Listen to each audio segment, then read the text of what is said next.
Chapter 1. The Journey Through Time. Su-cha lay upon the narrow bed in her dormitory, feeling the soft quilt ease the tension that had gripped her throughout the day. She soon drifted into a deep slumber. On the following morning, Su-cha's bed was positioned near the window, devoid of curtains, unlike her roommates who all had them. She observed her own invisible curtain and decided against purchasing one, rationalizing that saving money was indeed advantageous. As the sunlight streamed across her face, she gradually awakened, relishing the rare weekend where she did not have to work part-time. However, her roommates had all ventured out to enjoy their leisure time. Gazing at the empty dormitory, Su-cha felt a pang of envy for her roommates, who could charm their parents into providing them with pocket money, whereas she, an orphan, felt somewhat out of place. With her part-time job consuming her time, she had long since ceased attending classes. She flopped back on her bed, uncertain of what to do with her day off. She had no friends to share it with. Suddenly, her phone buzzed, and upon checking, she discovered a message from the group chat related to her part-time job. It announced a picnic at the mountaintop, complete with a barbecue, all expenses covered by the company. All the young ladies were invited. The chat erupted with excitement, responses flooding in. "Mr. Zhang is so generous," followed by a chorus of "Count me in." Su-cha understood that the term young ladies referred to her fellow part-timers. As she perused the images shared in the chat, cakes, drinks, and an abundance of barbecue delights, her interest was piqued. After all, she had nothing else to do, and free food was too tempting to resist. Without delay, she replied in the group chat, quickly gathered her things, and set off toward the meeting point at the mountain's base. Upon her arrival at the foot of the mountain, she realized she was alone. Attempting to check her phone, she was dismayed to find there was no signal. Glancing at her old phone, which she had used for years, she assumed the others must have gone ahead. The mountain was not particularly high, so she thought she could easily catch up with them and began her ascent.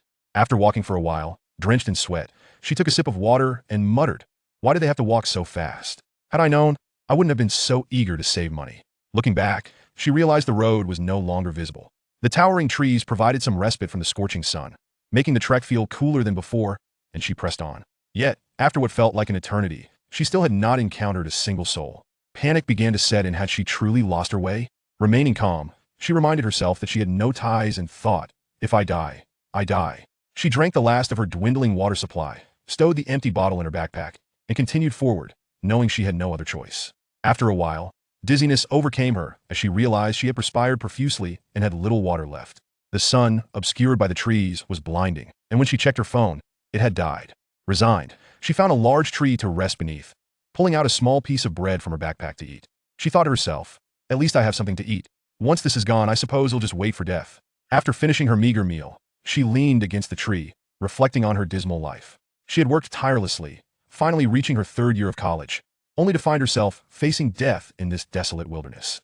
Suddenly, she stood up, determination igniting within her. "I've survived for so long, I cannot perish here." And with that, she pressed onward. Looking skyward, she noticed that the sun had inexplicably transformed into the moon. It was quite large, and as she rubbed her weary legs, she sought a place to rest after a day of wandering. However, upon stopping, she realized the dark forest around her appeared menacing, and she hesitated to move, choosing instead to sit quietly against the tree, eyes closed, though her nerves remained taut. Suddenly, she sensed something slithering towards her, rustling ominously. Alarmed, she looked up to see two large, dark red eyes staring down at her. In a panic, she sprang to her feet and fled. Whatever was pursuing her remained indistinct, but she could feel its relentless pursuit. Abruptly, she stumbled and fell, wincing at the pain in her injured leg, breathless as she thought, "Is this really how it ends? Perhaps in my next life, I will have a family." As the creature drew closer, she finally discerned its form in the moonlight was a snake, and a sizable one at that, opening its gaping maw towards her. Frozen in terror, she fainted, thinking that perhaps this was for the best, losing consciousness and being consumed would spare her the agony. Just as the snake was about to strike, a magnificent tiger burst onto the scene. The snake, fearing the superior strength of the tiger, hastily retreated, its body twisting in a panic. With graceful strides, the tiger approached and nudged Su-cha with its paw, observing her motionless form, her leg bleeding. If he did not take her back, she would surely perish that night. The tiger lifted her onto its back and began to walk away. Chapter 2. The White Tiger Clan, by Mu. Su-cha awakened to a chilling sensation, her vision clouded as she struggled to comprehend her surroundings. The last thing she remembered was the terrifying sight of the snake's gaping mouth. Her leg throbbed painfully, and as she attempted to move, she heard a rustling sound that made her freeze, opting to feign unconsciousness in fear that the snake might return to claim her as a midnight snack. Suddenly, light flooded the space, revealing that she was at the entrance of a cave, previously blocked from view. The sunlight was blinding, but as her eyes adjusted, she discerned a tall, handsome figure looming over her. A wave of relief washed over her upon realizing he was human.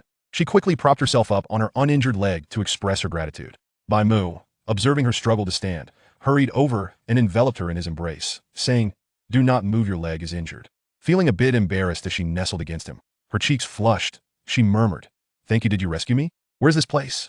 Bai Mu gazed down at the delicate young female and remarked, "Little one, what were you doing alone in the forest? How could your tribe be so irresponsible? Such a precious female should never have been left to wander the woods alone. Had he not found her, she likely would have perished." Confused, Su Cha replied, "I don't have a tribe, I've always been alone." His words left her bewildered. What was this tribe he spoke of? Bai Mu effortlessly lifted her in his arms and began to walk outside, stating, "Poor little one, it seems your tribe does not care for you." She appeared fragile and delicate, still uncertain of her adulthood, lacking the scent of any males. Realization struck Su Cha, and she quickly set aside her embarrassment, gazing up at him. His silver hair cascaded down his back, his features were striking, and his eyes mirrored his hair in their silvery hue, all while he donned animal hides. She trembled, "Where am I?" A sense of dislocation enveloped her. She felt she could no longer be in her previous world, though she could not fathom how she had arrived here, as she had been wandering the forest and had not died wasn't traversing realms supposed to require death. Bai Mu, slightly disgusted by the blood-soaked young female in his arms, thought to himself that she needed to be washed, or he would not be able to tolerate her. "You were imprisoned, weren't you? This is the desolate continent, and I found you in the lush forest." He quickened his pace, his patience was wearing thin. Su Cha, feeling dazed, understood the need for discretion and nodded in agreement, whispering, "Yes, my family never allowed me to leave the house." Finally, Bai Mu reached a small stream and, without hesitation, tore her clothes away, placing her in the water while holding her injured leg. The suddenness of it all left Su Cha stunned, and she did not know where to shield herself, ultimately opting to cover her face. Bai Mu observed the now rosy-skinned young female and remarked, "Let me wash you, you're filthy." She looked extremely young, and he decided he could take care of her for a few years until she matured. Su Cha, momentarily forgetting her injury, attempted to crouch in the water to shield her modesty. "Ouch, it hurts," she cried, tears streaming down her face as she looked at Bai Mu. "Could you please stop? I can wash myself. My leg hurts so much." It felt as though the frustrations of her years of hardship erupted at that moment, and she sobbed, "It's already humiliating enough to end up in this desolate place. I've spent years alone, working multiple jobs to support myself while studying. I envy others with families.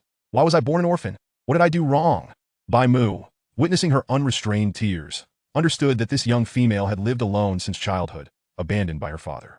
The thought of someone discarding such a precious female in the desolate continent angered him. Those who could do such a thing did not deserve to be called parents.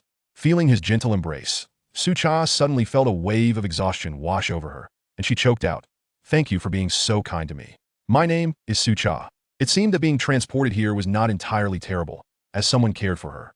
Bai Mu gently wiped her tears and spoke softly, "I am Bai Mu. Sweetheart, it's remarkable that you've survived alone in the desolate continent for so long. Please do not cry." Seeing her still sobbing, he leaned in to lick away her tears, patting her back gently. "From now on, I will take care of you.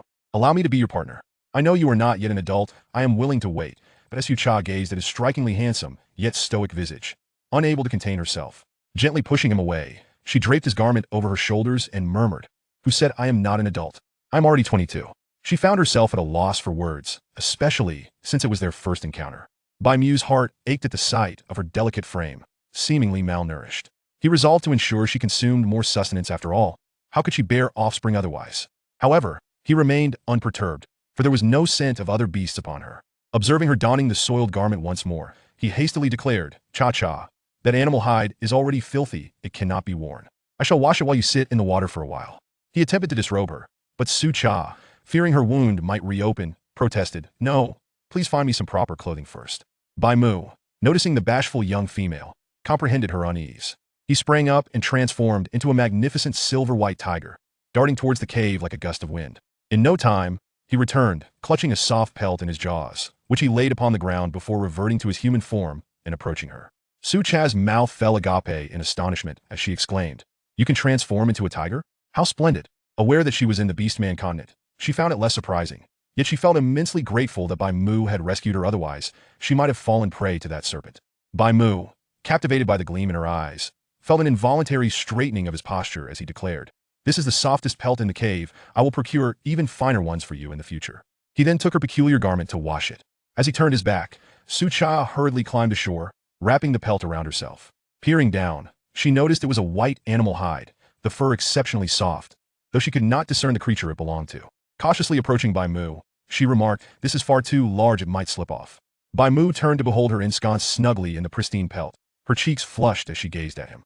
Feeling his heart race, he lowered his gaze to wash the pelt in his hands, saying, "When we return, I shall tailor it for you." He then stood, holding the pelt in one hand. Su Cha rose as well, only to be swept up into his arms once more. She felt minuscule in his embrace, her height a mere 155 centimeters due to years of inadequate nutrition. She had often envied others for their stature. Suddenly, a wave of comfort washed over her, and she relaxed, leaning against his neck. Chapter 3. A warm family. Bai Mu felt a sense of joy from the small female who depended on her, fearing that the little one might not accept her.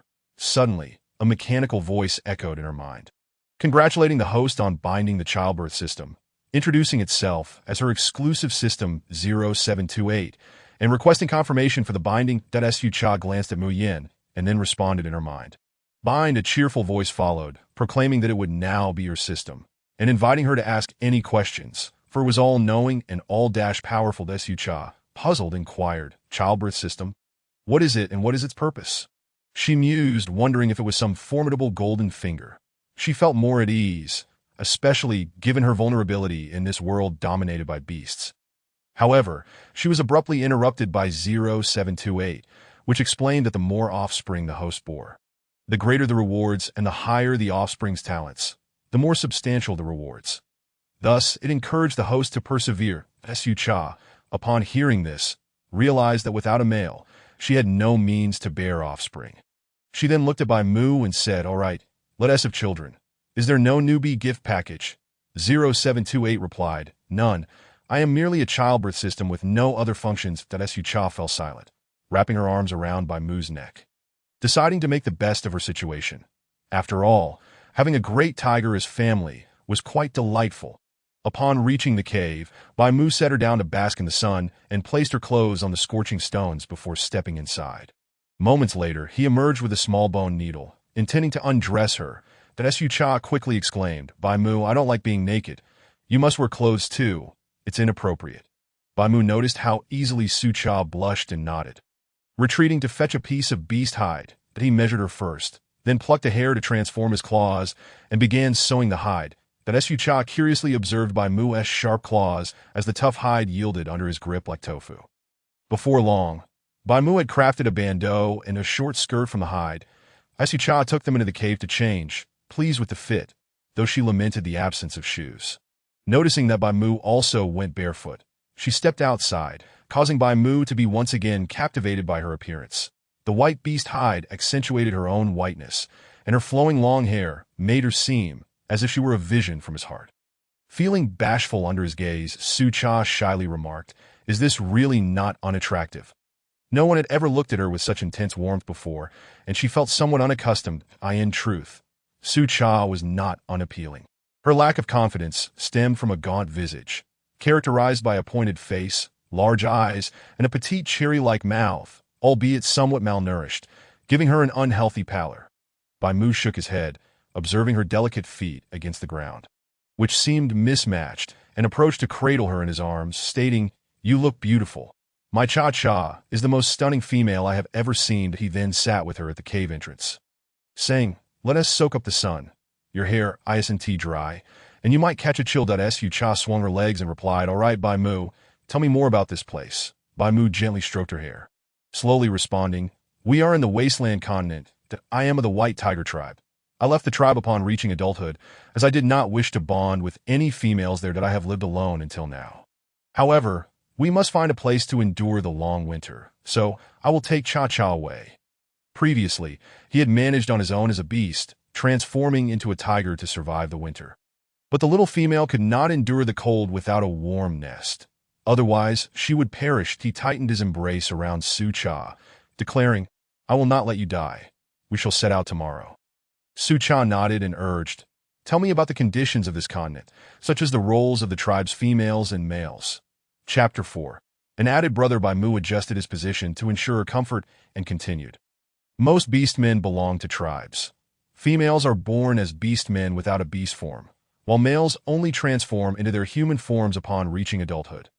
Those with exceptional talents will awaken their beast souls, becoming born warriors. The beast gods, in an effort to maintain balance in the world, require males to take females as partners for reproduction, forming contracts, which allow females to exert control over males. Males who are released from these contracts cannot be sheltered by their tribes and are relegated to a life as wanderers. Often scorned by other beast men in the wasteland continent, Su-cha nodded, reassured that she would not reveal her identity since females lacked beast forms, and curiously asked in a gentle tone, "But how did you end up here alone? Where are your kin?" Mu affectionately stroked the little one's hair, explaining, "I am of the White Tiger tribe. Upon reaching adulthood, I chose not to take a partner, so I left my tribe." He lowered his gaze to meet Su-cha's sparkling eyes. Seeing his own reflection within them, Su-cha, feeling a bit shy, averted her gaze and said, "Oh, I'm rather happy about that. It's wonderful that I can be family with Mu. Let us think of you as my brother." Suddenly, she sank back into his embrace, realizing that the matter of having children would have to be postponed. Mu, noticing the little one's sudden drop in spirits, asked, "What is the matter? Are your legs in pain?" He felt a twinge of concern, remembering that someone in the tribe had mentioned a healer who used certain herbs to alleviate pain. Su-cha quickly waved her hands, saying, No, I'm just happy that I will have family now." Mu, believing that Su-cha had accepted him, lifted her into his arms and said, "Cha-cha, wait here, don't move. I'll find something for you to eat." Su-cha, eager to join him, expressed her desire to go along. Mu firmly refused, stating, "The forest is dangerous. Cha-cha, you must stay here." He then leaped away, transforming into a large tiger, swiftly disappearing into the distance. Su-cha pouted, resigned to sitting at the cave entrance. Watching his figure vanish, she then looked down at her ankle, which was wrapped in green herbs, unsure of what they were. Cautiously, she cleaned them off, revealing her swollen ankle. After tending to her injury, she decided not to wait for Mu Yin to return with more herbs. Thinking that since it had stopped bleeding, it could heal on its own board, she gazed into the distance whereby Mu had disappeared and called out to 0728 in her mind. The mechanical voice responded. "Cha-cha, what can I do for you?" Su-cha, astonished, asked, "Are you a system or a person? Why do you call me Cha-cha?" The system, in a cheerful tone, replied, "I heard that tiger call you that, so I'll call you Cha-cha too." Su-cha found it amusing and said, "Then I won't call you 0728 anymore. Let us call you Brother Siesha from now on. I used to love drawing circles with Brother Siesha when watching Pleasant Goat and Big Wolf." The system's tone reverted to a mechanical voice, asking, "All right, Cha-cha, when will you have offspring? Fluffy little cubs are so adorable." Su-cha knew she could not avoid this now since she had bound to the childbirth system, and she was curious about the rewards. She replied slowly, "First, let me adapt to this world. I want to ensure I can support my offspring." Remembering her abandonment by her parents, she vowed to cherish her children if she were to have any. "Don't worry, Cha-cha. I will assist you. If you need anything, just call for me in your mind." Mu is returning. Su-cha turned her gaze to see a white figure rushing toward her, seemingly carrying something in its mouth. Chapter 5. The Omnivorous Beast Man. As Mu drew near, Su-cha realized he was carrying a rabbit nearly half her size in his mouth. Mu placed the prey on the ground and transformed back into his human form. Su-cha quickly closed her eyes and handed him the beast hide, urging him to put it on. Understanding that the little female felt shy, Mu donned the hide before approaching her to gently stroke her head, saying, "This is a long-eared beast. Its fur is favored by females, and its meat is the most tender. I caught it especially for you." Su-cha reached out to touch the long-eared beast's large ears, asking, "Mu, could you help me skin it? I want to make a pair of shoes." Mu noticed her delicate feet, which were now a bit dirty, and nodded. "All right, it's my fault, Cha-cha. Wait here for me." He took the bone knife and the long-eared beast and stepped outside. Su-cha chose not to follow him, as it seemed a bit bloody, and sat at the cave entrance to wait. Shortly after, Mu returned, having cleaned the hide thoroughly and laid it out on a stone to dry. He also handed the prepared long-eared beast to Su-cha, encouraging her to eat. Su-cha recoiled at the sight of the bloody meat, exclaiming, "This is raw. I can't eat it." Mu looked at her frail form, realizing she wasn't too fond of meat to to him. Beastmen needed to consume meat daily to remain healthy. He leaned closer, saying, "Cha-cha, you'll get sick if you don't eat meat. Please, just have a little." He continued to inch closer to her. Su-cha quickly objected, "Is there a fire here? It needs to be cooked first." She gasped, fearing that if there was no fire, she would surely faint. 0728 chimed in her mind. "Cha-cha, you should have offspring. There are rewards." Su-cha ignored the system, watching Mu with trepidation, hoping he wouldn't say there was no fire. Bai Mu, puzzled, asked, "Are you referring to the bright, glowing fire? That thing is very dangerous. It can burn everything and is terrifying." Upon hearing this, Su Cha sighed in relief and asked, "You mean fire? Do you have any on you?" Bai Mu shook his head. "I eat everything raw, but I can find some for you." Su Cha felt a bit disappointed, but then an idea struck her. Yes, she could use friction to create fire. Looking at Bai Mu, she requested, "Could you find me some dry grass and dry wood?" Although Bai Mu was unaware of the intentions of the little female, he swiftly transformed into a tiger and dashed out. Su Cha, with a large leaf as a cushion, placed it beneath the processed body of the long-eared beast. She then began to search the cave for a more spacious area to kindle a fire. Before long, Bai Mu returned, cradling a bundle of dry grass, and with that Su Cha waved her hand with a beaming smile, beckoning him closer. Bai Mu approached and arranged the wood on the ground. Inquiring, "Cha-Cha, what do you need these for?" "We have no fire starter. I went out and found this grass, which I know is edible. I've seen herbivorous beastmen consume it, so I brought some back." Su Cha's eyes widened in delight as she recognized that the grass resembled modern cabbage, albeit larger. "This is perfect. We can wrap it around the roasted meat," she exclaimed, her joy evident as she gazed at Bai Mu. "Thank you so much. Let us start the fire." She took a bone knife and carved a small opening in the wood, placing the dry grass within before quickly beginning to drill. Observing her enthusiasm, Bai Mu wondered if she was an herbivorous beast man, that he squatted beside her, noticing the beads of sweat dotting her brow, and said, "Cha-Cha, what are you doing? Let me help." Frustrated and feeling pain in her palm, Su Cha relinquished the task and made space for Bai Mu, instructing, "Just drill quickly until you see smoke and flames." Bai Mu took over, drilling rapidly until, in no time, a flicker of flame appeared as Su Cha eagerly added the dry grass and wood, and thus the fire ignited. Bai Mu stepped back, cautioning, "Be careful. Fire is dangerous." And he attempted to pull Su Cha away, that Su Cha, reassured by the small blaze, responded, "It's fine. As long as we don't touch it, we won't get hurt." She moved closer to the fire, extending her hand to warm herself. "Look, it's safe. We can use this to roast the meat. Eating raw meat is not good." She sliced the long-eared beast's meat, skewering it on a stick and placing it by the fire. Soon, an enticing aroma wafted through the air. Bai Mu, still feeling uneasy, edged closer, taking the stick from her. "Cha-Cha, tell me how to do this, and I'll assist you." Su Cha, exhausted from holding her arm up, leaned against Bai Mu's shoulder, saying, "Just keep it roasting like this, and flip it occasionally." As the meat began to sizzle and exude juices, her mouth watered, especially with the delightful fragrance surrounding them. Rising, Su Cha retrieved the cabbage, tearing off a leaf in anticipation of the roasted meat. Bai Mu turned to see her bright-eyed and fixated on the cooking meat, that it should be ready to eat soon. He remarked, placing the meat on a clean leaf on the ground, not directly handing it to Su Cha. Having learned to prepare more, Bai Mu turned to see Su Cha's pleading eyes, that he chuckled, saying, "Just wait a moment. It's hot, that I'll roast a little more for you." Su Cha promptly squatted beside the roasting meat, unable to contain herself. Seizing the opportunity while Bai Mu was distracted, she wrapped a cabbage leaf around a piece and took a bite, reluctant to spit it out despite the heat. Bai Mu, thinking Su Cha was simply starving, added another stick of meat to the fire, advising, "Take it slow. There is plenty more." Su Cha nodded, savoring the roasted meat, which was tender and flavorful, though she lamented the absence of chili for added zest. After finishing, she eagerly approached Bai Mu. Bai Mu observed her and remarked, "Cha-Cha, you're eating meat and grass. Could it be that you are an omnivorous beast man?" Su Cha, slightly embarrassed, replied, "I eat everything, so I must be classified as an omnivorous beast man." Afterward, feeling satisfied, she prepared a portion for Bai Mu, insisting, "You must try this.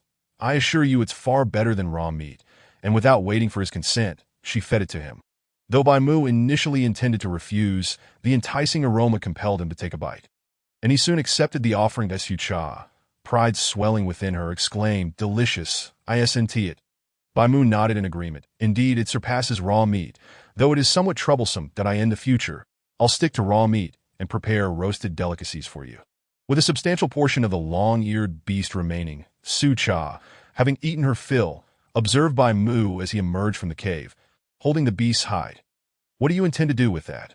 She asked. Bai Mu, eyeing the long ears, positioned the hide against her feet and retrieved a bone needle and knife that I in a gentle tone. He said, "This long-eared beast is perfect for crafting a pair of shoes for you." He began sewing after plucking a hair from his head. The ears were just right, though a bit too large and required alteration that Su Cha watched with anticipation as Bai Mu diligently worked. And with her guidance, he quickly fashioned a pair of somewhat boot-like shoes that Su Cha, satisfied with the fit, tried them on and gleefully jumped onto Bai Mu, exclaiming, "Thank you, Bai Mu, I love them." Hee Bai Mu, charmed by her exuberance, gently ruffled her hair, saying, "I'll make you another pair from finer hides when we find them. Now, we should rest." He then helped her onto the grassy nest while he transformed into a large tiger and settled on the outer side.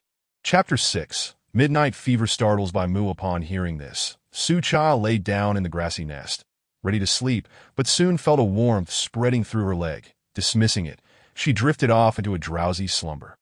In the middle of the night, Bai Mu abruptly opened his eyes and moved closer to the little female, inhaling her scent, only to discover her leg was bleeding. He quickly transformed into his beastman form and gently shook Su Cha. "Cha-cha, wake up. Your wound has reopened. We need to rebandage it." Finding that she wouldn't awaken, he touched her forehead, which was burning hot, and her cheeks were flushed at Su Cha. In a daze, felt a throbbing pain in her leg but could not fully rouse herself. Bai Mu's heart sank. She was burning with fever. He recalled how females in his tribe had perished from similar fevers, and fear gripped him that in a rush, he transformed back into a large tiger.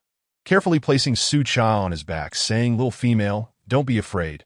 I will take you to find a shaman. He knows there is a leopard tribe nearby." Bai Mu, fearing for her life, sprinted towards the leopard tribe. Luckily, it wasn't too far. Just as he was about to enter the leopard tribe, he was spotted by the guards. The warriors surrounded Bai Mu, and a leopard beast man stepped forward, demanding, "What do you want? Intruding in our tribe at this hour? Leave now, or we shall take action." They mistakenly believed Bai Mu was a rogue beast seeking to abduct a female from their tribe. Bai Mu, in a state of urgency, implored, "My female has suddenly developed a fever. Please let me in to seek medical attention for her." He scratched the ground with his claws, prepared to force his way through if necessary. The life of the little female was at stake. Leaving no room for hesitation, the warrior, realizing the gravity of the situation, approached to inspect Bai Mu's back and confirmed that there was indeed a person there, knowing that a fever could be fatal, especially for a precious female. He quickly ordered his comrades to step aside. Transforming into a leopard, he urged Bai Mu to follow, saying, "I will lead you to the shaman. How could you let your female fall ill? Females are delicate creatures." The leopard beast man continued to scold Bai Mu as they raced to a cave, stating, "The shaman is inside. Hurry." They had already summoned the shaman's attention, and soon an elderly beast man with long, white whiskers hurried over. Instructing quickly, "Lay the female on the bed, Mu Yong. Go fetch a pot of hot water." Bai Mu, with utmost care, placed Su Cha down and asked shaman, "Will my female be all right? Will she survive?" The elder glared at him, chastising, "You beast man, how could you neglect your female's care? She has a significant wound on her leg, and it's been bleeding. Why did you wait until now to bring her here?" With gentle hands, he began to clean Su Cha's wound, applying herbs and administering medicine, then sighed, "Whether she awakens depends on tomorrow at that moment." Mu Yong returned with the hot water, and the shaman tossed a piece of beast hide to Bai Mu, instructing, "You are her mate. Use this hot water to wipe her down, and remember to keep her from the wind." Bai Mu nodded, taking the task to heart as he carefully wiped Su Cha's body. The shaman and Mu Yong exited the cave, leaving Bai Mu alone with Su Cha. Bai Mu, anxious for Su Cha's life, adhered closely to the shaman's advice, transforming into a large tiger and covering her with his body, not daring to blink as he watched over her, and he remained vigilant until dawn. When Su Cha finally opened her eyes, feeling as though her body weighed 1,000 pounds, she struggled to move. Desperately thirsty with a dry, itchy throat, she wiggled her fingers, attempting to push herself up, but found herself utterly powerless. What had happened to her? Bai Mu, noticing her awakening, erupted with joy, shouting, "Shaman, my female is awake. She has awakened." He leaned closer, worry etched on his face. "Cha-cha, you frightened me." "I'm sorry. It's my fault for not taking care of you, Su Cha, gazing at the large tiger before her, inquired, "Where am I?" "I just want some water." She realized she must have fallen ill and was brought to an unfamiliar place by Bai Mu. The leopard tribe shaman rushed in, checking on Su Cha, relieved to see her conscious. "Little female, you're awake. Is there anywhere else that hurts? Please tell me." Su Cha shook her head, replying, "I'm fine. I just want water, but my leg hurts." The shaman slapped Bai Mu on the back, exclaiming, "Why are you still standing there? Hurry and find some water. You're in the way." Bai Mu, in a fit of excitement, momentarily forgot to transform into his human form, which indeed proved to be somewhat awkward. He hurried inside to fetch water for the little female at the entrance. Mu Yong handed him water, saying, "Quickly go give it to the little female, that if she needs anything else, just call for me. I've already informed our chieftain about your situation, that he has instructed you to stay here with the little female and help her recover, but we want to be providing your food with that." He walked away. Bai Mu carried the skull inside. Su Cha was still engaged in conversation with the elderly man with a white beard, and, upon seeing Bai Mu approaching with water, she attempted to sit up to drink. Her lips cracked and parched. Bai Mu rushed over, carefully placed the water on the bed, and gently propped her up, bringing the water to her lips. Su Cha eagerly drank a large gulp, feeling rejuvenated. Then sipped slowly. It was only after finishing that she noticed the water was contained in a white object resembling a skull.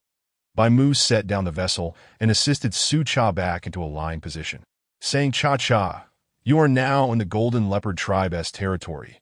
Last night, you suddenly developed a fever, which frightened me. I could only bring you here to seek the shaman. Rest assured, I will hunt for them in exchange for provisions." Su Cha nodded, feeling utterly feeble. In the past, she had managed everything alone, even enduring illness without buying medicine. Yet now, in this place, a mere cold nearly cost her life. The shaman was about to step outside to bask in the sun when Bai Mu approached to assist, only to be rebuffed. "Just take good care of the female. She is very weak and needs someone by her side." "Where are her other companions?" Bai Mu hesitated to answer, but knowing the shaman had saved the little female's life, he reluctantly replied, Cha isn't of age yet. I am her only companion." The shaman's eyes twinkled as he remarked, "Then you must take good care of her," before bustling out of the cave towards the chieftain's dwelling. He needed to ensure the chieftain found a way to keep them here, as the leopard tribe had only 30 females compared to over 300 males, clearly insufficient for distribution. Chapter 7. Blackwater Ditch Tribe. Leopard Tribe. Chieftain Jin Chen. The shaman arrived at the chieftain's residence, but found him absent, shaking his head in frustration as he returned. Meanwhile, in the shaman's cave, Su Cha found herself staring wide-eyed at a large golden leopard. Jin Chen had come to fetch medicine for his ailing mother, but was taken aback to discover a little female there. Upon the shaman's return, he saw the leopard towering over the little female, who appeared visibly frightened. He nearly fell to his knees in shock, realizing first impressions were indeed crucial.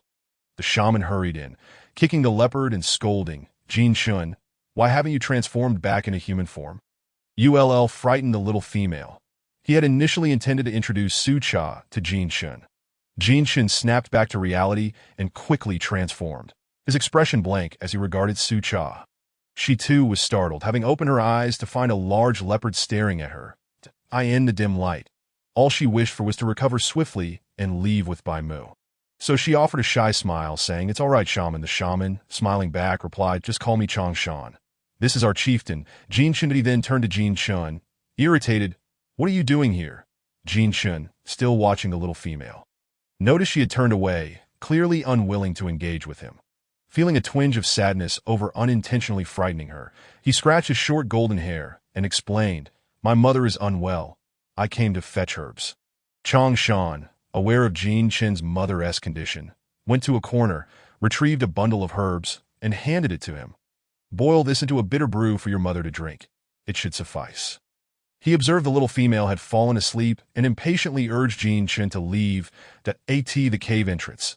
Chang Shan looked at the robust young man and scolded, "You clumsy fool. You've frightened the female. If you have the courage, just wait until I visit your mother."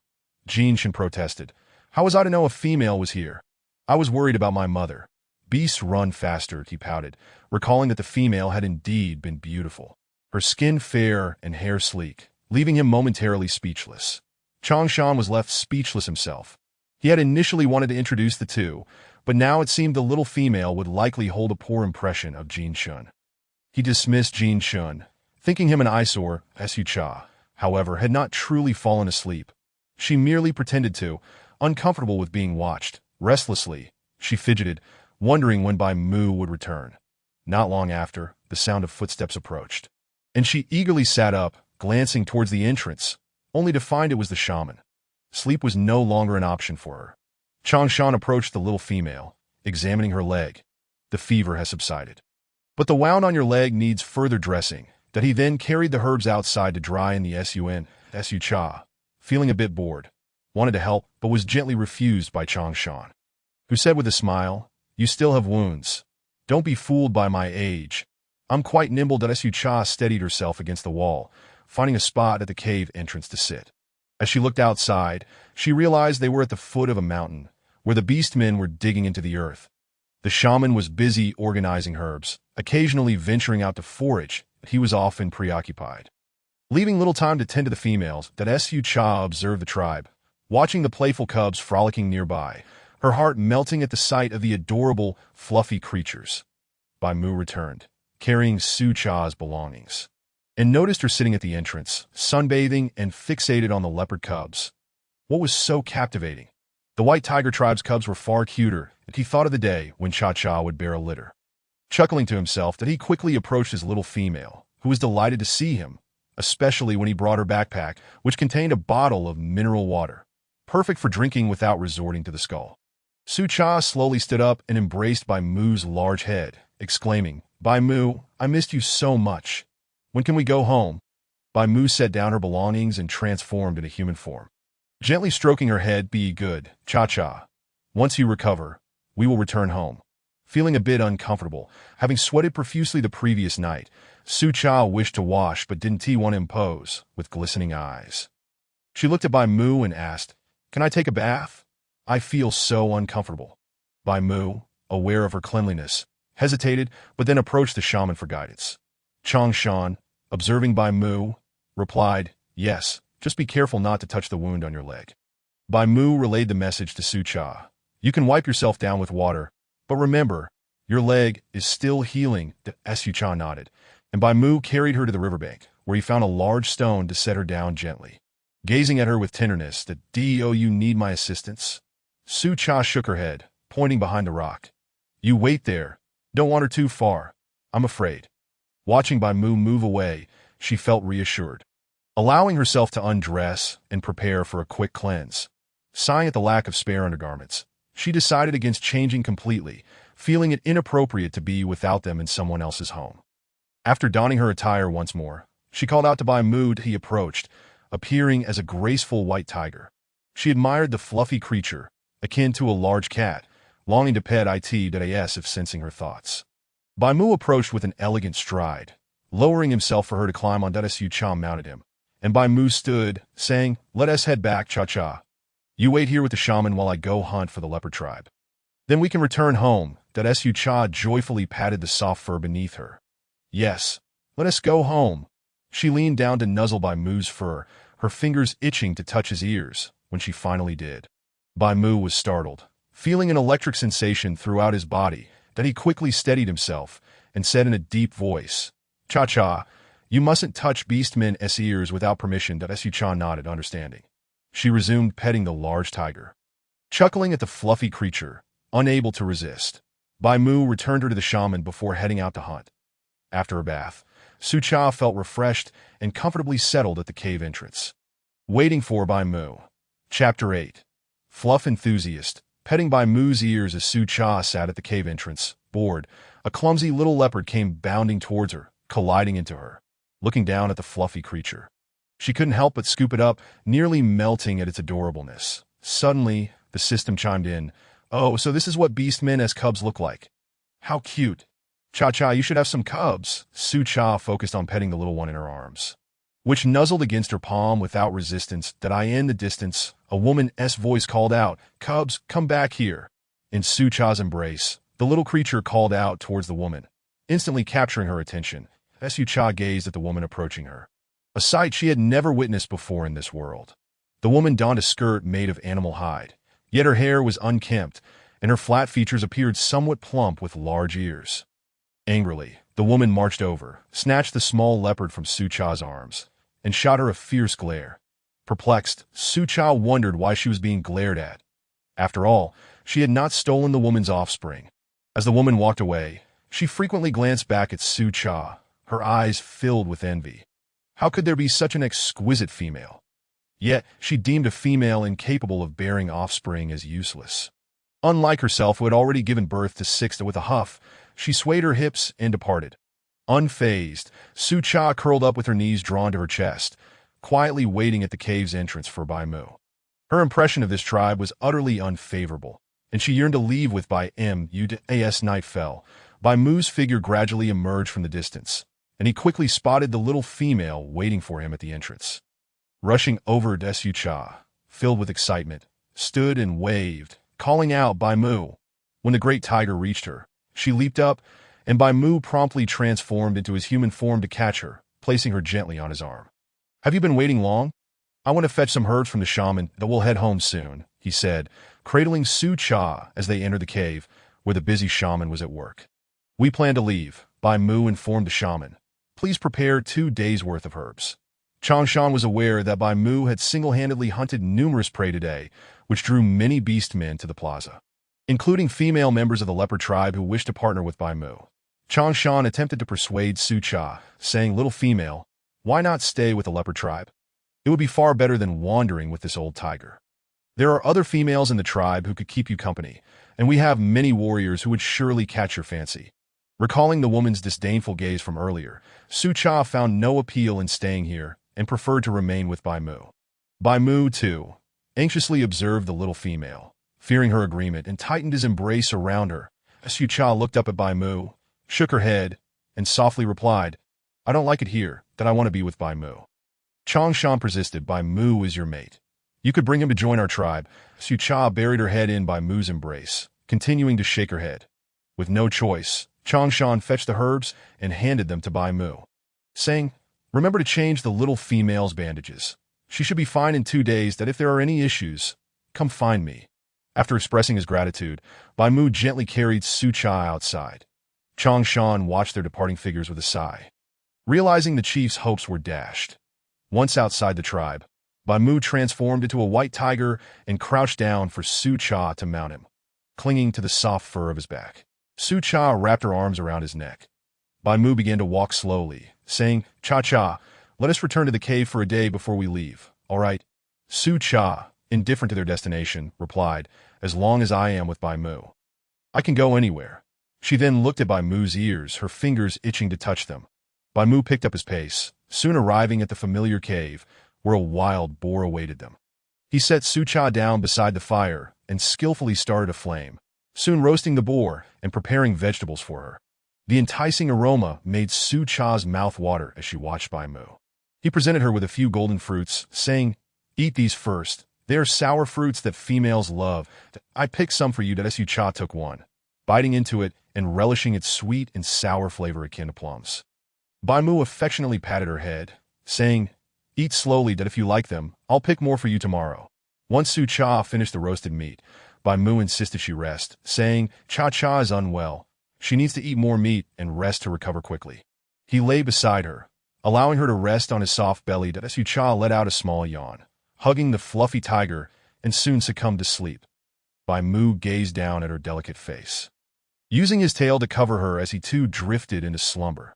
The next morning, Sucha awoke from the heat, finding herself snugly enveloped by Bai Mu.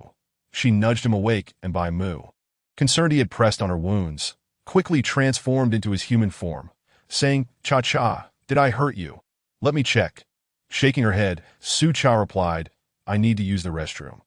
Bai Mu looked bewildered, prompting Sucha to clarify, "Take me outside. I need to urinate." Bai Mu carried her outside and set her down in a secluded spot, then stood watched as Sucha blushed and pointed to a distance, saying, "Wait for me over there." The thought of a handsome man watching her made her anxious.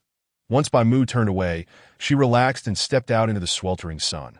Bai Mu soon returned, cradling her back into the cave, saying, "Cha-cha, in a few days, there will be an exchange gathering in the Sun City. Would you like to go?"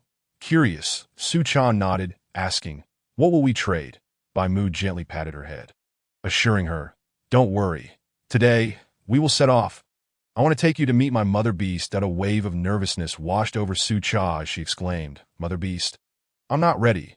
What if she doesn't tea like me?" Bai Mu reassured her, "My mother beast is kind. She will adore you. Cha-cha. With your beauty." He then gathered a few simple belongings from the cave, finishing off the leftover roasted meat from the night before. Su-cha packed her small backpack, filling her water bottle, and donned the animal hide skirt Bai Mu had made for her. Transforming into a white tiger, Bai Mu set off towards Sun City with Su-cha. Along the way, Su-cha marveled at the scenery, asking Bai Mu, "Are there mermaids here? The ones in fairy tales are so beautiful. I wish to see one." Bai Mu splashed water on his face, filling her water bottle before placing it back in her backpack. But he replied solemnly, "You mean the merfolk? They reside far away, but occasionally come ashore to trade with the beastmen. Only the merfolk possess salt." Chapter 9. The aphrodisiac fruit. Confused, Su-cha wondered aloud, "Isn't salt extracted from seawater? Do merfolk really exist in the underwater world?" She accepted the backpack Bai Mu handed her and sat on the grass, pulling out a sour fruit, deciding against eating meat for lunch, as too much would be overwhelming. Bai Mu spotted a long-eared beast resting in the nearby brush and approached, gently patting Su-cha's head. "Cha-cha, wait here. I'll go hunt." That Su-cha nodded, aware that Bai Mu was steadfast in his daily meat consumption. As she sat on the grass, nibbling on the fruit, her eyes locked with the brush ahead. Filled with determination, the white tiger, low to the ground, remained calm as he scanned the area, searching for the perfect angle to pounce. Su-cha held her breath, tense with anticipation, fearing she would disrupt Bai Mu's concentration. Just then, Bai Mu lunged forward, swiftly seizing the long-eared beast by its vulnerable neck, shaking it until it ceased to struggle. With a proud gait, he returned, placing the prey before Su-cha. She patted her belly, looking at the large tiger, and said, "I'm not eating meat today. I'm full from the sour fruit." Bai Mu persisted, nudging the carcass closer, encouraging her to drink its blood. Shaking her head, Su-cha insisted, "I don't want to eat. You enjoy it." Bai Mu transformed back into his human form, looking at her earnestly. "Cha-cha, the blood is still warm." Su-cha widened her eyes, glancing at the bloody long-eared beast, and resolutely shook her head. "I want tea, drink blood. You have it." Unable to persuade her, Bai Mu took the prey to the riverbank, skillfully skinning it and washing it clean before devouring it entirely in one go. Astonished by his speed, Su-cha approached, feeling his belly, which showed no signs of fullness. Watching Bai Mu chew, she remarked, "You finished the whole thing?" Bai Mu swallowed and replied, "Yes, I'm only half full. Let us continue our journey. We should reach Sun City soon." Su-cha wrinkled her nose, suggesting, "Perhaps you should rinse your mouth first." Though Bai Mu lacked bad breath, the thought was slightly off-putting. This world indeed favored males, who were deemed perfect in every way, while females could only bear offspring. Feeling a tad aggrieved, Bai Mu lowered his head, softly muttering, "Cha-cha, I process the prey before eating." Seeing the cute tiger, Su-cha couldn't help but reassure him. No, I need to rinse my mouth too. Look." She took a sip of water, pretended to swish, and then spat it out, prompting Bai Mu to follow suit. Pleased, Su-cha patted the big tiger, saying, "You're a good learner. So obedient. Let us continue our journey." Bai Mu responded with a quiet completely unaware that his tail was giving him away, wagging with excitement. Lowering his body, Bai Mu said in a low voice, "Climb on." Su-cha, with her backpack, scrambled up, tugging at his fur as she boldly declared, "Let us set off." Bai Mu gradually broke into a run, traversing the forest as Su-cha gazed ahead. She spotted a cluster of vibrant red fruits. Seizing the opportunity as Bai Mu brushed past her, she deftly plucked one. The sight of the luscious wild fruit stirred her appetite, and unable to contain her eagerness, she popped it into her mouth, savoring its delightful sweetness. Alas, having only picked one, she turned to find Bai Mu already far in the distance. Feeling a twinge of embarrassment, she refrained from calling out to him, silently hoping for another chance to meet. After sitting for a while, Su-cha shifted from sitting to lying down, finding comfort against Bai Mu's broad, plush back. Observing him run tirelessly throughout the day, she playfully patted the tiger beneath her, asking, "Aren't you tired after running all day?" Bai Mu, while searching for a suitable cave to spend the night, replied, "Is TT feeling fatigued?" Su Cha wrapped her arms around his neck and murmured, I haven't been walking. I'm just worried about you. She then gently tugged at the fur around his neck. Bai Mu slowed his pace, finally discovering a suitable cave nestled within the mountains, rather than rushing inside. He decided to take Su Cha hunting first. Su Cha settled herself on the grass, watching as Bai Mu disappeared into the thick forest, only to soon return with a prey that had a long neck and horns. Concerned for the little female, Bai Mu hurriedly approached, relieved to see her still sitting obediently. He placed the catch on the ground, affectionately ruffling her hair, saying, Well done. This is tender meat from a spotted deer. I am sure you'll love it. After preparing the prey, he skillfully skinned it, cleaning the hide to save the soft fur for making shoes for Su Cha. He then led her towards the cave they had just spotted. Su Cha, eyeing the entrance, voiced her concern. What if this is someone else's home? Bai Mu scooped her up, settling her in his arms as he reassured her, Don't worry, all beastmen leave their scent in their territory. So others won't intrude. There is no other scent here. We can safely stay the night, Su Cha nodded, feeling the dusk descend and realizing she was slightly overheated from a day in the sun. Bai Mu expertly kindled a fire and began roasting the meat. Su Cha, sitting a bit away from the flames, remarked, It's hot. Bai Mu, thinking she was too long outside, suggested, Then tomorrow we'll walk through the forest. And you won't have to worry about the sun. He offered her a piece of the roasted meat on a clean leaf. Taking a bite, her eyes lit up with delight as she exclaimed, This meat is delicious. It tastes good without any seasoning. Bai Mu chuckled. This is the favorite of the females, the spotted deer. They have tender meat that all females adore. Next time, I'll catch one for you again. He noted how difficult they were to hunt, given their keen senses. After enjoying a few pieces of roasted meat, Su Cha set it aside and took a sip from her water bottle, marveling at its refreshing quality. Bai Mu gently stroked her stomach, confirming her fullness, and consumed the remainder himself. Once he carefully extinguished the fire, they entered the cave, where Bai Mu spread the hide on the ground. Su Cha followed him like a devoted shadow, mimicking his actions, reluctant to admit her fear of sitting alone at the cave entrance in the dark, chilly wind. Bai Mu gazed affectionately at the little female preparing the bedding, then lay down beside her, transforming into a white tiger to block the wind. Su Cha, lulled by his gentle snoring, soon drifted into a drowsy slumber, feeling warm and content. Chapter 10. Mating in the Dead of Night. Su Cha awoke feeling restless, twisting and turning in discomfort. She kicked off her beast-skin skirt, prompting Bai Mu to stir. Observing her in such a state, he could not help but approach, sniffing the air before halting, his pupils dilating as his eyes widened. What a sweet scent! TT, you're in heat. Su Cha, dazed and confused, replied, Bai Mu, I feel unwell, boo-hoo. Transforming into his human form, Bai Mu climbed onto the bedding, wrapping her tightly in his embrace, assuring her, It's okay, I will help you with that. He turned over, and the night unfolded. The following morning, Su Cha awoke feeling sore and lethargic. She raised a hand to rouse Bai Mu, who had somehow crawled onto her during the night, and asked, Did you hit me last night? Bai Mu, feeling guilty as he noticed the marks on her, replied, How could I strike a female? I am a good beast. He then anxiously inquired, Is there anywhere you feel uncomfortable? Last night was your first time, and there was some bleeding. Su Cha, feeling utterly drained, simply responded, No, I just feel weak all over. Hearing this, Bai Mu felt relieved and pointed to the area near her heart, excitedly urging her to look. Su Cha glanced down to see a vivid white tiger's head, lifelike and identical to Bai Mu, marked on her skin. What is this? How did your beast form end up on me? She tried to rub it off, but to no avail. Bai Mu, noticing her bewilderment, cautiously asked, TT, do you not remember what happened last night? Su Cha nodded. I just felt a bit hot. Did something happen? Bai Mu connected the dots, realizing she must have inadvertently consumed a fruit that induced heat, leading to her early estrus. That he knew he had to secure his position. After a moment, Bai Mu looked at the petite female before him with a mix of disbelief and admiration, saying, Last night, you were quite aggressive. That I was peacefully sleeping when you pulled me up and said.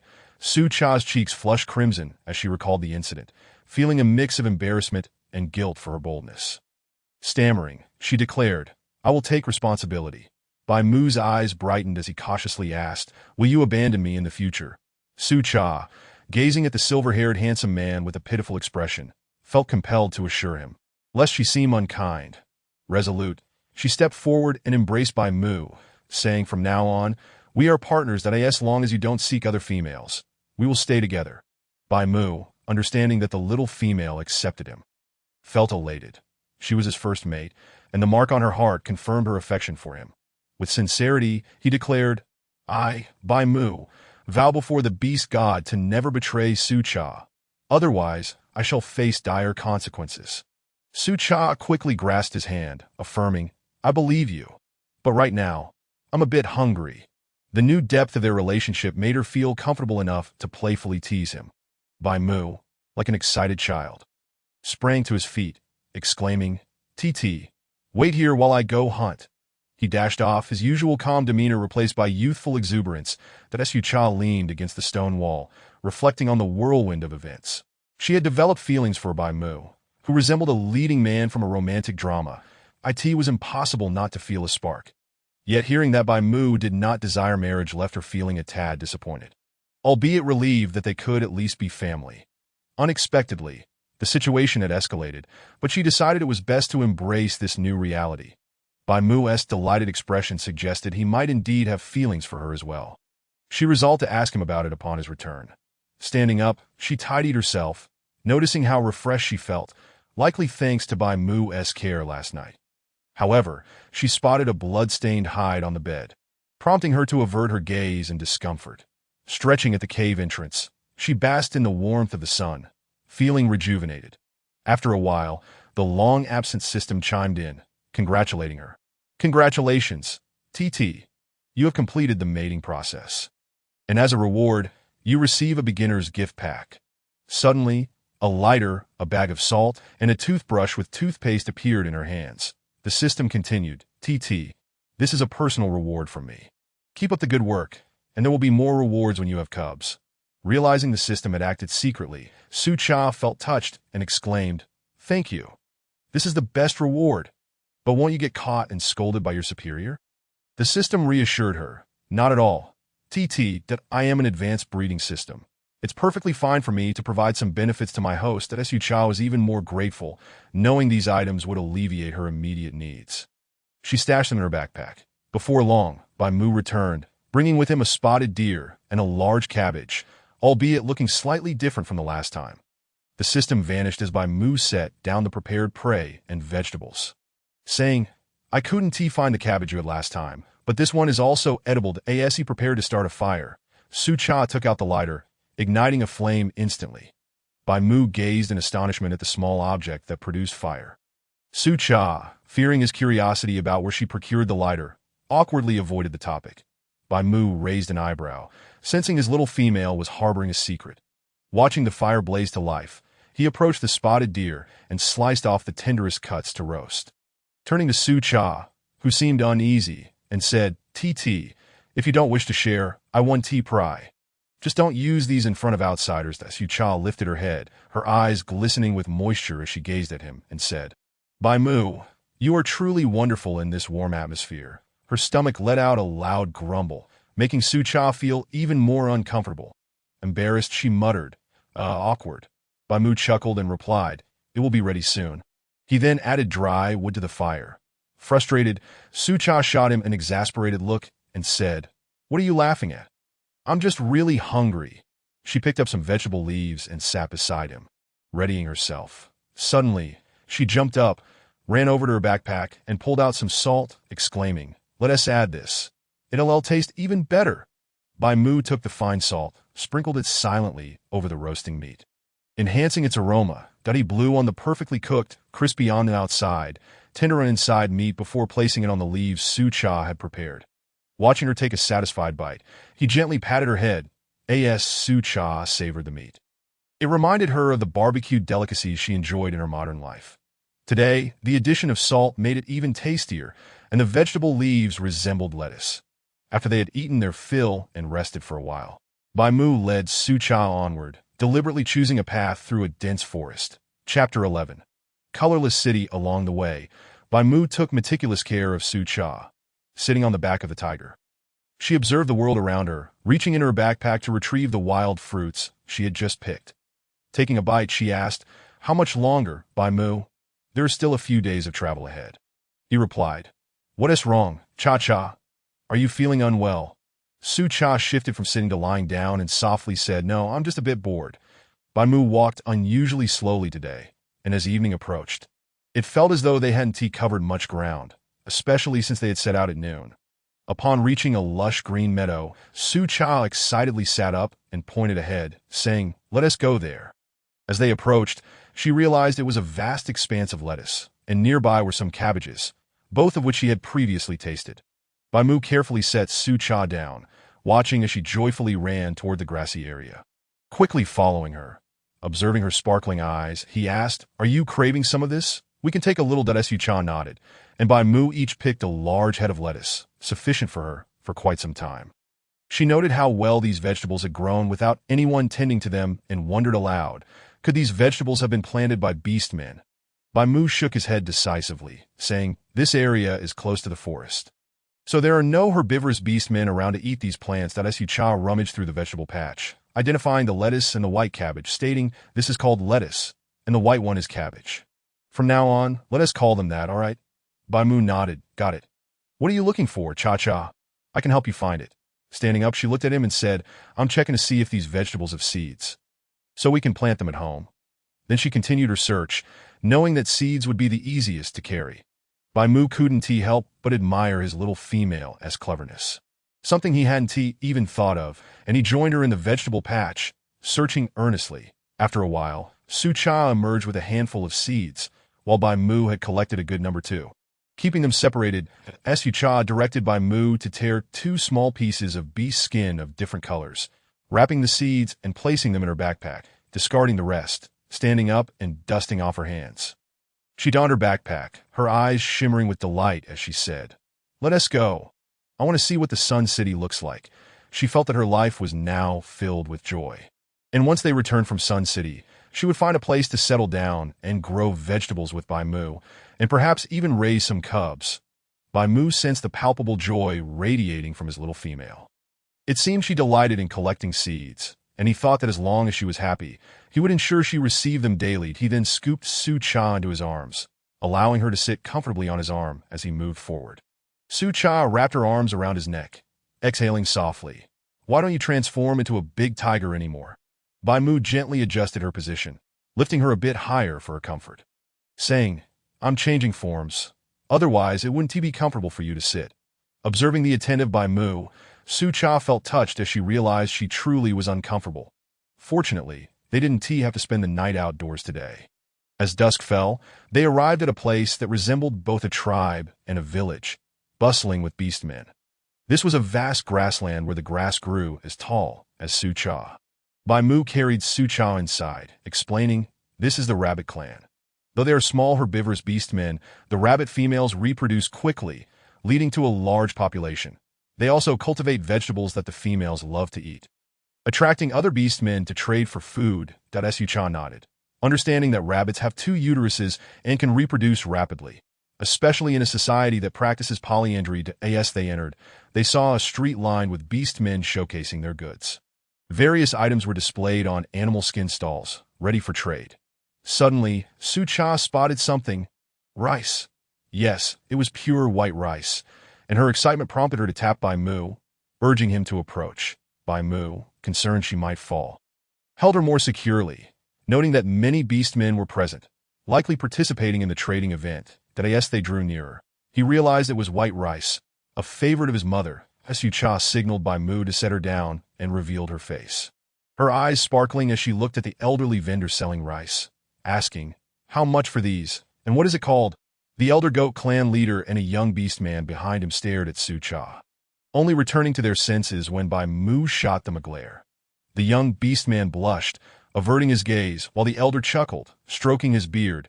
This little female is truly adorable. This is white rice, and only our goat clan can cultivate it. The it costs 25 beast skins or 2 colorless crystals, and all of this can be yours. Su-Cha looked at the 5 bags of white rice packed in animal skin laid out on the ground. It was too much to carry on their journey, so she shook her head and said, We only need 1 bag. All right, can you give me some seeds? The elder examined the petite, delicate female before him, smiling warmly. Of course. I'll give you the seeds as a gift. Point one bag of white rice will only require 10 beast skins. That Su Cha looked up at Bai Mu, shrugging her shoulders to indicate she had no money. Bai Mu handed over 10 beast skins to the elder goat. The elder's young assistant passed Bai Mu a bag of white rice and a handful of golden seeds. That as the young beast man tried to hand the seeds to Su Cha, Bai Mu gently took them from him.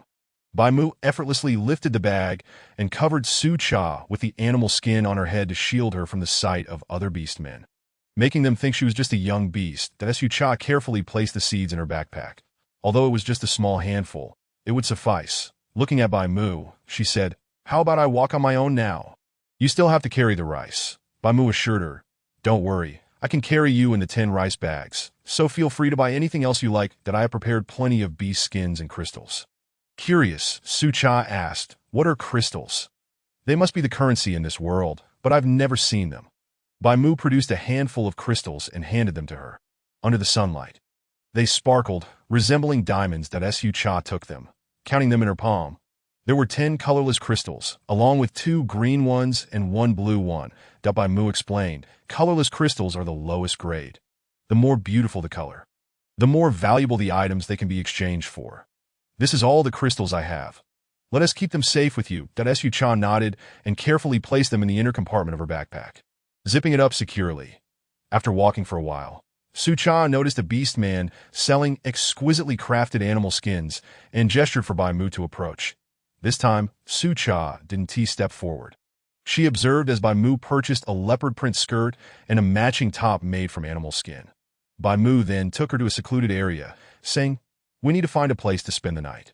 We'll stay in Colorless City tonight, but first, we must pay for our lodging." Su Cha didn't understand these matters, so she simply complied, leaning against his neck as she yawned. Chapter 12. The mysterious venomous python appears. Bai Mu carefully concealed Su Cha beneath the animal skins before heading towards the center of Colorless City.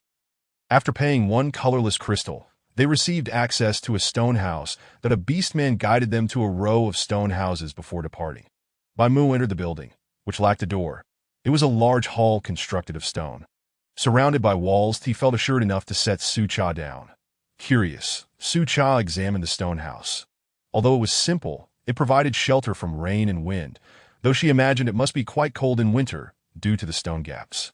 Bai Mu spread out the animal skins in a corner and pulled out a fluffy animal skin, placing it aside, knowing that his little female preferred to cover herself with them. As Su Cha looked outside, she noticed the sky had darkened completely, and there were beast men moving about nearby, indicating a bustling presence. Approaching Bai Mu, who was still preparing their bedding, she hugged him and asked, "What are we having for dinner?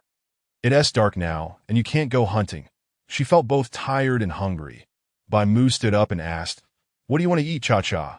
Su Cha pondered for a moment before pointing to her backpack, saying, "I have a few wild fruits left. I'll eat those. That I want to sleep."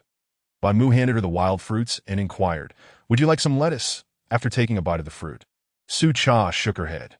Once she finished eating, she no longer felt hungry and looked at Bai Mu softly, asking, "What about you? What will you eat?" Bai Mu, noticing her sleepy demeanor, picked her up and gently placed her on the prepared bedding, saying, "I'm not hungry, just sleep." Gently patting Su Cha's back to lull her to sleep, Bai Mu waited patiently until she finally succumbed to slumber. Only then did he prepare to venture out for a morsel, lingering at the door to leave his scent before transforming into a white tiger and darting away. It wasn't until the depths of night that Bai Mu returned, bringing with him a wild boar, which he placed at the entrance before retreating to embrace the sleeping female. Lowering his gaze to Su Cha's soft, fair cheeks, he tenderly nuzzled her and then placed his hand on her belly, whispering, "You must be good and not let your mother discover you, nor cause her trouble, lest she comes out to reprimand you. Do you hear me?" Watching her beautiful sleeping visage, he too fell into a deep slumber. Unbeknownst to Su Cha, she was lost in delightful dreams, her lips occasionally moving as she slept soundly. As dawn broke, sunlight streamed in through the door, warming Su Cha as she awoke, feeling quite famished after only nibbling on a few wild fruits the previous day. Bai Mu stirred at her movement, looking down at the little female and inquiring, "Awake? Are you hungry?" Su Cha nodded, and Bai Mu rose to gather their belongings, stating, "It's difficult to make a fire within the city. We must leave here swiftly." Cha Chu Cha, intending to brush her teeth, glanced at Bai Mu packing, and decided to tidy her backpack instead. Bai Mu approached, draping a beast-hide cloak over her shoulders.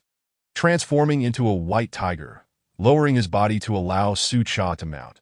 Once she was securely seated, he exited the stone dwelling, grasping the prey at the entrance before hastily departing the city. This place was of the lowest grade, and it was best to avoid unnecessary trouble, especially since he was not currently a beast. With the white tiger's swift pace, Su Cha gradually awakened. Bai Mu paused, turning his head to see that the city was no longer in sight, and found a location near a water source to set Su Cha down while he dealt with the wild boar. Su Cha took her toothbrush and toothpaste to the water's edge to wash up, observing Bai Mu skillfully handling the prey downstream. She had never seen him wash before.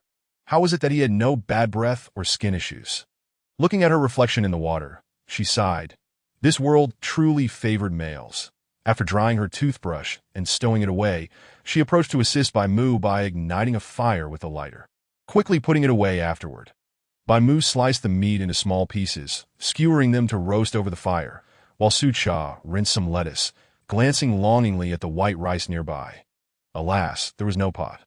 Just then, the system's voice chimed in. Cha-cha, keep up the effort to bear offspring for rewards. Though what those rewards are, I cannot say that Su Cha was startled, nearly dropping her vegetables into the water. As the system only appeared in the presence of others, without responding, she carried the washed lettuce leaves over to Bai Mu, who sprinkled a pinch of salt on the meat, tasting it to ensure it was just right before placing it on the prepared leaves to cool for Su Cha. He roasted a large piece for himself while Su Cha, using the chopsticks Bai Mu had crafted, wrapped the roasted meat in lettuce and took a satisfying bite, exclaiming, Bai Mu, your culinary skills are improving. Bai Mu watched as Su Cha adeptly used the small wooden sticks to grasp the meat, attempting to mimic her, but ultimately failing, giving up in frustration. After devouring an entire hind leg, Su Cha patted her belly and looked earnestly at Bai Mu, saying, Am I getting chubby? I feel like my appetite has increased. She then took a sip of water and stood to refill her container. Bai Mu approached, gently patting her. Not at all. Cha-cha, you remain as adorable as ever. Eating more meat will keep you healthy. After extinguishing the fire, he added, We should reach the Sun City the day after tomorrow. It's the largest marketplace where everything can be found at Su Cha nodded, intrigued by the prospect of the Sun City, shouldering her backpack and saying, Let us go quickly. We can enjoy ourselves for a few more days. Bai Mu gathered their belongings and transformed into a white tiger, swiftly leading Su Cha away. As they departed, a dark-scaled, venomous serpent with sharp glimmers slid down from a tree near the extinguished campfire, hissing softly as it fixed its obsidian gaze on Su Cha's vanishing figure. Only when she was out of sight did it silently slink towards the water's edge, submerging itself to deter any creatures thirsting for a drink. Bai Mu carefully navigated through densely wooded areas, collecting various seeds, while Su Cha pointed out a fruit resembling a durian, its hard white shell requiring Bai Mu's strength to crack open. Peering inside, Su Cha found no flesh, only a mound of white powder. She dipped her fingers in, sniffing it, reminiscent of flour, uncertain. So she called Bai Mu to collect the seeds, knowing they could not carry the fruit. Bai Mu transformed his hand into sharp claws, scaling the tree to check for seeds in the fruit he had just broken open. Su Cha looked up, cautioning, Be careful. If there are none, just come down. The height made it difficult for her to see him clearly, his figure appearing quite small. Before long, Bai Mu leaped down, presenting her with a handful of white seeds, saying, These should be seeds. Su Cha regarded the seeds, each about the size of her palm, unsure if they were indeed seeds, but she tucked them away for now. Bai Mu continued onward, asking, If you're hungry, tell me, and I will hunt. Su Cha nestled down, clutching the fur around his neck, replying, Not hungry yet. I ate too much earlier. This. The white tiger quickened his pace, transitioning into a run. Chapter 13. The unsightly beastman perched atop the back of the white tiger. Su Cha admired the vast scenery around her, everything appearing grand and suited to the beastman continent. Relaxing against the tiger, she languidly asked, Bai Mu, tell me about crystal stones and cities. I don't quite understand these. Bai Mu replied while running, Crystal stones are the currency of the wasteland continent, though they are rare. The lowest grade includes colorless, green, blue, yellow, red, and purple crystal stones. However, I have yet to lay eyes upon a purple one. Su Cha retrieved the crystal stones from her backpack, glancing at them before asking, "Where do these crystal stones come from?" Bai Mu slowed his pace, continuing, "These crystals correspond to cities, formed from crystal veins." The previous colorless crystal city contained a colorless crystal vein. The two major cities are Sun City and Moon City, with Sun City being the primary one overseen by the Beast King. Su Cha was astonished to discover that this world had a complete system of governance, with cities, Beast Kings, and circulating currency. She placed the crystals back into her backpack, pondering aloud if the crystals are guarded. "Can we seek out other veins? Wouldn't they belong to us if we found them?" Bai Mu hesitated, saying, "Cha-cha, crystal veins are not easily discovered. The Beastman continent has never revealed other crystal veins beyond those within cities." Su Cha chuckled. "What if we are fortunate? Wouldn't that mean we could strike it rich?" "Huh?" Bai Mu, exasperated, asked Cha-cha, "Do you have any water left? Should we refill?" He stood beneath a large tree, concerned that the next location may lack a water source. Su Cha checked her water bottle, noting half remained, and asked, "There's still some left. Do you want a drink?" Bai Mu transformed into his human form, catching Su Cha as she sat on his arm. Drinking the water before heading toward the nearby lake to refill, carefully placing the fresh water into her backpack. Holding her, he inquired, "We've been traveling since morning. Are you hungry?" Su Cha patted her belly and shook her head, attributing her lack of hunger to the hearty breakfast she had consumed. Bai Mu observed the sun overhead, estimating it was noon. "That you're so small.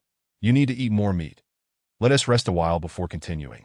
We should reach Sun City the day after tomorrow." That Su-chan nodded, expressing, "I don't want meat right now. I crave something lighter. If only we had a pot. I'd love some rice and stir-fried vegetables." Bai Mu guided Su-cha to a tree, saying, "Sit here and wait for me. I'll go pick some sweet fruits." That he pointed to a nearby tree laden with red fruits, though it was too high. Transforming his hand into tiger claws, he swiftly climbed the tree, carrying a small beast hide pouch. Su-cha watched in awe, marveling at how adeptly a feline creature could scale trees, seated on the grass. She observed Bai Mu as he plucked fruits from the branches. Moments later, he slid down, a broad smile on his face as he approached her, his silver-white hair shimmering in the sunlight as if it were aglow. Bai Mu appeared as though he had stepped out of a radiant light, and Su-cha felt a flutter of admiration as he neared, his eyes glimmering softly. That he squatted down to meet her gaze. Presenting the fruits, "These are quite sweet. Give them a try, and let me know if you like them." That Su-cha's cheeks flushed as she averted her gaze, eyeing the vibrant red fruits on the ground. Picking one up, she took a bite, juice bursting forth, revealing its sweetness. After finishing one, she looked at Bai Mu, asking, "Delicious, isn't it? Do you want to try one?" Bai Mu affectionately ruffled her hair, saying, "Be good and wait here for me. I'll go hunt." Su-cha nodded. Bai Mu wouldn't start a fire unless she was eating, as he preferred raw meat.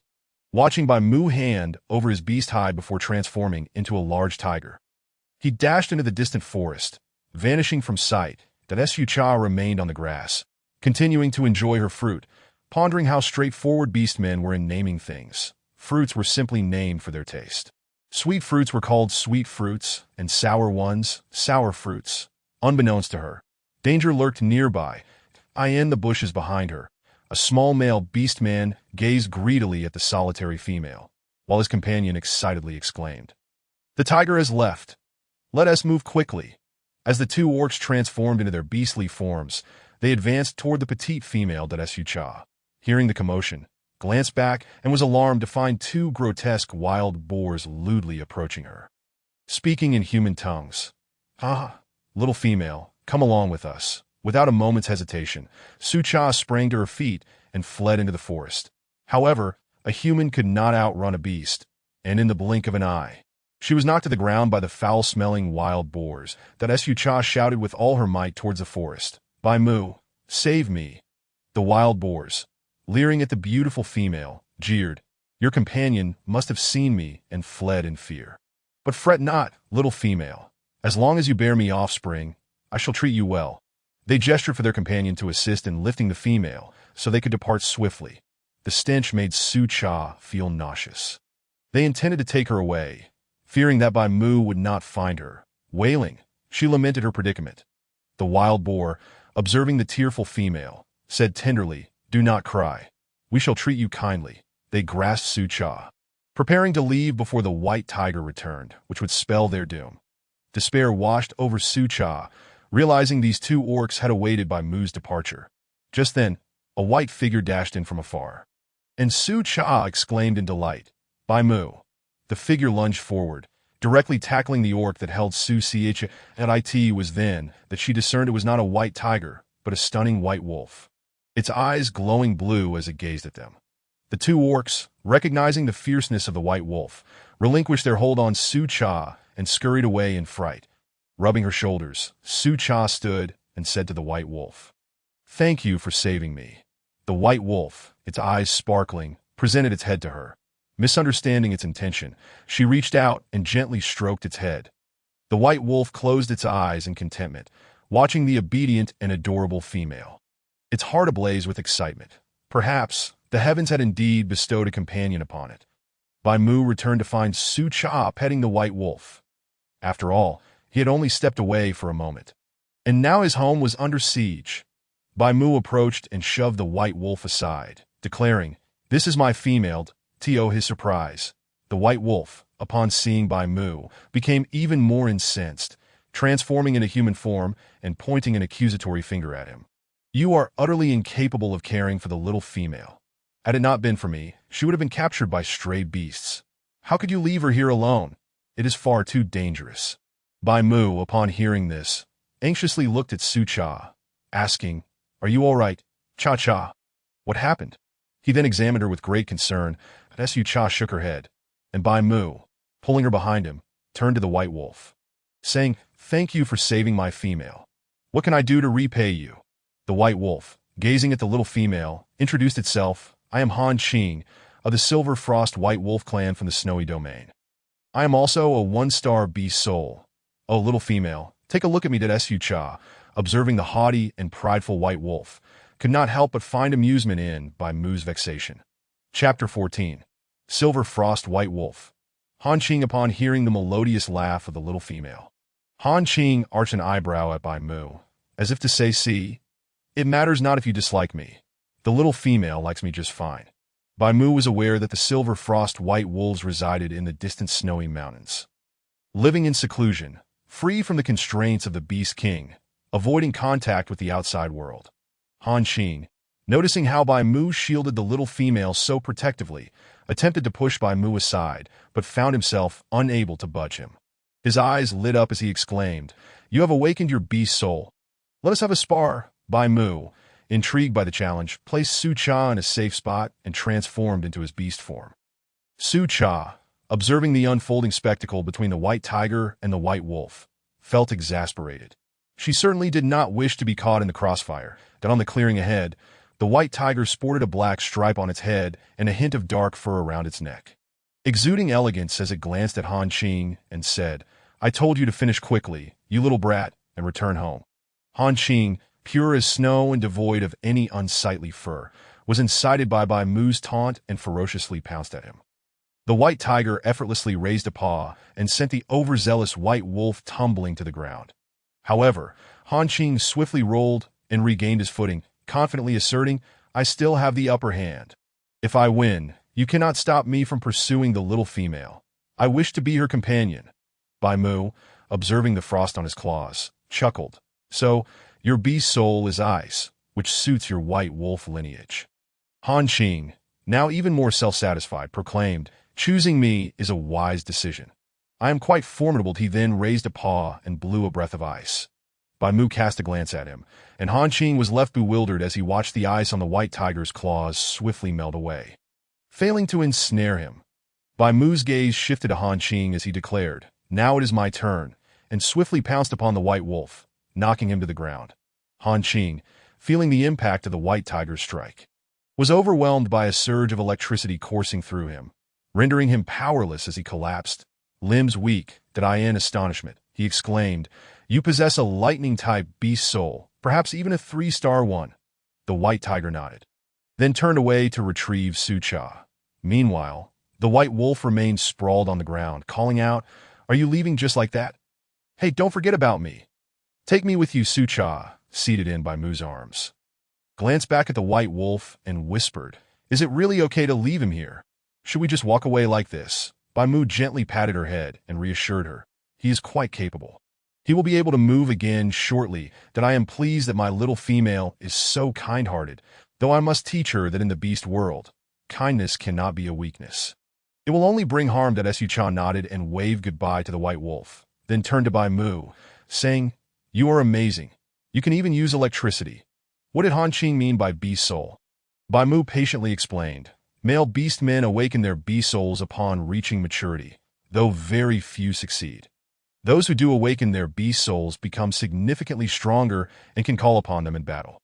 The white wolf just now possesses a 1-star ice-type beast soul." Then he gestured to the tiger's head ornamented with 3 stars, resembling a crown, and added, "I have a 3-star lightning-type beast soul." Su Chao admired the striking sight of the tiger's ornamentation, but was suddenly halted by Bai Mu's firm grip as he warned, "You can touch it tonight, but not now." That Su Chao obediently nodded, wrapping her arms around Bai Mu's neck as they passed by trees, now unable to spot Han Qing. Bai Mu, noticing the little female's actions, playfully patted her rear and assured her, "Fear not, I am gentle. He will be back on his feet in no time, that he talks too much. A little hardship will do him good." That Su Chao was intrigued to see someone provoked by Mu's emotions. Han Qing truly was amusing. Bai Mu, glancing at the disobedient little female, lightly smacked her rear and warned, "Keep your distance from that troublesome white wolf. He may lead you astray." That moment, a clear voice called from behind, "You wicked beast, speaking ill of me while I am near the little female." Su Cha turned to see the approaching Han Qing waving at them. The white wolf ran up, transformed into human form, and walked alongside Bai Mu, cheerfully inquiring, "Little female, what is your name? How many companions do you have? Would you consider me?" Su Cha looked at the silver-haired handsome man with glowing blue eyes and replied, "I am Su Cha, but I already have a companion, so I cannot consider you." Han Qing shrugged nonchalantly, "But you only have Bai Mu, right? I could recognize him as my superior. Consider me, Su Cha." Su Cha felt exasperated. "You cannot call me Cha Cha. Call me Su Cha. However, I only plan to have one companion." Bai Mu scrutinized Han Qing, aware that though he was unreliable, his 1-star beast soul was worth considering. He then patted Su Cha's shoulder. Han Qing, unfazed by Su Cha's rejection, nodded eagerly. "All right, I want to call you Cha Cha." He then resolved to cling to Su Cha and Bai Mu throughout their journey. Han Qing chattered incessantly, irritating Bai Mu, who ultimately zapped him into silence. Han Qing collapsed onto the ground, unable to move, exclaiming, "You wait. I will definitely return." Bai Mu, unfazed, continued on with Su Cha, glancing back at Han Qing, felt a twinge of sympathy. Indeed, he spoke far too much. Bai Mu, observing the sky, suggested, "Let us find a place to rest." Su Cha nodded, glancing back at Han Qing, who had caught up again, grinning widely as he said, "I know of a cave just ahead where I stayed a few days ago. Follow me." He then transformed into a white wolf to lead the way, and Bai Mu, surveying the surroundings, decided to follow suit. Su Cha, seated atop the white tiger's back, rubbed her shoulders, feeling quite fatigued despite Bai Mu's support. After a while, the landscape opened up, revealing a clearing devoid of towering trees that obscured their view. Han Qing stood at the foot of the mountain, waving at them. Bai Mu transformed into human form, cradling Su Cha as he approached. Han Qing, with a smug expression, remarked, "This place is quite nice, isn't it? I found it with great difficulty. It's well concealed." Bai Mu surveyed the area, indeed finding it suitable. The cave's entrance was surrounded by a large expanse of grass, with tall trees nearby providing cover. And 2 small trees at the cave's mouth rendered it nearly invisible from afar. Not wishing to engage with Han Qing, Bai Mu stepped inside the cave, organizing it for their stay. That Su Cha dismounted and explored the spacious cave, noting that it appeared quite clean, likely due to Han Qing's recent habitation. Han Qing, seeing that the troublesome tiger had finally set the little female down, rushed over and asked, Su, what would you like to eat? I can go catch something for you." Attempting to stroke her soft hair, he was met with a swift slap from Su Cha, who admonished, "Do not touch. Otherwise, I will have Bai Mu teach you a lesson." Han Qing pretended to be in great pain, hopping about and wailing that he needed kisses from Su to feel better. That I end Chapter 15. The fire burns the bottom. Su Cha shot him an exasperated glance and said, "Who gave you permission to address me so intimately? Call me Su Cha." She then walked over to assist Bai Mu in preparing the bedding. Bai Mu was still troubled by the incident when he was absent and Su Cha was bullied. Such a dazzling and beautiful little female would surely attract more than one suitor, and he felt inadequate to protect her alone that I in this brutal world where the strong prey on the weak. It was a daunting challenge. Therefore, he had no objections to Han Qing pursuing the little female, but whether he would succeed depended solely on Han Qing himself. But Su Cha, engrossed in organizing her backpack, failed to notice Bai Mu taking Han Qing outside. At the cave entrance, Bai Mu fixed a serious gaze on Han Qing and said, "You may pursue Su Cha, but do not harm her or do anything to make her sad, or I will take action against you. Whether Su Cha accepts you is entirely up to your own abilities." Han Qing, adaptable and eager, immediately brightened up and exclaimed, "Boss, does that mean you've accepted me? That's wonderful. I will definitely make Su accept me as well.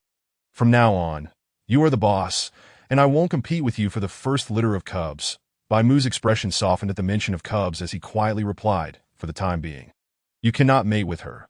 Su Cha is already pregnant, though she does not yet know that do not tell her. I will inform her myself." Envious of Bai Mu's paternal aura, Han Qing said, "All right, since you are the boss, we will take care of Su together. I will wait for the next litter." Bai Mu gave him a meaningful look before stepping inside. Han Qing followed, his voice echoing, "What is Su doing? Does she miss me?" Su Cha, without lifting her head, continued to sort through her backpack, counting the seeds she had collected along the way. Bai Mu remained wary of Han Qing, as they were not yet a family, and he was uncertain whether Han Qing posed a danger to Su Cha. Preparing kindling, Bai Mu looked at Han Qing and said, "You go hunt. I will stay here to take care of Su Cha." Han Qing had no objections and promptly removed his animal skin skirt, handing it to Su Cha before transforming into a white wolf and leaving that Su Cha buried her head, too shy to look at the exhibitionist. Before leaving, Han Qing pranced around her, flaunting his shiny fur. After watching Han Qing disappear, Su Cha muttered, "What a guy. What if he insists on following us?" Bai Mu, observing Han Qing's departure, ignited the fire pit using a lighter and began preparing for Su Cha, saying, "Let's keep this from Han Qing for now." Understanding, Su Cha sat beside the fire and remarked, "Is it all right for us to send Han Qing to hunt?" Bai Mu gently patted her head and replied, "It's fine. I will give him back what he catches later." That Su Cha said no more, and before long, Han Qing returned with a freshly caught prey in his mouth. Bai Mu spread out a large leaf on the ground for her.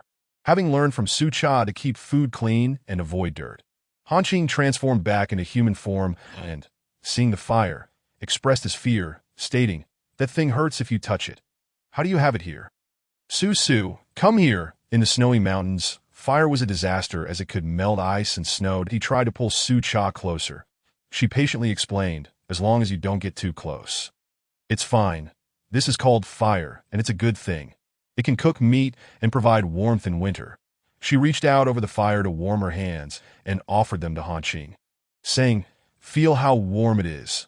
Han Qing touched her hands, noting they were smooth yet slightly rough in the palm, but indeed warm. Su Cha quickly withdrew her hand, glaring at him as she realized he was taking advantage of her. Bai Mu skillfully sliced the meat, skewering it to roast over the flames as it sizzled and released juices. Observing Bai Mu's fearlessness, Han Qing declared loudly, "It's just fire. Who says I've never seen it? I'm not afraid." He then sat closely beside Su Cha, bemused, noticed that despite the ample space, he insisted on crowding her, so she shifted closer to Bai Mu. Han Qing, feeling nervous, unconsciously let his tail flick out. Oblivious to it, Bai Mu, seeing both of them huddled close, reluctantly asked Han Qing to pass him the backpack behind him. Han Qing turned to retrieve it and naturally handed it over to Bai Mu. Not noticing the astonished looks from both of them, Han Qing, raising an eyebrow at Bai Mu, teased, "Take it. Are you mesmerized by my stunning beauty?" Su Cha stammered, pointing behind him. Didn't you feel anything?" Han Qing, puzzled, turned to see what was wrong and exclaimed, "On my tail." He leaped up and dashed outside, his tail still smoking. Su Cha, anxiously calling after him, shouted, "Don't run. Come back. There's water." Han Qing, now a wolf, howled as he bounded away. Inside the cave, Su Cha and Bai Mu exchanged glances, and she slowly said, "Shouldn't we check on him? He's terrified of fire." Bai Mu calmly sat down, continuing to roast meat. "It's fine. It only burned a little. You were dead." Su Cha, recalling Han Qing's panicked reaction, couldn't help but chuckle. In Chapter 16, the little wolf feels wronged. After a while, Su had eaten her fill when Han Qing finally returned, slowly making his way back into the cave. Su Cha stood up and asked, "Where's your tail? It didn't get burned, did it?" Han Qing leaped in her arms, wailing, "My tail was burned. It's so ugly, my most prized fur, and now I can't boast about it anymore." Boohoo glancing at his tail, which remained intact but devoid of hair. Su Cha comfortingly patted him, saying, "It will grow back. Come and enjoy the roasted meat." Han Qing shook his head, looking pitiful. "That I don't want it unless you make me your mate, that I've become ugly. And no female will want me. Su. Please show kindness and accept me." Su Cha, noticing his playful demeanor, ignored him and continued to sit down. "How come your hair didn't catch fire?" Han Qing quickly replied, "That can't happen. My hair is my life. My dazzling silver hair, as radiant as the sun, must not be harmed, or how many females would be heartbroken." He confidently fluffed his short silver hair and glanced at Bai Mu's long silver locks, suggesting, "Bai Mu, you should style your hair like mine. It would look so cool." Bai Mu cast a quiet glance at him, choosing to remain silent as he focused on roasting meat for Su Cha, who had been eating increasingly more lately. Unable to tolerate Han Qing's boastful demeanor, Su Cha seized his tail and said, "Let us see whose tail this is. Why is it so bare and dark?" Han Qing calmly took his tail back, shaking his head. "I don't know whose it is. Aren't we supposed to be eating roasted meat?" Seeing Han Qing change the subject, Su Cha remained quiet and offered him a piece of roasted meat wrapped in a lettuce leaf, saying, "Try this. It's definitely tastier than what you had before." Han Qing raised an eyebrow skeptically, accepting it, and said, "How good can it be? It's a hassle and tastes terrible." He then stuffed a whole piece into his mouth, treating it like a game. Bai Mu, observing him with a neutral expression, recalled how he once thought the same, only to be conquered by the taste of roasted meat, which he now enjoyed with Su Cha instead of raw meat. Su Cha awaited his reaction, eager to see him eat his words. After finishing, Han Qing's eyes sparkled with excitement as he looked at Su Cha and asked, "Is there more?" "That was the best meat I've ever had. What was I eating before? Garbage." He then watched as Su Cha fed Bai Mu and insisted, "You fed Bai Mu? You have to feed me too." Su Cha, exasperated, replied, "Can you be a bit more civilized? No more talk of garbage during meals." She pointed to the leaves nearby, saying, "Wrap your own. I'm busy." She then stifled a yawn. Bai Mu noticed the little female was growing tired, so he roasted a large piece for her, directly feeding Han Qing another sizable portion as well. After their meal, Han Qing was less intimidated by the fire, sitting a little farther away, and declared, "That was delicious. This is the best meat I've ever had." Bai Mu lifted Su Cha, placing her on the makeshift bed, covering her with animal skins, before transforming back into a white tiger, resting protectively at her side. Observing the little female asleep, Han Qing turned into a white wolf and lay at the entrance, wagging his tail unconsciously as he stared at his darkened tail. Defeated, he turned away to ignore it. Through the moonlight, Bai Mu gazed fondly at Su Cha's sleeping face, his ears drooping with contentment as he gradually drifted into slumber. The next morning, Su Cha awoke to find Bai Mu's large tiger head resting beside her. She admired his long whiskers, playfully considering reaching out to tug at them. Bai Mu had already awakened, but chose to keep his eyes closed to see what the little female would do until he felt a tug and winced, opening his eyes to find her holding his whiskers. Feeling guilty, Su Cha quickly hid her hand and said, "I just wanted to smooth your fur. I didn't realize you were shedding whiskers." Bai Mu gently nuzzled her, then stood up, stretching his limbs and transforming back into human form. But he squatted down to pull Su Cha up from the animal skin bed, saying, "Our Su Cha can really sleep. The sun is shining on her backside now." Su Cha, feeling all soft and languid against Bai Mu, replied, "I've been feeling lazy lately. I just want to sleep." She wandered towards the cave entrance, seeking the refreshing waters to wash her face and rouse herself from her drowsiness. She unexpectedly encountered Han Qing, who was returning from a hunt. The tall white wolf exuded an air of nobility, though its tail seemed somewhat out of place. Han Qing, with prey in his mouth, laid down a large leaf before placing his catch upon it and promptly transforming into human form, circling around Su Cha with an eagerness akin to a child presenting a treasure. "Su Cha, do try this. It's a fruit I painstakingly collected during the hunt," he exclaimed, displaying a vibrant red fruit.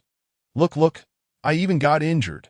With a toothbrush occupying her mouth, Su Cha glanced at the wound on his arm and noted, "If you had returned a little later, it might have healed by now."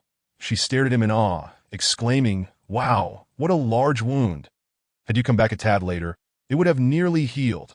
Han Qing appeared unfazed by her candid observations and continued to linger by her side, inquiring, "Cha-cha, what are you eating?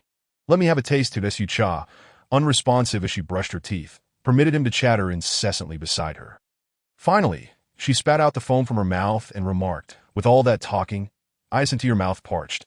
Han Qing gasped, exchanging glances with her, and in the silence that followed, he leaned closer, pouting in anticipation.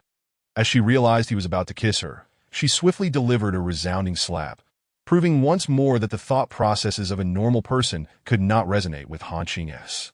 "That was not me asking. Su did why mouth truly is dry. I merely wished for a kiss," Han Qing retorted, pouting as he followed Su Cha, who was feeling a bit reluctant to eat the roasted meat offered by Bai Mu. Bai Mu, gently presenting a smaller piece of the roasted meat, said, "Cha-cha, please eat a little. Today is our last day. We must hasten our journey to the Sun City tomorrow," understanding the need not to slow them down. Su Cha accepted the food and savored it, appreciating Bai Mu's culinary skills so much that she went for a second piece. Bai Mu, observing the little female devouring her meal, affectionately ruffled her hair, saying, "Well done." After a quick bite for himself, he began to pack up their belongings in preparation for departure. Fearing they might leave him behind, Han Qing hurriedly consumed a morsel and voluntarily assisted Bai Mu with his packing. Meanwhile, Su Cha checked her backpack to ensure nothing was missing. Everything appeared to be in order today as she waited for them. She noticed Han Qing's industriousness in helping Bai Mu and curiously asked, "Are we heading to the Sun City? Is this on the way?" Han Qing, having secured the animal skins, casually replied, "What a coincidence. It seems we are fated to go together. I am also heading to the Sun City." Enviously glancing at Bai Mu's petite female companion, he lamented inwardly about when he might achieve such a status himself, before quickly setting off to catch up with Bai Mu, anxious not to be left behind by the cunning tiger. Chapter 17. A bitter smile feeling the wind rush past her ears, Su Cha clutched Bai Mu's fur tightly. Today's pace felt unusually swift, leaving her dizzy as she lay against the back of the white tiger. Gripping his neck fur, she wondered if riding a tiger could indeed induce motion sickness. Noticing her unease, Han Qing quickly called out to Bai Mu to halt. Transforming back into human form, Bai Mu gently set Su Cha down, patting her back soothingly. "Are you unwell? Did I go too fast?" The sensation of wanting to vomit, yet being unable to, was particularly distressing. She shook her head and took a sip of water before standing up. "I'm fine. It's strange that I feel dizzy," she mused, as she was typically not prone to motion sickness. Bai Mu glanced at the sun and gathered Su Cha in his arms, addressing Han Qing. "It's midday. Let us rest for a bit, that we'll reach the Sun City by evening, so there's no rush." Han Qing nodded, his worry for the little female evident as he recalled what the mother beast had said about the fragility of females. Vowing to take good care of his partner, leaning against Bai Mu's neck, Su Cha met Han Qing's concerned gaze and softly reassured him, "Don't worry. I'm not a porcelain doll." Han Qing poked her chubby cheek and inquired, "What is a porcelain doll?" Su Cha swatted his hand away and shot him an exasperated glance, feeling her cheeks had grown plumper. Bai Mu found a water source and set Su Cha down. Laying out a hide for her to sit on, that he fixed Han Qing with a serious look. "Stay with Cha-cha while I hunt."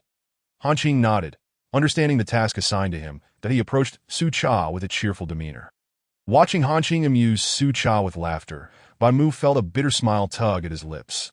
"Han Qing, I'll lend you a hand, but whether you succeed is up to you." With that thought, he leapt into the forest, transforming back into the white tiger that on the grassy patch.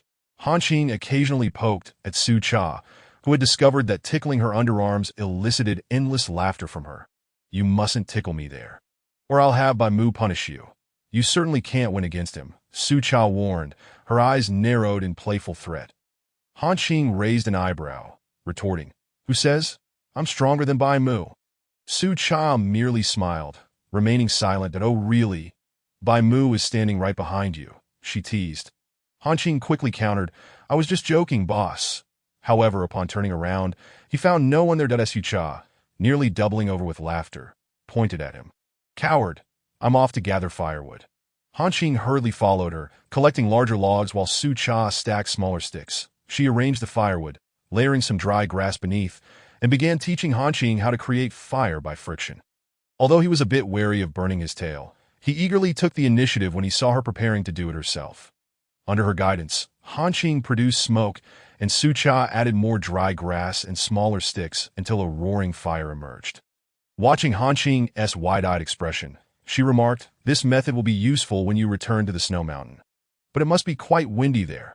Remember to shield the fire, or it won't ignite." Upon hearing Snow Mountain, Han Qing immediately interjected, "I don't want to go back. I want to stay with you as your partner. Bai Mu can't look after you alone." As Su Cha opened her mouth to respond, Han Qing covered it, saying, "I knew Su would agree. You truly love me." Su Cha, exasperated, chose to ignore the clingy dog, continuing to feed the fire while explaining to Han Qing how to maintain it for future use when he returned to the snow mountain. Han Qing attentively followed her lead, nodding along as he mimicked her actions. As the fire blazed brightly, with numerous pieces of wood reduced to charcoal, Bai Mu returned with 2 catches from his hunt. Su Cha grabbed a long stick to poke at the charcoal and gleefully embraced Bai Mu. "You're back. I started the fire today." Bai Mu affectionately rubbed her nose, complimenting, "Cha-cha, you did wonderfully. Now play for a bit while I handle the prey." I also brought lettuce, but I couldn't find any cabbage. As Su Cha took the lettuce and followed Bai Mu to wash it in the clear water. She cheerfully said, "Lettuce wrapped around roasted meat tastes even better." After washing, she raced back to the fire, laying out 2 large leaves on the ground and setting out chopsticks. Ever since teaching Bai Mu, he had lost interest, leaving only Su Cha to use them. She kicked Han Qing, who was lounging with his legs crossed, and pointed to the other piece of prey. "Go help out. Bai Mu has his hands full." Han Qing yawned, teasingly replied, "Since you called me, how can I refuse?" He stood up, glancing back at Su Cha, whose focus was completely on the fire. In a quick motion, he jumped back, planted a kiss on her cheek, and departed with a cheerful grin. Infuriated, Su Cha grabbed a nearby stick and threw it at him, only for Han Qing to catch it with a graceful leap while whistling back at her. Su Cha muttered under her breath, "What a thick-skinned, lecherous wolf." Continuing with her tasks, Bai Mu approached her with the clean prey. Su Cha recognized it as a spotted beast. Bai Mu sliced the tenderest part and placed it on a leaf, casually noting, "Today is lucky. I caught a solitary spotted beast." Feeling a pang of sympathy for the scratches on his arm, Su Cha scolded playfully, "You're a liar. You caught it just for me." She then leaned in to plant a soft kiss on Bai Mu's cheek. Bai Mu, charmed by the adorable little female, chuckled, "You little trickster." Su Cha stuck out her tongue, preparing to roast the meat on a skewer. Han Qing approached, observing Bai Mu's actions and attempting to emulate him, though his cuts were rather haphazard compared to Bai Mu's precision. Su Cha, noticing his rough technique, advised, "You need to cut it smaller. Then skewer it on a stick to roast over the charcoal." Han Qing shrugged, arching an eyebrow at Su Cha. "But this is more convenient. Just wait, mine will surely taste better than Bai Mu's," with enthusiasm. He began to roll his meat over the fire, but Su Cha shook her head, maintaining her focus on her own skewer. Once the meat sizzled and released its aroma, she sprinkled a bit of salt and waited until it turned a glorious golden brown before pinching off a small piece. Blowing on it and offering it to Bai Mu, anticipating his feedback, she watched eagerly as Bai Mu savored the meat and gently said, "This is the best, Cha-cha." Only then did Su Cha remove the entire skewer and set it on a leaf to cool slightly. Han Qing, attempting to capture her attention, let out exaggerated sounds of admiration. Su Cha shot him a disinterested glance, continuing to offer Bai Mu a lettuce wrap filled with meat, her eyes sparkling with delight. Han Qing, undeterred, increased his antics, resulting in Su Cha giving him an exasperated eye roll. After preparing another wrap, she huffed, "Here, eat this, you lecherous wolf." She then proceeded to enjoy her own wrap. Unfazed by her attitude, Han Qing cheekily replied, "I just know Su loves me." 3 individuals feasted upon 2 prey, primarily indulging in the meal were Han Qing and Bai Mu, both possessing hearty appetites. After a brief respite, they resumed their journey. Bai Mu tenderly caressed Su Cha's head, saying, "You've worked hard, Cha-cha. We shall arrive at Sun City by nightfall." Su Cha, eagerly climbing onto Bai Mu's back, exclaimed, "All right, let us set off." The trio continued on their way. Chapter 18. The bustle. It was not until darkness enveloped the land that they finally reached Sun City. Baimu draped a fluffy, white beast skin cloak over the little female, lifting her to rest upon his arm. As they approached the lively sun city, Su Cha adjusted her hat, gazing ahead at the flickering lights. Baimu explained, "Beastmen use fire, though sparingly. This is the main city for the exchange fair, which begins tomorrow.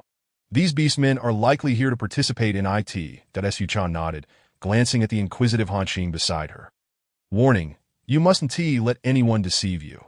Han Qing appeared somewhat dim-witted as he looked at the little female, pulling her hat down and hushing her. Let us heed Baimu's words. Though he may seem offbeat, he knows that a little female is beautiful, as you should avoid unnecessary trouble. Perhaps this was why Baimu had chosen Han Qing. Despite his unreliability, he was obedient, a trait that warranted at least a single star in beast spirit. Su Cha observed the bustling atmosphere of the night, and mused that tomorrow would surely be even more entertaining, nuzzling against Baimu's neck in a show of affection.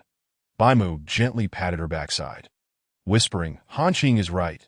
There are wicked beasts here, so be good and do not stray from my side." Su Cha, startled, inquired, "Are there human traffickers here?" Baimu, puzzled, asked, "Human traffickers?" Su Cha nodded, "Those who specifically capture females and children." Han Qing interjected, "Indeed, they target females like you, so stay close to us." Terrified, Su Cha clutched Baimu tightly and nodded, "I will be good and obedient." Upon reaching the city center, Baimu exchanged 2 colorless crystals for accommodations.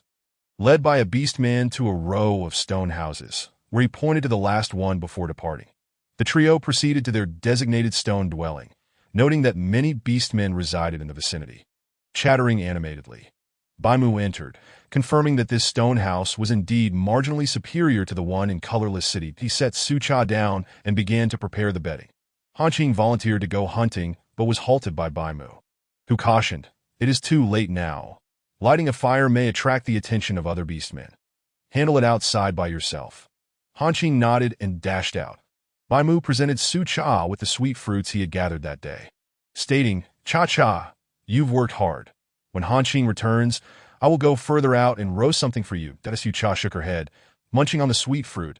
"I'm tired of these. It would be nice to have something different occasionally." After consuming a couple more, she declared, "I'm full. I don't want roasted meat anymore." Sitting on the bed, she looked at the empty doorway and suggested, "Let us hang a beast skin over it.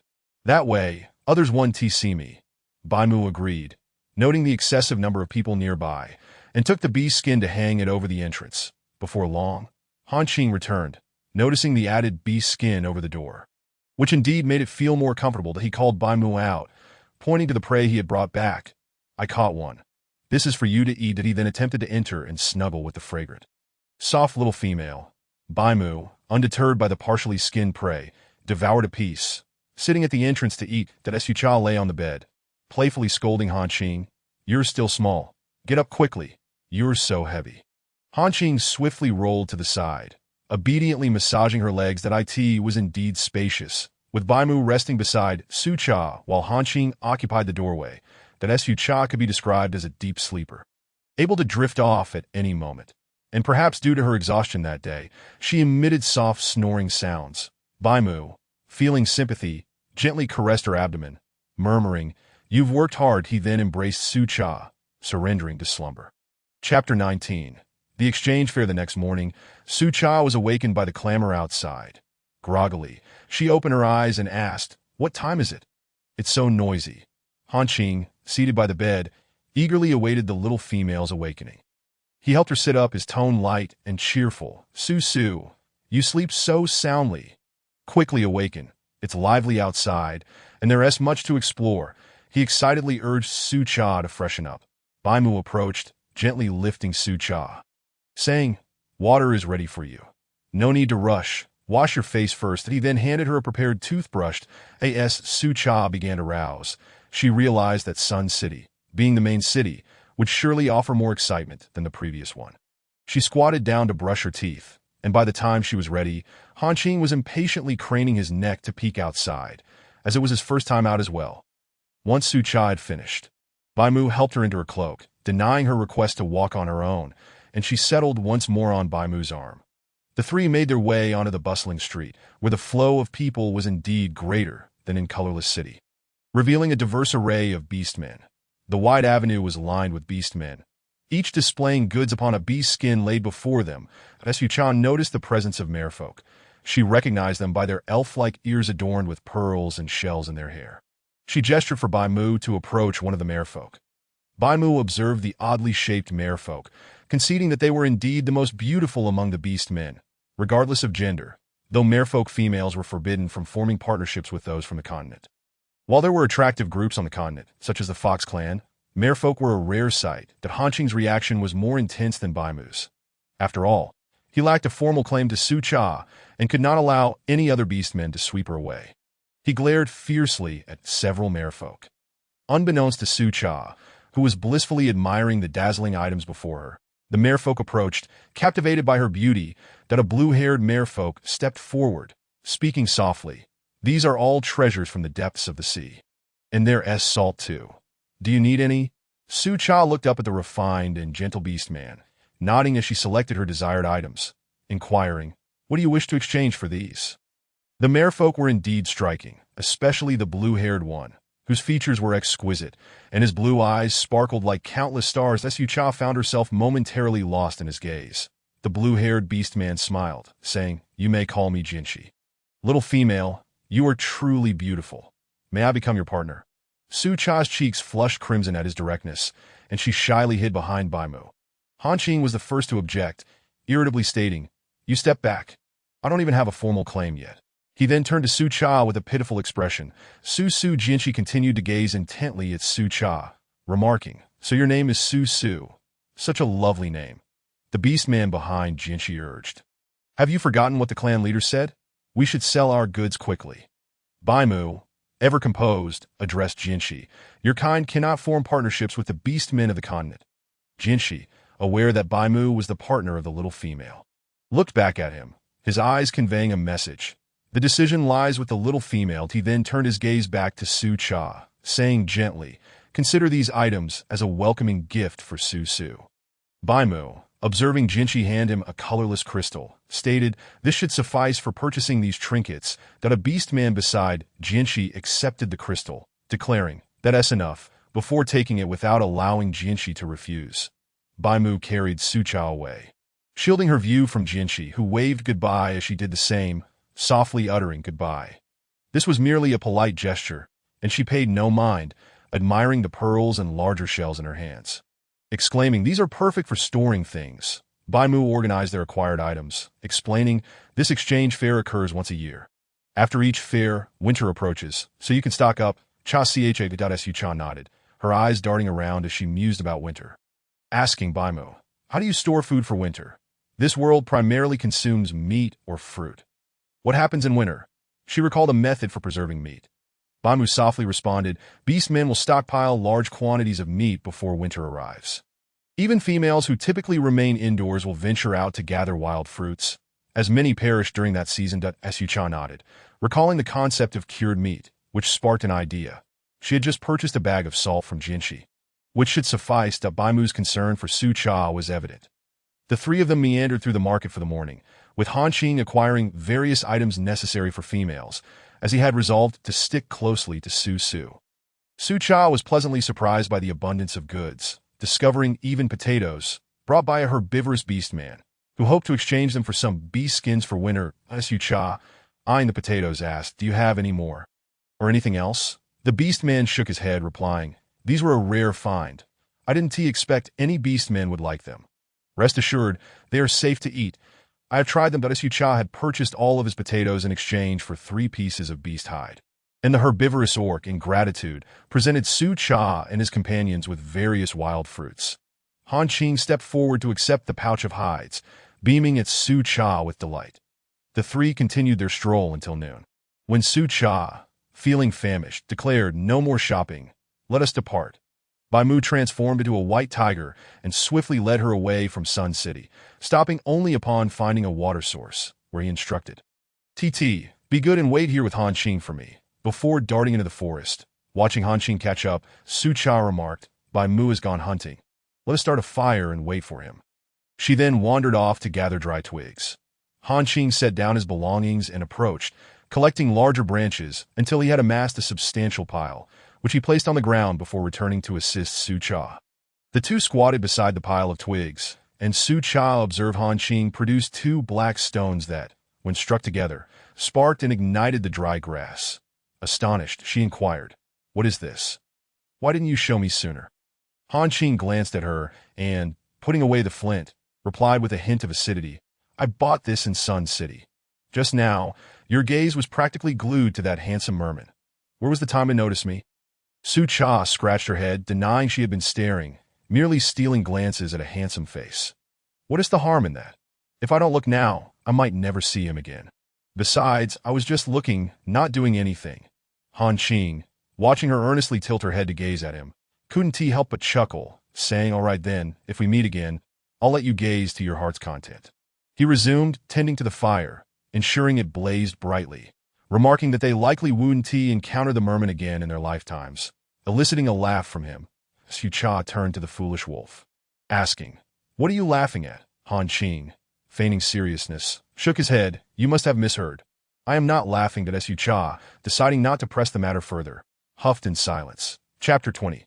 By Mu's family, Su Cha began organizing the assorted items she had purchased, instructing Han Qing to keep the fire going. To her surprise, she had acquired quite a bounty, realizing she needed to devise a way to earn money. Observing the neatly arranged items on the ground, she noted the presence of potatoes, shells, pearls, a few red fruits, which were chilies, some wild fruits, and a lump of salt. Han Qing, glancing at his own acquisitions, tossed them into the mix, saying, "Let us combine our finds." Su Cha shot him an annoyed glare as he disrupted her neat arrangement, but resigned herself to reorganizing everything.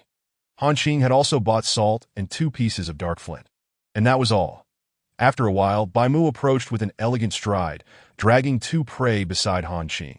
This time, Su Cha did not recognize the game. Bai Mu, reverting to his human form, began preparing one of the animals. After spending a few days together, Han Qing and Bai Mu had developed a certain rapport. Without further ado, Han Qing took the other prey and ambled over to Bai Mu, murmuring something to him. Han Qing appeared thrilled, animatedly gesturing, while Bai Mu maintained his usual calm demeanor. As Su Cha packed their items, eyeing the chili she did not intend to eat, as she wanted to preserve seeds, she laid leaves on the grass to wait for Bai Mu and the others. Tossing a few small potatoes near the fire, Bai Mu approached, placing the prepared game on the leaves and sitting beside Su Cha, smiling as he asked, "What are you roasting, TT? You could simply toss it into the fire." Su Cha glanced at him and replied, "You'll find out soon enough." She then skewered pieces of meat and placed them on the fire, watching them sizzle and drip with juices, salivating at the sight. Bai Mu also began roasting smaller pieces of meat, advising Han Qing to slice them thinner so that TT could chew them easily.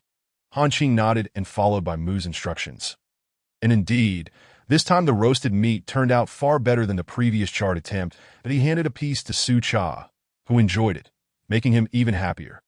After their meal, Bai Mu extinguished the fire and said, "By nightfall, we should reach the White Tiger tribe." That Su Cha, startled, sat up and exclaimed, "You're taking me home to meet your parents?" She nervously raked her fingers through her hair. Bai Mu approached her, embracing her, and reassured, "TT, don't worry. My mother will adore you, that I will be there." Su Cha relaxed, replying, "All right then." Bai Mu lifted her up, saying, "Let us be on our way." Han Qing followed behind, carrying their belongings.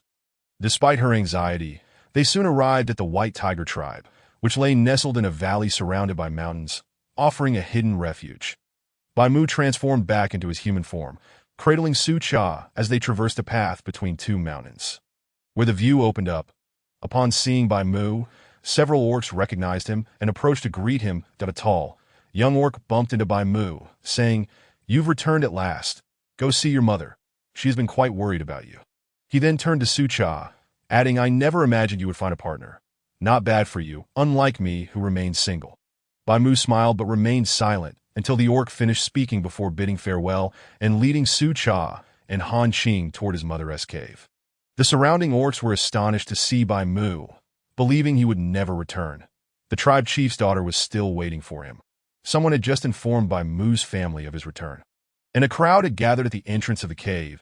An older female orc rushed over upon spotting Bai Mu, embracing him and weeping, "You little rascal.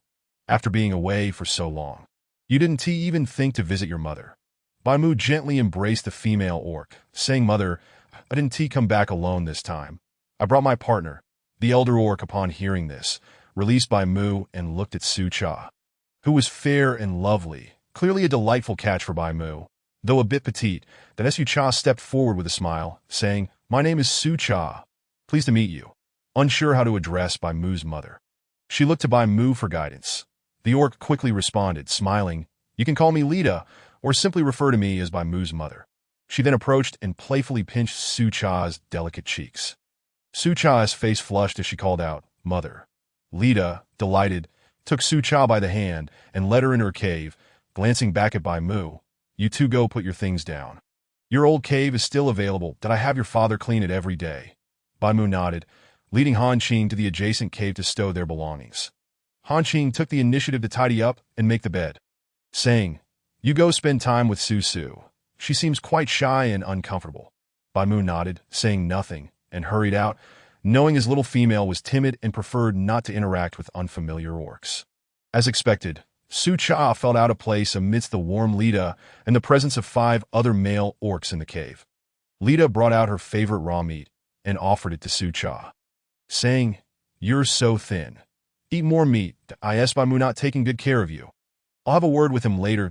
Su Cha, feeling hesitant to refuse her future mother-in-law, was about to accept when Bai Mu rushed in and took the meat, saying, "Mother, TT has already eaten.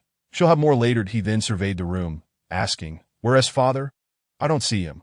Lita, gazing fondly at her beloved son, replied, "Your father ran out to catch prey as soon as he heard you were back."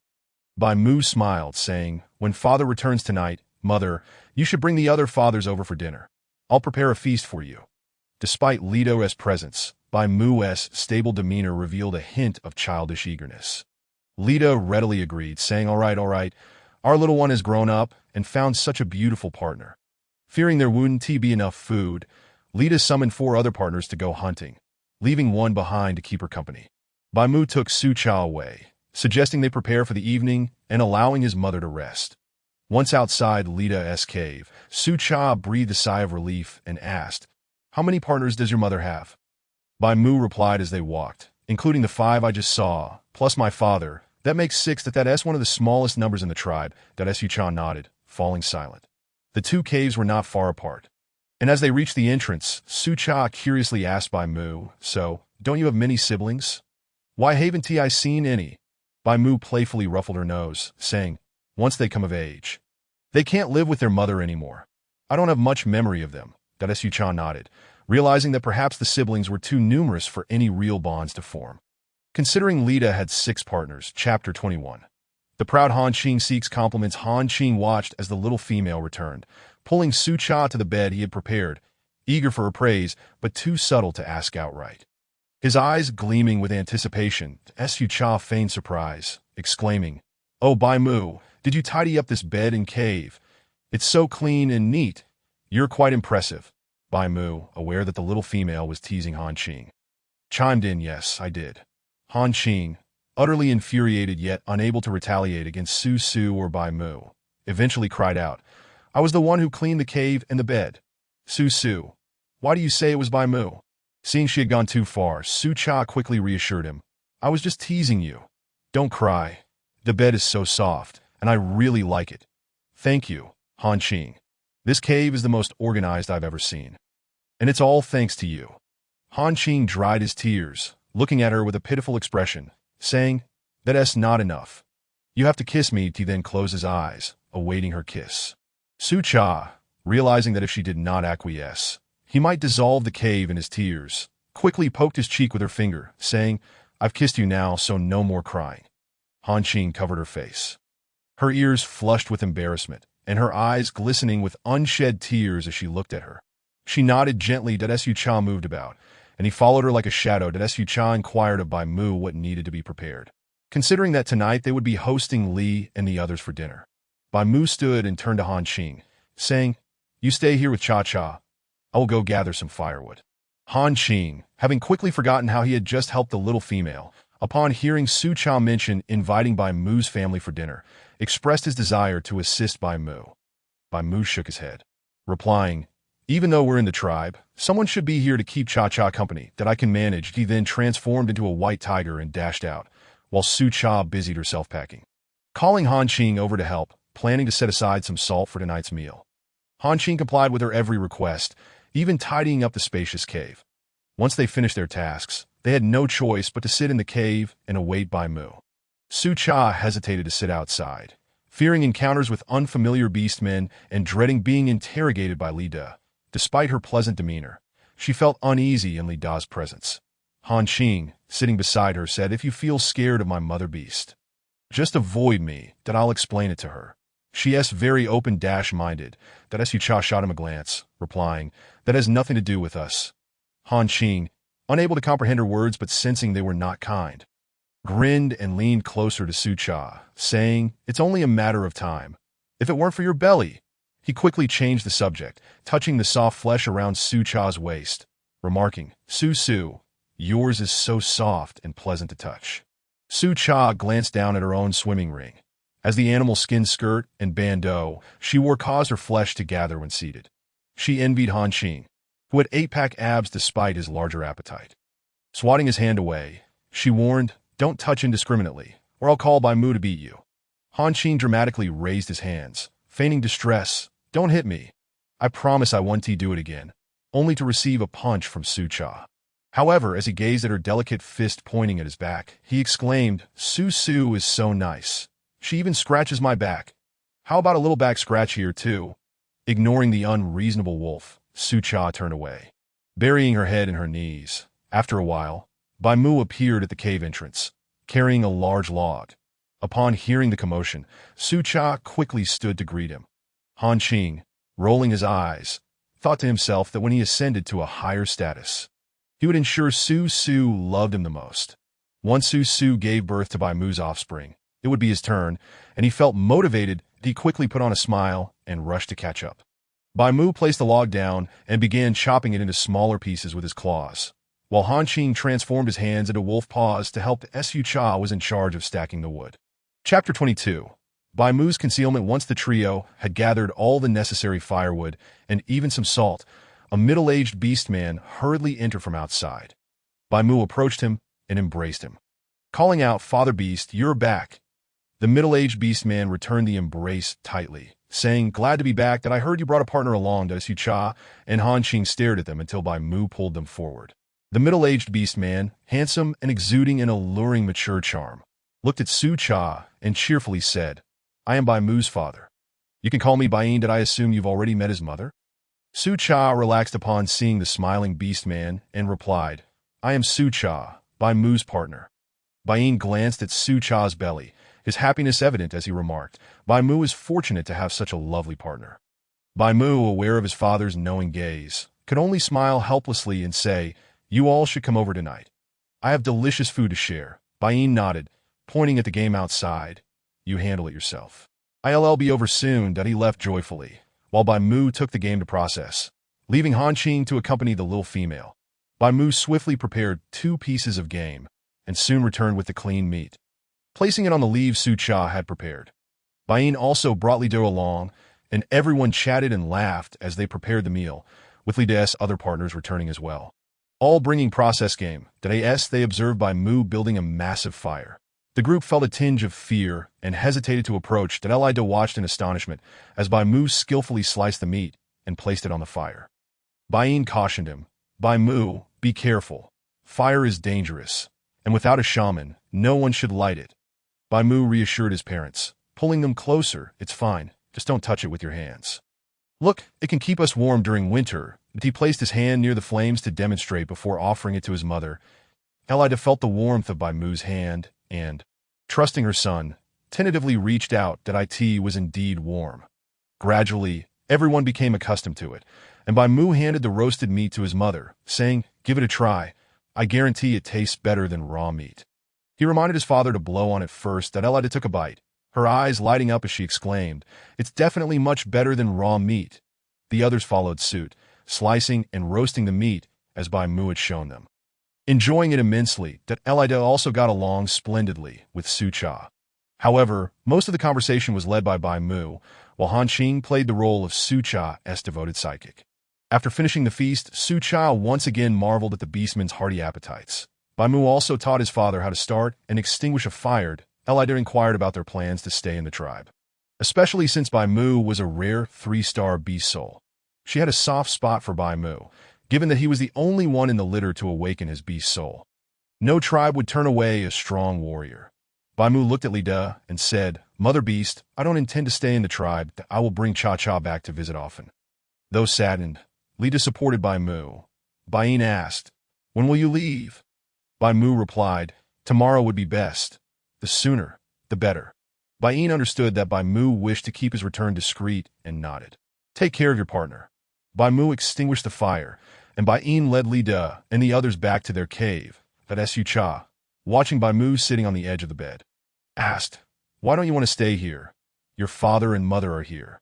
Han Qing, indifferent, thought that wherever Su Su was, he would be as well, and at that moment, he was peacefully dozing at the cave entrance. Bai Mu, holding the sweet and obedient little female close, said, "I want to find a better place where Cha-Cha can safely spend the winter." Su Cha yawned, nodding as she prepared to sleep. Once she fell asleep, Bai Mu sat up, gazing at her sleeping face, softly apologizing. "I'm sorry for hiding things from you, that I will handle it." He then embraced Su Cha, drifting off to sleep.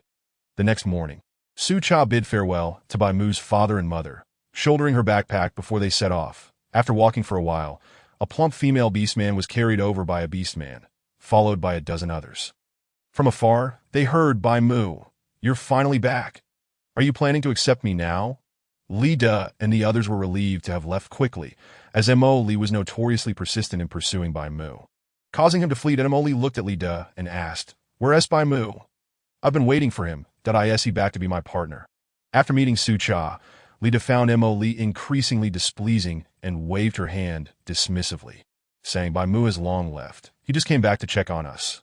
Enraged, Mo Li lashed out at her partner, kicking and scolding them for being useless. Exhausted, she panted, declaring, "Bai Mu will be mine. Just wait." She waved her hand, signaling her partners to carry her back, a routine they had grown accustomed to. They knew to wait until she tired herself out. Elida watched their retreating figures, relieved. Thankfully, the cub didn't follow her. She then allowed Bain to assist her back to the cave. The morning breeze had turned slightly cold, and the female's body was fragile and susceptible to illness as they gazed at the tribe gradually disappearing in the distance. Su Cha asked, "Where are we going?" Bai Mu pondered. Although the Baihu tribe was good, he felt uneasy with Mo Li around, worrying for Su Cha's safety. Mo Li was indeed unreasonable, throwing tantrums to get her way, especially with her numerous partners in tow, that he was not afraid of Mo Li herself, but feared she might target Su Cha. For now, they could only head toward the lush forested areas to find a strong tribe where they could settle down securely for the winter. Han Qing, looking somewhat dim-witted, watched Bai Mu, awaiting his decision. After a moment of silence, Bai Mu spoke solemnly, "Let us head toward the forested areas and choose a tribe to settle down in." Su Cha nodded in agreement. Glancing at Han Qing, who eagerly declared, "I'm currently a single beast, so you must take me in." Su Cha remained silent, while Bai Mu replied, "Let him join us." "Winter is approaching." Su Cha nodded, and the three of them set off once more. This time choosing a route abundant in water sources and dense trees, aiming to find a reliable and powerful tribe to weather the winter. After all, in some tribes, when beastmen ran low on food, they would invade weaker tribes. Winter was brutal. They had to guard against invasions from other tribes as well as beast tides. Male beastmen fared better with their beast forms, but females were at a disadvantage, easily falling ill without their beast forms. Many females succumbed to illness and died during the winter. Chapter 23. The cub is gone. Su Cha gazed at the towering trees, which emanated an aura of danger accompanied by the sounds of wild animals. Han Qing, observing the pale face of the person on his back, assumed that the young female was frightened and hurriedly urged Bai Mu to hasten their departure from this perilous place. Su Cha, witnessing Bai Mu suddenly quicken his pace, clutched her abdomen and weakly uttered, "My stomach hurts." Sweat trickled down her pale cheeks. Noticing Su Cha's alarming condition, Han Qing swiftly halted, transformed into his human form, and gently lifted her down from Bai Mu's back. Su Cha grimaced in pain, exclaiming, "It hurts." Startled, Bai Mu scooped her up and dashed away, with Han Qing, fearing for her well-being, quickly following suit. Bai Mu, familiar with many regions of the barren continent. Knew that there was a nearby tribe. As he surveyed the vast mountains, his heart ached for the young female nestled in his arms, and he softly reassured her, "Cha-cha, I found a shaman. Just hold on a little longer." He then sprinted toward the highest peak, with Han Qing closely trailing, his gaze filled with worry for Su Cha could only feel her stomach twisting in pain. Fearing that her menstrual cycle had begun, as she often suffered from dysmenorrhea. Midway through their frantic escape, they encountered a group of Lion Clan beastmen who were preparing to go hunting. The lions, taken aback by the sudden appearance of the beastmen, quickly assessed the situation.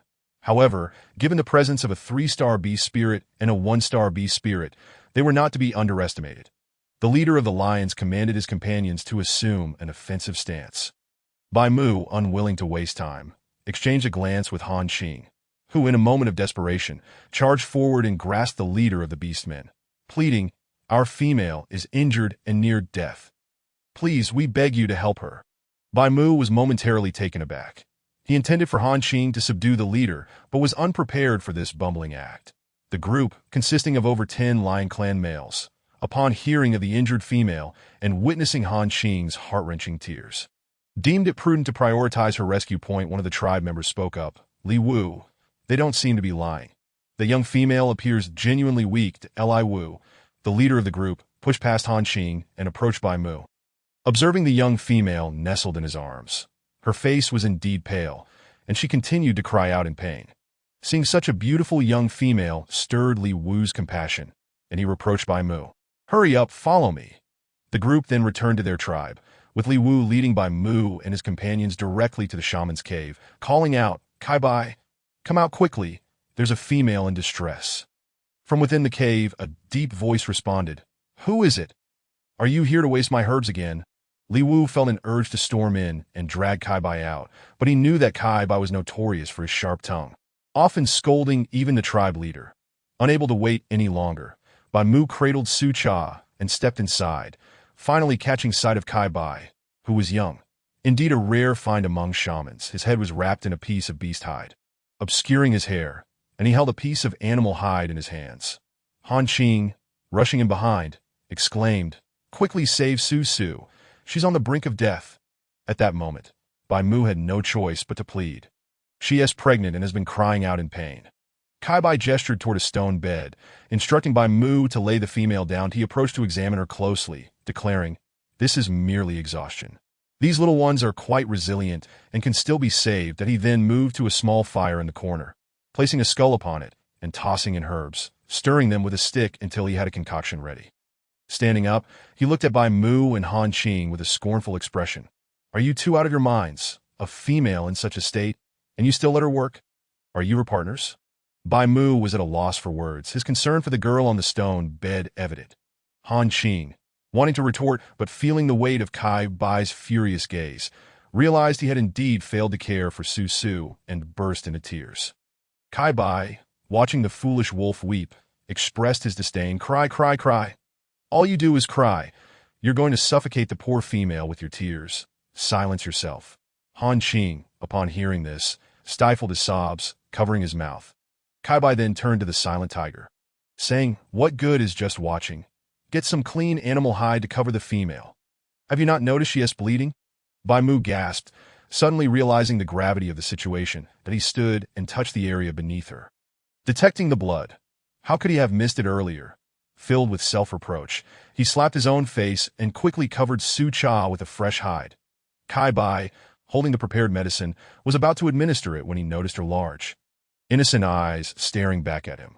With a resigned sigh, he said, "The young female is unconscious.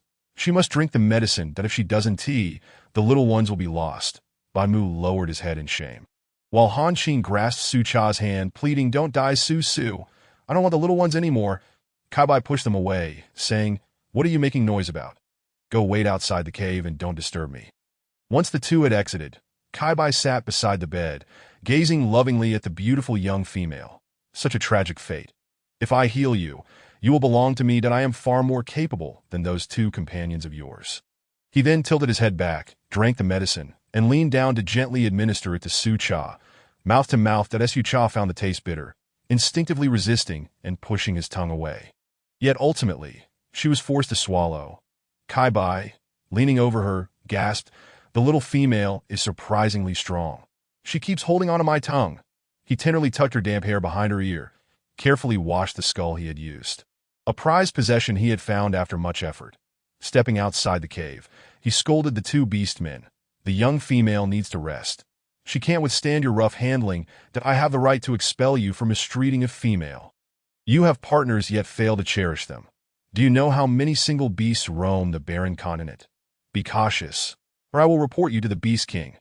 Only then did Bai Mu raise his head, inquiring, "How is Cha-Cha? Has she woken?" Kai Bai replied curtly, "No, the female is too weak. She needs time to recuperate. You may leave. I will take care of her since you clearly cannot." Bai Mu regarded him for a moment before falling silent, saying, "I apologize. This was our mistake. When Cha-Cha wakes, please inform me that it's not as you believe." Kai Bai nodded. "The young female will stay with me for now. As for you two, sleep wherever you wish. But let me remind you, winter is approaching, that don't think of sneaking her away when she wakes. Her body is far too fragile." Bai Mu looked at the beastman solemnly, "But there are still 3 months left." Kai Bai interjected, "This year is different. It is predicted to be the worst blizzard in history, based on my astrological calculations. Remaining here for the winter is your best option." Reluctantly, Bai Mu acknowledged Kai Bai's words. Nodding and thanking him, "Thank you for taking care of Cha-Cha. We will seek out your tribe leader." He then pulled Han Qing away. Watching them leave, Kai Bai sighed in relief. This Baihu tribe beastman was not easily deceived. Fortunately, they agreed to stay. He returned to the cave, sitting beside the stone bed, admiring Su Cha's delicate features. Her long, silky hair and exquisite features, pale from illness, made her all the more endearing. Leaning down, Kai Bai pressed a gentle kiss to Su Cha's lips. Licking them to ensure they were not so dry, he clicked his tongue, stroking her soft skin, feeling every inch of her irresistible charm. The following morning, Su Cha awoke, feeling less pain in her abdomen. She shifted slightly, sensing discomfort, and turned to see the beast man lying beside her. Startled, she quickly sat up and asked, "Who are you? Where are Bai Mu and the others?" She instinctively shrank against the stone wall. Kai Bai, awakened by her movement, lazily propped his head up, gazing at the pitiful young female. "That you're awake. Bai Mu and the others are next door, that I won't allow them near you." Relaxing, Su Cha concluded that he was a good beast man. She took the opportunity to examine him closely. He was tall and well-defined, with striking features and a mane of dazzling golden hair bound with a piece of animal hide. His eyes, also a beautiful gold, reminded her of a cat she had once seen while working for a wealthy family. Kai Bai, confident in his good looks, positioned himself to display his best angle. Rising, he maintained a respectful distance from Su Cha. "I apologize, little female. You were gravely injured yesterday, that I used a great deal of herbs to save you, that I suspect those two beast men mistreated you, and I worried you had no one to care for you. Which is why I inadvertently fell asleep." That Su Cha glanced around the cave, noting its tidy arrangement and abundance of herbs. Listening to him, she felt unable to blame him, lowering her head in silence. Kai Bai, unhurried and casual, continued, "This is the Lion Clan, and I am their shaman, Kai Bai. You need to rest with me for a while. Otherwise, the little ones in your belly will be at risk." Overcome with surprise, Su Cha quickly lifted her head, exclaiming, "I'm pregnant." Kai Bai nodded, his suspicion deepening. "You didn't know you were pregnant. You've simply overexerted yourself." That Su Cha, while unaware of her condition, was certain that the child was Bai Mu's. She decided to ask him later, looking at Kai Bai and softly saying, "You can call me Su Cha. Could you please fetch Bai Mu for me?" "Thank you." Kai Bai nodded and stepped outside. Yesterday, Bai Mu and the others had settled in a cave next to Kai Bai's. Bai Mu was busy smoothing out the jagged stones, making them as soft as tofu under his sharp claws. Upon seeing Kai Bai enter, he eagerly inquired, "Is Cha-Cha awake? I want to see her." Without waiting for the response from Su Bai, he dashed towards the neighboring area where Han Qing was out hunting with the Lion Clan. Marking a formal settling in here, Su Cha, observing the earnest demeanor of Bai Mu as he entered, inquired seriously, "Bai Mu, did you already know about my pregnancy?" Bai Mu, realizing that Su Cha was indeed aware, nodded and replied, "Cha-Cha, I did not intend to conceal it from you. I merely feared you would not take it well." That Su Cha, with a hint of helplessness, responded, You should have told me sooner. The shaman Subai mentioned that this little one nearly didn't make it, that if anything were to happen, I would be even more heartbroken. Bai Mu approached her, embracing Su Cha with a sense of guilt. I am sorry. Cha Cha that it is my failure to care for you properly, that we may need to stay here for a while longer. I have already spoken with the Lion Clan leader about our stay.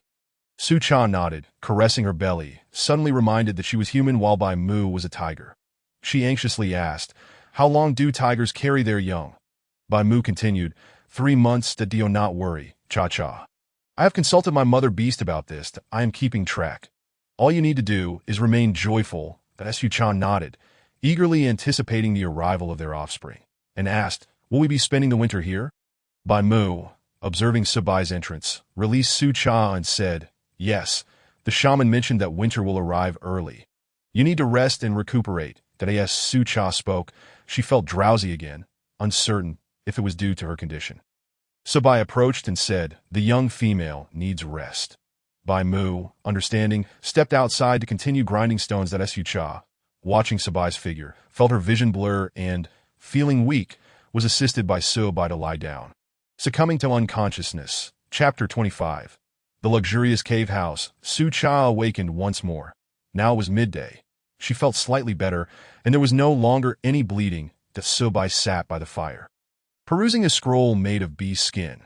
Upon noticing Su Cha's awakening, he set the scroll aside and approached with a smile. You are awake. Are you hungry? He then handed her some roasted meat, thoughtfully cut into small pieces. That Su Cha, having spent considerable time in the beast world, was seeing a beast man cook meat over fire for the first time. She smiled apologetically, saying, thank you, but I need to wash my face first. As she attempted to rise from the stone bed, she realized it was made of rock. Explaining its hardness and the slight elevation from the ground, Subai stepped over and gently lifted her, saying, if you need anything, just tell me, and I shall fetch it for you. Su Cha shook her head, feeling embarrassed to trouble Subai, and softly said, could you please call Bai Mu for me? Thank you. Subai promptly carried Su Cha to the next room, where Bai Mu was still grinding stones. Upon seeing them enter, he transformed into human form and took Su Cha from Subai's arms, who then exited. Su Cha wrapped her arms around Bai Mu's neck, saying, I want to brush my teeth. This will be our home from now on, right? Bai Mu set her down and retrieved toothpaste and a toothbrush from his backpack, squeezing some onto the brush and handing it to her, and he squatted nearby with a bottle of mineral water, nodding, Cha Cha, let me know if there is anything else you need. That he understood that his little female had unique and whimsical ideas. Su Cha spat out the foam in her mouth, rinsed, and asked Bai Mu to put the toothbrush away. She began examining the cave, noting that Bai Mu had created an open space that could serve as a living room. She pointed to the left, saying, we should make another room here, leaving space for a bed in the middle, just like the stone bed Subai has. Bai Mu nodded in agreement.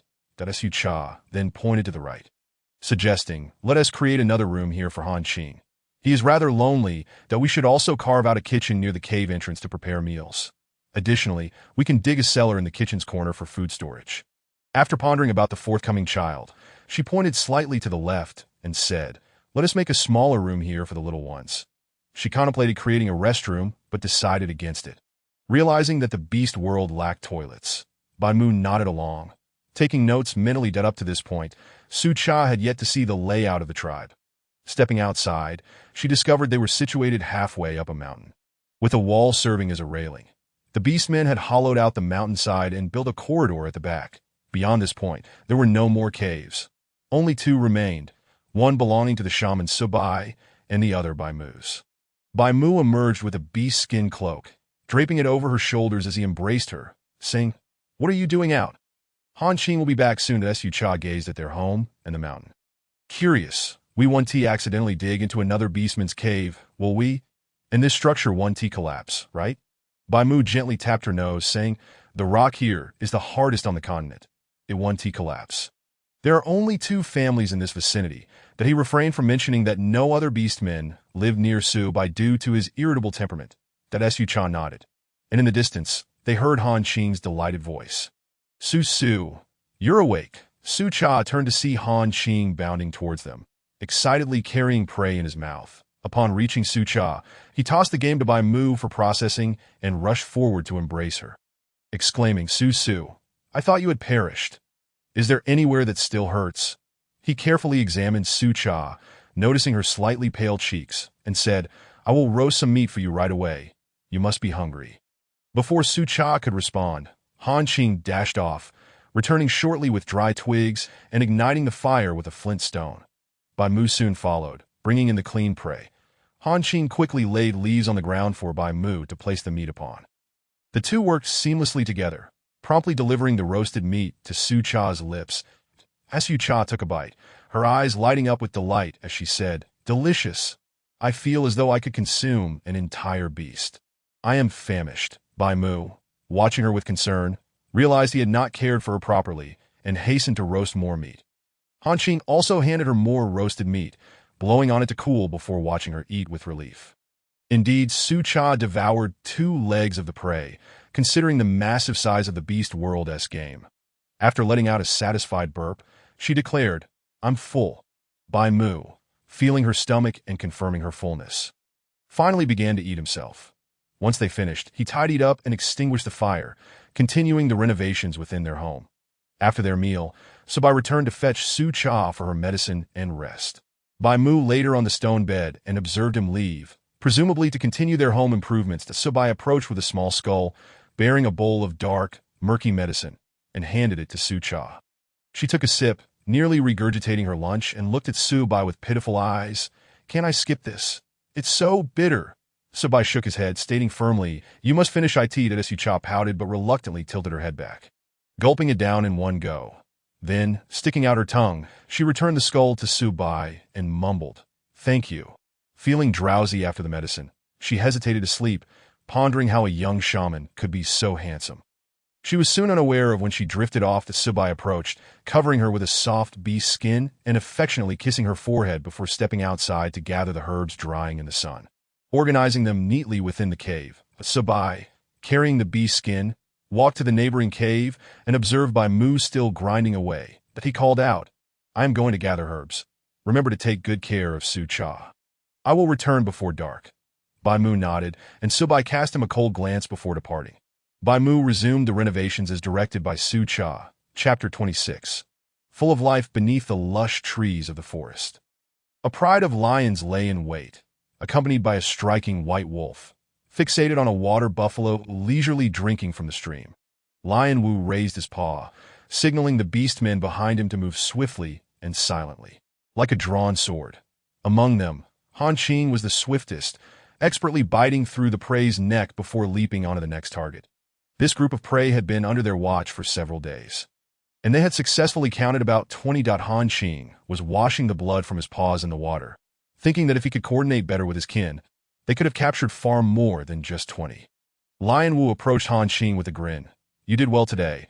The task was completed early. Let's head back to the tribe." Han Qing shook his head, replying, "You all go ahead. I need to pick some fruits for my female."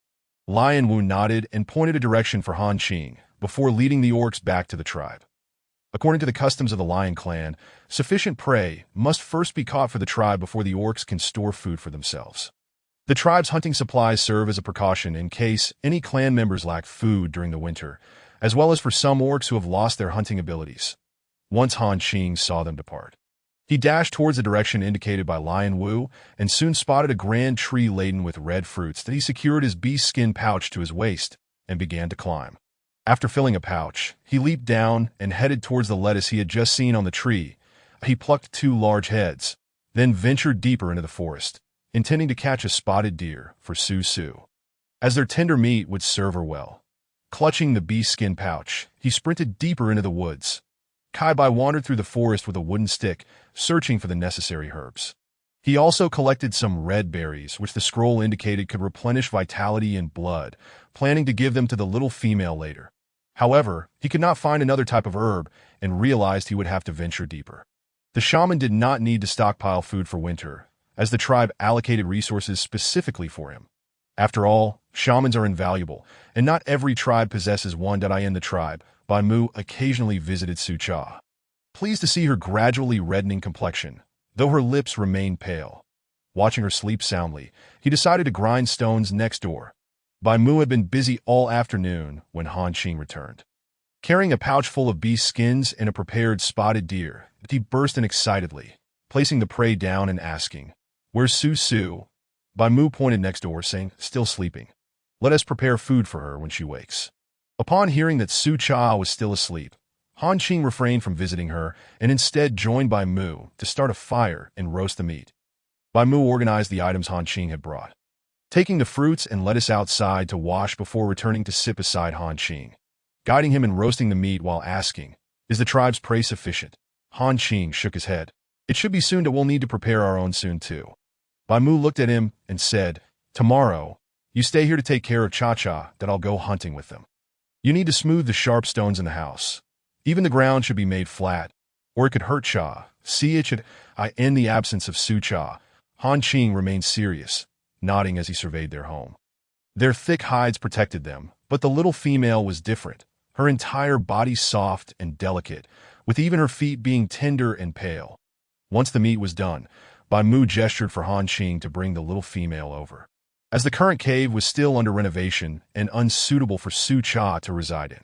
Han Qing set down the roasted meat and eagerly ran next door, gazing at the adorable, sleeping face of the little female, which had turned quite rosy. That he gently picked her up and carried her next door. Su Cha remained undisturbed, making Han Qing want to laugh. That he entered, signaling Bai Mu to remain silent, and sat down by the fire, holding the roast near Su Cha's nose to entice her with the aroma. Bai Mu watched Han Qing's childish antics with mild exasperation, choosing not to interfere and continuing to roast the meat. Su Cha, sensing something delicious in her dreams, struggled to wake, her eyelids heavy as she fought to open them. Eventually, she awoke to the sight of the roasted meat, staring blankly for a couple of seconds before realizing Han Qing was teasing her. As she woke, she playfully hit him twice, exclaiming, "Bad beast." Han Qing laughed heartily, replying, "Su Su, you're drooling," and pointed at his own arm, earning himself 2 more playful punches. Noticing Bai Mu's calm demeanor, Han Qing dragged him into the conversation, saying, "Bai Mu participated too. Why don't you hit him instead of me? I even brought back a lot of delicious food for Su Su, and I specially caught this spotted deer." Han Qing proudly recounted his accomplishments to Su Cha, placing the bulging beast skin pouch before her, eagerly awaiting her praise.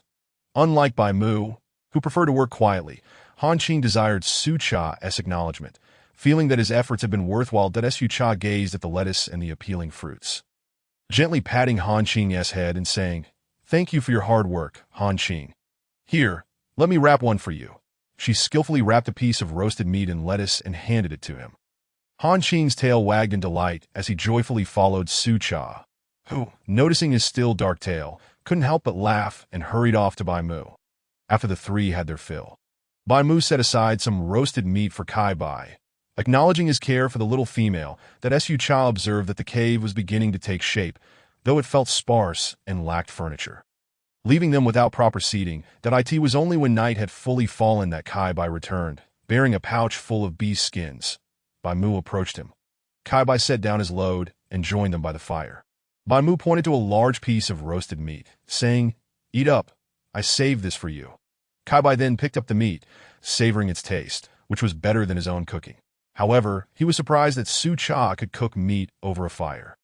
Given that he was the only one in the tribe who consumed cooked meat, Su Cha stood in the kitchen, pointing to a corner, instructing Han Qing to dig a cellar, ensuring it wasn't too wide.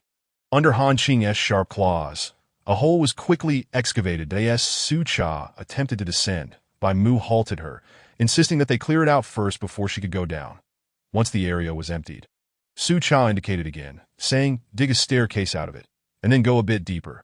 After all, they would need ample storage for food during the winter, given the large appetites of Bai Mu and Han Qing. Later, she was carried out by Bai Mu, while Kai Bai helped her down, saying, "Come on, you can't move as freely with them." With only Kai Bai and Su Cha in the kitchen, she felt somewhat embarrassed and asked, "If I sleep in your bed, where will you sleep? Should I just go back?" Kai Bai set aside the herbs he was sorting and approached, gently pressing Su Cha back onto the bed. "You need a warm environment right now, that I can sleep at the entrance with Bai Mu. Don't worry." Then, transforming into a magnificent lion right before Su Cha's eyes, he stepped outside to gaze at the 2 foolish tigers and silly wolves at the cave entrance. Finding a spot in their line of sight, they lay down, blocking the wind, and closed their eyes, preparing to sleep. Bai Mu, ever cautious of the young shaman, found solace in the sight of him resting at the cave's entrance and soon drifted off to sleep. Han Qing, oblivious to concerns, was soundly asleep, even draping his feet over the nearby white tiger. Inside the cave, Su Cha observed the beautiful lion lounging at the entrance. Feeling drowsy herself, she turned over, ready to succumb to slumber. The sound of the wind whooshed around her, and Subai lazily lifted his eyelids to glance at the two beasts beside him, noting their deep slumber. And no wonder they couldn't take care of the little female. If she were to be stolen, they would be none the wiser that he tiptoed inside, casting his gaze upon the fragrant, soft figure on the stone bed, and lay down beside her. Su Cha felt a warm presence beside her and rolled over. Subai watched the little female nestled in his arms, comfortably asleep, while he himself refused to sleep by the chilly cave entrance. The cave's entrance, two beasts. The next morning, the sun shone brightly on yet another clear day. Bai Mu had already set out early with the tribe's warriors to hunt.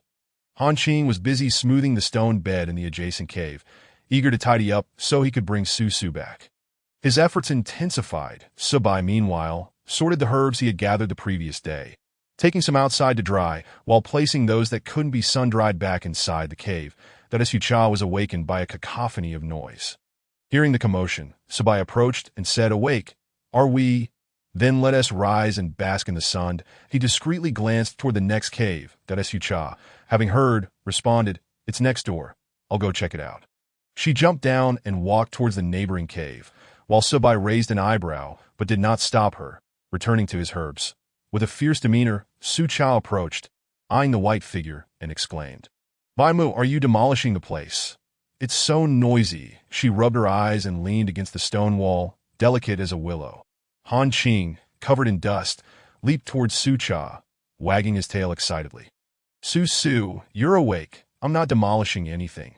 I'm smoothing the stone bed. Look." He pulled Su Cha into the largest cave and pointed to the central bed. "I've made it smooth, so you can sleep soundly." That Su Cha realized she had mistaken him for someone else, but was relieved that Han Qing wouldn't question her. She played along, praising him. "Indeed, it's quite nice and smooth. But this home feels too empty. It doesn't even have a door." Now awake and excited, she looked at Han Qing and said, "Let us go chop some trees. They need to be large." She gestured with her hands, envisioning a door, table, chopsticks, and plates. Without hesitation, she grabbed Han Qing and headed outside, though she was unsure of the path and stared expectantly at him at the cave entrance. Han Qing, puzzled by Su Cha's sudden desire to chop trees, assumed she simply needed to get outside after being cooped up for days. Transforming into a silver-white wolf, he lay down on the ground, his tail slightly mismatched. Han Qing used his tail to lift Su Cha onto his back and stood up, saying, "All right, let us go. The weather is splendid." Considering Su Cha's physique, he didn't run but walked leisurely, akin to a stroll. Unable to contain herself, Su Cha patted his ear. "Han Qing, can we go a bit faster? We're not here to play. We need to chop trees." Reluctantly, Han Qing picked up the pace to a light jog, soon leading them out of the tribe and into the woods. That Su Cha, satisfied with the towering trees, indicated for Han Qing to set her down. Looking at the trees, she declared, "This is the spot, but how do we chop them?" Han Qing shook his head and placed Su Cha safely down, then began to use his wolf claws to chop the trees. The tall trees fell swiftly under Han Qing's sharp claws, akin to chopping vegetables, and soon a pile lay before them. That Su Cha, coming back to her senses, dashed over and said, "That's enough. This will do." Han Qing nodded, trimming the trees down to mere trunks. Chapter 28. Crafting furniture. Su Cha surveyed the wood, contemplating doors and chopsticks. This was indeed sufficient. Han Qing looked at the wood, then at the petite female, pondering how to carry it back without leaving Su Su behind.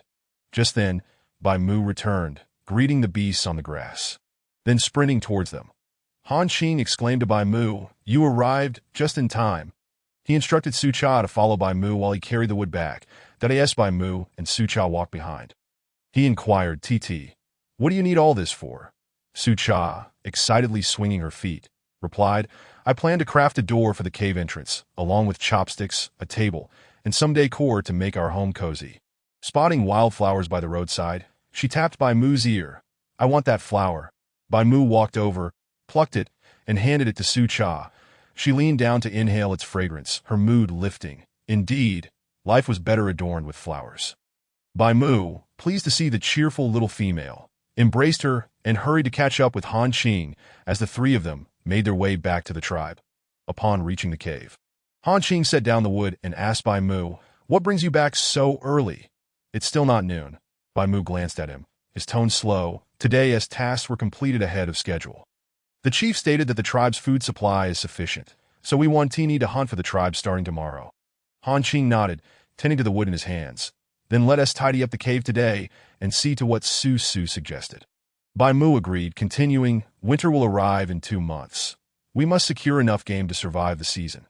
After all, this home is just for the two of us." Han Qing was aware that Su Cha was his only mate. And as half a mate himself, he nodded, "Rest assured, my hunting skills are well regarded in the tribe." He raised an eyebrow, confidence radiating as he looked at Bai Mu.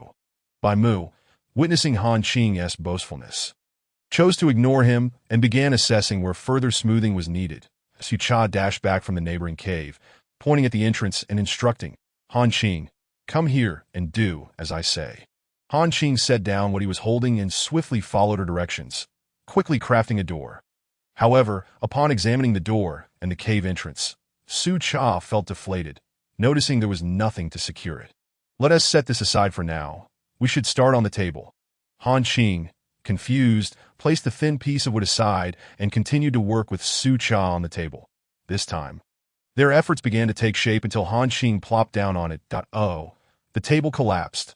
Su Cha met Han Qing's innocent gaze, swallowing her retort as Bai Mu approached, surveying the pile of wood and the seated Han Qing.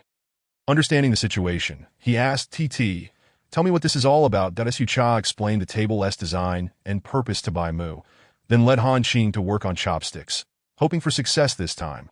Watching closely, she saw the wood gradually taking on the form of chopsticks under Han Qing's skilled paws. With anticipation, Su Cha looked at Han Qing and exclaimed, "This must be a success."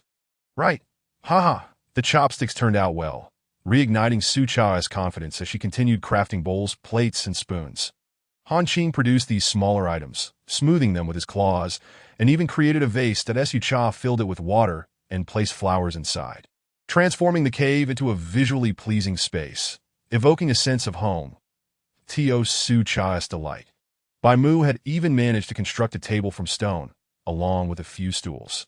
Ecstatic, she circled around the newly established table in the center of the living space, saying, "Not bad. This is exactly how it should look. It already feels like home." She then had Bai Mu create a small opening in the kitchen for a little window. Although somewhat rudimentary, it was still a nice touch, and she placed the flowers there. Beaming with joy, she looked around and declared, "All right, this will be our home from now on." Noticing the bowls and chopsticks on the ground, she called Han Qing to excavate a few steps out of the outer wall of the kitchen to serve as a shelf for the bowls and chopsticks. There was still plenty of wood remaining, and Su Cha pondered that during winter, they couldn't always go out to gather firewood. With that in mind, she chopped the remaining wood into neat stacks, arranging them in the kitchen. Bai Mu and Han Qing allowed Su Cha to busy herself as she pleased. In just a morning, their home was ready for occupancy, even if the door could only serve as a windbreak. The three of them exchanged glances until Han Qing finally spoke. "This will be our home from now on." "It looks quite nice." Su Cha nodded, patting her stomach. "I'm a bit hungry. We can move in tonight, though this door lacks anything to secure it." Bai Mu, observing their home, felt a sense of unease as the kitchen's basement was not stocked with food, and the wood remained. Han Qing, still exhilarated, urged Bai Mu, "You and Su Su stay here and build a fire while I go fetch something that I'll be back shortly."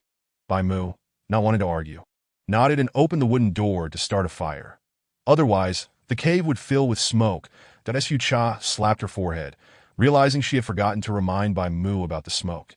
Yet, due to the height of the cave's ceiling, the smoke rose upward. She looked up and pointed to the living area, saying, "Bai Mu, let us make a smaller hole up there. This way, the smoke won't linger in our home." Bai Mu raised his head to gaze at the swirling white smoke above, nodding with a sense of surprise at the cleverness of the little female. He had not anticipated such ingenuity. Bai Mu had successfully kindled a fire, producing a substantial amount of charcoal, just as Han Qing returned, bearing a head of lettuce. Setting down his catch, he remarked, "This time, I ventured quite far. The lettuce is only found over by the forest." Su Cha understood that he was speaking for her benefit, and Following Han Qing's words, smiled brightly, saying, "Wow, Han Qing, you are so kind to have specifically fetched lettuce for me." "Thank you, indeed." Han Qing's tail wagged with greater enthusiasm as he approached, saying, "It wasn't too far. Now, Su, will you roast some meat for me?" Despite the identical steps taken, the meat grilled by Su Cha and by Mu was simply more delectable, yet he hesitated to voice his desire to buy Mu. Su Cha shot him a glance, taking the skewer of meat by Mu had passed her, and began grilling. She kept the first piece for herself, while the second was offered to him. Han Qing, contentedly munching on the roasted meat, no longer gazed at Su Cha with those pitiful eyes. Bai Mu waited until Su Cha was satiated, politely declining the roasted meat he offered her, before gently patting her belly, finally feeling at ease to eat himself. There was no immediate need for a fire, and once finished, Bai Mu extinguished it. Chapter 29. Finally settling into the new home after lunch. Su Cha sat at the cave entrance basking in the sunlight while Bai Mu and Han Qing busied themselves tidying up the interior and arranging the bedding. To Bai approached, carrying some medicine, and handed it to Su Cha, saying, "Drink this. You'll only need to take it once more tonight." That Su Cha sighed in relief at the prospect of no longer having to consume the bitter, foul-smelling concoction, and she readily accepted, downing it in one go. Observing her familiar expression each time she took her medicine, Bai chuckled softly, ruffled her hair, and returned with the skull, as the shaman indeed had much to attend to. Today was a rare occasion with both Bai Mu and Han Qing present, and Bai Mu stepped outside to guide Su Cha in assessing any remaining dissatisfaction. With excitement, Su Cha made her way to her bedroom, where she beheld the stone bed adorned with thick layers of animal hides and a fluffy fur blanket. Though a pillow was lacking, she mused that she could craft 2 stiffer hides into one later. Descending, her face lit with joy, she turned to Bai Mu and exclaimed, "It's very comfortable. From now on, this will be my room." Venturing into the living area, she noted that Han Qing had also furnished his bed with animal hides, and she nodded in approval, saying, "Not BADAS for the room designated for the little one. There was no bed." Bai Mu suggested that a warm nest would suffice, and Su Cha agreed. Now, their new home boasted 3 rooms, one for the little one, one for herself, and one for Han Qing. But where would Bai Mu sleep?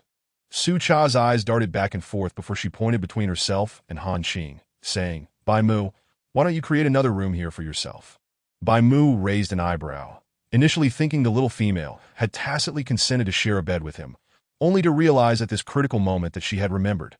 Han Qing, upon hearing this, grew even more jubilant, rushing over to dig excitedly, exclaiming, "I'll help Bai Mu.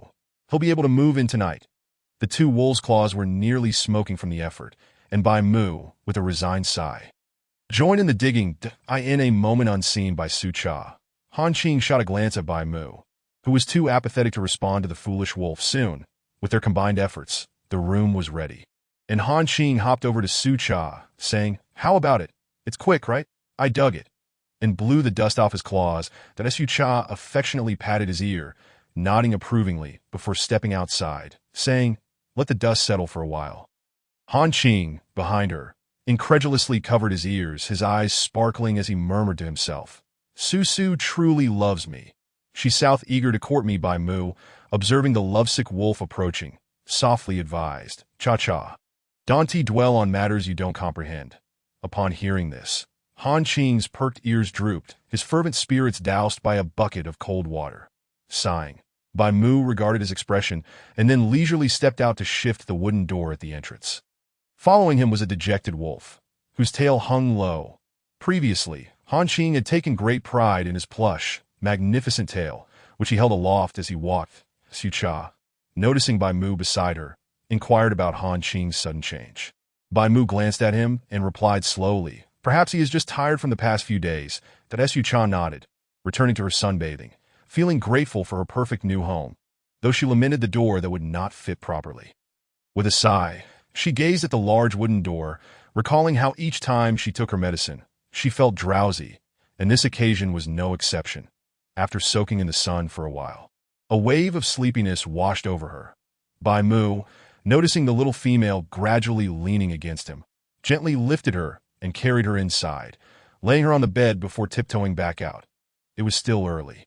There was no need for hunting within the tribe at the moment, and Bai Mu, observing the firewood in the kitchen, glanced at the slumbering Han Qing beside him and said, "You stay here and watch over Cha-Cha.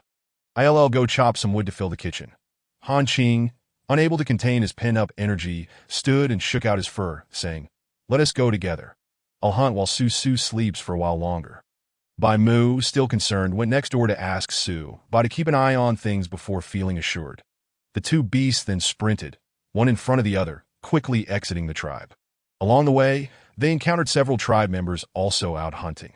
Bai Mu and Han Qing politely declined offers from other beastmen to collaborate and headed towards the forest. Bai Mu pointed at some dead trees, instructing, "I'll chop wood here. Don't wander too far. Come back to switch with me in a bit." Han Qing nodded and dashed off, swiftly locking onto two long-eared beasts, satisfied with their snowy white fur. He thought they would provide good pelts for Su's clothing. Crouching in the grass, he watched the long-eared beasts grazing ahead. Bai Mu had chopped a significant amount of firewood, following Su Cha's teachings to cut them into triangular pieces, binding them with vines that he was determined to gather enough firewood to last through the winter. The more, the better that he then moved on to another area, soon dragging a log over to continue chopping. In the forest, Han Qing had successfully captured the long-eared beasts. Still living, he bound their ears together and curiously observed the fruits they had been munching on, densely covered with seeds. Han Qing plucked one and popped it into his mouth, savoring its sweetness, then retrieved his fur pocket to collect some for Su, remembering how delicious the long-eared beasts had found them. That as he gathered some, he discovered the fruits were delicate and easily crushed. So he resorted to wrapping a few in large leaves, picking a little each day, before running back toward Bai Mu. The long-eared beasts continued to struggle and squawk, which frustrated Han Qing. Stopping to find a vine, he bound their mouths, feeling relieved. Irritably, he remarked, "You're still young. Even you little ones have companions while I don't. If I'm not eating you, who else would I choose?" Observing a pile of logs in the clearing ahead, Bai Mu must be nearby. He placed the long-eared beast down and sat still. Before long, Bai Mu appeared, dragging a log, and, upon seeing Han Qing return, set it down, saying, "You arrived just in time. Come help me chop these into pieces like I did, and I'll take care of the binding." Han Qing brought the long-eared beasts closer and began chopping wood. Bai Mu, organizing the vines beside him, glanced at the two long-eared beasts and asked, "How did you manage to catch them alive? Are you planning to bring them back for Cha-Cha to play with?" Seeing the two beasts paired together irked him. He felt a twinge of irritation. "I was right in front of them, and they didn't even notice, allowing me to capture them effortlessly," Han Qing retorted with a hint of annoyance. Bai Mu examined their fluffy ears and nodded. "Not bad. Cha-Cha still needs shoes for winter, and these ears would be perfect for making two pairs." Hearing this, Han Qing glanced at the ears, recognizing their suitability. After they finished preparing the wood, they looked up at the blazing sun overhead. Bai Mu noted that it was still early and beckoned Han Qing to follow him. They decided to leave the wood here, but made sure to take the long-eared beasts with them. Chapter 30. A bountiful harvest. Han Qing carried the two long-eared beasts and followed Bai Mu deeper into the forest. Along the way, Bai Mu remarked about the lively long-eared beasts, saying, "Cha-Cha doesn't like the sight of butchering prey. It would be best to clean the catch before bringing it back." Han Qing nodded, slinging the long-eared beasts over his back before replying, "All right, once Su gives birth to the tiger cubs this winter, I'll be diligent." Now, with more beastmen participating in hunting, it was no longer just one beastman per family. The tribe had ample food, and many began hunting in groups of 4 or 5. A stark contrast to Bai Mu and Han Qing's solitary situation. Han Qing shook off the attention of other beastmen and continued deeper into the forest with Bai Mu, where fatter prey were likely hiding. As the outside had almost been depleted, Bai Mu cast a glance back, acknowledging the nods from the tribe members. Some beastmen, upon seeing Bai Mu's 3-star beast soul and his amiable demeanor, wished to collaborate, but were promptly turned down by Han Qing. Gradually, they began to quicken their pace, successfully shaking off the other beastmen. Bai Mu observed the towering trees that blocked out the sunlight, casting a dim, damp atmosphere, with a myriad of plants growing on the ground. That in the center lay a small pool of water. Bai Mu halted, signaling for Han Qing to set the long-eared beast down, and the two patiently crouched behind the bushes, fixated on the water source ahead. Bai Mu explained, "There are no footprints nearby, indicating that a larger prey may be lurking here. Let us wait patiently for a while." Han Qing rested her head upon her paws, nodding slightly as she fixated intently on the water source ahead. Sunlight dappled through the trees, casting a serene glow over the tranquil surroundings. Just as Bai Mu had mentioned, small creatures occasionally scurried by, too timid to linger, hastily retreating from the water's edge. Sure enough, before long, a large prey approached, moving sluggishly to drink. Han Qing, unfamiliar with the creature, glanced at Bai Mu, who, upon spotting the prey, lit up with excitement and whispered, "This is a creature that dwells on the plains. How could it appear in the forest? Its meat is delectable, but they are social animals that we are fortunate. It seems to be alone and perhaps even injured." Han Qing observed the creature drinking, noting its sluggish movements and the absence of one of its antlers. Bai Mu signaled for Han Qing to cooperate, that I in a swift motion. Bai Mu dashed forward and brought down the large horned beast.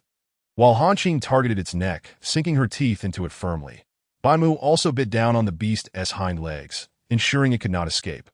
Rising, he called for Han Qing to release her grip. Han Qing stood, shaking off the dirt that clung to her from the muddy ground.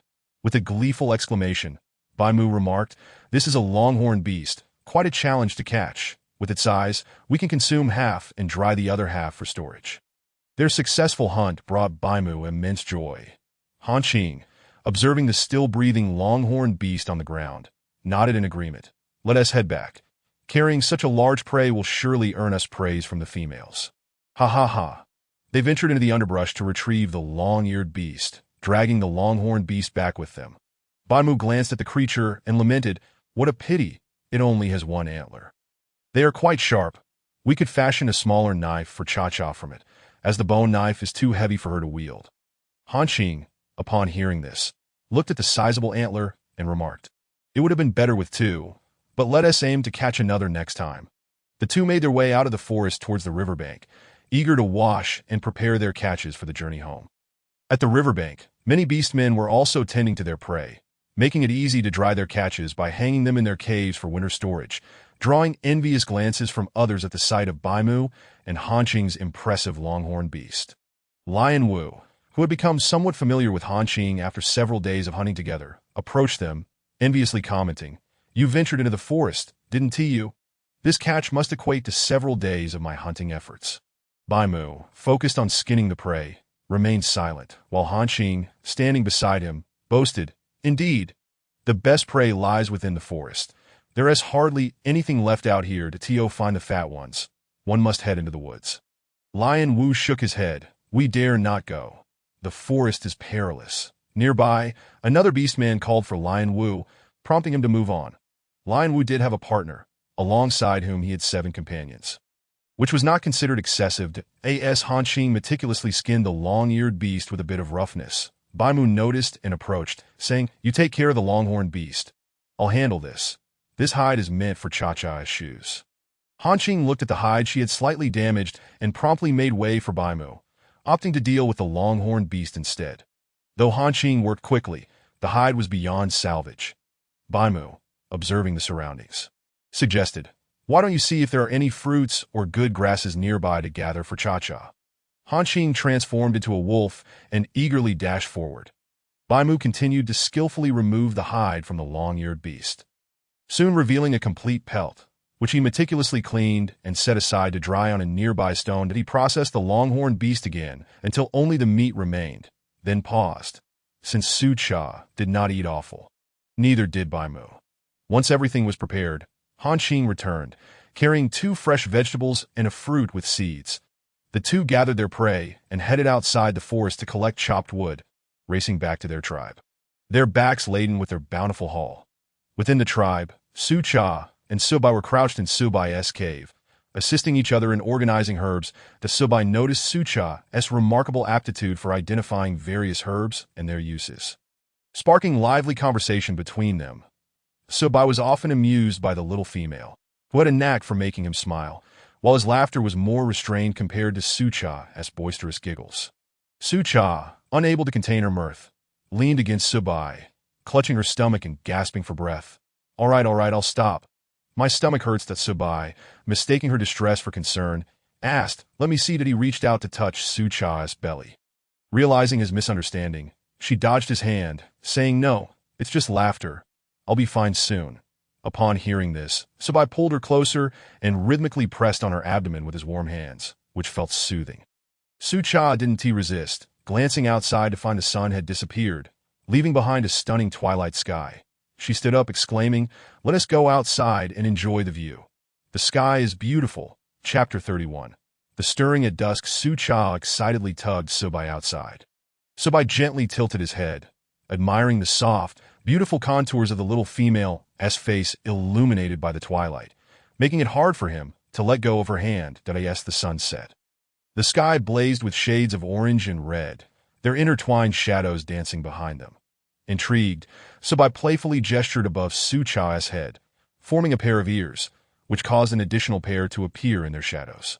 He chuckled, and upon hearing him, Sucha turned, puzzled, and asked, "What are you laughing at?" Sabai, his eyes twinkling with mirth, shook his head. "Nothing, just marveling at how lovely the sky looks today."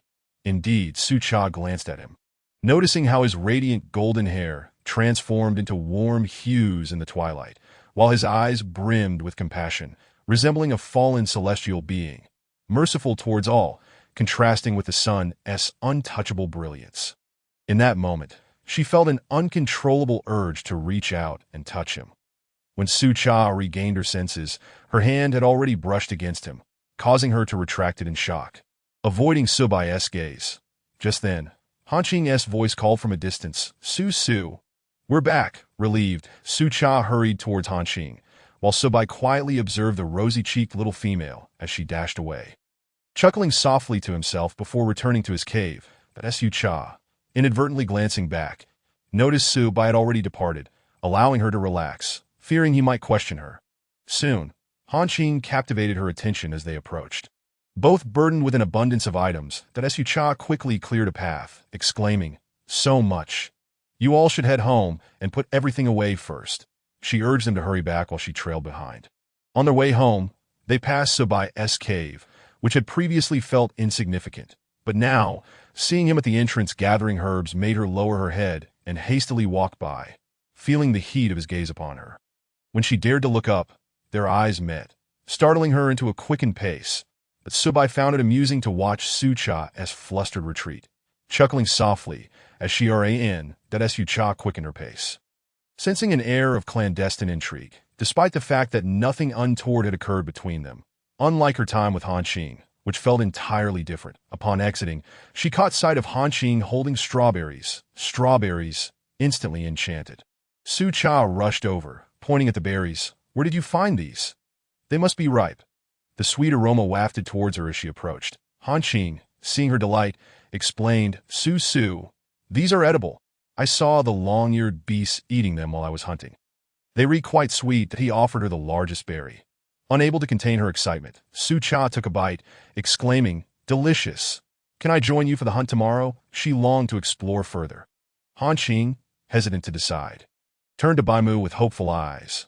Understanding her request, Sucha approached Baimu, wrapping her arms around him, pleading softly, "Please let me go. I'll be so bored at home that I promise to be obedient and follow you." Baimu remained silent, while Hanqing rushed over, snatching the wood from Baimu's hands and stacking it up, insisting, "Let Su come along. I will ensure her safety." Sucha continued to cling to Baimu's arm, swaying it playfully. "Baimu, you'll protect me, right?" Finally, Baimu relented, agreeing to, "Oh yay." Sucha and Hanqing exchanged triumphant glances before the three of them neatly arranged the wood. Baimu, surveying the neatly stacked wood, felt a sense of satisfaction. Though it still wasn't enough, as night descended. Sucha struggled to see in the dark, a fact Baimu had inadvertently discovered, while Hanqing remained oblivious. Baimu chose not to mention it. Sucha grasped Baimu's arm. Feeling a tinge of fear in the darkness, "Baimu, let us start a fire." Baimu affectionately leaned down, kissing Sucha's forehead before lifting her into his arms. "Wait for me. It will be quick." As the skilled hands ignited the fire, the flames flickered to life, casting a gentle glow. Sucha gradually regained her spirits, eagerly preparing to descend and roast the meat herself. Chapter 32, amidst laughter and tears. Baimu produced the longhorned beast they had caught that day, declaring, "Let us try this. I wonder if TT will enjoy it." Sucha nodded, holding the prepared stick, and glanced expectantly at him. awaiting the meat he would slice for her. Han Qing, standing nearby, boasted Su Su. Today's longhorn beast was a hard-won prize. You cannot imagine how massive it was, like a mountain, drinking by the water while other creatures dared not approach. It was Bai Mu and I who captured it. Observing his proudly wagging tail, Su Cha recognized his desire for praise. Indeed, it was the largest prey she had encountered in the beast world. She gazed at Bai Mu with concern, asking, "Were you both injured?" It must have been quite a challenge to catch such a large creature. Bai Mu patted her head reassuringly, saying no, we were fortunate. The beast was already wounded. Understanding that Han Qing was exaggerating, Su Cha turned away, focusing on threading the meat onto the stick with Bai Mu's assistance. They placed it over the fire, which was burning steadily, though the charcoal was not abundant. Bai Mu went to the kitchen to fetch more wood, glancing at Han Qing, who was still playfully teasing the little female, and received 2 playful punches in return. Realizing Su Cha was genuinely upset, Han Qing quickly said, "Su Su, please don't be angry. I only wish for your praise." He dared not mention his own mischievous intentions of dragging Bai Mu into the fun. That Su Cha turned to face Han Qing, looking him in the eye with seriousness. "You must not do this again. Your injuries worry me greatly, and I feel helpless at home." Bai Mu, noticing her sudden despondency, approached and embraced her, saying, "How can you say that? This home is built upon your dreams. TT, the kitchen, the cellar, even this roasting meat. These are all thanks to you. You are the most capable little female I have ever met." Tears streamed down Su Cha's face, and she felt an unexpected wave of inadequacy wash over her. In a muffled voice, she asked, "Do you really believe that?" Han Qing approached to wipe her tears, affirming, "Of course, Su Su. You are the most competent little female I know. If you were my mate, it would be even more perfect." The atmosphere shifted from sorrow to lightheartedness as Su Cha, momentarily disheartened, stood up and playfully kicked Han Qing. "Hurry and roast the meat. I am starving." She puffed out her chest in an attempt to appear fierce. Han Qing eagerly complied, bowing and nodding, "Yes, yes. I'll get right on it. We cannot let our Su Su go hungry." Bai Mu observed how quickly her emotions shifted, grateful that Han Qing could bring joy to the little female. Su Cha had already begun to see Han Qing as part of their family. It was merely a matter of time before they acknowledged it. Han Qing raised the roasted meat above his head, presenting it to Su Cha. "Please enjoy, Lady Su Su." Taking a bite, Su Cha exclaimed, "This is far tastier than last time." Recalling the time when the tail had been burnt, they both burst into laughter, amused by the memory, as the tail had only recently grown a thin layer of fluff. Bai Mu watched their playful banter with a smile in his eyes, handing Su Cha a wrap of roasted meat and lettuce. The trio spent the evening sharing laughter over dinner, the fire still crackling. Su Cha, feeling full, stood up and stretched, wandering to the cave entrance where she spotted the bright moon outside. Excitedly, she called for Bai Mu and Han Qing to come out. Hearing the commotion, the nearby cypress also emerged. Standing at the entrance of his own cave, though Su Cha was oblivious to his presence, in Chapter 33, a delightful surprise awaited them. A cool evening breeze swept in. Su Cha felt a chill and instinctively leaned closer to Bai Mu. He looked down, embracing her affectionately. "Are you cold? Let us return and rest." His hand gently caressed her abdomen, feeling a slight curve. Su Cha, surprised, touched her belly and exclaimed, "Have the little ones begun to grow?" She quickly accepted the thought of bearing fluffy offspring and felt a thrill of anticipation. Bai Mu nodded, explaining, "By winter, the little ones will arrive, that we must store plenty of food, though we don't yet know how many there will be. I hope there aren't any females. It is quite difficult for a first-time female to give birth, though I do have a fondness for them." Counting the months, Su Cha realized that 3 months would coincide perfectly with winter. Envisioning the lively household that awaited them, she tugged at the still distracted Bai Mu, requesting he carry her back as she felt sleepy. Bai Mu scooped her up, calling out to Han Qing, "Come back to sleep." You closed the door. He entered their cave first.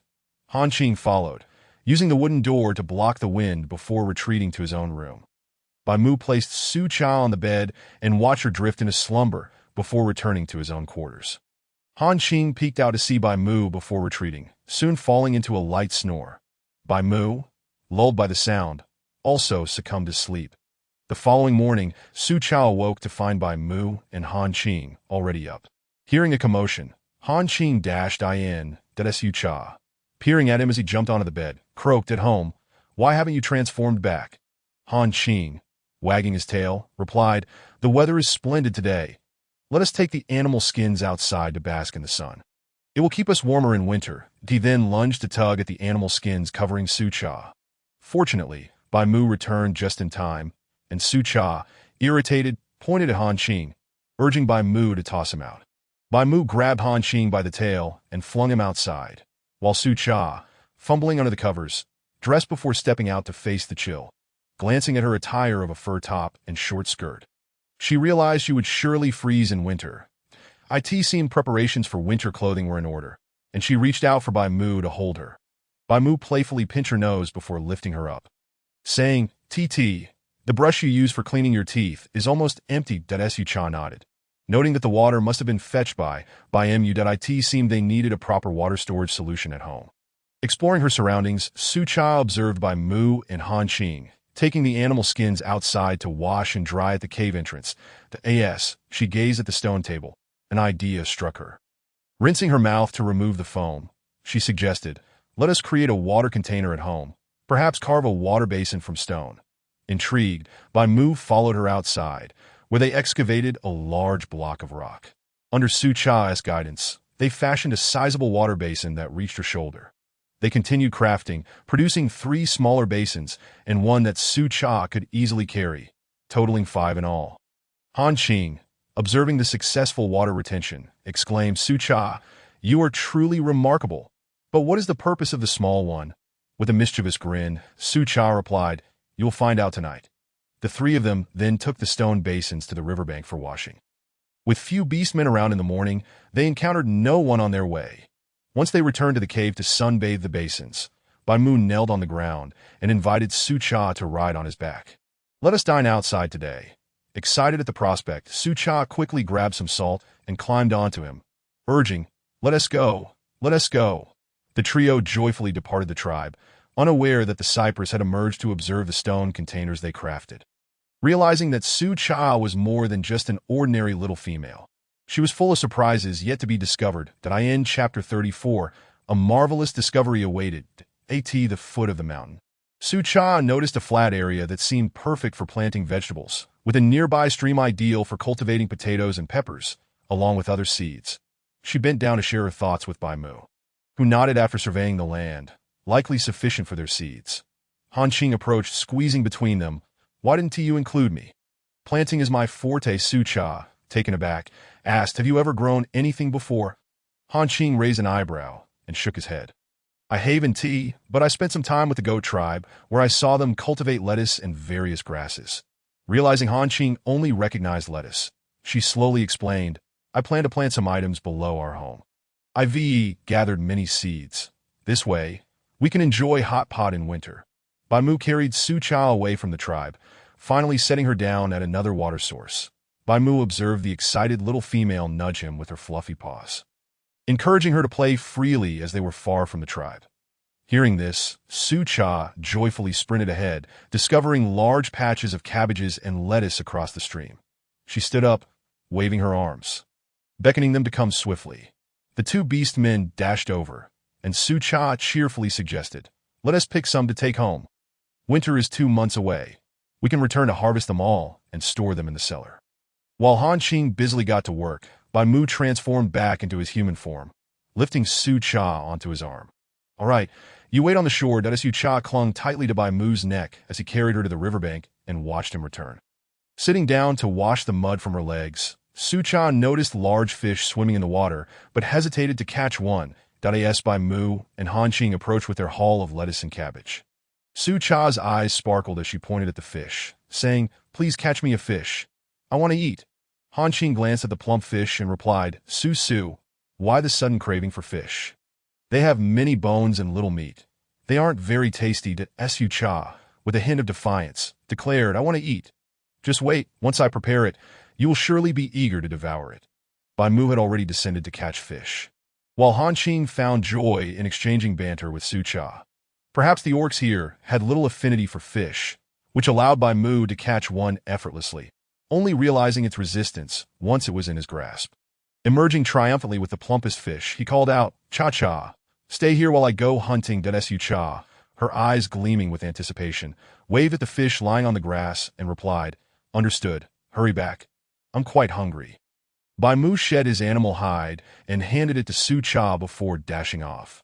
The commotion he caused startled the fish, which now swam rapidly in the water, pointing at the water plants. Su Cha urged, "Over there, quickly, wait, it came over here." Han Qing chuckled, "You're such a fool. Can't even catch it."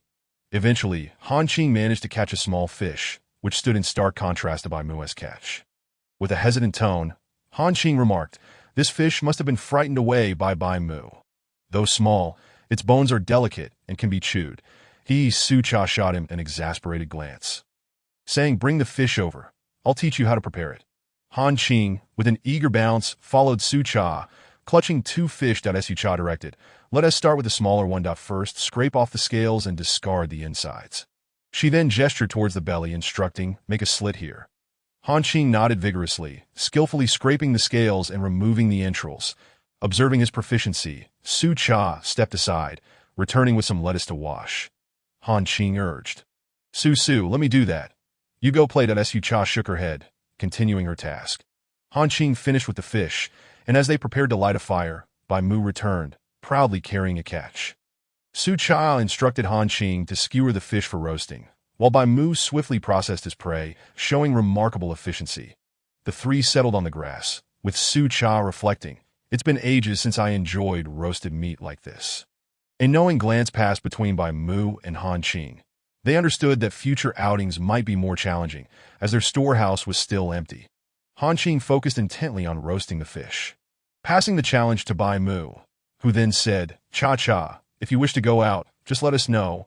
A stroll would be delightful." He then handed her a piece of the roasted meat. Blowing on it to cool, Su Cha gratefully accepted it, wrapping it in lettuce and taking a bite, her eyes lighting up with excitement. "That sounds wonderful. In the future, take me along when you hunt." Han Qing interjected, Su, the forest is perilous. What if something happens to you? What would Bai Mu and I do?" Bai Mu, with a serious expression, silently placed a hand on her belly. Su Cha understood the gravity of her vulnerability in this world, especially with the little ones inside her. She earnestly replied, "I realize I haven't thought this through. All right, let's enjoy the roasted meat."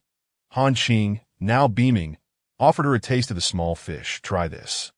"The big one is still roasting." Su Cha noticed his quick change in demeanor as she took a bite, savoring its delightful flavor, seasoned merely with salt, finishing it in one go while eyeing the larger fish. Bai Mu took the fish, placing it on the grill, sprinkling salt, and expertly turning it to enhance its aroma. Su Cha remarked, "I told you it would be delicious, didn't I?" Han Qing nodded, eagerly awaiting the roasted fish. Once it was ready, Bai Mu carefully placed it on leaves, using chopsticks to separate the meat from the bones. Calling the 2 over to partake, Su Cha eagerly grabbed a piece with her chopsticks, while Han Qing, struggling, resorted to using his paws. Bai Mu, now adept with chopsticks, had mostly been eating roasted meat during this time and hadn't taught Han Qing yet. Bai Mu swatted Han Qing's paw away, handing him the chopsticks. "Let me show you. This way, you won't burn yourself." He patiently demonstrated, but Han Qing still struggled to manage 2 sticks. Nevertheless, he managed to grasp the meat with one hand and one chopstick. Su Cha chuckled at the sight. "Bai Mu, go ahead and eat. Let him practice at his own pace." Bai Mu fed her a piece without bones, and as she enjoyed it, he attempted to serve himself. She quickly shook her head. "Eat up. I'm already full. It's delicious, and if you don't hurry, Han Qing will finish it all." Bai Mu nodded, consuming without fuss, even crunching smaller bones. Su Cha observed them and noticed that Bai Mu had meticulously picked out the bones before serving her. Curious, she asked, "How can you eat the bones?" "Isn't it uncomfortable?"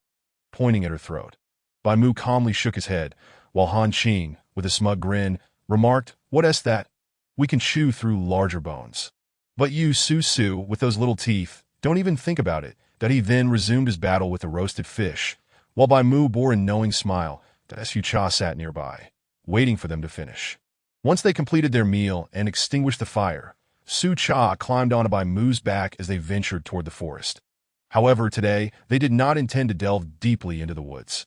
Instead, they aimed to catch some small animals along the outskirts. In this regard, Han Qing and Bai Mu exhibited a certain understanding. Along the way, they encountered the cedar which Dr. Su Cha greeted him, inquiring about his destination. The witch doctor, holding a wooden staff, replied nonchalantly, "I'm off to gather herbs. Winter brings its own challenges, as the young females tend to fall ill, and with over 20 females in the tribe, we must ensure we have enough herbs." Su Cha nodded. "Then let us go together. We'll head into the forest as well." The witch doctor did not decline her invitation. Before her eyes, he shed his animal hide, transforming into a magnificent golden lion. Su Cha, taken aback, averted her gaze. "Let us go." Bai Mu took off running, with the witch doctor keeping pace effortlessly. Han Qing, trailing behind, felt irritation rise, seeing another beast vying for Su Cha's attention. He had previously thought the cedar witch doctor was a good one, but now found him a rival. Fuming, he squeezed between the witch doctor and Bai Mu. Unfazed, the witch doctor dismissed Han Qing, who had been following for some time without any claim, but he thought to himself that if he had encountered a young female first, it would be uncertain whose offspring she bore. That Su Cha remained oblivious to the tension, eagerly scanning her surroundings for anything useful. Upon reaching the forest's edge, Bai Mu halted, stating, "Cedar, we want to be going further." The three of them donned their animal hides with calm demeanor, leaving Su Cha feeling somewhat out of place. As she could only lower her gaze to the ground, Bai Mu gently patted her head, saying, "Cha-cha, let us play nearby." That Su Cha nodded as she watched them prepare for the hunt. The witch doctor then smiled. "Go ahead. I'll keep an eye on the little female. I don't need to hunt." Curious about how he gathered herbs, Su Cha glanced at Bai Mu. Bai Mu nodded, leading Han Qing away.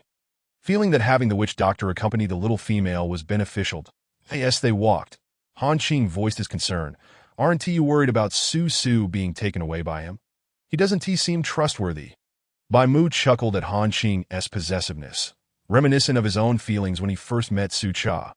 Yet the subsequent events taught him that even as a 3-star beast soul, he couldn't guarantee her safety in this harsh world.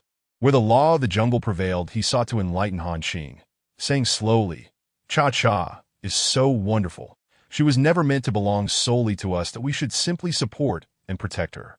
After a moment of contemplation, Han Qing replied defiantly, "Exactly. I must team up with her before he does.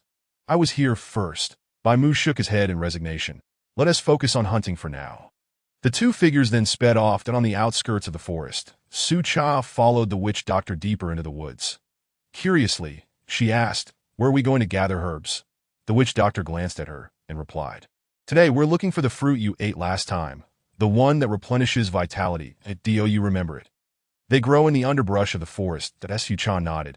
It was very sweet and cautiously trailed behind the witch doctor. He then suggested, "This is too slow. Why don't you ride on me?" Feeling a bit shy, Su Cha asked, "Am I slowing you down?" The witch doctor looked down at her, contemplating for a moment before nodding. "There are other herbs we need to find."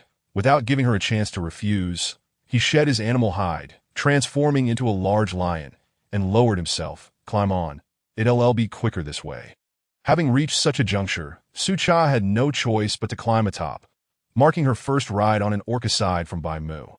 The sight of the orc's large, rounded ears was undeniably enticing. Yet Bai Mu had advised against touching them without due cause, compelling her to refrain. That as she observed the retreating trees, the slow pace of the cypress allowed her to keep up, occasionally lowering its head to sniff at the flowers and grasses beneath. Su Cha, feeling capable of maintaining this speed, gently tugged at him, suggesting, "Perhaps I should dismount. I shall strive to keep up with you."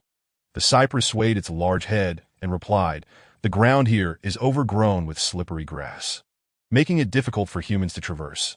That is why I have assumed my beastly form." That IT then pointed towards a patch of lush greenery ahead, demonstrating its steadiness upon the terrain. That a fall here would be quite painful, she remarked, instinctively rubbing her belly, hastily adding, "I shall remain mounted." As the cypress ambled along, it unexpectedly spotted some passion fruits, raising its brow in delight and plucking a few.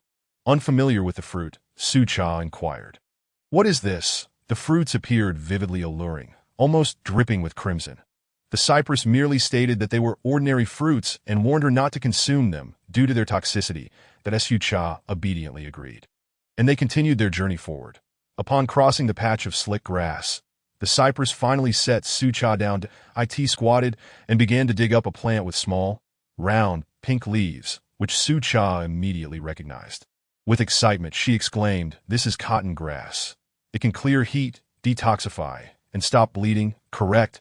The cypress, surprised by her knowledge of medicinal herbs, glanced at her appreciatively and asked, "Who taught you?" Continuing to excavate the cotton grass and placing it into its leather pouch.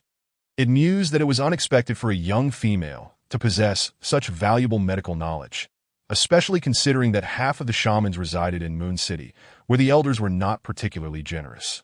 Su Cha wished to assist, but lacking tools, planned to dig with her bare hands as well. The cypress, observing her delicate hands, declined her offer, casually remarking, "Who else knows you possess such medical skills?" Su Cha shook her head. Realizing that even Bai Mu was likely unaware of her background in traditional Chinese medicine, which only encompassed basic knowledge of herbs and their functions, she had learned from textbooks, uncertain if the same applied in the beast realm.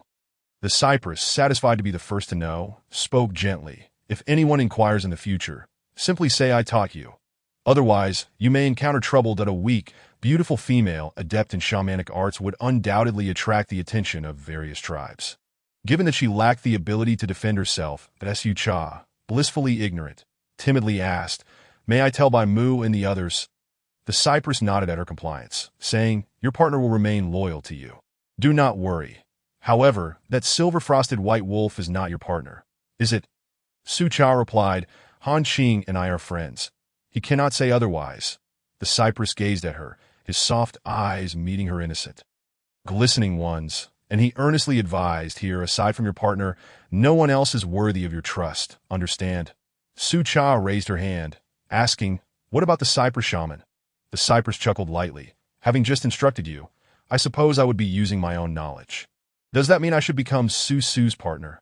Believing he was jesting, Su Cha felt her cheeks flush as she pushed him away, standing and walking ahead. The cypress ambled behind her, unconcerned, as he was not one to linger. As Su Cha touched her flushed cheeks, they continued their journey in a back-and-forth manner. Chapter 37. The second partner. The cypress called out to the little female, who was focused ahead, "Turn back." Reluctantly, Su Cha complied and noticed him pointing to a nearby thicket bearing red fruits. The cypress approached, saying, "These are red currants. Wait for me," before pushing through the thorny bushes to gather the fruits. Observing him maneuvering with one hand to fend off the thorns while the other picked fruits, Su Cha knelt beside him to assist. The cypress cautioned, "Be careful. These thorns can hurt quite a bit." That Su Cha nodded earnestly, her hands swiftly plucking the hidden fruits. The cypress watched intently as she completed her task. Retreating her hands, that he affectionately leaned down to nuzzle her head, saying, Su is remarkable. We just need to find one more herb before we can return." Flattered by the praise, Su Cha eagerly followed him, her eyes sparkling with delight. After their endeavors, the cypress continued, Su is the greatest. Thanks to you, we have gathered all the herbs. Otherwise, I would have spent a whole day searching." From feeling shy at first, Su Cha had grown accustomed to accepting the cypress's compliments, finding it rather pleasant to be acknowledged. Riding on his back, she happily swayed her head as they made their way out of the forest. Su Cha wondered if Bai Mu and the others had returned. Stepping onto the grassy expanse outside the woods, she noted the day was still young, and Bai Mu and the others were likely still hunting. As not everyone was as fortunate as the cypress, who did not fear starvation in the winter. Sliding down from his back, she affectionately stroked his beautiful fur, saying, "Cypress, you should head back first. I will wait here for Bai Mu and the others." The cypress did not respond but walked toward a nearby stream to tend to the freshly gathered herbs, washing a few red currants before offering them to Su Cha. She sat on the grass, watching the forest entrance while enjoying the currants, waiting for Bai Mu and the others. The cypress, having finished with the herbs, noticed the two foolish wolves and the dull tiger still had not returned from their hunt. Their sluggishness suggested that he needed to assert himself quickly. Relying solely on their hunting speed would not suffice to stockpile food for winter. Imagining the cold winter ahead, picturing the little female trembling from hunger and shedding tears, he felt a surge of frustration toward them for their uselessness. But Su Cha, sensing the cypress's sudden shift in mood, noticed the low pressure surrounding him and wondered what had caused his anger. As there was no one nearby to provoke him, tentatively, she poked him and asked, "What is wrong? Why does your face look so grim?" The cypress glanced at her and declared, "I wish to be your partner." And I want it now. Su Cha gasped and instinctively distanced herself, exclaiming, "Don't act impulsively. I am still carrying tiger cubs." The cypress acknowledged her statement. "I understand. Once you give birth, we shall mate." Taking the initiative. The cypress recognized Su Cha's fondness for him, albeit her slow realization. He thought it might take a lifetime for her to propose affection if he waited for her to ACT that Su Cha was unsure how to respond. Being with the cypress brought her joy, occasionally causing her heart to race, but she felt a pang of guilt towards Bai Mu. The cypress observed her flushed face, holding his tongue, just as Su Cha was about to speak. The cypress, misinterpreting her hesitation as a rejection, gently pressed her onto the grass and kissed her. Initially resisting, Su Cha eventually softened and lay beneath him. The cypress, looking at her compliance, released her, and as she blinked up at him with rosy lips, he nuzzled her neck affectionately, saying, "Su Cha, grant me the chance to protect you. You may love Bai Mu a little more, but please, do not overlook me." With tears glistening in her eyes, Su Cha gazed at him, seemingly bewitched by his fiery gaze, and reached out to caress him, softly murmuring her agreement. Satisfied with her response, the cypress tenderly pulled her up, adopting a serious demeanor as he placed his hand upon his heart and proclaimed to the skies, "I, from the Lion Clan, Cypress, shall remain eternally loyal to my partner, Su Cha, and protect her. Let the beast god bear witness." Turning to Su Cha, he added, "Should I falter, I willingly accept the backlash of our partnership contract. Let the beast god reclaim my life." Su Cha embraced him, saying, "There is no need for such gravity. The future is uncertain. All that matters is our love in this moment." She was not greedy. If anyone wished to leave in the future, she would let them go. Love was fleeting, and she harbored no desires beyond the present. The cypress, feeling pain for her, wiped her tears and declared, "I shall prove my devotion through action." He took her hand and placed it over his heart, stating, "As long as it continues to beat, I will always love you, Su Cha." That he then lovingly kissed her forehead.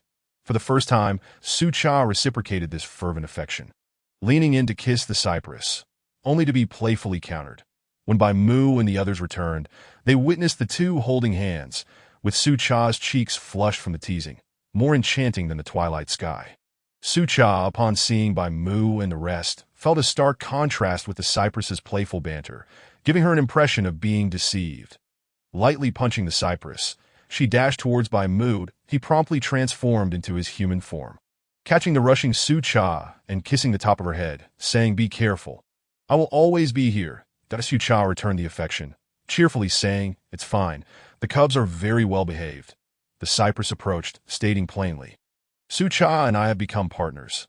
I am now a member of this family." But he directed his words at Bai Mu, fully aware of the latter's unique status as Su Cha's first partner. Bai Mu raised an eyebrow, having anticipated this, and nodded. "Let us first take these catches back. We can discuss matters at home." Then, clutching her timid heart and avoiding looking at herself, she walked forward.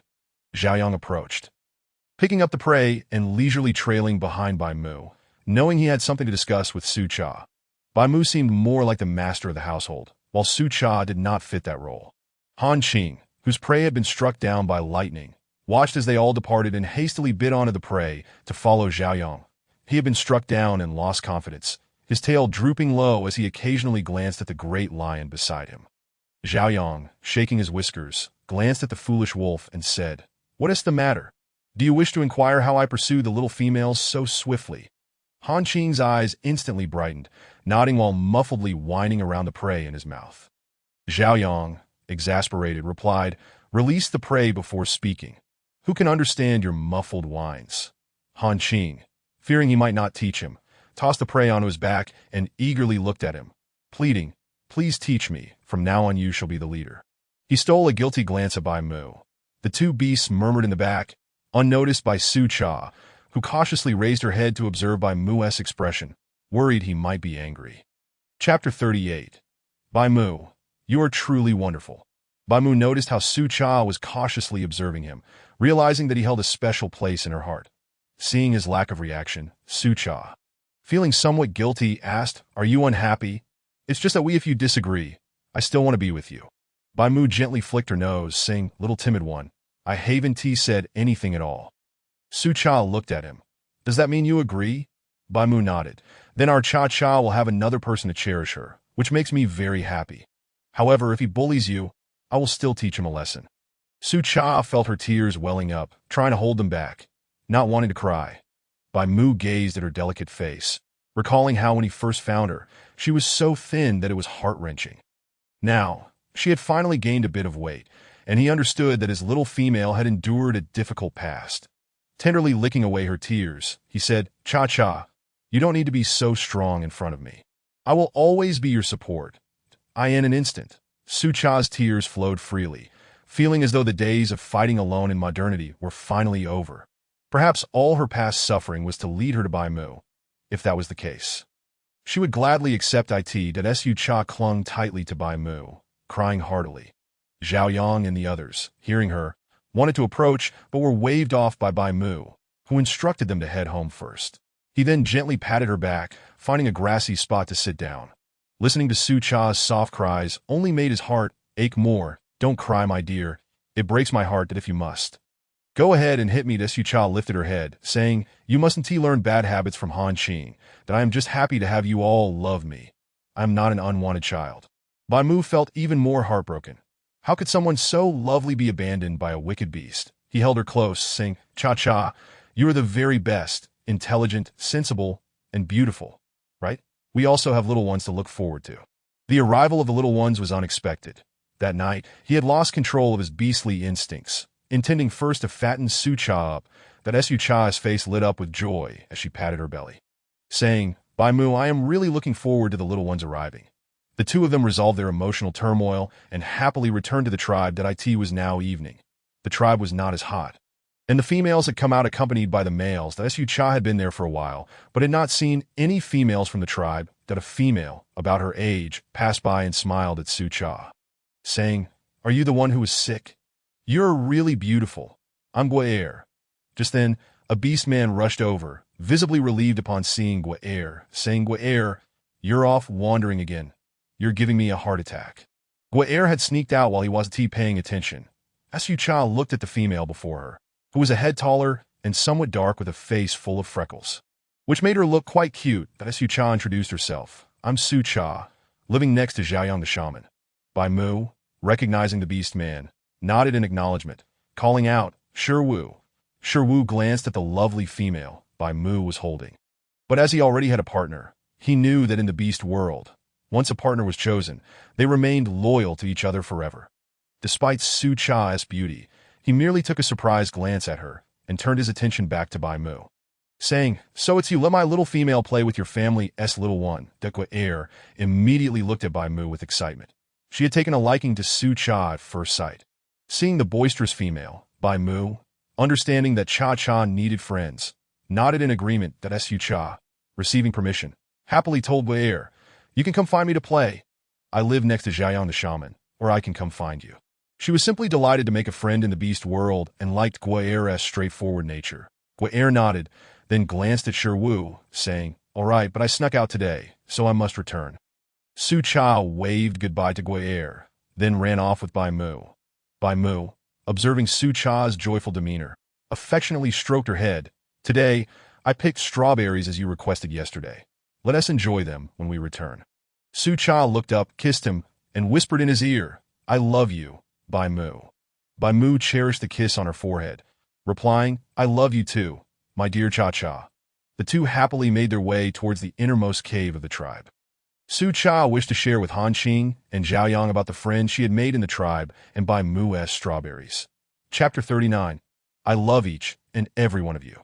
Upon reaching the cave entrance, they found the wooden door wide open, with Zhao Yang and Han Qing inside organizing their belongings. Han Qing was clinging to Zihao Yang. That Su-Cha patted Bai Mu, signaling that she wanted to get down. Then ran over, calling, I'm back. Bai Mu helplessly called out, slow down, then closely followed behind her, worried she might trip on the smooth ground. That Su-Cha noticed the two squatting and jumped onto Han Qing's back, asking, What are you two doing? Whispering away. She wanted to jump onto Zhao Yang's back, but felt a bit shy after just establishing their relationship. Han Qing, afraid to stand up lest he topple Su-Cha, remained squatting and said, Woo, Su-Su, Zhao Yang is bullying me. Zhao Yang stood up, snatching the little female from his back, and cradling her, saying, "He talks too much. It annoys me." That he then cast an admiring glance at Bai Mu. Impressed that he had endured Han Qing for so long, Bai Mu, meeting Xiaoyang's gaze, silently handed over the freshly washed strawberries to Su Cha before going to start a fire. The sky was growing dark, and he needed to prepare the prey before Su Cha couldn't see anymore. Su Cha, happily munching on a strawberry in Xiaoyang's embrace, pushed the remaining half into his mouth, saying, "I have made a friend. She is a female from the tribe named Gui'er. Hee. Xiaoyang gently patted her. "That's wonderful. I'll take you to play with her from now on." He had no recollection of the females in the tribe, and thought he should accompany her one day to see what Gui'er was like. Han Qing, seeing he was being ignored, quickly wiped his tears and approached, wanting to hug Su Cha, but hesitated under Xiaoyang's watchful gaze. That Su Cha, not understanding their silent communication, noticed Bai Mu was preparing dinner. She kissed Xiaoyang, asking him to let her down. Running to the kitchen, she pointed excitedly at a smaller stone pot, saying to Bai Mu, "I want to try cooking rice and potatoes." Bai Mu understood. Taking out the stone pot. The fire pit was always in the living room, and he had dug a depression in the ground to prevent ash from coming out, ensuring it could be cleaned periodically. Xiaoyang piled stones to create a place for the stone pot, while Su Cha washed the rice, added water, and threw in 2 potatoes, saving the rest for seeds. That Su Cha watched as the water was just right, then placed a leaf on top, eagerly squatting beside it, waiting for the rice to cook. Bai Mu was roasting meat nearby, glancing at the new addition to their home, saying, "Now there are 3 of us at home. In the future, 2 will go hunting while 1 stays to accompany Cha-Cha, and we will take turns. We need to store enough food for winter." Han Qing had no objections, and Bai Mu then looked at Xiaoyang, knowing he had another identity and would receive food from the tribe without needing to hunt.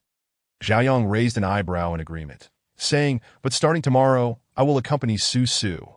Bai Mu consented, while Han Qing, seeing Xiaoyang's determination, nodded in agreement. That Su Cha continued to listen to the bubbling pot, eagerly lifting the leaf to check if it was boiling. Bai Mu, turning the meat in his hands, casually remarked, "Cha-Cha, you have little cubs in your belly. Be careful." Xiaoyang nodded, eyeing the little female beside him, who seemed only focused on eating, completely unaware of her predicament.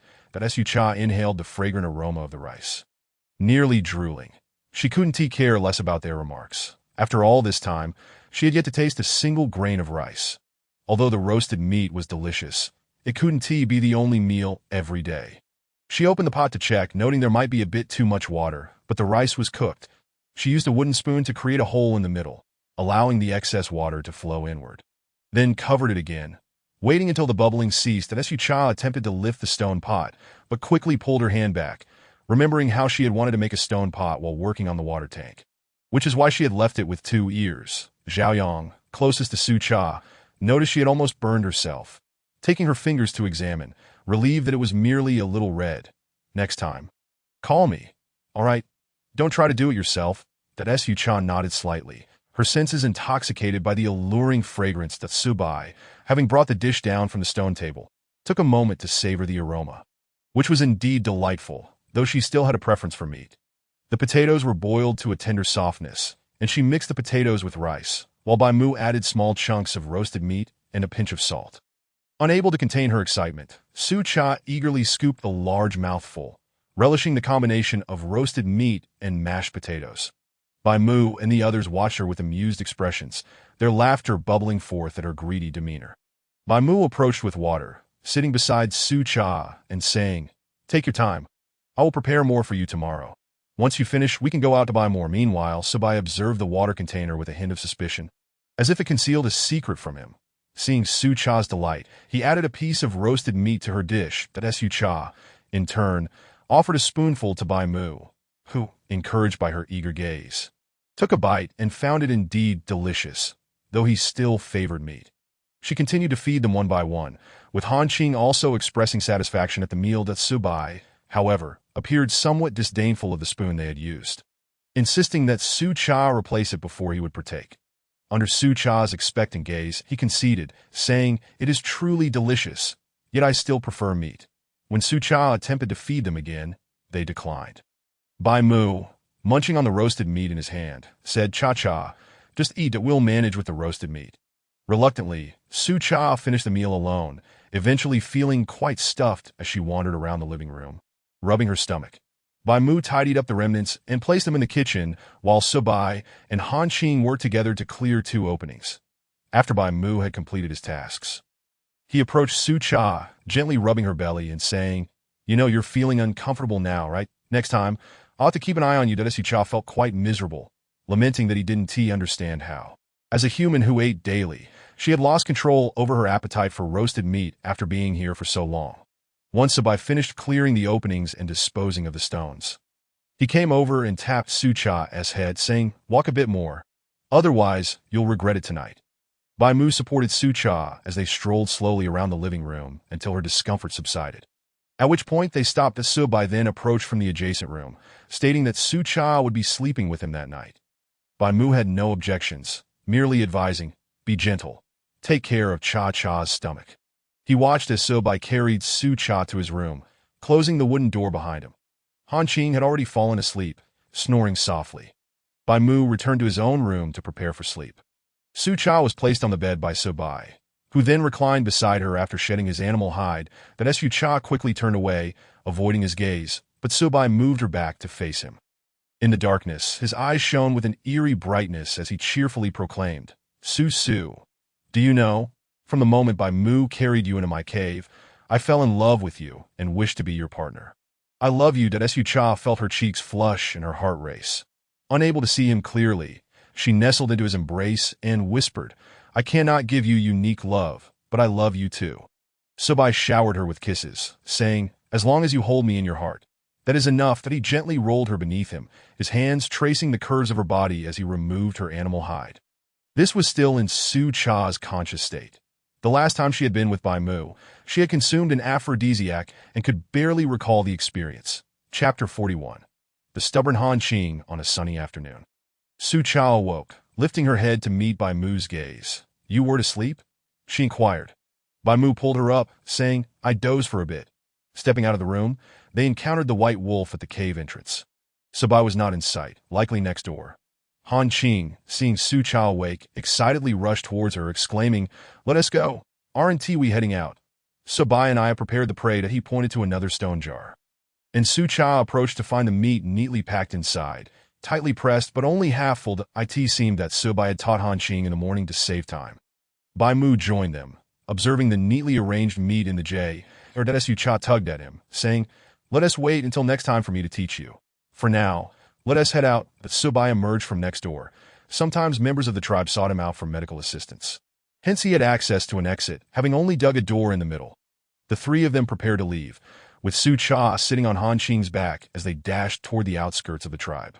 With winter just 2 months away, the beast men were racing against time to hunt, though it was rare for males like Bai Mu to bring a female along. They arrived at the other side of the forest, where Su Cha observed a vast plain with grass growing up to her waist, marking a clear boundary with the forest where no grass grew. Sliding off Han Qing's back, she stepped onto the soft grass, finding it quite amusing as she trampled it down. Bai Mu advised Subai, "You stay here with the little female, Han Qing, and I will go hunting. We'll regroup here before dark." Subai shook his head, replying, "We don't need to gather herbs today. Han Qing should stay. I will go hunt." After a pause, he voiced his concerns, looking into Bai Mu's eyes. "Last night, I observed the celestial signs and discovered that winter may arrive earlier than expected. We must catch enough prey." Bai Mu was surprised but trusted Subai's prophetic abilities, gazing at him with curiosity. Is it possible for winter to arrive in less than 2 months? Although both of them were skilled hunters, they had substantial appetites, and their supply consisted of only 2 half-filled jars of meat. Han Qing glanced at the mischievous little female, realizing she needed company. Otherwise, the 3 of them would have a quicker hunting pace. That Subai nodded gravely, having yet to inform the tribe leader that he needed to speak with the leader tonight to urge the tribe members to hasten their hunting efforts. As this weighed heavily on his mind, Bai Mu suggested, "Then we too will hunt. Han Qing should stay here, which will help us practice our coordination." Han Qing nodded, waving his paw to bid them farewell as they departed. The duo, one white and one yellow, dashed off into the distance, while Han Qing pounced on Su Cha, saying, Su, they went hunting. What do you want to play?" Su Cha pushed him away and stood, glancing around as she contemplated searching for edible items. Han Qing lay on the ground, wagging his tail. Climb on. If you want to go anywhere, just tell me. Su Cha climbed up, her view expanding as they approached a small hill. She pointed excitedly. Let us go over there, to that small hill. Han Qing looked up and immediately sprinted towards the hill, the grass only reaching slightly above his legs. Indeed, standing tall allowed for a better view. Why should she be the only one with short legs? She pouted in annoyance. They quickly emerged from the grassy area, reaching the hillside where the grass was less dense. Looking back, Su Cha noticed how the grass separated the forest from the hill. She patted Han Qing, signaling him to stop, then slid down, her feet clad in the boots Bai Mu had made, which didn't prick her feet on the grass. Previously, she had wanted Bai Mu to wear such footwear to avoid discomfort, only to realize that they didn't feel pain at all, leading her to abandon the idea. Han Qing watched as Su Cha picked up a stick to investigate her surroundings that he called out to her. Su, what are you looking for? I can help. Su Cha couldn't quite articulate her desire. She simply wanted to see if she could find any familiar edible items like peppers or potatoes. After a moment of thought, she replied, just looking around to see if I can find anything unusual. Han Qing, assuming she wanted to play, followed her as they approached the crest of the hill. He spotted a peculiar tree adorned with dense thorns and small green fruits he had never seen before, prompting him to call out to Su Cha, who was busy digging in the mud nearby. Following his gaze, Su Cha was pleasantly surprised to discover that it resembled Sichuan pepper. Moving closer, she confirmed her suspicion, delighted by the fragrant aroma. She plucked one and popped it into her mouth, instantly feeling the numbing sensation and a powerful aftertaste. Han Qing, seeing her excitement, also snatched one and, after tasting it, began to jump around energetically. Su Cha found his antics amusing, resembling a little monkey. As he laughed at her. Han Qing approached, feigning distress. Su, this is poisonous. I can't feel my tongue. Su Cha ruffled his fur affectionately, reassuring him, it will wear off soon. Come help me pick some. This is called Sichuan pepper, and I have a use for it. Han Qing fetched 2 large leaves to assist her in gathering the peppercorns that Su Cha intended to collect a good quantity to dry and grind into powder for seasoning the roasted meat. The aroma would be irresistible, cautioning Han Qing. She said, be careful not to get pricked by the thorns. It will be quite uncomfortable. Han Qing promptly pulled Su Cha aside, insisting, I'll pick them alone. You just wait here. His tough skin made it unlikely for him to get hurt. Seeing his expertise, Su Cha approached, grabbing 2 large leaves to assist with the lower branches where the thorns were fewer. She crouched down to gather the shorter ones. Han Qing, feeling helpless, decided to pick more. Together, they managed to collect 4 large bundles. Wrapping them in leaves, Su Cha secured them with vines and placed them in her animal hide pouch. Feeling fortunate about their successful gathering, excitedly, she took Han Qing's paw as they continued onward. Han Qing, lifting the pouch, wanted to carry Su Cha, but was met with a refusal. I can walk myself. I am not tired. Han Qing could only give up as the two made their way towards another hill. As they walked, Su Cha noticed a patch of plants at the foot of the mountain that seemed somewhat familiar, and she slowly slid down, landing with a thud on the grassy ground.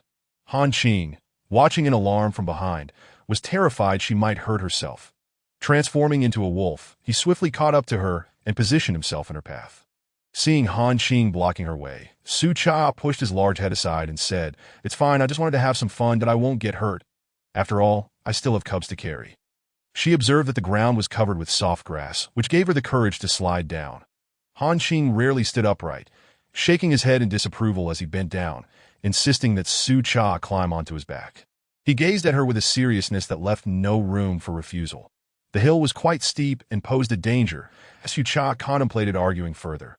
But seeing his stubbornness, she reluctantly climbed up. Han Qing, carrying her, cautiously made his way down, clutching the bag in his mouth. Chapter 42. Han Qing scheming. Once they reached the bottom, Su Cha discovered hidden stones nestled among the grass that if she had slid down, she would have surely collided with them, and a wave of fear washed over her, grateful that she had heeded the advice. Han Qing set her down, observing the timid demeanor of the little female as she glanced at the larger stones. Raising an eyebrow in understanding, oh dear, oh my, he clicked his tongue. Unable to endure his teasing, Su Cha looked up at him and said, What are you clicking your tongue for? Do you believe I'll hit you? Thank you. Is that enough? Han Qing, sensing the moment was ripe to retreat, immediately donned a cheerful expression, draping an arm over Sucha's shoulder and saying, "Of course. Now you see my worth, don't you, Sucha?" Spotting a cluster of slightly smaller plants ahead, dashed over, shaking off his arm, and began digging into the soft earth with a stick. After a short while, she unearthed bright yellow fruits, her laughter ringing out even louder. Han Qing approached, intrigued by her excitement. He squatted down and, with a few deft motions of his wolf paws, uprooted the plant entirely, handing it to Sucha, looking at her muddy hands and then at Han Qing, who elegantly brushed off the dirt from his claws. She huffed in defiance that Sucha accepted the potato, noting the large, golden-orange fruit attached to the plant. "This is a potato. Haha, it's even bigger than I expected." But there's only a small patch. Eagerly, Sucha plucked the potato from the plant and turned to Han Qing, saying, "Dig these up for me. Get all of them and toss them over." Han Qing complied, transforming into a white wolf and energetically digging up the plants, tossing them to Sucha. She squatted down, shaking off the dirt and collecting the fruits while humming a cheerful tune. "La la la la, I am a little newsboy, la la la." Han Qing dug with renewed vigor, and together they harvested the small patch. When he realized there were no more of those plants, he joined Sucha in gathering the fruits, marveling at the sight of food growing beneath the soil for the first time.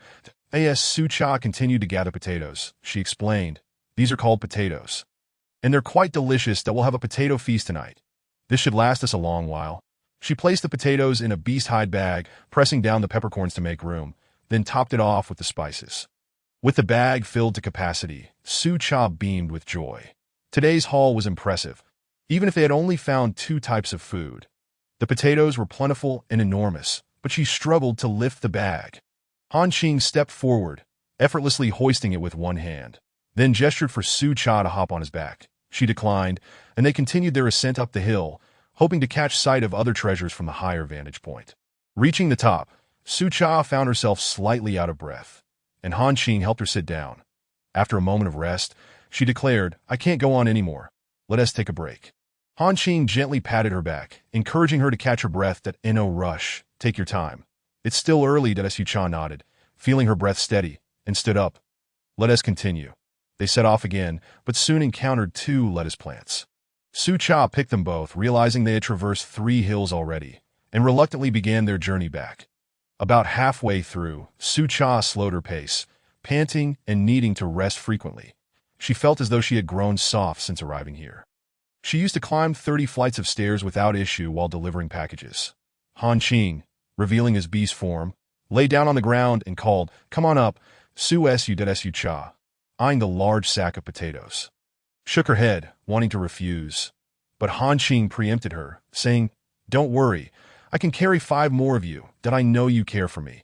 If you don't get on, I'll just stay here and mate with you." With no choice left, Sucha climbed onto his back, clutching the lettuce while Han Qing carried the bag, and they made their way towards the forest, crossing the grassy expanse to the edge of the woods. Once there, Han Qing set Sucha down, saying, "Let us wait here for Bai Mu and the others." Sucha sat down to rest, nodding, and watched as Han Qing walked towards the riverbank. "Where are you going?" she called. Han Qing turned back to her, "To wash up. I just got covered in mud. Do you want to join me, Su?" Though she wanted to wash as well, she decided to let him go first. "You go ahead. I'll wait for you here."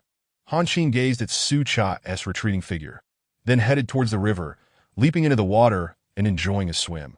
After a while, he transformed back into human form and, with a pitiful tone, called out, "Su, my hide is with you. Could you bring it over?" Sucha glanced at the hide lying nearby and realized it was indeed his. Seeing her hesitance, Han Qing added, "Well, I guess I'll have to come over and get it myself." He splashed the water with his hands, creating a ruckus. Hearing the commotion, Sucha thought he was about to come over in the nude and quickly grabbed the hide. Standing up, "Don't come out. I'll bring it to you." Approaching the water, she couldn't help but notice Han Qing's upper body exposed, water droplets cascading down his wet hair and glistening off his toned muscles.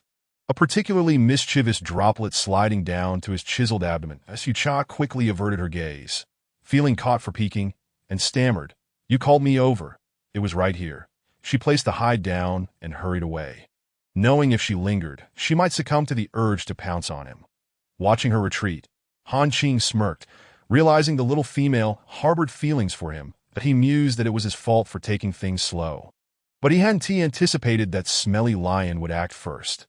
Emerging from the water, he slicked back his short hair and wrapped the hide around himself, walking over to Su. Go wash. There is no one around, and I'll keep watch. Hearing this, Su-cha, glancing at the water, desired to wash as well but hesitated, calling out to Han Qing, I'll wash behind the rocks. Don't wander too far. Han Qing nodded, watching as she moved behind the stones. Where he could no longer see her, he shouted, Do you need any help? From behind the rocks, Su-cha's exasperated voice replied. Don't come over. Han Qing fell silent, sitting on the grass to bask in the sun. The stillness began to worry Su-cha. Fearing he had wandered too far, she called out softly, Han Qing, Han Qing. Han Qing glanced at the ground beneath him. Feeling helpless, that I'm still here. Stop calling that if you do, I'll come in. Finally reassured, Su-cha continued to wash her body and hair, taking her time before emerging from behind the rocks. Han Qing's hair had dried in the sun as he watched Su-cha. Her long, damp locks glistening, that he pulled her over to sit beside him and gently wrung out some of the moisture from her hair. Feeling comfortable leaning against him, they both waited at the entrance for Bai Mu and the others. Chapter 43. I don't want to be a widow. It was now around 4 or 5 in the afternoon. The sun was less intense, and various beastmen were returning with their bountiful catches. However, Bai Mu and his companion had yet to make an appearance. Han Qing glanced at the other beastmen and said, Bai Mu promised he would come out before dark. We just need to wait for them here. Su-cha, having dried her hair, combed through it with her fingers, feeling it rough without shampoo. After waiting a while longer, the sun began to set, painting the sky in shades of red, yet Bai Mu and the others still had not emerged. Unable to sit still any longer, Su-cha stood up, worrying, what if something happened? Shouldn't we go look for them? Han Qing shared her concern but reassured her. Bai Mu was reliable, that he said they would meet us here before dark. And they will surely show up. Still anxious, he contemplated sending Su-cha back to the tribe while he went to search for them. Maintaining his composure, he comforted the restless Su-cha, Su. It is not completely dark yet. Bai Mu assured us they would come out before nightfall. Just a little longer, and I'll go find them myself if they don't appear, that Su-cha nodded. Continuing to pace outside the forest, worried something might have befallen them. The forest, dense with towering trees, had turned pitch dark inside, and Su-cha could not see what lay within. She anxiously stared at the exit, her heart racing. Only Bai Mu knew Su-cha's secret, that she could not see in the dark, in the shadows of the forest. Bai Mu looked at the little female waiting for him with eyes full of affection. CBI also spotted Su-cha, noticing how close she was to tears. The two hurried towards her. Today, CBI had led Bai Mu to hunt a group of long-haired beasts. They had been waiting for the right moment when they witnessed a scuffle between the long-haired beasts and the spotted beasts fighting over a water source, seeing this as an opportunity for a feast. They waited for the two sides to exhaust themselves before charging in for the kill, which delayed their return. Seeing a pair of golden eyes and white fur, Su-cha called out, Bai Mu. Is that you? Han Qing has already dashed over. The orcs can identify individuals by scent, and he has long recognized that it was Bai Mu and the others. Two figures sprinted to the front of Su-cha before coming to a halt. With the aid of the fading twilight, she discerned their forms that as she rushed over to embrace Bai Mu, she discovered both of them were covered in blood in Bai Mu's beast form. Su-cha had to tiptoe and stretch her hand just to barely reach the fur beneath his neck. After Bai Mu discarded the prey from his back, he lay down, allowing Su-cha to cradle his head. With tears welling in her eyes, she gazed at him, his body drenched in blood. She circled around him and, reaching his front, wrapped her arms around his neck, asking, Where are you hurt? Why are you so late tonight? Bai Mu intended to transform back into his human form to comfort her, but his fur was matted with blood from the game he had caught. Kai Bai, nearby, scratched the ground and called for Han Qing to pull Su-cha away. As Su-cha was tugged away by Han Qing, she looked up at Kai Bai with teary eyes, only to notice he too was smeared with blood. Since Bai Mu had white fur, her attention had been drawn solely to him. Unable to withstand Su-cha's tearful expression, Kai Bai reluctantly stated, Neither Bai Mu nor I are injured. The blood on us is from our prey. Having just embraced Bai Mu, Su-cha had also acquired a bit of blood on herself, upon hearing Kai Bai's words. She felt relieved and let Han Qing set her down. She then walked over and, with a fair dose of indignation, punched both by Mu and Kai Bai on the face, exclaiming, "You two nearly scared me to death. I thought I was going to become a widow. Boo-hoo."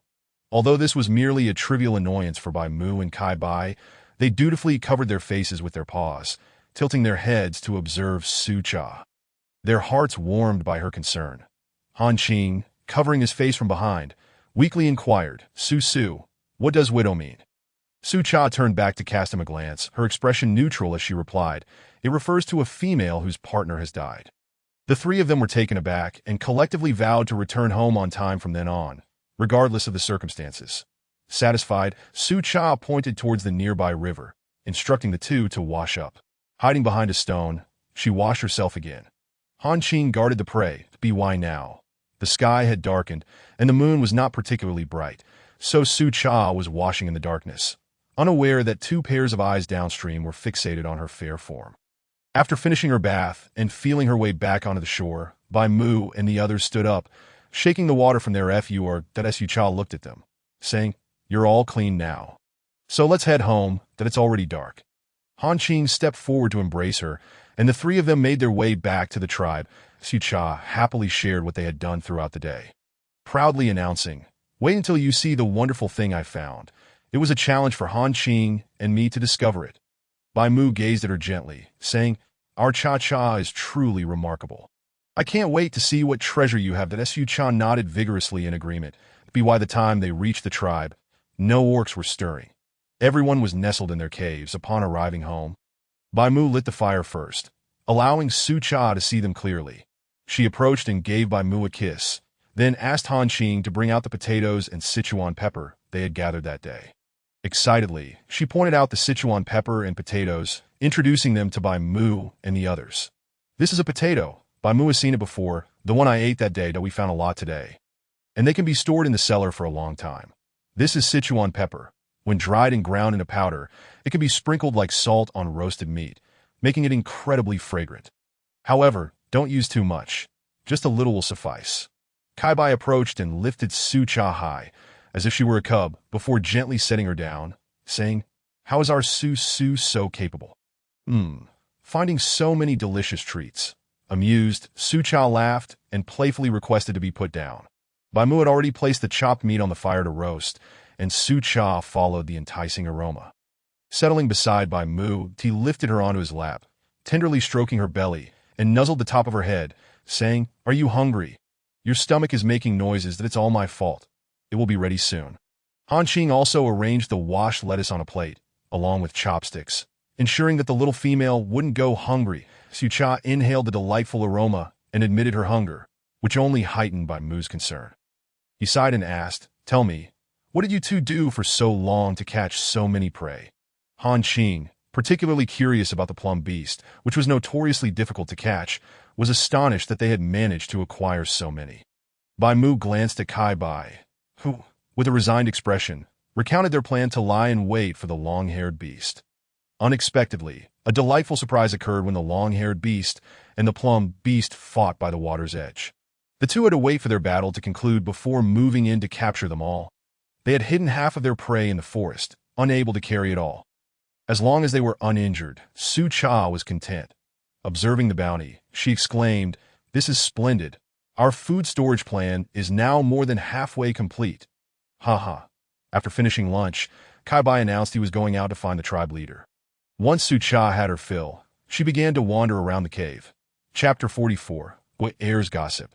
After walking for a while, Su Cha felt drowsy. Bai Mu and Han Qing had placed the potatoes and Sichuan pepper neatly in the cellar. Su Cha ran over to take a look. Everything was organized well, with some uncooked lettuce left from that day. Noticing that she had no way to grind the Sichuan pepper, she pondered a solution. Bai Mu, seeing her lost in thought while sitting on the ground, picked her up. "Are you feeling sleepy?" Su Cha, deciding to set the matter aside, leaned against Bai Mu, yawning and glancing at the entrance. "Kai Bai, why hasn't he returned yet? It's so late." Bai Mu carried her to their room, explaining, "Kai Bai went to find the tribe leader. He might be late, so there's no need to wait for him." He placed Su Cha into the soft, furry pelt, finding her utterly adorable. For a moment, Bai Mu was reluctant to leave. He gazed at Su Cha, his voice low. "Cha-cha, may I sleep with you tonight?" It had been a while since Su Cha had embraced him while sleeping, so she promptly pulled him down. Yes, let's sleep together. Bai Mu patted her. Be good and wait for me. I'll extinguish the fire.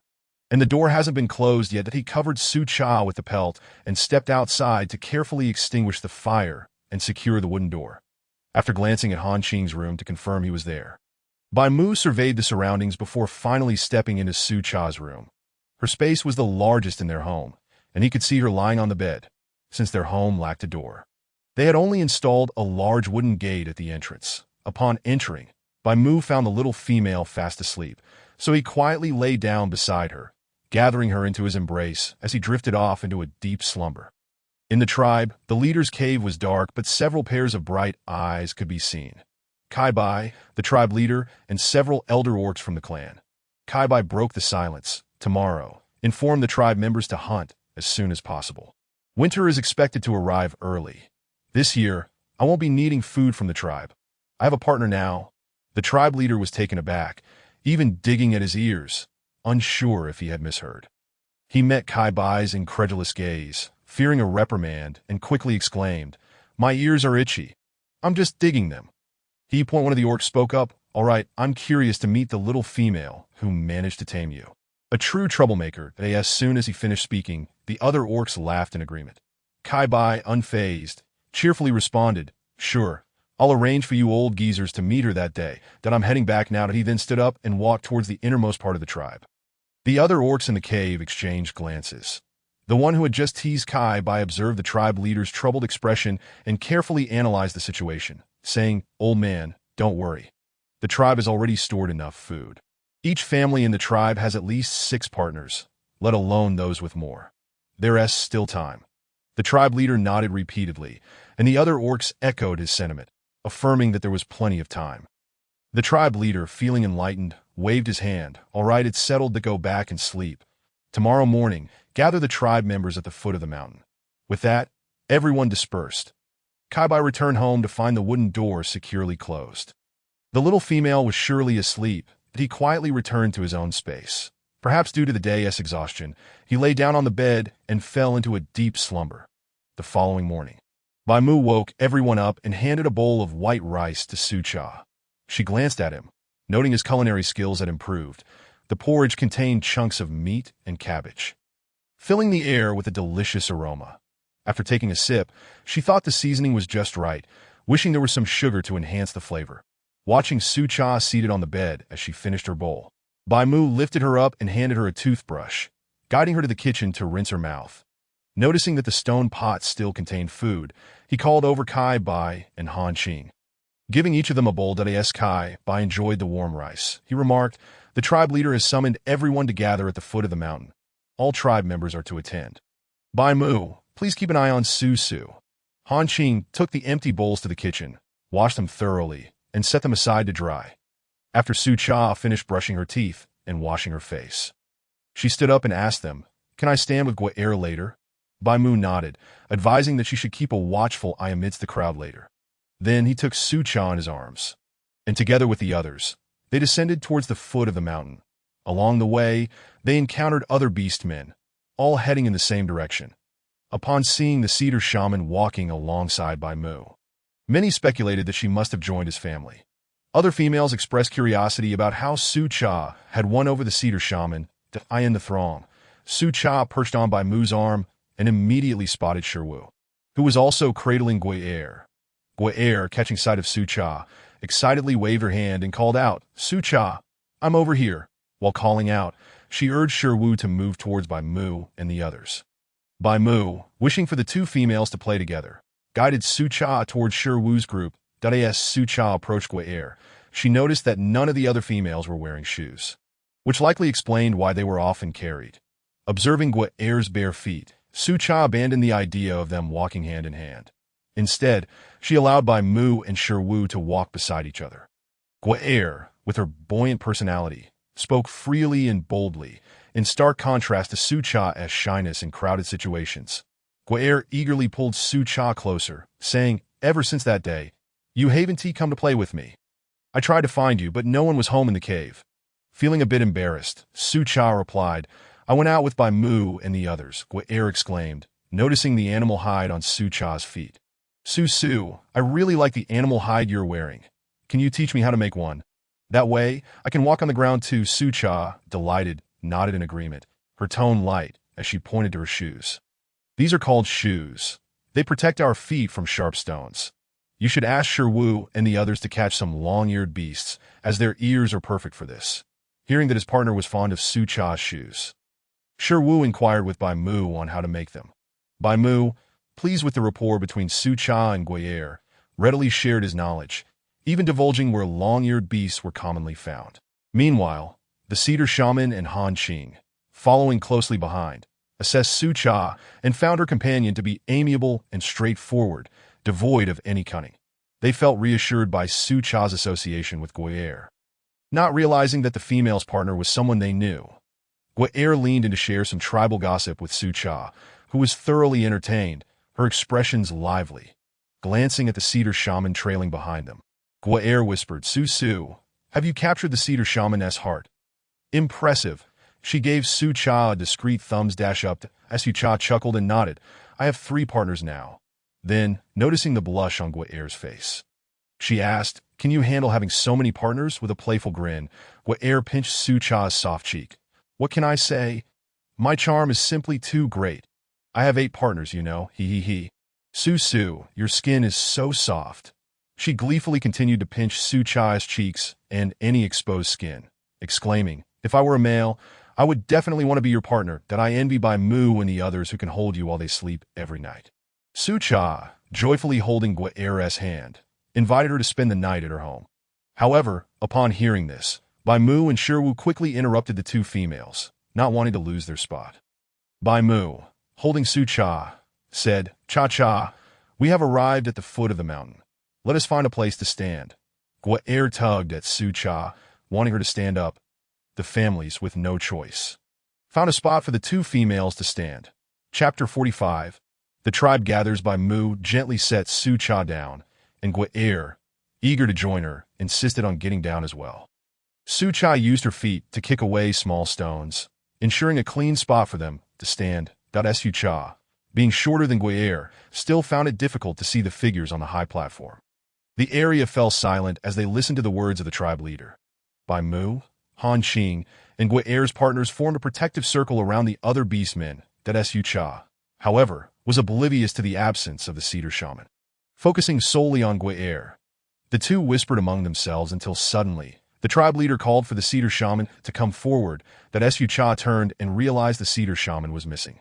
Bai Mu explained, the cedar shaman is the tribe's healer and also responsible for predicting disasters. Su Cha hadn't anticipated that the cedar shaman possessed such skills. She had thought healing was his sole duty. As the cedar shaman addressed the crowd from the platform, he announced that winter would arrive earlier than expected, urging everyone to gather sufficient food. Gui'er turned to Su Cha and said, do you know how popular the cedar shaman used to be in the tribe? Su Cha, intrigued, eagerly awaited Gui'er's elaboration. Gui'er, satisfied by Su Cha's interest, resumed their gossiping. Su Cha occasionally interjected with exclamations of amusement. Really? That's so funny. Gui'er nodded. Thank goodness I had the foresight not to pursue the cedar shaman. You wouldn't believe how few beastmen surround him. It's because he has a terrible temper and even scolds the tribe leader when he is angry. Su Cha agreed, recalling that there hadn't been any neighbors around the cedar shaman when they arrived, initially thinking he simply preferred solitude. The other females observed the joyful interaction between Gui'er and the new female, their laughter ringing through the air. Gui'er recounted tales of the cedar shaman's past, blissfully unaware that he was completely oblivious to the turmoil within his family while he spoke on the platform. The shaman's reputation in the tribe commanded respect, and everyone listened intently.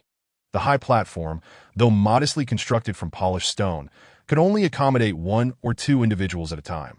Once the cedar shaman finished speaking, he descended and made his way towards Su Cha and the others, who instinctively parted to let him pass.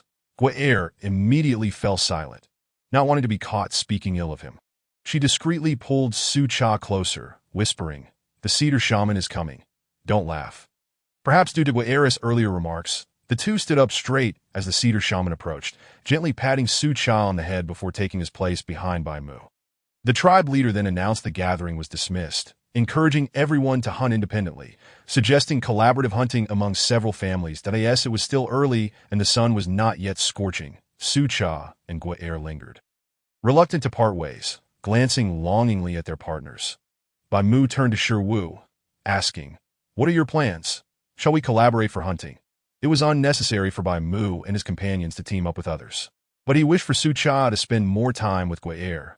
Understanding Bai Mu's intentions, Shi Wu nodded. "We have enough people. One beastman can stay behind to watch over the two females."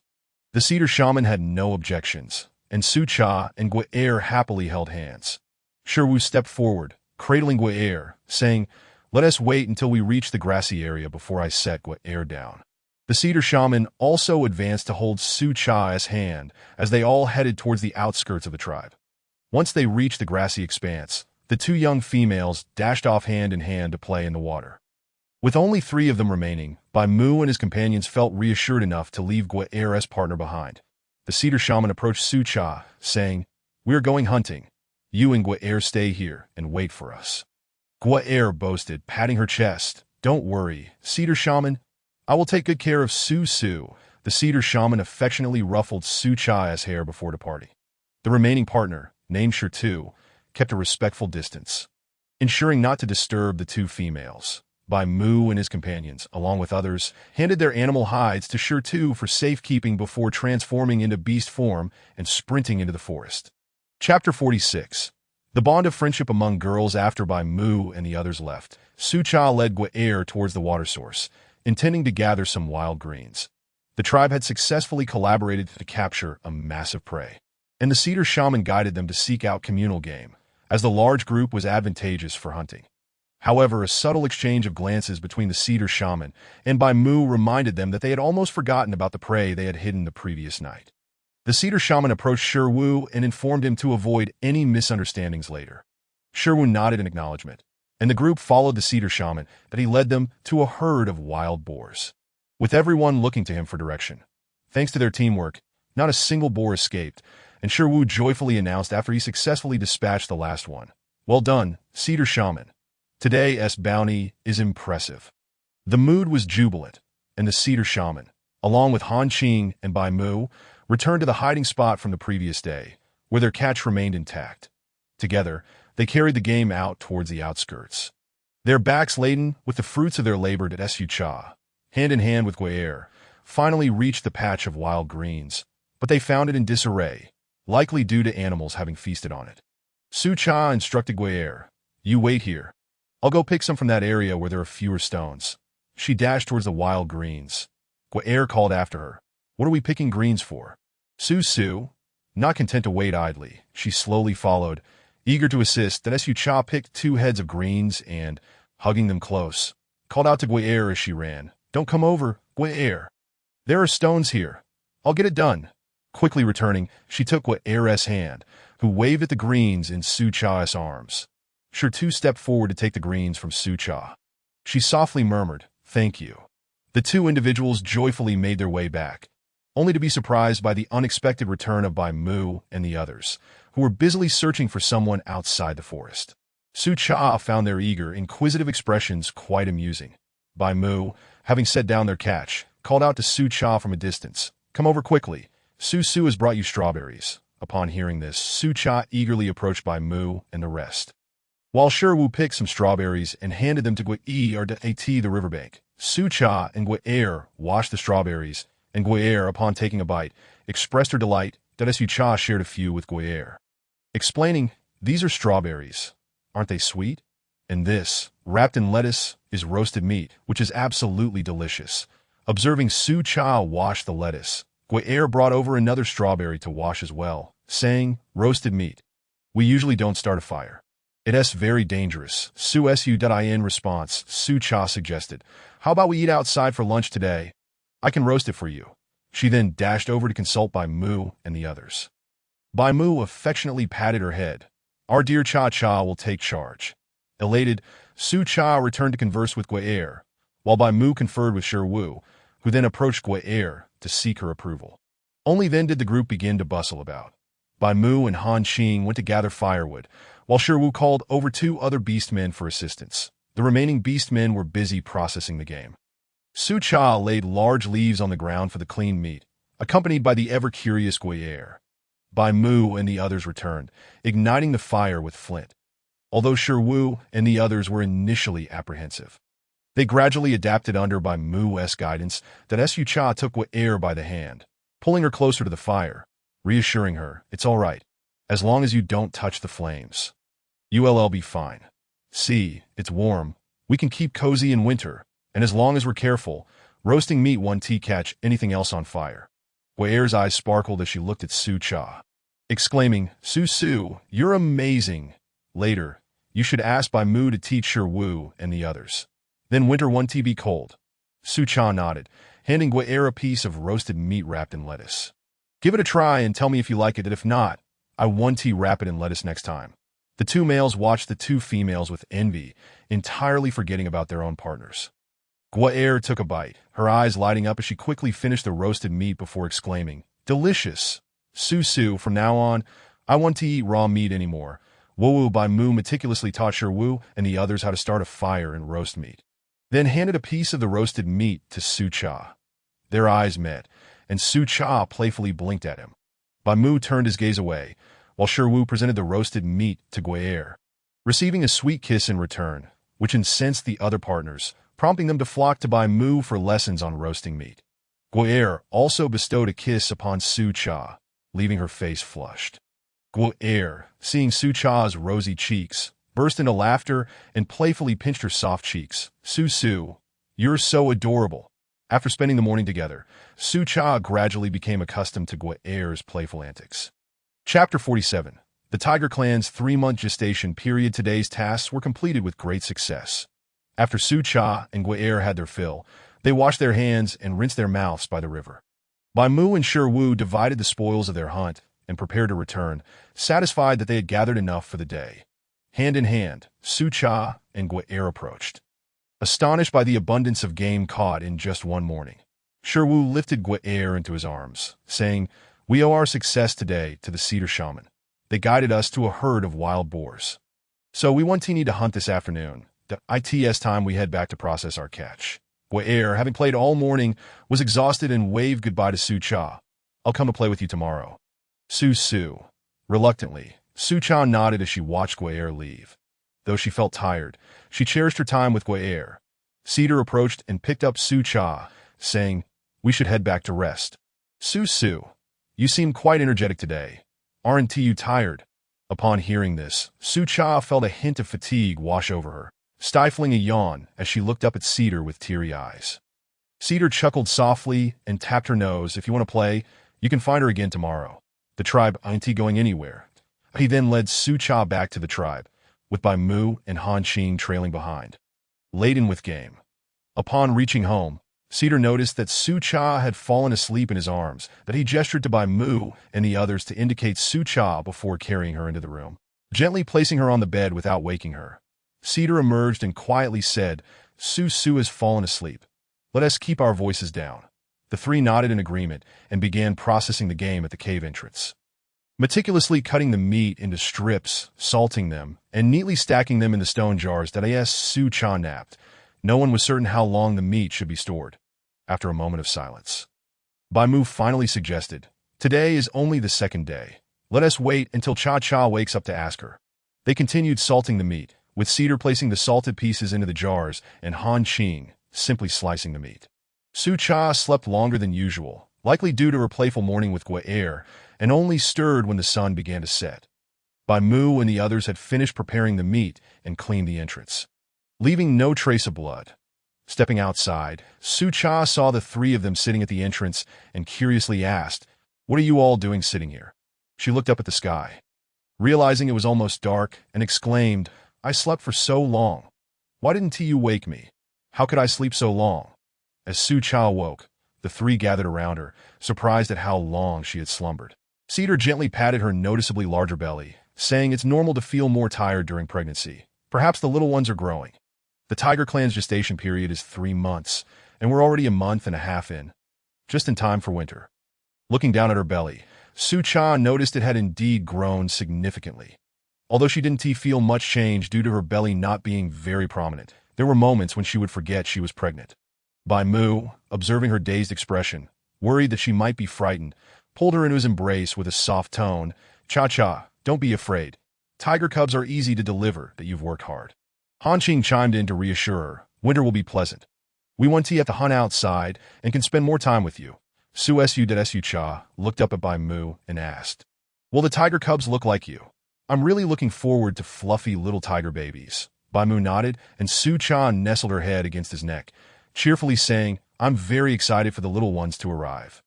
The atmosphere was harmonious as Bai Mu carried Su Cha to where the stone jars were placed, asking, TT, how should we prepare this meat?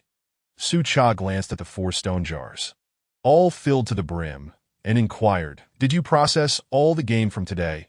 The 3 men nodded in unison, eagerly waiting for her instructions. Pointing to the first jar, Su Cha instructed, let it press for 5 days. Remember, while the sun is still out, it needs to dry properly before storing it in the cellar for winter, and we can take it out when we want to eat. Bai Mu nodded, we'll need to make more jars. After all, we'll have little ones to feed soon. Now that the sun had set, Cedar went next door to gather herbs, leaving Han Qing without much to do, so he set off to polish the stone jars. As Bai Mu observed Han Qing's retreating figure, he called out, make sure to make them larger this time. We'll need them for hunting in the coming month, and it's bound to get colder soon. With only 2 of them remaining inside, Su Cha looked at Bai Mu and asked, what shall we do now? Bai Mu gazed down at her with gentle eyes. What would you like for dinner? TT, shall I cook some white rice? Upon hearing this, Su Cha felt a pang of hunger, but didn't want kanji. She intended to teach him how to cook rice, so she nodded in agreement. Bai Mu expertly started a fire, cleaned the stone pot, and placed it on the heat, while Su Cha guided him through the process that he even invented a method for clay pot rice, leaving Su Cha utterly amazed. Were it not for her prior knowledge of Bai Mu's beastly form, she might have suspected he was also from another world. Cedar returned with the herbs and bent down to enter. As the cave's entrance had been made to suit Su Cha's height, requiring them to bend each time they passed through. Upon catching the delicious aroma, he approached to find Bai Mu cooking the rice. Bai Mu greeted him. The stone pot is a bit small, so I only cooked enough for TT. If you want some, you'll have to wait. Cedar shook his head and took out some meat to roast. Noticing Han Qing was absent, Su Cha replied. Han Qing went to make stone jars. Bai Mu said we need more. Watching the water in the pot nearly evaporate, she sat patiently beside Bai Mu, waiting. Bai Mu, charmed by her eager demeanor, chuckled softly and ruffled her hair. Just a little longer. Please be patient, Su Cha nodded vigorously, letting out a small grunt in agreement. Cedar offered red berries, saying, have some fruit first. You need to eat more of these now that you're pregnant. Su Cha accepted and quickly finished a few before Cedar handed her more, he then leaned closer to Bai Mu, saying, Su, you should eat more red berries to nourish your blood. It'll help when the time comes to give birth. This is your first pregnancy, so we must prepare well. Bai Mu, concerned about the possibility of a female cub, nodded, let me know, and I'll gather more tomorrow. Cedar shook his head, let us all go together tomorrow. You wouldn't recognize the different types of red berries. Many look alike. Bai Mu observed that the water in the stone pot had evaporated. So he rose to add a touch more water, sprinkling a bit of salt over the meat and cabbage before stirring them gently with a spoon, ensuring the rice would not become too dry. Su Cha, brimming with excitement, closely followed Bai Mu, only to be pulled back slightly by Kai Bai, who cautioned, be careful of the heat. You forgot last time and only remembered to eat, didn't you? Su Cha, curling her neck and sticking out her tongue, watched as Bai Mu lifted the stone pot down with a beast hide before scampering away. Bai Mu mixed the rice evenly, scooping a bowlful into a wooden bowl and handing it to Su Cha, saying, be careful, it's hot. There is plenty left in the pot. He then served another bowl to Kai Bai, urging him to taste. Kai Bai glanced at the stone pot, and Bai Mu reassured him, don't worry. Cha-Cha won't finish it all. I'll save a bowl for Han Qing. Chapter 48. Involuntary feelings. Su Cha, hopping in discomfort from the heat, couldn't bear to spit out the food, yelping as she felt the burn. Upon hearing Bai Mu's words, she managed to pause her busy mouth long enough to say, eat, Bai Mu, you should eat too. Let us all enjoy it together. Kai Bai accepted the bowl, undeniably drawn in by the enticing aroma. It was undeniable that Bai Mu was the finest cook among the 3 of them, impeccable in his culinary skills. Han Qing, braving the cold wind, emerged to close the wooden door, drawn by the delightful scent as he rushed towards Bai Mu, exclaiming, "What smells so divine?" Initially intending to pounce on Su Cha, he hesitated upon noticing her round belly and redirected his leap towards Bai Mu instead. Bai Mu raised an eyebrow at him, noticing his tail had indeed grown.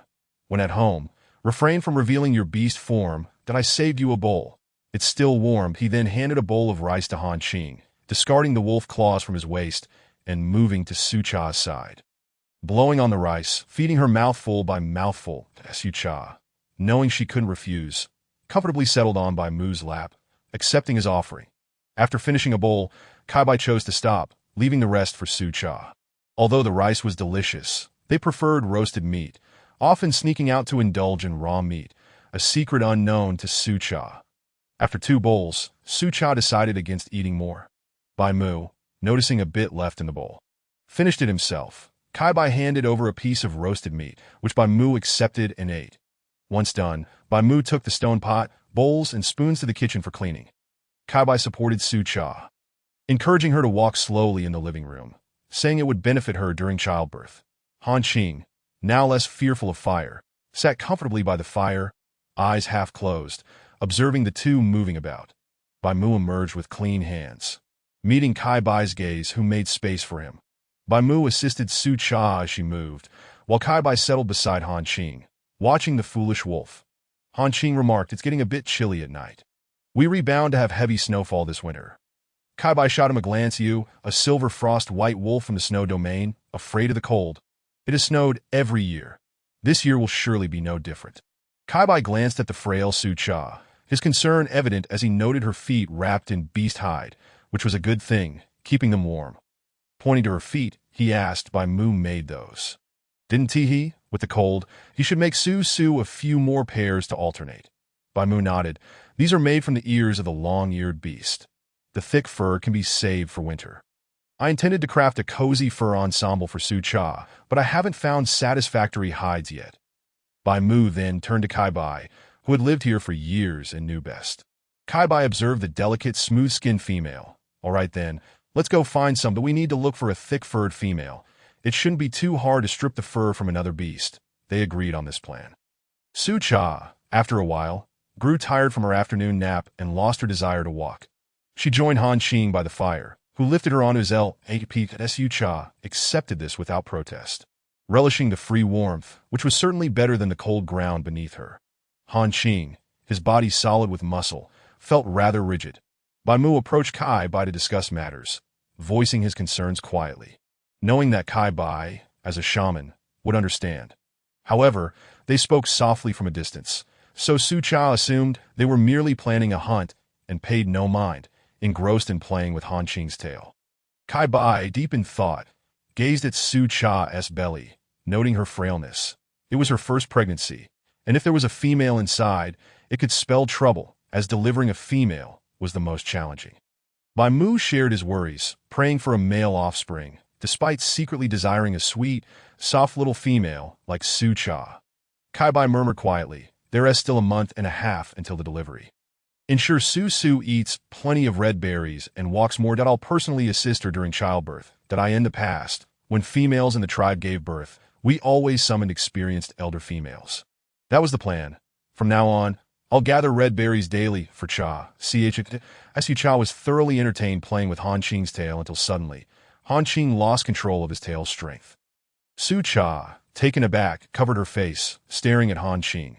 Alarmed, Han Qing pulled back her hands to check for injuries. The commotion caught the attention of Bai Mu and the others, who approached to find Su Cha with tear-filled eyes and Han Qing, his face flushed with worry.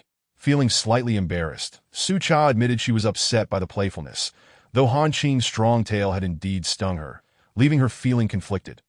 Wiping her tears, she declared, "I'm not angry. And it doesn't hurt." Han Qing, feeling guilty, looked at her, realizing he couldn't even pry her hands away, which reassured him of his strength. Upon hearing Su Cha wasn't upset or hurt, he immediately brightened, saying, "Exactly.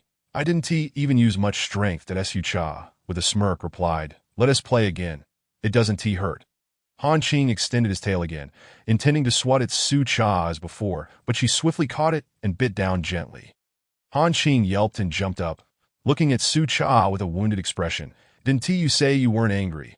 Why did you bite my tail, Su Su? Su Cha exhaled, feeling relieved, and ran to sit on Bai Mu's lap, saying, but I didn't use any strength. It really did hurt. Bai Mu and Kai Bai exchanged glances, noting the little female's lingering resentment. She was one to settle scores promptly, observing the agitated Han Qing. They realized they needed to be more careful in the future. Bai Mu gazed at the mischievous little female, softly asking, Are you feeling sleepy, Cha-Cha? Su Cha shook her head. Perhaps I slept enough today. I am not tired.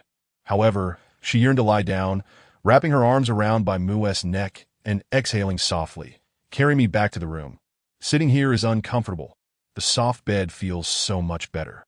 Bai Mu felt a tickle on his neck, momentarily distracted by the thought of her closeness, before lifting Su Cha and carrying her back to their room. She spotted Han Qing, who was still fussing over his tail.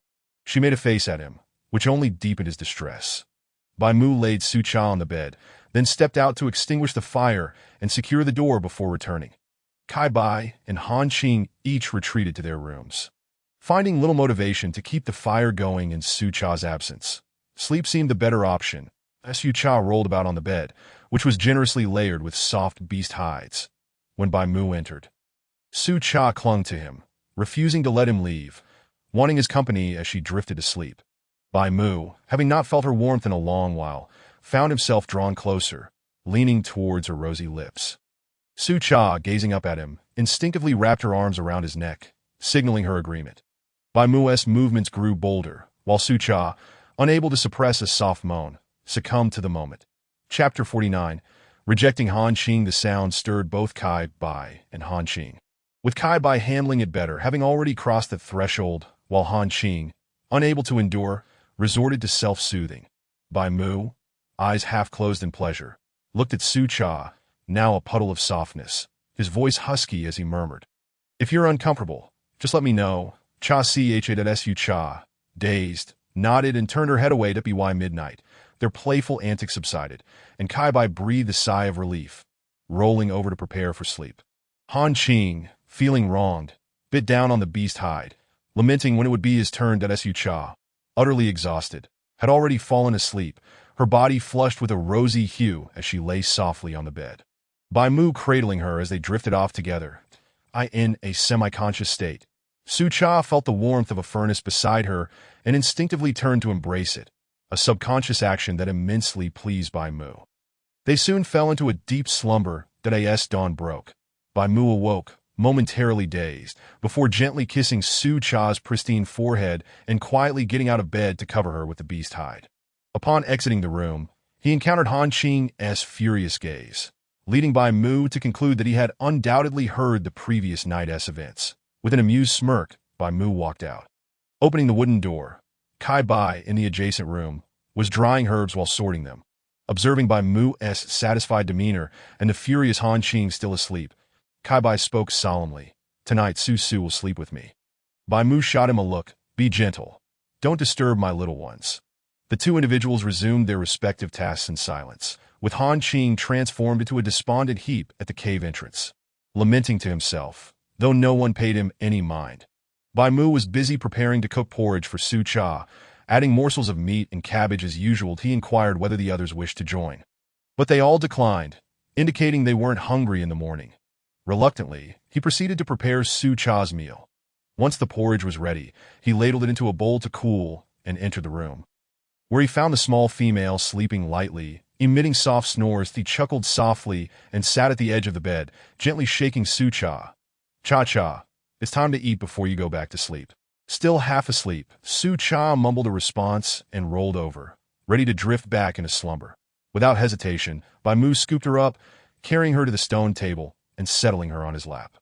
From the side, he admired Su Cha's adorably dazed expression, and soon he and the others began feeding her, taking turns to ensure she ate. Su Cha, compliant, consumed the food offered to her. Su Bai, ever opportunistic, seized the chance and noticed Su Cha's delicate, pale arm. He passed the bowl to Bai Mu, suggesting, Let's switch. As Su Bai took Su Cha into his arms, he noted her bare skin and felt a rush of exhilaration. His hand sliding beneath the furs, They shared a tacit understanding and finished the bowl together. As Su Cha began to wake, she pulled Subai's hand out and shot him a glare, realizing Bai Mu had neglected to feed her. With a huff directed at Bai Mu, she retreated to her room. Bai Mu and the others found the small female utterly charming and soon returned to their activities. Su Cha donned her furs and stepped outside, the morning sun bathing her in a pleasant warmth. Stretching her limbs, she turned to see a disheveled Han Qing sprawled out. She approached and kicked him playfully.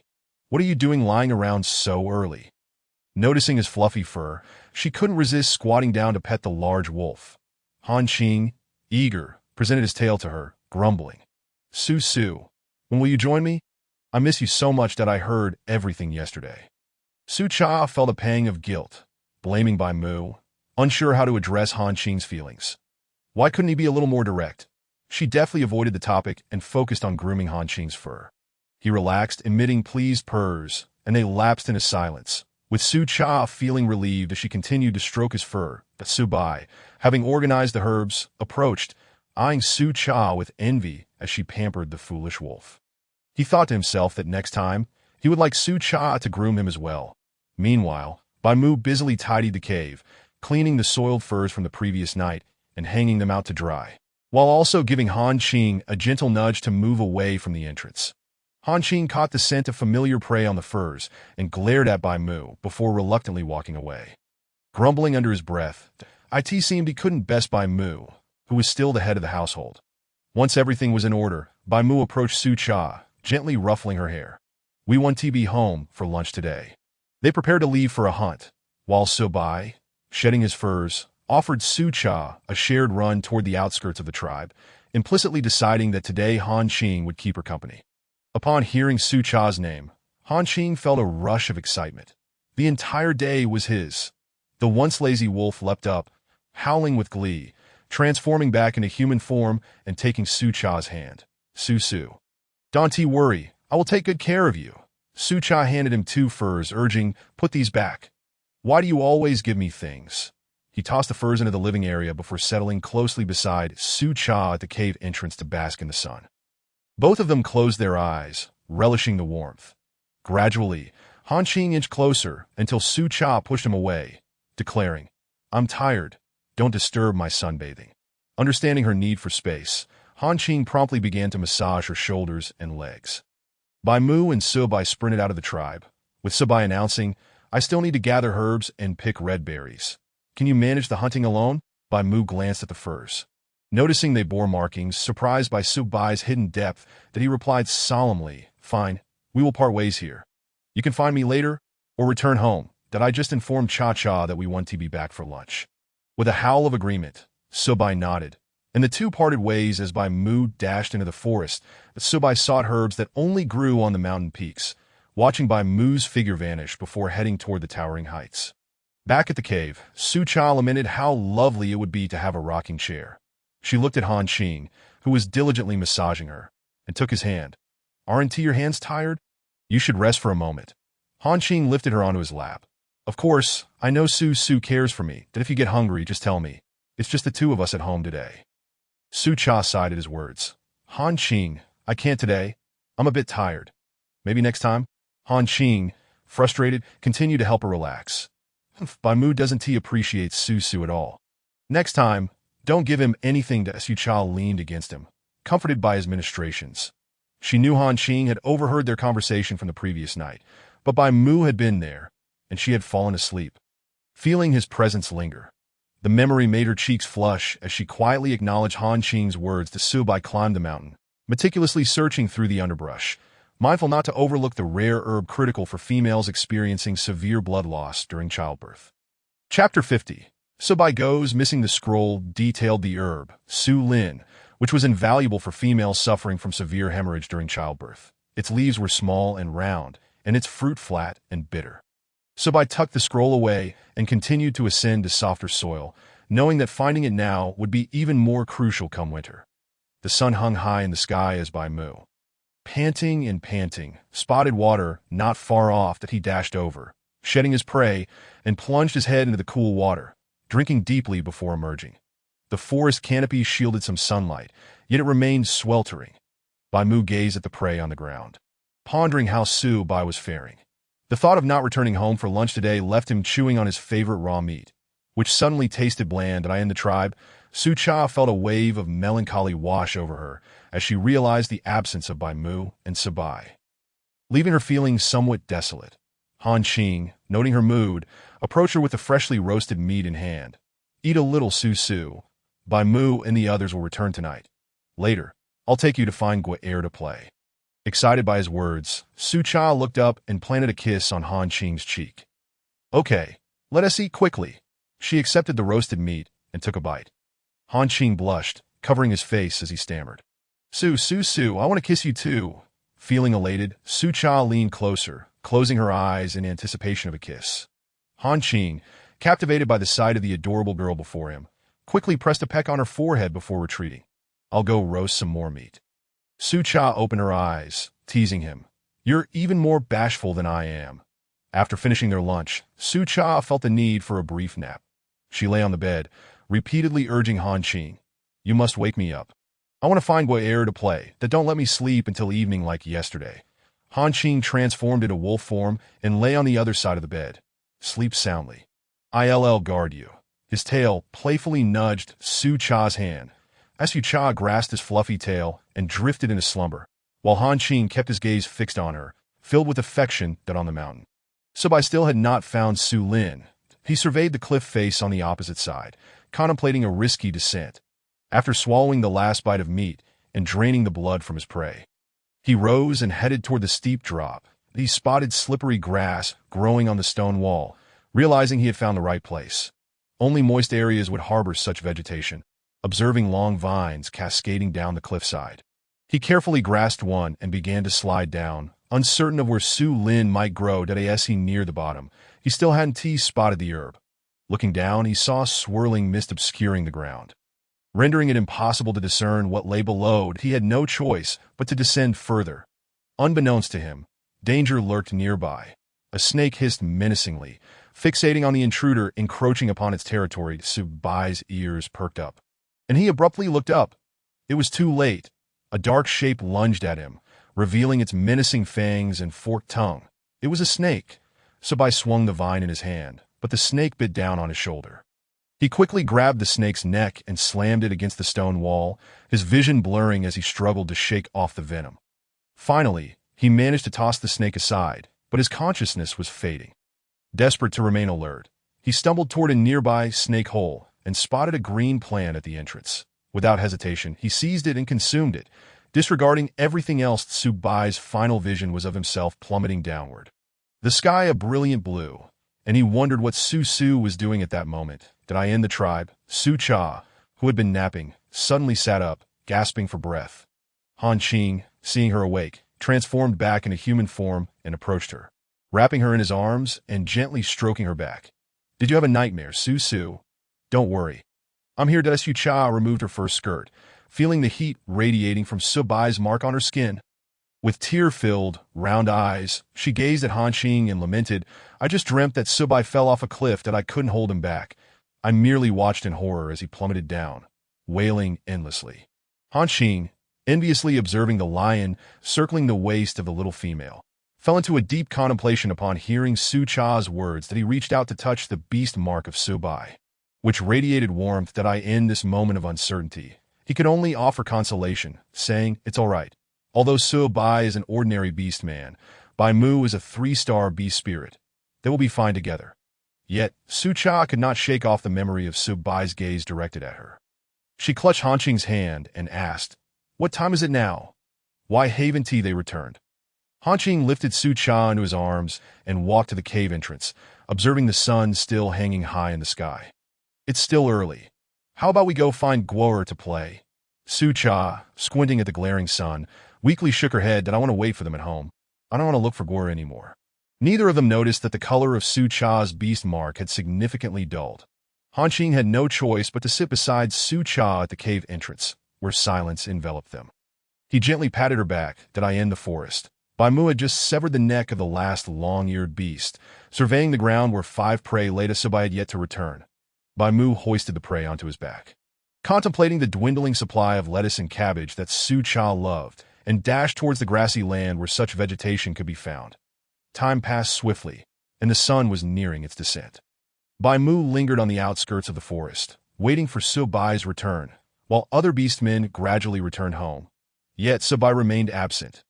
Bai Mu, scratching at the ground, cast a glance at the forest before deciding to return to the tribe to check if Subai had arrived first. He rushed back, his mind in turmoil. Han Qing had been sitting with Su Cha at the cave entrance for the entire afternoon when he spotted Bai Mu hurrying back that a sense of dread gripped Han Qing. Something must have happened, for Bai Mu was the most level-headed among the three of them. Su Cha stood to greet Bai Mu, her eyes searching for the familiar figure of Su Bai behind him. With a quivering voice, she asked, "Where is Su Bai? Why didn't he come back with you?" Bai Mu handed the prey to Han Qing, transforming into human form and wrapping himself with a hide. "Su Bai hasn't returned? I thought he was back." That Su Cha, momentarily disregarding her embarrassment, pointed to her waist where Su Bai's beast mark glowed with heat. "That it has been radiating warmth. That I even dreamt that Su Bai fell from a high cliff." Bai Mu squatted down to examine the mark closely, feeling its intense heat. The lion's eyes dimmed. That it was remarkable that Su Cha could sense Su Bai was in danger. The bond of partnership indeed held a strange power. Bai Mu calmly stood up and helped Su Cha in her hide. "That it's getting cold in the evening. That I'll inform the chief and gather people to search for him. After all, Su Bai is a shaman." Su Cha nodded, grasping Bai Mu's hand. "That I want to go too. I've seen where Su Bai fell from the cliff."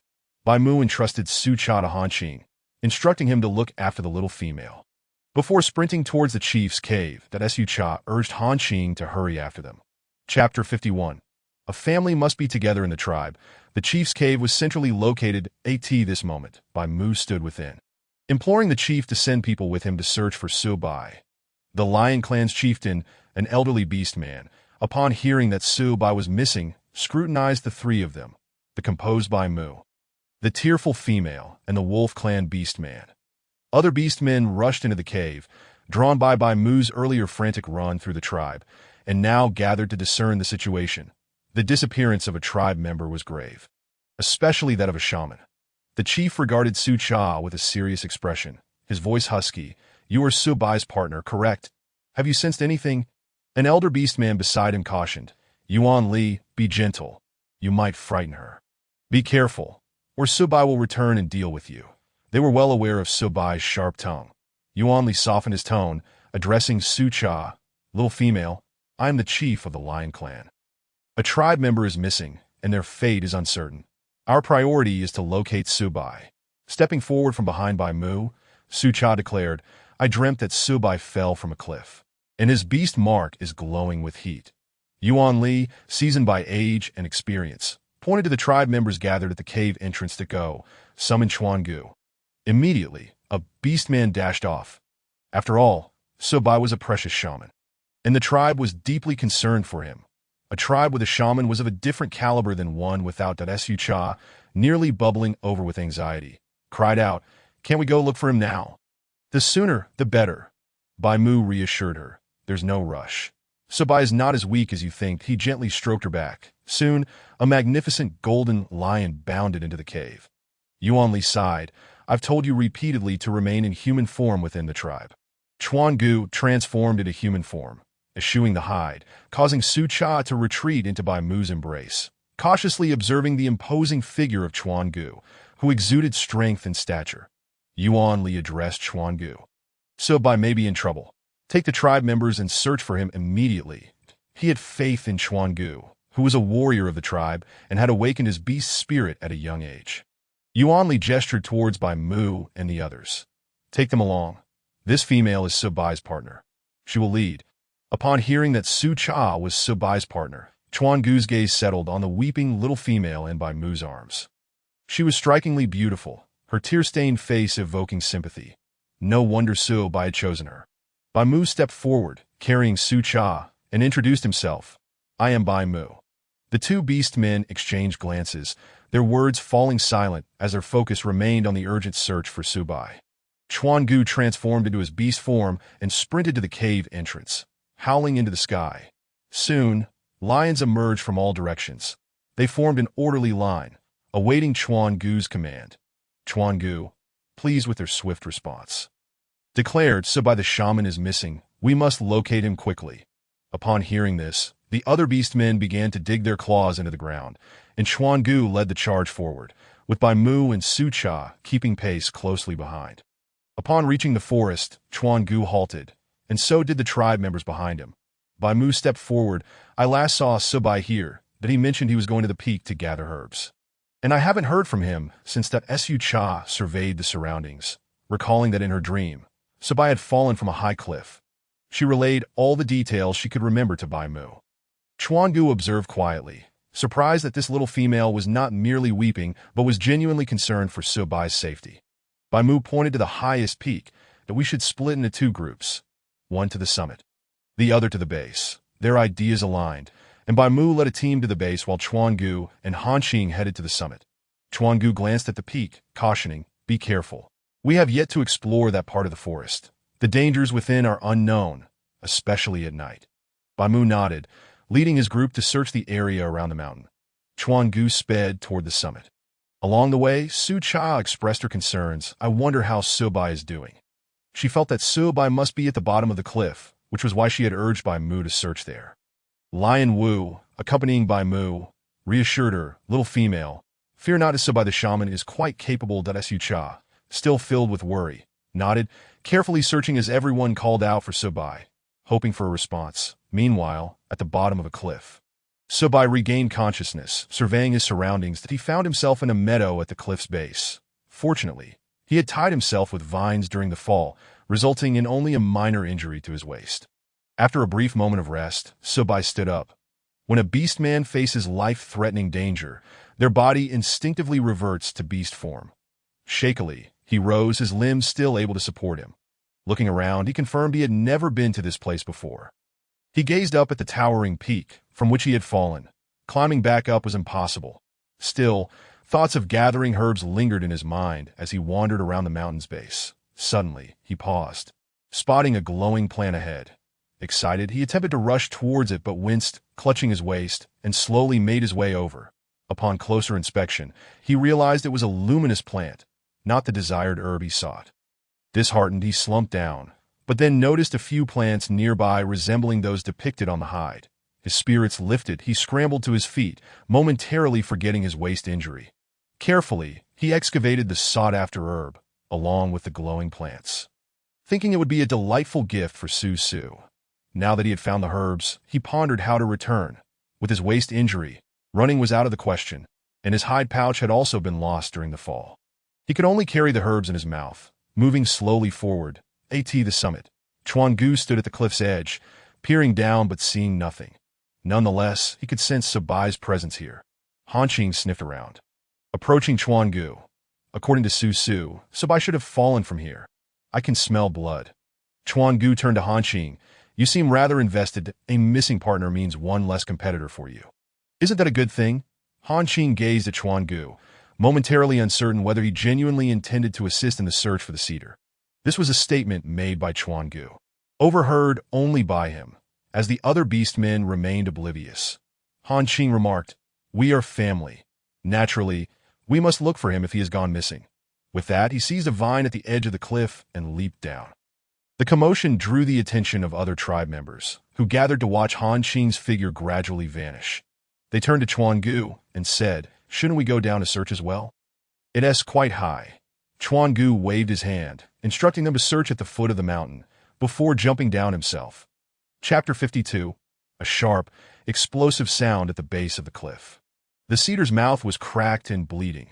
With no water source nearby, darkness enveloped the area. Direction became indistinguishable, compelling them to advance forward while cautiously hugging the stone wall, fearful that the blood on their bodies might attract other beasts. Han Qing moved swiftly, clutching the vine as he descended, soon discovering a significant amount of blood where the cedar had been bitten by a snake. It seemed he had indeed found the right place. He slid down quickly and, upon reaching the cliff's base, looked up to realize just how high the mountain was. The cedar's fall must have been devastating.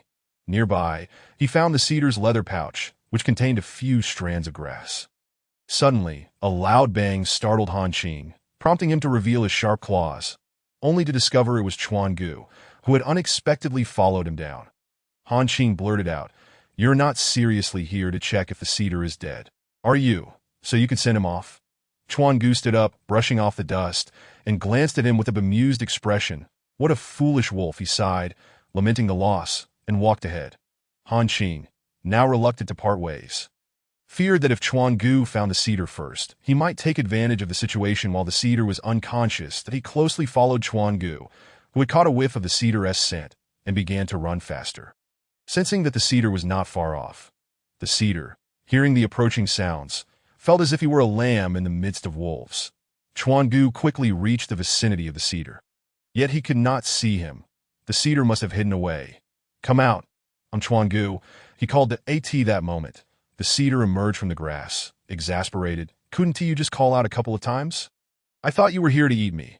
Upon seeing the cedar in such a pitiful state, Han Qing rushed forward to support him, transforming into his human form to help steady the cedar's body. The cedar, surprised to see Han Qing, looked at him with wide eyes. Chuan Gu raised an eyebrow at the cedar, saying, You really don't want to die, do you? Your little female has been crying for you, and the old man Yuan Li sent someone to search for you. Han Qing discreetly gripped the cedar's ear and whispered, Chuan Gu is not a good beast. He just wants to see if you're dead. Thankfully, I followed you, or you would have slit your throat. That he mimicked a gesture of choking. The cedar, amused, simply asked, How is Su Su? Is she all right? Han Qing immediately shook his head with a serious expression. Not good. That Su Su woke up from her nap this afternoon, saying she dreamed you fell off the cliff. She has been waiting at the cave entrance for your return and hasn't eaten anything since. They are searching at the foot of the mountain. I slid down from the cliff. The cedar, noticing the leather pouch in Han Qing's hand, handed it to him, saying, Be careful with that. The herbs inside are for Su Su. Han Qing, still supporting the cedar, asked, Can you transform back into your human form? I want to take you to find Su Su. That I'm very worried about you. He made sure not to give Chuan Gu a chance to approach the cedar. Every time Chuan Gu came near, Han Qing bared his teeth. The cedar contemplated for a moment, and then replied, I'll give it AT, or why did I end their world? Males typically carry their mates on their backs. Yet Han Qing had offered to let the cedar ride him. While remaining vigilant of Chuan Gu's ill intentions, Han Qing looked at the cedar and remarked, With your size, I'm not sure I can carry you. Then, he leaned closer and whispered into the lion's ear, I'm not certain I can defeat Chuan Gu. Let us hurry and meet with Bai Mu. He clearly isn't a good beast. The cedar, his lips twitching at the sight of the relaxed Chuan Gu, was uncertain of what had transpired between him and Han Qing. Transforming back into human form left him even weaker. He couldn't even stand, clearly injured internally. Han Qing, now on the ground, pushed the cedar onto his back and stood up, looking toward Chuan Gu. Let us go. We've found the cedar, and it's time to return. He clutched the leather pouch tightly, knowing it was worth the cedar's half-life to obtain. He couldn't afford to lose it. Given the cedar's injuries, they could only proceed slowly, unable to run. Meanwhile, Bai Mu was still calling out for the cedar, and Su Su was becoming increasingly anxious. Bai Mu ran in another direction, and halfway along their path, he encountered Han Qing. The moment Han Qing saw Bai Mu, he shot a smug glance at Chuan Gu. Now, let us see how arrogant you are. Our capable fighters have arrived. Chuan Gu rubbed his forehead in annoyance that Bai Mu noticed Han Qing carrying someone on his back. He saw the pale face of the cedar that Su Cha requested Bai Mu to let her down and approached. Han Qing also climbed down to allow her to see the cedar. The cedar reassured her. Don't worry. It's just a back injury that I'll be fine. Despite her worry, Su Cha didn't dare delay him, fearing that her presence might hinder timely treatment. She hurriedly called Han Qing to return. Climbing onto Bai Mu's back, the other beast men, having found the cedar, rushed back to the tribe, with the shaman alarmed by the severity of the cedar's wounds. For a moment, Chuan Gu felt envious of the cedar, who, despite their agreement to remain single, had managed to attract such a beautiful female who cared for him. He followed behind, feeling somewhat disgruntled. Han Qing, cautious not to run too swiftly, kept pace with them. Soon, they returned to the tribe, and Han Qing carried the cedar back to his own cave. The others had returned, and the chief, along with several elders, rushed over to find the cedar lying weakly on the stone bed. The chief, pointing at him with an exasperated yet affectionate smile, scolded, You're still smiling. Do you know how close you were to giving me a heart attack? I'm an old man, and you'll be the death of me. The cedar, in good spirits despite the situation, looked at the chief and replied, It's worth it. How could I be angry with you, chief? I'm a good beast. An elderly beastman approached to examine the cedar's wounds, finally stating it's nothing serious. You just can't mate for the next few days. The cedar glared at the old beastman, preparing to explain himself, but Su-cha immediately stepped forward, nodding as she placed her hand on the cedar. Don't move, just be obedient. The chief and the others confirmed that the cedar was fine before leaving with a sense of schadenfreude. Su-cha carefully examined the cedar's waist and discovered a dislocated bone that needed realignment. However, as she was too weak to do it alone, she sought assistance, knowing they couldn't be careless. Otherwise, he could end up paralyzed for life. The cedar reached out to wipe her tears away. Don't cry, Su. I'm fine and I'll be better in a few days. You haven't eaten anything all night. This was an accident, and it won't happen again. Su-cha wiped her tears and ignored him. Going next door to summon Bai Mu. Bai Mu nodded and handed roasted meat to Han Qing to continue cooking. They had all gone without food for most of the night, but they could endure it. The little female could not. Following Su-cha, Bai Mu approached the cedar lying on the bed, puzzled as to why she had called him over. Su-cha stepped forward, contemplating how to proceed. The cedar, sensing something was off, quickly shouted, I'm fine really, Su. Su-cha paid him no mind and beckoned Bai Mu over, and together they approached the cedar. Feeling the shift in atmosphere, the cedar trembled. Don't come any closer. Han Qing, save me. Su-cha chuckled softly. No one is coming to save you. Just be obedient. Bai Mu go. Suddenly a sharp, explosive sound echoed through the dark tribe. Chapter 53. Drying and curing the meat on the stone bed. Su-cha squatted beside the cedar, gently patting his cheek. Stop yelling. We've only just begun. We need to set your bones. The cedar, pinned under Bai Mu, gasped, Su. I'm really fine. You can ask Bai Mu. Beast men have strong self-healing abilities. If I stay in my beast form for a few days, I'll be all right. Bai Mu, aware of the truth, feigned ignorance, maintaining a look of nonchalance while scratching his nose. Su-cha shook her head, pointing to the cedar's waist. Press here. And with a resounding crack, the cedar went limp, collapsing onto the BDS. Su-cha stepped out to fetch water. The cedar transformed back into his beast form. Having gotten dirty from the fall, he felt much better now that Su-cha entered the adjacent room where Han Qing pulled her down to sit beside him. Su, have some roasted meat. You must be starving. Bai Mu began preparing medicine nearby, while Han Qing offered her a piece of roasted meat. Su-cha took a bite, rubbing her stomach. I completely forgot to eat. Now that I'm eating, I realize how hungry I am. I want more. Han Qing chuckled, patting her head. There's plenty more. I'll go take food to the cedar. That he then took a large piece of roasted meat and squeezed through the small opening. Finding the lion on the stone bed, he approached and offered the meat to the cedar's mouth. The cedar opened his eyes slightly, devouring the meat in one bite. I want more. Given how this foolish wolf was caring for him, he resolved to create an opportunity for both him and the little female later. Having heard the cedar's previous cries, Han Qing quickly promised to fetch another large piece, but his cooking skills were subpar, resulting in charred outsides and raw insides. The cedar, however, did not complain as he finished it in one bite, turning his head away. I'm done. You can go back now. Han Qing had already run back long ago, while Sucha, having had her fill, was busy grilling meat for Bai Mu and feeding him. The medicine was brewed from the skull of the cypress, specifically set aside for concocting remedies. Sucha had initially intended to venture out in search of herbs, but upon hearing her plans, the cypress shook his head, insisting that there were herbs within the cave. Following his request, she gathered the herbs, which were then boiled into a verdant, bitter concoction. Unfamiliar with these herbs, Sucha contemplated the many differences between the traditional medicine of this world and her own, acknowledging her own lack of expertise. Watching Bai Mu finish his meal, the two of them carried the potion over together. The once full pot now reduced to a single bowl that looked quite bitter. The cypress drank it down in one gulp, while Sucha handed the skull to Bai Mu and affectionately patted the lion's head, saying, Rest well. We shall also retire for the night. It's already past midnight.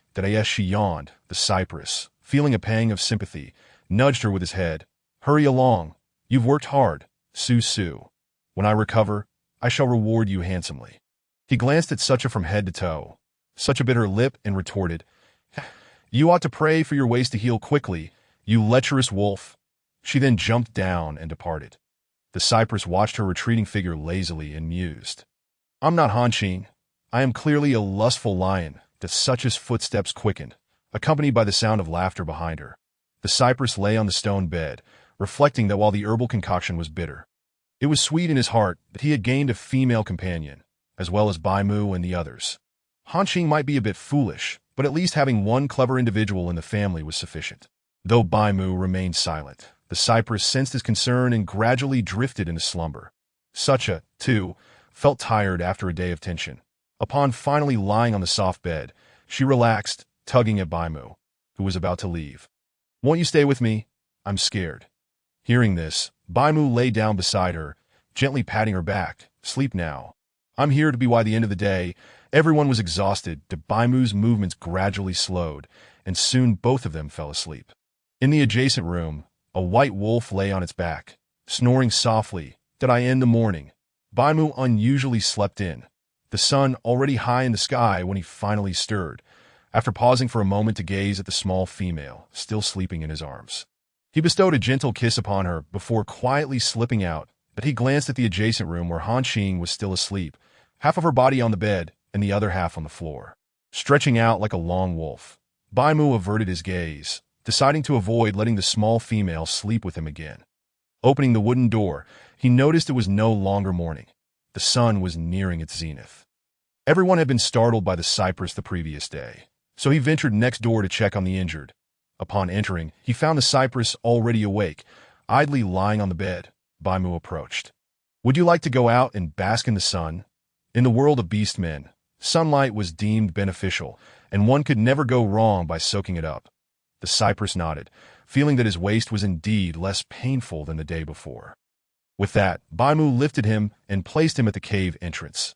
Since there were only 2 caves nearby, and no one else around, the cypress had long since fashioned a platform inside for drying herbs, allowing him to lie there and gaze at the trees at the foot of the mountain. The warm sunlight enveloped him as he squinted and began to snore softly, watching Baimu carry the herbs outside. "The herbs we gathered yesterday, don't touch the ones with fruit just yet. Let us plant that glowing plant that I haven't figured out what it is yet, but it looked beautiful, so I brought it back." Baimu nodded, arranging the herbs to dry before going outside to dig up some soil for planting the glowing plant. Observing the other herbs, he inquired, "Is this what you were looking for?" The cypress confirmed. "This is called shuin. It's highly useful for females experiencing severe hemorrhage and fainting. That we'll deal with it once I'm better." Baimu's mood turned somber as he replied, "Thank you," and carefully stored the herbs. The cypress lazily lifted an eyelid to regard Baimu. "Su is also my female. She deserves it." Baimu nodded and moved the wooden door aside before returning, leaving the cypress to bask in the sun at the entrance. He realized the prey from yesterday still needed processing, so he quietly took it to the riverbank to prepare it. The cypress watched him leave and then closed his eyes to soak up the sun. It wasn't until noon that Baimu returned, carrying the processed meat, clean hides, and 2 heads of lettuce. Hanqing awoke at the cave entrance, stretching, and observed Baimu returning from outside. "You're back early." She stepped forward to take the items from his hands. Baimu glanced at the room, noting that the small female had yet to awaken. So he salted the meat and placed it in the stone jar. He noticed that the meat from a few days prior had already released a significant amount of water. Just then, Sucha emerged and saw Baimu standing by the jar, walking over to embrace him. "What are you looking at?" Baimu removed the stone, allowing Sucha to see. "These meats can be dried now, right?" Sucha inspected them, affirming that they seemed ready, noting that it had been over 3 days.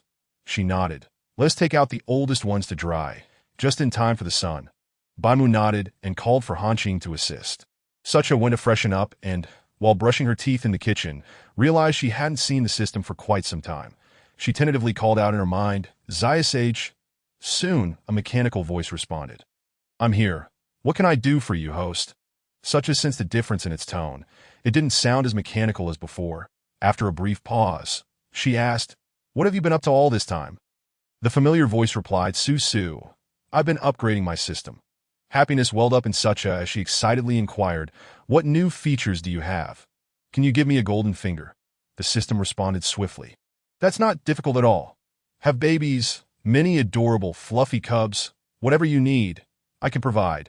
This is part of the upgrade benefit, tailored to your desires." Sucha rubbed her belly, realizing she had a cub due in just over a month. The system continued to describe a bright future in her mind. Su, The tiger cubs will be very healthy. Don't worry. Once we have enough, we can conquer the Beastman continent together. The more points we earn, the more I can upgrade. Such as tone slowed. Why does it feel like you're just painting a rosy picture? And what's this about points? The system explained our system has levels as well, which require points. However, only the breeding system needs points to level up. Other systems earn double points through tasks completed by the host.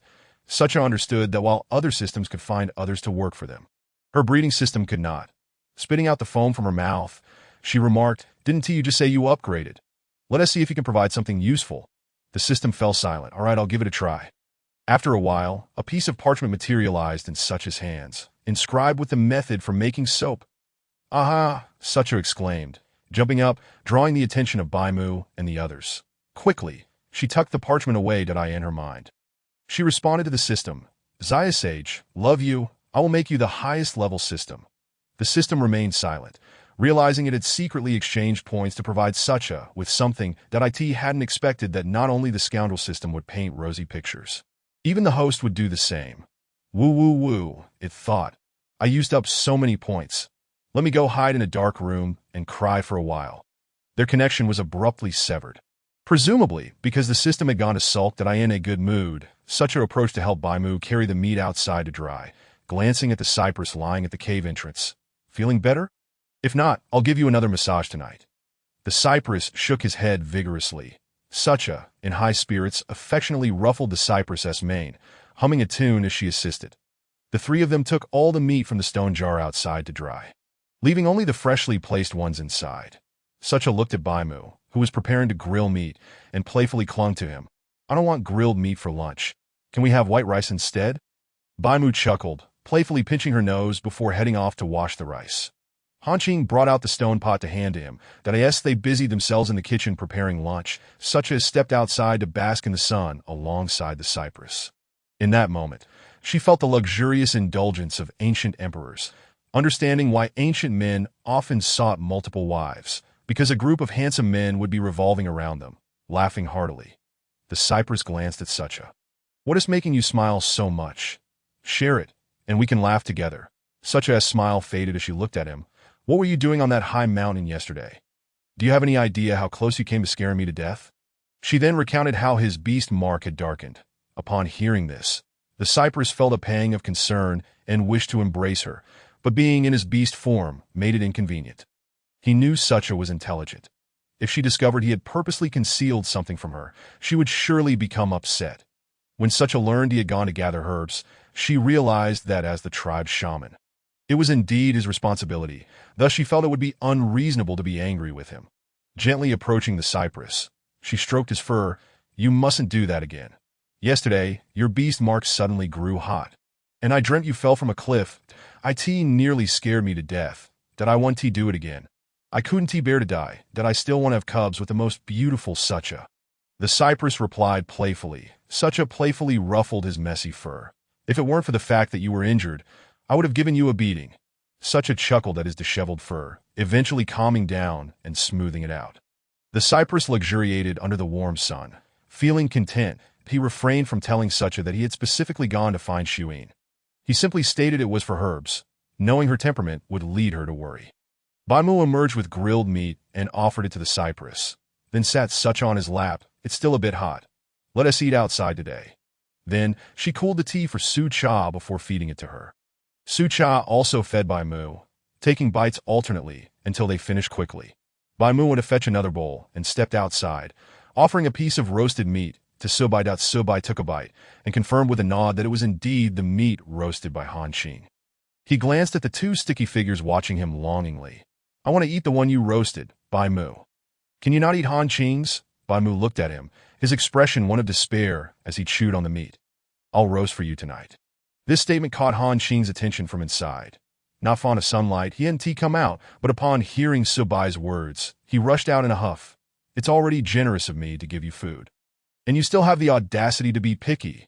You've been eating my food these past few days." He stormed back inside in a huff, leaving Subai feeling helpless and truly wanting to give him a good beating.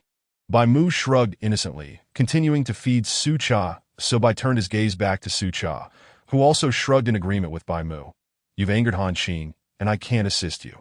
I can't be biased, that Subai bit into the charred meat with a look of grievance, softly whining. After eating 2 bowls, Sucha decided she was done and stood up to return home. Bai Mu called Han Qing over to support her as she walked around the living room. He went to wash the dishes, and when he returned, he meticulously extinguished the fire. There's not much dry wood left. Han Qing responded, let's hunt this afternoon and gather some dry wood while we're at it. After Bai Mu tidied up the house, he and Han Qing set out to Sucha, and Subai sat at the cave entrance. Watching them leave, and sighed as she continued to groom Subai, Subai spoke up. What's wrong? Are you worried about me? Sucha went inside to fetch a piece of beast skin and laid down beside Subai. Looking into his golden eyes, I always worry when you go out, but I can't help you. Subai patted her with his paw. Su, you're amazing, you know? Do you love us? Sucha gazed seriously into his eyes, catching her own reflection, and nodded. I do. You are all my family. Subai's eyes sparkled as he looked at her. That's enough. Last night, when I fell off the cliff, I thought I was going to die, but I couldn't bear the thought of you being cold or hungry. Suddenly, I found strength. Sucha leaned closer, burying her head in his neck and showing him the beast's skin. The beast mark is returned. That's wonderful. Subai patted her back. Rest for a while. Su, your belly is getting bigger. This winter, our home will have a few more furry little cubs. Sucha also looked forward to their arrival.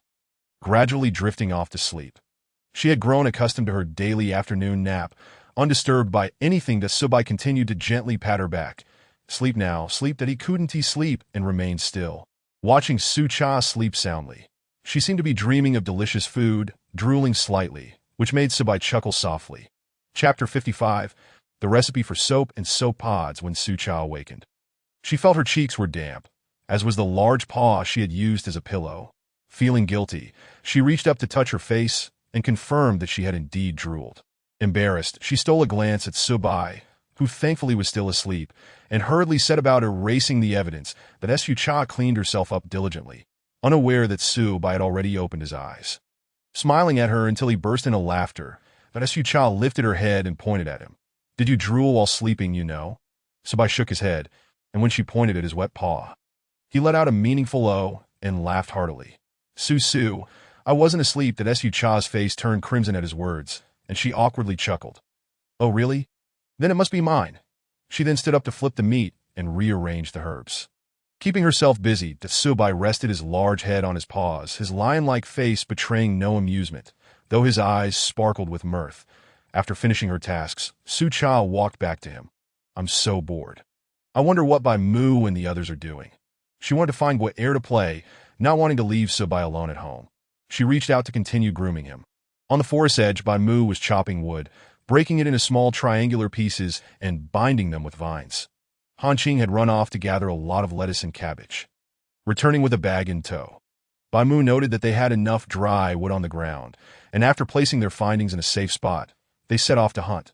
For the past few days, Bai Mu had been keeping an eye on the thick-furred game, the long-eared beast they had caught the day before it could be made into a pair of fluffy shoes. They just needed clothing. Han Qing accompanied him into the forest in search of well-furred prey, and as they ventured deeper, they encountered other beastmen, intentionally avoiding the crowd.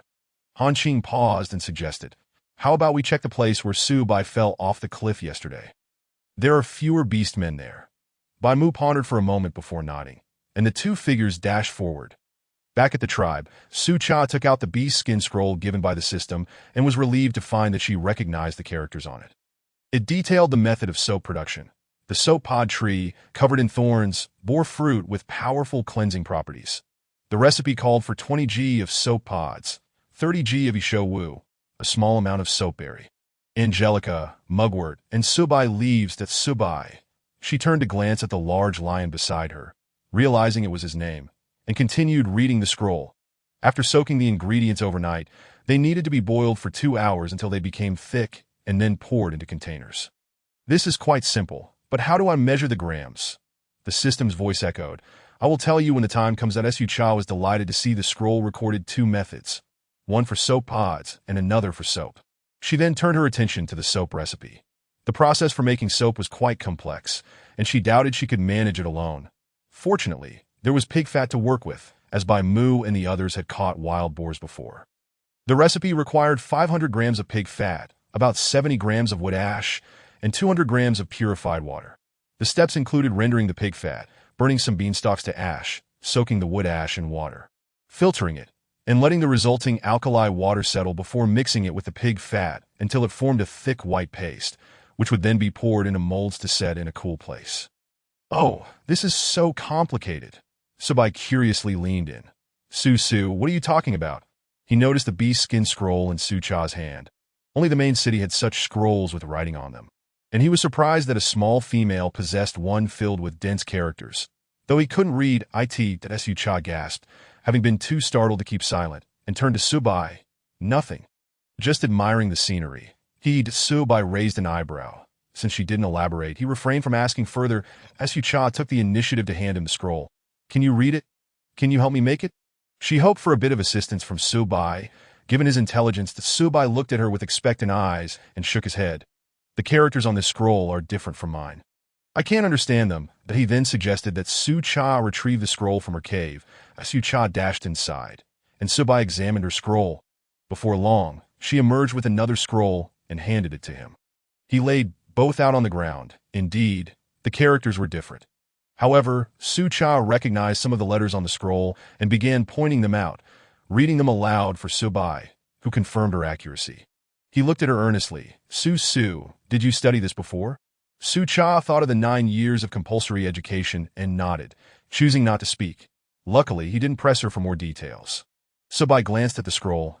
"I don't recognize these. Can you tell me what this is for and how to make it?"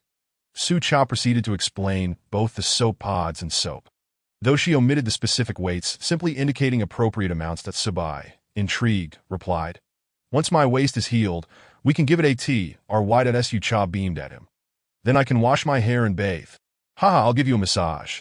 She then began to massage his waist, hoping for a swift recovery. Subai, being a lion, certainly had his way of climbing back up, and he immediately closed his eyes, rumbling in contentment. Not bad, that a bit harder, right there, a little to the left, that tickles, scratch the left side." Sucha wasn't annoyed. "Is it here?" Subai nodded in comfort, and she put in more effort, until Sucha felt her hands becoming sore.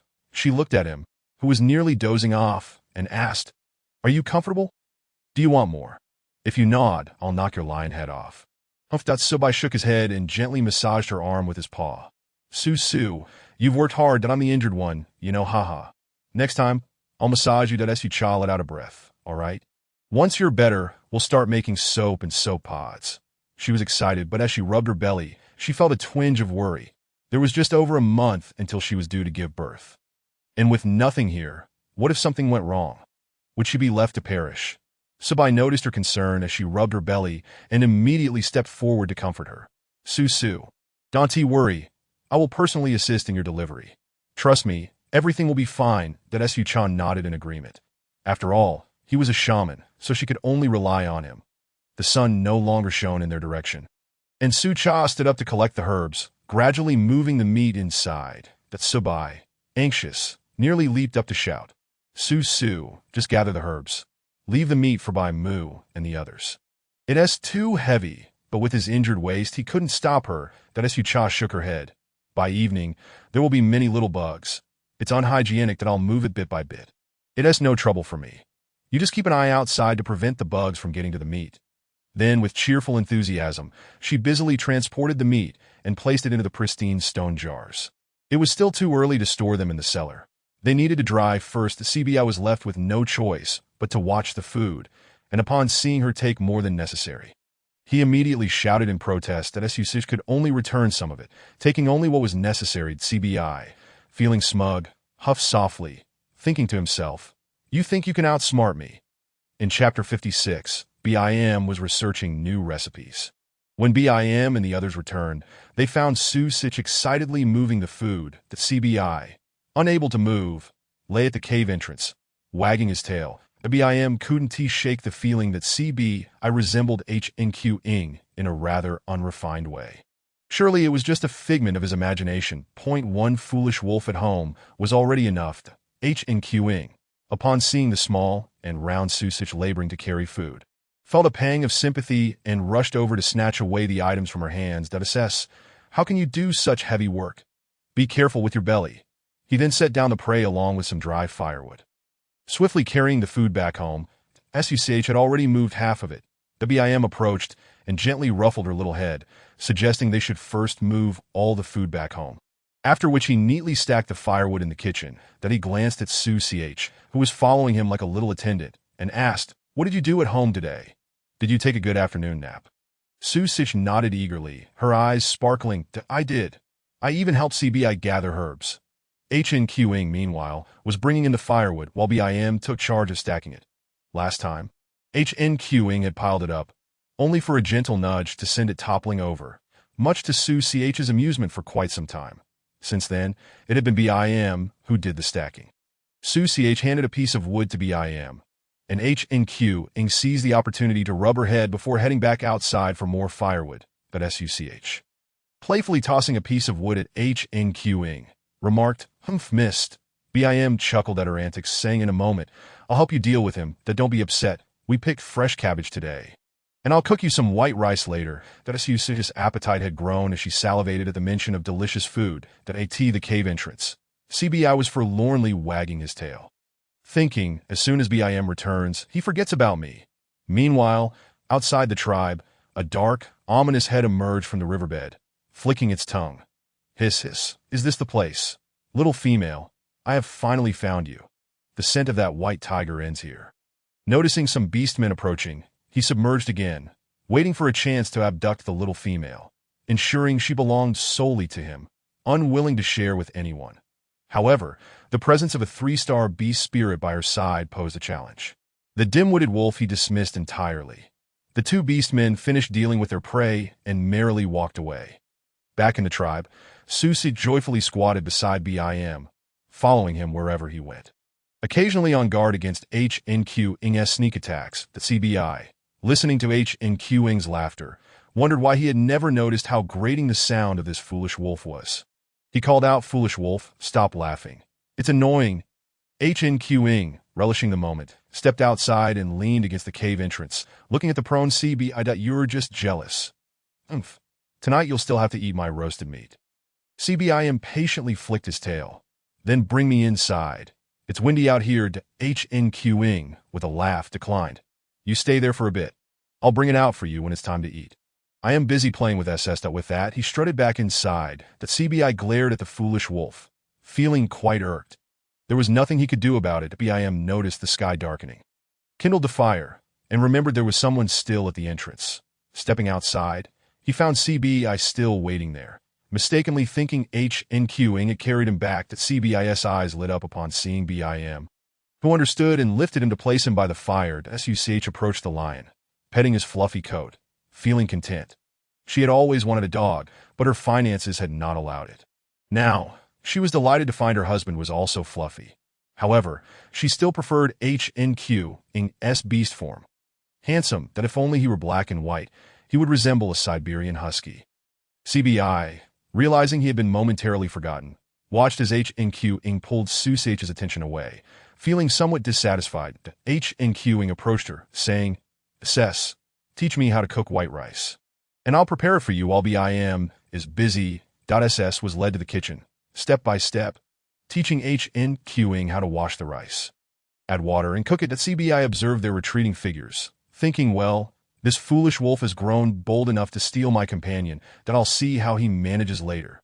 BIM was indeed busy. By now, night had fallen, and he was still cutting the meat into small pieces for their meal. That he handed the prepared meat to the two sitting by the stone pot, and then lifted SUCH onto his lap. "Once the rice is ready, I'll make you a meat soup to see if you like it." That SUCH gazed up at him, and in that moment, BIM appeared as a radiant angel, handsome and skilled in cooking, always accommodating her, in her heart. He gained yet another layer of admiration. BIM, simply standing there, made her feel he was exceptionally attractive. BIM sensed a warm gaze upon him and looked down to see SUCH staring at him with bright eyes.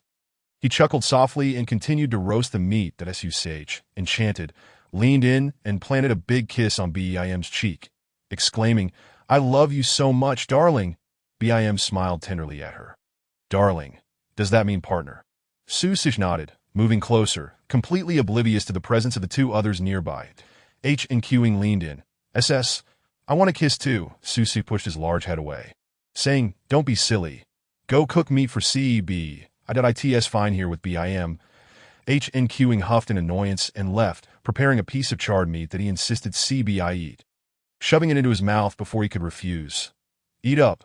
If you want more, I'll cook again." The CBI wanted to spit it out, met HNQing's cheerful gaze and thought, "Want BIM's roasted meat?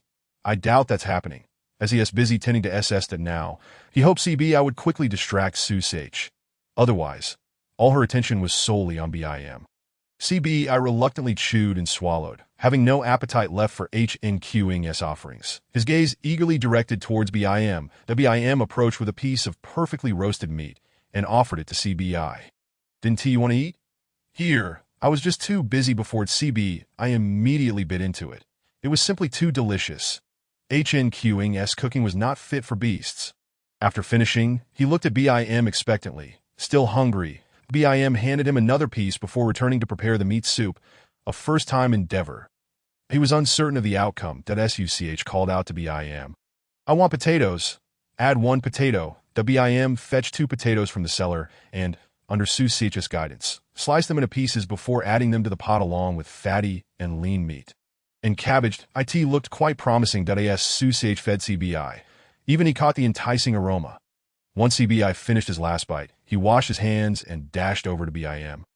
Watching the pot filled with bubbling, milky broth made her appetite surge as she inquired what was added. BIM stirred the pot with a ladle, explaining, "The broth looks unappealing, so I added some fatty meat. We can fish it out later. Also, there are potatoes, cabbage, and slices of lean meat." That he was aware Such preferred not to eat fatty meat. Such nodded, understanding that BIM meant the broth appeared bland and lacking oil, concluding that some lard would be necessary for later use in stir-frying. Chapter 57. CBI is ready. The meat soup quickly reached completion. The BIM brought the pot to the table and served Such a steaming bowl. Still bubbling with heat, Such inhaled the delicious aroma and longed to drink it. But it was too hot. The BIM filled another bowl of white rice and gently swatted her hand away with his chopsticks. "It is hot." "Wait a moment." Such clasped her hands, eagerly anticipating his next move as BIM sighed and blew on it, handing it to her. "Drink up. First the soup, then the rice." Such took a sip and felt warmth envelop her. Nodding in approval to CBI and HNQing watched the two with eyes that could almost melt. HNQing gritted his teeth. "CBI, it's all up to you now. Hurry up, otherwise SS will forget about us." CBI glanced over calmly. "That I'm not in a hurry. It's you who still hasn't found a mate." This struck a nerve with HNQing, causing his fur to bristle with indignation. Feeling powerless, he could only sulk, scratching at the ground in frustration, the sound grating on Such's ears as she turned to them, asking, "What are you two doing?" CBI innocently shook his head. "Nothing. HNQing and I are just bonding." HNQing, now in wolf form, lay beside CBI, remaining silent while softly whining. No longer daring to dig at the ground, Such merely responded with an "oh" and continued sipping her meat soup. The BIM finished his bowl and returned to the roasted meat. After they both finished, he prepared medicine for CBI. As today it was HNQing who would escort CBI home, as Such lay in bed, she looked at BIM and said, "Tonight, I want to sleep alone." Baimu said nothing as he covered her with fur and stepped out to extinguish the fire pit before closing the wooden door behind him, retreating to his small room to sleep. Han Qing observed with a sense of clarity that his greed was escalating. Initially, he had intended to take things slowly, but upon seeing the CBI take the lead, Baimu's willingness to share a bed incited a flicker of irritation within him. That night, Su slept alone, and he found a modicum of comfort in that. The following morning, sunlight streamed into the cave entrance, rousing Baimu from his slumber as he opened the wooden door.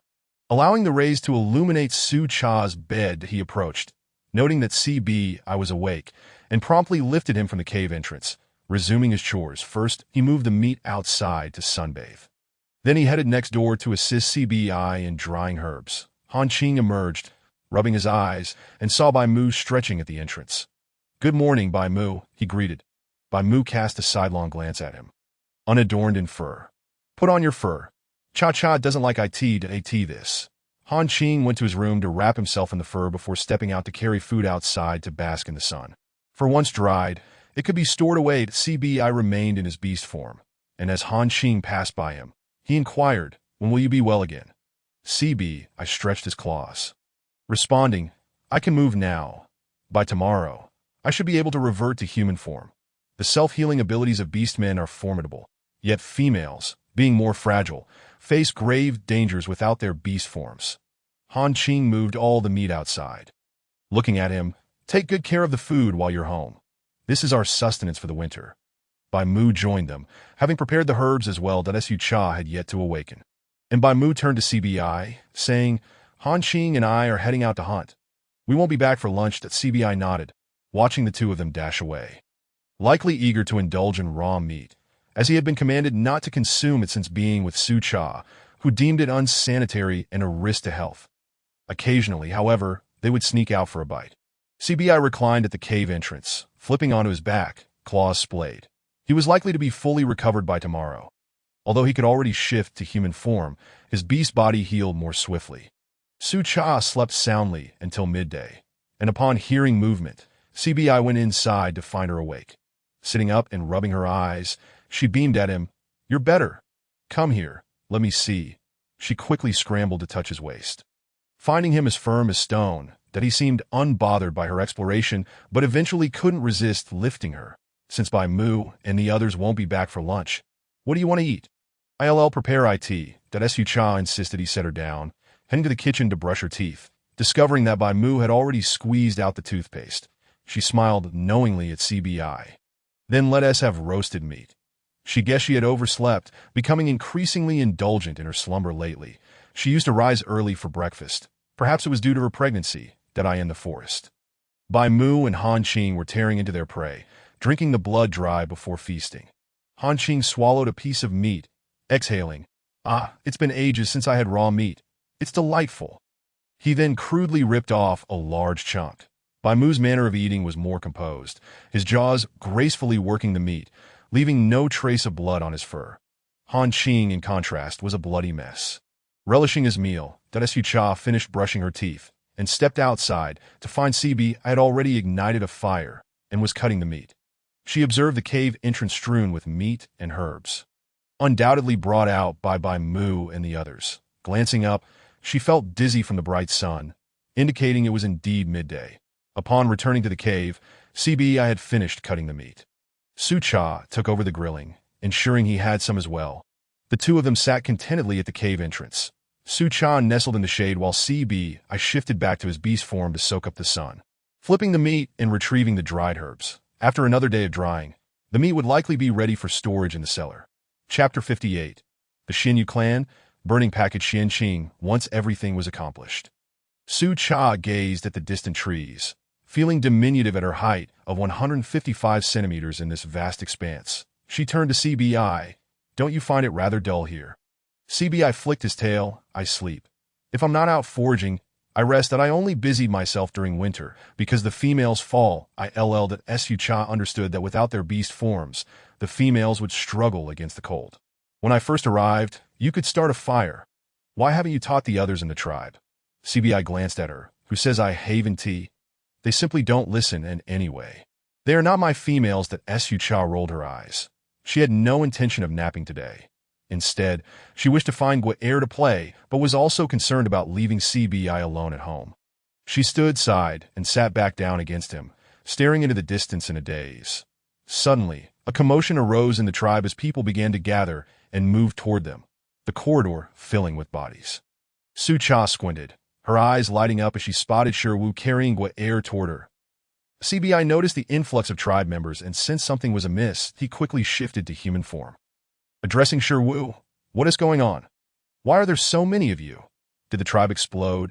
Guair joyfully called out to Su, and Sherwu set her down, allowing the two females to play together.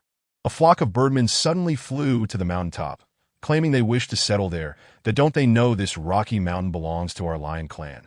The tribe was furious and went to confront them, but got beaten up instead. "The tribe leader is absent." CBI raised an eyebrow at the bruised members trailing behind. "Serves you right for walking into a fight uninvited. Come, let me tend to your wounds." The downtrodden beastmen approached, calling out, "CBI, the shaman." Upon seeing they were merely newly matured beastmen, CBI tossed them a few sprigs of herbs. Crush these and apply them to your wounds. Where's Chuan Gu? At that moment, a voice echoed from afar, and everyone parted to clear a path. Chuan Gu sauntered over, lazily chewing on a piece of grass, glancing at the injured beastmen with a smirk. You've got guts, but you look pretty miserable. The injured beastmen lowered their heads. CBI was the one person in the tribe they dared not offend, second only to Chuan Gu, with the tribe leader being a distant third. CBI turned to Chuan Gu. What is going on? Beside him, Guaer gazed adoringly at Chuan Gu. He is so handsome, and yet he is no mate. Su, if you could win CBI over. Why not him too? Su Cha glanced up at Chuan Gu, their eyes briefly locking before she quickly averted her gaze, shaking her head. I already have 3 partners. Guaer, it's your turn. That if you were willing. She wouldn't hesitate to take him. Guaer, dispelling her infatuation, leaned closer to Su Cha. However, I came with Sher Wu. The birdmen at the mountain top are too much. Su Cha, listening to CBI and the others, held Guaer's hand. How did the birdmen suddenly appear on our mountain? The two resumed their whispering, and Chuan Gu, overhearing their conversation, nonchalantly replied to CBI, I'm not sure. I was napping and woke up to this. CBI's lips twitched. Let us go. We should see where the tribe leader has disappeared. He always vanishes at crucial moments, and we've grown accustomed to it. Turning to Su Cha, he advised Su, you and Guaer stay here and play. I'll be back shortly. Su tugged at his arm. I want to go too. I promise I'll behave. That CBI relented. Fine, let us go. Su and Guaer held hands, trailing behind them. The beasts in front obscured their view, but the two quietly followed, eager to observe the unfolding drama. CBI and Chuan Gu led the way. And Chuan Gu cast a meaningful glance at CBI's waist. Is it feeling better? All healed up? CBI maintained his composure. Quite well. Actually, a whole night's rest does wonders, unlike some who still lack a mate. That must be quite the experience. Chuan Gu fell silent, and the two reached the mountain top, indeed discovering the birdmen digging and nesting. Their activities came to a halt as the birdmen approached CBI and the others. I am Fei Yu, the leader of the Xian Yu clan. That we mean no harm and wish to speak with your tribe leader. Su Cha, hiding among the crowd, scrutinized the Xian Yu beastmen, having never seen them before. Fei Yu, adorned with a pair of enormous white wings, stood confronting CBI and the others. The CBI's tone was grave as he replied, I am the shaman of the Lion clan. You claim no malice, yet you have invaded our mountain and injured my K.I.N. This what you call goodwill? Chuan Gu transformed into his beast form, letting out a fierce roar. Fei Yu, taken aback by Chuan Gu's presence, realized this small clan possessed a star beast soul, and that the shaman was formidable as well. Engaging in conflict would likely result in their defeat. After a moment of contemplation, he smiled. It's my clan's fault for not knowing our limits. CBI, please state your demands. We will not occupy space that you need. If you allow us to stay, it could benefit us all in times of need. CBI pondered, knowing that food thefts occurred frequently during winter, and smaller clans lacked the means to retaliate. While the Lion clan was relatively secure, the potential for danger lingered. Fei Yu's reasoning held merit, and after a moment of reflection, CBI stated, How did you come to settle on our territory? I find it hard to believe your intentions. If these birdmen were to ally with other clans, they could easily find themselves trapped. Our tribe can swear an oath to the beast god. A gentle, ethereal sound wafted down from the heavens, prompting everyone to gaze skyward, but a pair of grand wings obscured the sun, performing a graceful arc before landing elegantly beside Fei. It was only then that Su Cha discerned the wings were not folded away, but were, in fact, a deep, lustrous black, shimmering with iridescence under the sun's rays. Quite captivating. What astonished Su Cha the most, however, was that the being was clad not in animal hide, but in flowing garments that danced gracefully in the breeze, as soft as water. The only drawback was their transparency, revealing his physique in an unsettling manner. Guaer had already let out a shriek, prompting Su Cha to swiftly pull her back, as the two sought refuge behind cover. When Su Cha glanced over, she made eye contact with the beast man, who seemed to have noticed them, causing her to instinctively shrink back. The Lion clan, displaying a keen sense of camaraderie, shielded the two females. The beast man, intrigued, directed his gaze towards the elder. I am an elder of the Xian Yu clan. I can compel my kin to swear allegiance to the beast god. Zaibai raised an eyebrow at the color of his wings. Finding the Xianyu clan to be quite intriguing, that he was aware that their lineage's talents were determined by the hue of their wings, the deepest black being the highest, followed by white and blue. But this avian individual was not the clan leader. Feiyu, standing tall, declared, "We all heed Elder Xianqing's guidance." The Elder Xianyu, retracting his wings, promptly delivered a light reprimand to Feiyu. "I step out for a mere day, and you've stirred up such trouble. Have you not been reprimanded in quite some time?" Feiyu recoiled slightly, protesting, "It's not my fault. I only just learned of it." Zaibai understood. It seemed that in this avian clan, the decisions were dictated by Xianqing. Chapter 59. Reaching an agreement. Zaibai addressed the avian tribe across the way. "Your familial matters are not my concern. State how you intend to resolve this, for this mountain belongs to my lion clan." Xianqing approached, the sound of jingling crystals accompanying him. All eyes turned to him as he walked, 2 red crystals dangling from his waist, clinking together with each step, his hair bound high with the same stones. Zaibai, speechless, shielded Su Cha's gaze, thinking Xianqing appeared almost amorous. Who was he trying to entice? With a smile, Xianqing regarded Zaibai. "It is our Xianyu clan that has erred. Please present your terms." Zaibai turned to the injured beastmen. "Your clan has harmed my kin, an issue that cannot be overlooked. Bring them forth." The injured beastmen attempted to speak, but their fellow clan members, assuming they were afraid, quickly reassured them. "Fear not. We have the healer Zaibai here. We will retaliate." Xianqing looked to Feiyu, and soon, several pitifully injured avian individuals limped forward, weakly exclaiming, "Elder clan leader, we are wronged. They charged at us."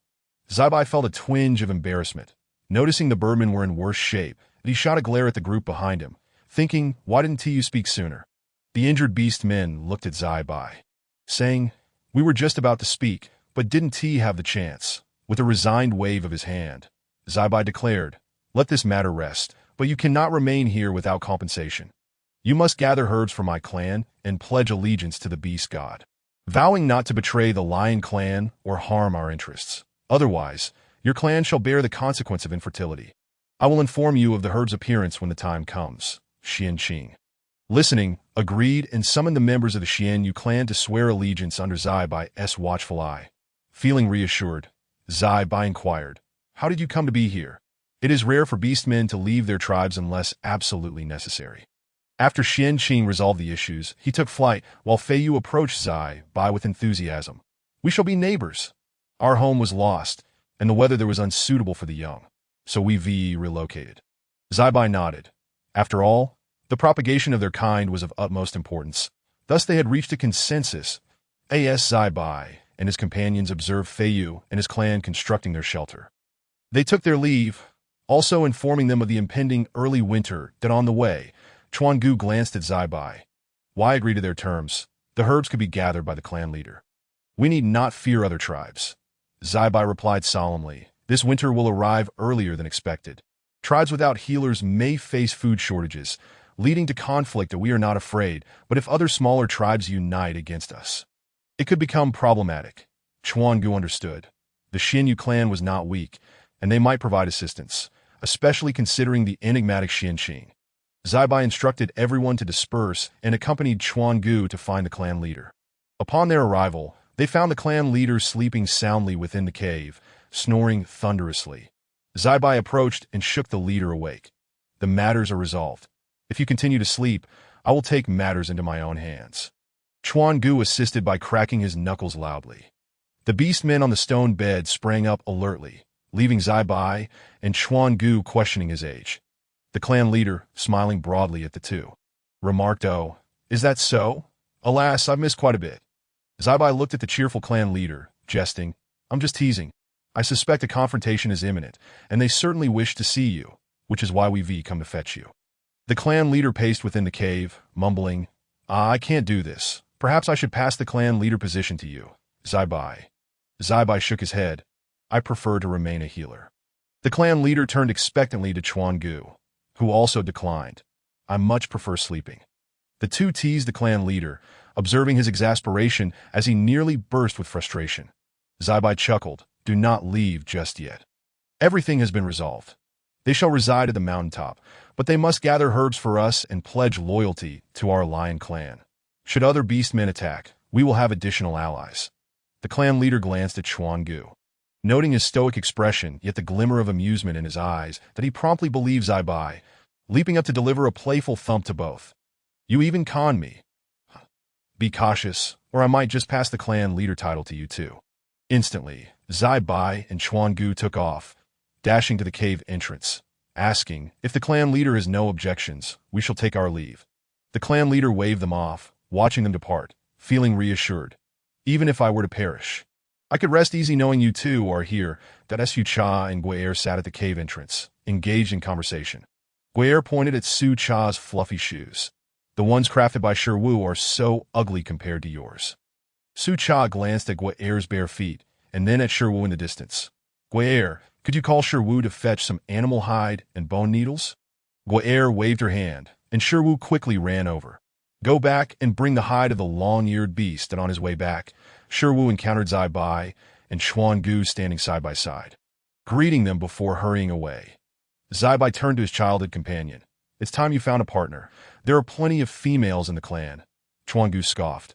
I have no interest. Attending to them is less appealing than sleeping. That I'm off. He then strolled away, hands behind his back, heading towards his own cave. Zai Bai shook his head, envisioning the sweet, soft females waiting for him at home, and he joyfully dashed off. Upon reaching the cave entrance, he found Su Cha and Gui'er still present, so he decided to sort the herbs next door, ensuring he had everything ready for the Xianyu clan. Before long, Shi Wu returned with the items, and Su Cha personally guided him on how to sew shoes. Zai Bai emerged, attentively listening, and watched as Shi Wu crafted a pair of shoes. Gui'er pleased praised Shi Wu, which inspired him to focus diligently. Su Cha, delighted, had Gui'er remove them, using the remaining animal hide to create a cushioned insole, rendering them even softer and more comfortable. Gui'er, thrilled, bounced around joyfully. She quickly rushed back to embrace Su Cha. Su, you're so clever to think of this. Now in winter, I can play outside too. Su Cha hugged her back, whispering, when the snow falls, we'll sneak out to play. Gui'er, naturally vivacious, looked at Su Cha with bright, sparkling eyes, nodding eagerly as they quietly made plans. Zai Bai and Shi Wu remained unaware that the two were discussing shoemaking details that as the sun began to set. The beast men who had gone hunting returned one by one reluctantly. Gui'er bade farewell to Su Cha, and this time, she didn't need Shi Wu to carry her. Su Cha noticed that the food had yet to be gathered. As everyone had been caught up in the excitement, she held on to some meat, only for Zai Bai to snatch it away.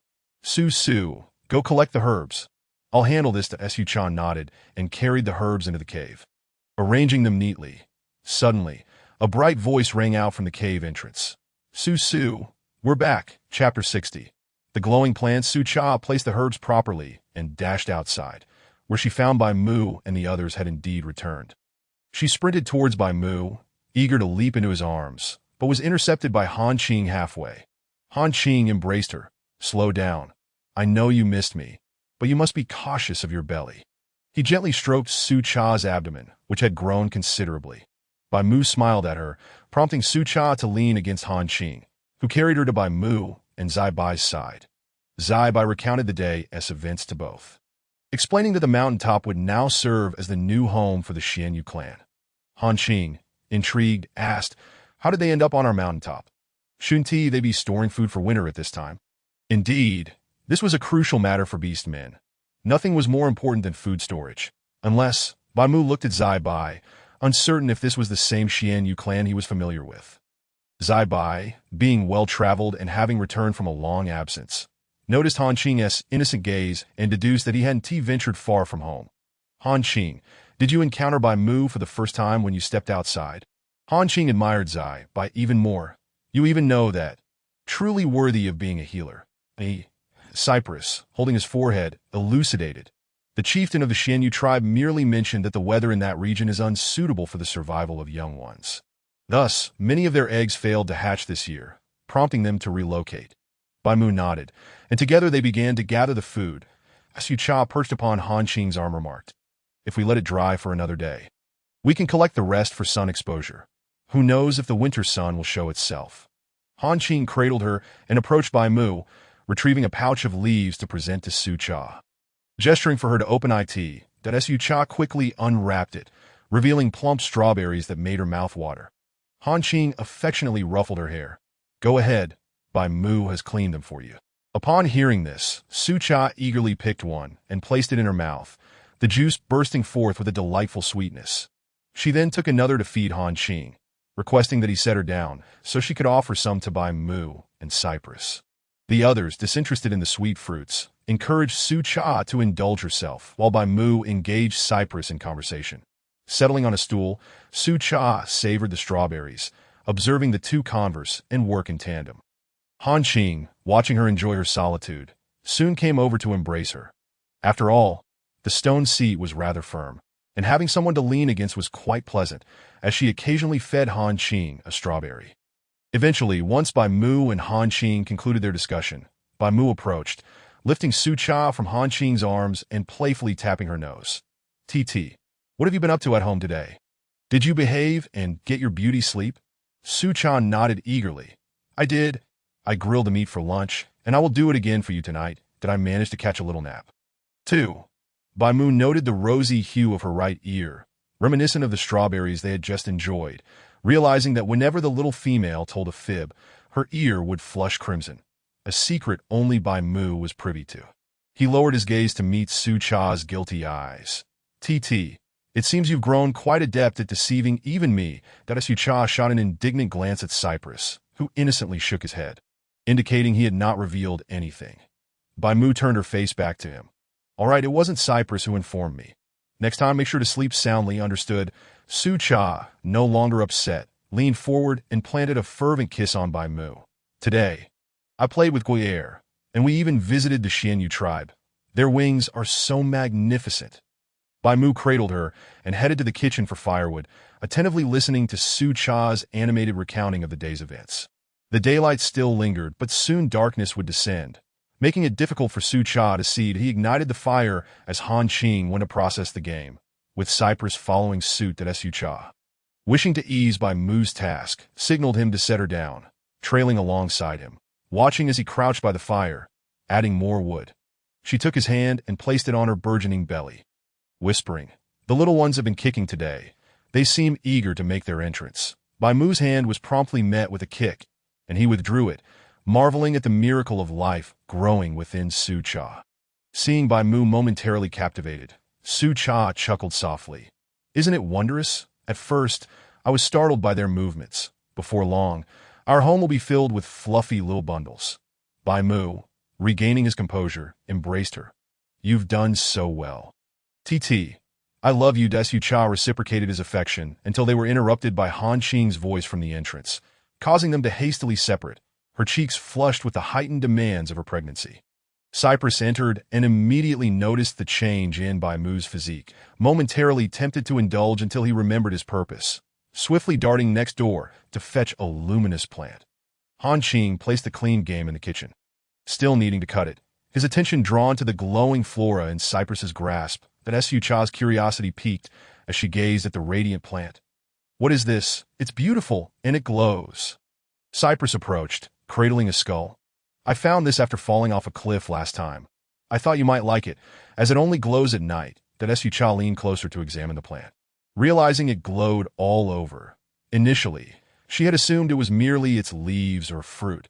Its heart-shaped leaves concealed purple fruits, and even the roots shimmered, the identity of which eluded her.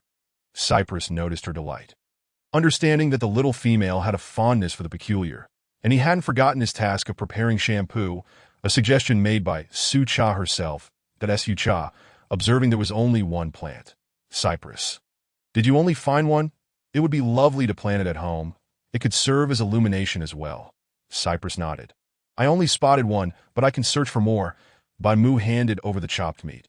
"If TT likes it, we can go find more tomorrow and plant some at home." But he refrained from mentioning that Su Cha couldn't see well at night, as this was a trait inherent to the beastmen. Su Cha suggested placing it in the corner of the living room. Cypress agreed, and Su Cha joyfully took the plant to her room before returning to accept the grilled meat from Bai Mu. "I prepared this for you all today." The three exchanged excited glances, eagerly anticipating Su Cha's offering. She fed the first bite to Bai Mu, as all three had learned the art of grilling from her. though delicious, since Su Cha's pregnancy. They were reluctant to let her exert herself too much. Bai Mu, observing Su Cha's eager expression, "It's delicious, TT." Buoyed by his praise, Su Cha continued grilling, with Bai Mu assisting, knowing that with their appetites, it would take quite a while for her to manage alone. Before long, they were all satiated, and Su Cha was gently supported by Han Qing as she moved about the living room. Cypress chimed in, "Keep moving. It's beneficial for birthing. Someone should accompany Su Su for a walk after every meal." Bai Mu and Han Qing shared concerns about Su Cha's impending labor. Taking Cypress's words to heart, today, having skipped her afternoon nap, Su Cha soon felt drowsy and requested Han Qing to carry her back to her room. She collapsed onto the bed while Han Qing carefully exited, urging the others to keep their voices down. Bai Mu and the others proceeded to season the meat and place it in the stone jar, all remaining silent for fear of waking Su Cha. Once everything was prepared, Bai Mu finally closed the door to rest. Chapter 61. The Poisonous Serpent Tribe, cold-blooded creatures unwelcome. The following morning dawned clear and breezy, with a hint of chill in the air. Bai Mu pushed open the wooden door, and the breeze that greeted him felt cool beneath the sun's rays. Han Qing approached from behind, running his fingers through his short hair. "It's a bit chilly.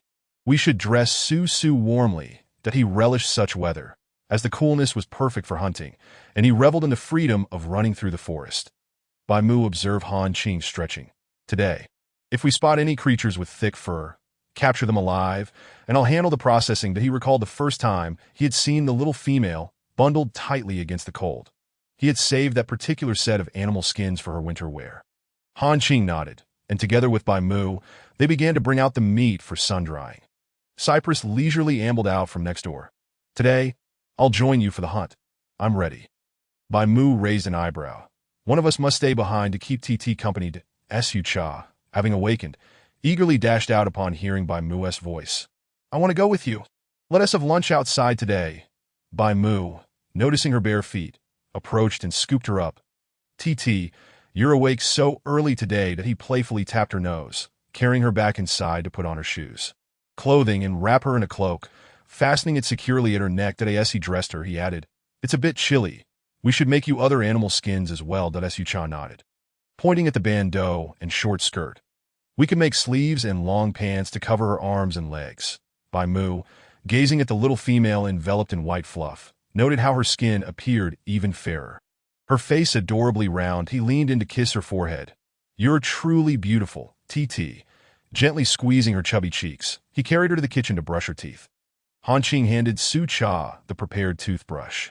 Pleased with her appearance today, Bai Mu, feeling accomplished at the sight of her rosy cheeks, turned to ignite the fire for cooking rice for Su Cha. As he did so, he noticed Cypress entering from outside and inquired, "Where have you been?" Cypress approached, taking the stone pot to wash while directing Bai Mu to tend the fire. "Didn't we ask the Xinyu tribe to gather herbs for us? I brought back a few for them to use as guidance." Seeing Bai Mu tending the fire, Han Qing resumed cutting meat and retrieved cabbage from the cellar, washing it clean and shredding it for later use. Su Cha squatted nearby, brushing her teeth when she remembered the Sichuan peppercorns, contemplating making a paste. After rinsing her mouth, she approached Bai Mu with a request for a deeper bowl, similar in size to the stone pot, but a bit narrower, along with a smooth stone for grinding. Bai Mu understood that the little female sought to create something unusual again. "We can do that tonight when we return." Cypress, having washed the rice, handed the stone pot to Bai Mu, while Han Qing contributed the prepared cabbage and meat.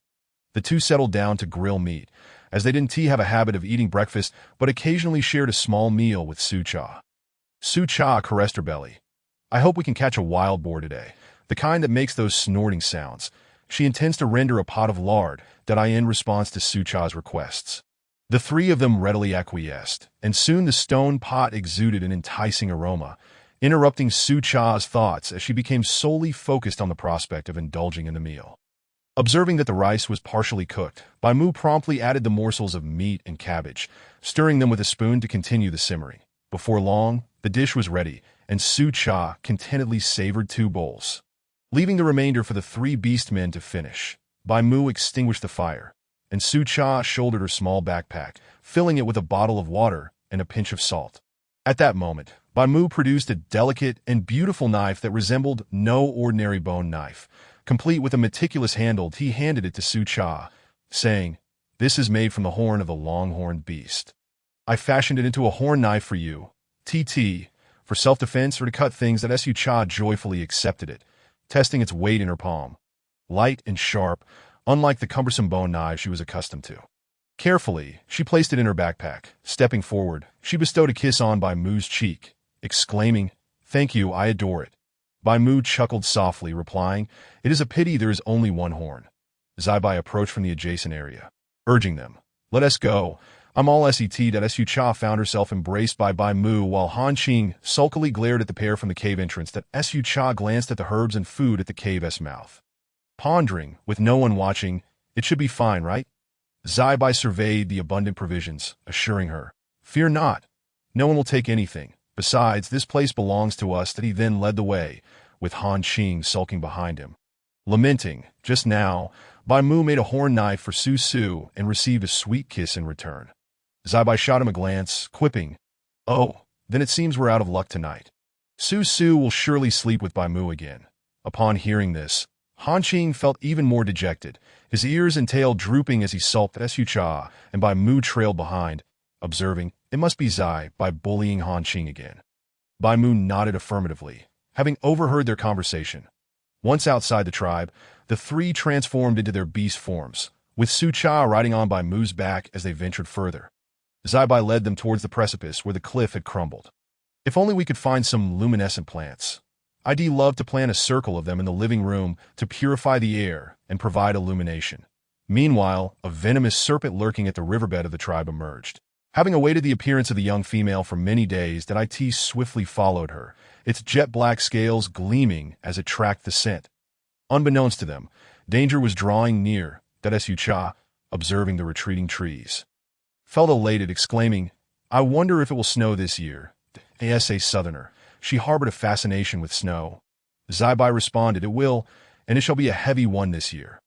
Zai Bai led the way, with Han Qing trailing behind and Bai Mu escorting Su Cha in the middle, stating, "We cannot venture out. You might fall ill." That Su Cha excitedly affirmed, "Oh, I'll sneak out later. I've already made plans with Gui Air." They soon arrived at the location where Zai Bai had observed the cliff's collapse, gazing up at the mountain peak shrouded in haze. It was quite high. Zai Bai halted, suggesting, "Let us search the vicinity. I will gather herbs elsewhere." Bai Mu nodded, watching as Zai Bai dashed off, while Han Qing set out to hunt, leaving Bai Mu to leisurely wander with Su Cha nearby. Not far off, a serpent's head peeked out from a large tree. Observing the trio, and unable to resist hissing twice upon seeing them disperse. "What luck, initially. I had no assurance, but to think that the strongest of the white tigers remains, that if only it were that wolf." It pondered how to seize the opportunity to abduct the young female. Chapter 62. A chilling sense of impending loss for the second brother Su Cha, riding on Bai Mu's back, surveyed the area below the cliff, which was covered in grass devoid of trees, while a vast forest was visible in the distance. Bai Mu guided Su Cha around the cliff, stating, "If we cannot find anything here, we shall search the forest. I have yet to explore this part of the woods." That he glanced back momentarily before continuing onward. Meanwhile, Chi crouched low, shrinking his body by half, hastily retracting his tongue and hiding in the grass. Displaying great caution, observing the white tiger advancing ahead, he hurried to keep pace. Having circled halfway, they still had not spotted any luminescent plants, causing Su Cha to feel disheartened. Surely there can't be just one.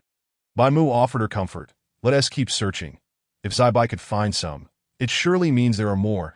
Casually glancing back, he still saw nothing, yet he sensed someone trailing them. Could it be a wild beast? Oblivious, Su Cha patted Bai Mu, saying, "Let me down. I want to walk." Bai Mu transformed back into human form, taking Su Cha's hand as they strolled slowly around the mountain. Below the cliff, small whirlpools were visible, and Su Cha dashed over to blow into one, soon causing a horned creature to emerge. She cradled it in her palm, while Bai Mu knelt beside her, surprised to discover such a small, unpalatable beast. Excitedly, Su Cha declared, "This was my favorite plaything as a child. It's called a horned bull. Whenever I see a whirlpool and blow into it, it appears, and we can even have them fight. So much fun." Bai Mu affectionately ruffled her hair, saying, Then I shall find another to keep you company, shall I? Su-cha gently returned the horned bull to the whirlpool, watching as it burrowed back and vanished, remarking it was much more entertaining as a child. I've grown up now. Let us continue searching for those glowing plants. She then took Bai Mu's hand, leading him forward. Unbeknownst to them, Chi swiftly slithered past, watching as the small whirlpools filled with horned bulls playfully butting heads, before once again following Su-cha and Bai Mu. Bai Mu lifted Su-cha, seating her on his arm, inquiring, "Are you not happy?" TT, with her head nestled on his shoulder. Su-cha shook her head, murmuring, "No." Suddenly, she caught a glimpse of a dark figure darting by too quickly to discern, causing her to sit up, but it had already vanished from view. Bai Mu turned to her, asking, "What is wrong?" Su-cha rubbed her eyes and shook her head. "I must have seen wrong. Let us keep going." Meanwhile, Chi, hiding behind a small tree, was grateful for his swift escape. That young female has keen eyesight, he thought, but it also allowed him to clearly observe her features. Initially, he had intended to abduct her to bear his offspring, but now he had changed his mind. He desired to possess the young female entirely. As he arrived at the location where Zai Bai had seen the cliffs collapse, he encountered Zai Bai, who was slowly sliding down from above, but as Su-cha noticed the vine he held, exclaiming, "Be careful. If you fall, it will be disastrous." Bai Mu swiftly moved aside, concerned that Zai Bai might plummet onto them. Zai Bai, clutching a beast-hide pouch, announced, "I've finished gathering herbs. What about you?" "Oh, where has Han Qing gone?" Su-cha gazed at the filled beast-hide pouch in his hand, exclaiming, "You're so quick. We haven't even caught a glimpse of the luminescent plants." Zai Bai approached, pinching Su-cha's chubby cheek, teasingly saying, "Do you not know how fast I am, Su-su?" Su-cha paused for a second before kicking him, exclaiming, "Get lost, you lewd fellow." She signaled Bai Mu to continue onward, while Zai Bai, unperturbed, followed cheerfully behind, saying, I do miss Han Qing a bit." Bai Mu glanced back at him, asking, "Where did you find those plants?" "We've already scoured this area, and I'm certain there's only one that afterward." Zai Bai chuckled and edged closer. Chi, observing the lion tribe beast man descend from above, contemplated, "The young female is being watched too closely. If she were alone, I might have a chance. For now, I'll just follow them at a leisurely pace." Su-cha swatted away the hand that had reached for her waist, warning, "If you touch me again, I swear I'll chop off your second brother." She made a scissor gesture, pointing at Zai Bai's lower half. In an instant, both Zai Bai and Bai Mu fell to chill below, refraining from touching Su-cha's waist any further. Pleased, Su-cha hummed, glancing around as they continued their circuit without spotting anything. "If we reach the end and still see nothing, let us stop searching and focus on gathering food instead." Bai Mu nodded, while Zai Bai cast a glance behind him, having caught a whiff of a stray beast scent. "That's odd. There haven't been any strays around here for a long time. That IT must just be passing through. The scent is faint." Finally, the trio made it back to the starting point, where Han Qing returned, bringing along two prey, one of which was the wild boar Su-cha desired. Zai Bai approached, clucking his tongue. "It's clear I'm the skilled one, right, Su-su?" Su-cha shot him a glare and approached Han Qing, affectionately patting his ear that he obligingly lowered his head for her to rub, then tossed the prey off his back, stating, "There are plenty of game here, and there's even a herd of spotted beasts. I can't catch them all alone." Zai Bai stretched his limbs, declaring, "All right, I'll go with you this afternoon. We'll take down a few spotted beasts altogether."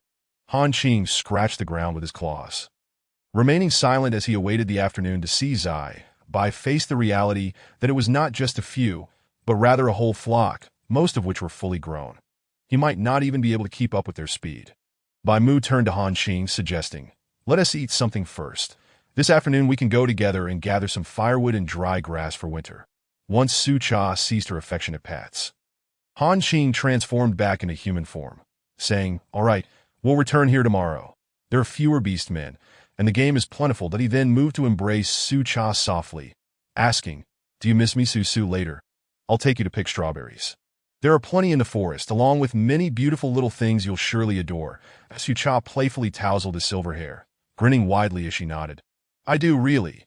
Han Qing joyfully lifted her up and spun her around, while Su-cha, pinched under the armpit, could not help but giggle. Though she wished to suppress her laughter, the ticklish sensation was irresistible. Han Qing mistakenly believed Su-cha was thoroughly enjoying it, and continued to hold her aloft. When Bai Mu returned with firewood, he noticed Su Cha laughing so hard that tears streamed down her cheeks, prompting Han Qing to set her down as soon as Su Cha was on her feet. She promptly delivered a kick to Han Qing. "Don't touch my armpits next time, or I'll cut you too." With a huff, she dashed over to Bai Mu to ignite a fire.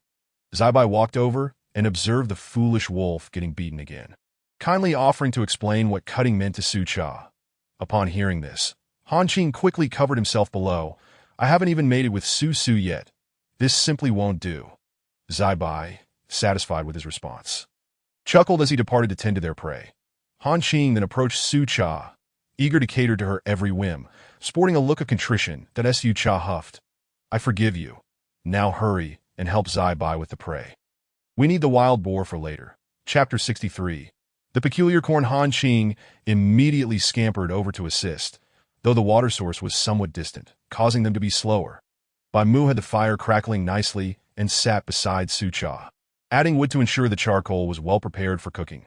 Behind them, Qi Yi, upon seeing the flames, stiffened like a wooden stick and slowly retreated into the distance, loathing fire and preferring dark, damp places. Hanging from a tree and observing the little female, Su Cha glanced around and remarked, "Have Zai Bai and the others not returned yet?" Bai Mu gathered the flames and warned, "Are you hungry?" "Cha-cha, since there's no water source here, they must have gone deeper into the forest." He seated Su Cha on his lap, unzipped his backpack, and handed her some salt and mineral water. "Drink some water first. They'll be back soon, and then you can have some grilled meat." Su Cha took a sip and then handed the water back, leaning against his chest. "I'm not that hungry." After putting the water away, Bai Mu held Su Cha and, noticing her belly had grown quite a bit, gently squeezed the extra flesh at her waist. Su Cha twisted to evade his touch. "You all are so annoying. Why do you like to poke at my fat? I've gained weight since getting pregnant." She was surprisingly okay with this. In modern times, everyone praised slimness and went on about dieting, while she secretly wished to gain a little weight. For her, health and beauty were truly the best combination. Bai Mu turned her to face him, gazing at her tenderly. "All this flesh was nurtured by me, and I take great pride in it. When I first found you, you were so small and thin. I feared I wouldn't be able to keep you alive. Now, look how adorable you are." Upon hearing this, Su Cha touched her cheeks, realizing they had indeed filled out. Seeing her reflection in Bai Mu's eyes, she chuckled softly. "I love you. Bai Mu.it will certainly get better as time goes on." Sensing his gentle gaze, Su Cha playfully tickled his armpit, which made Bai Mu laugh in response.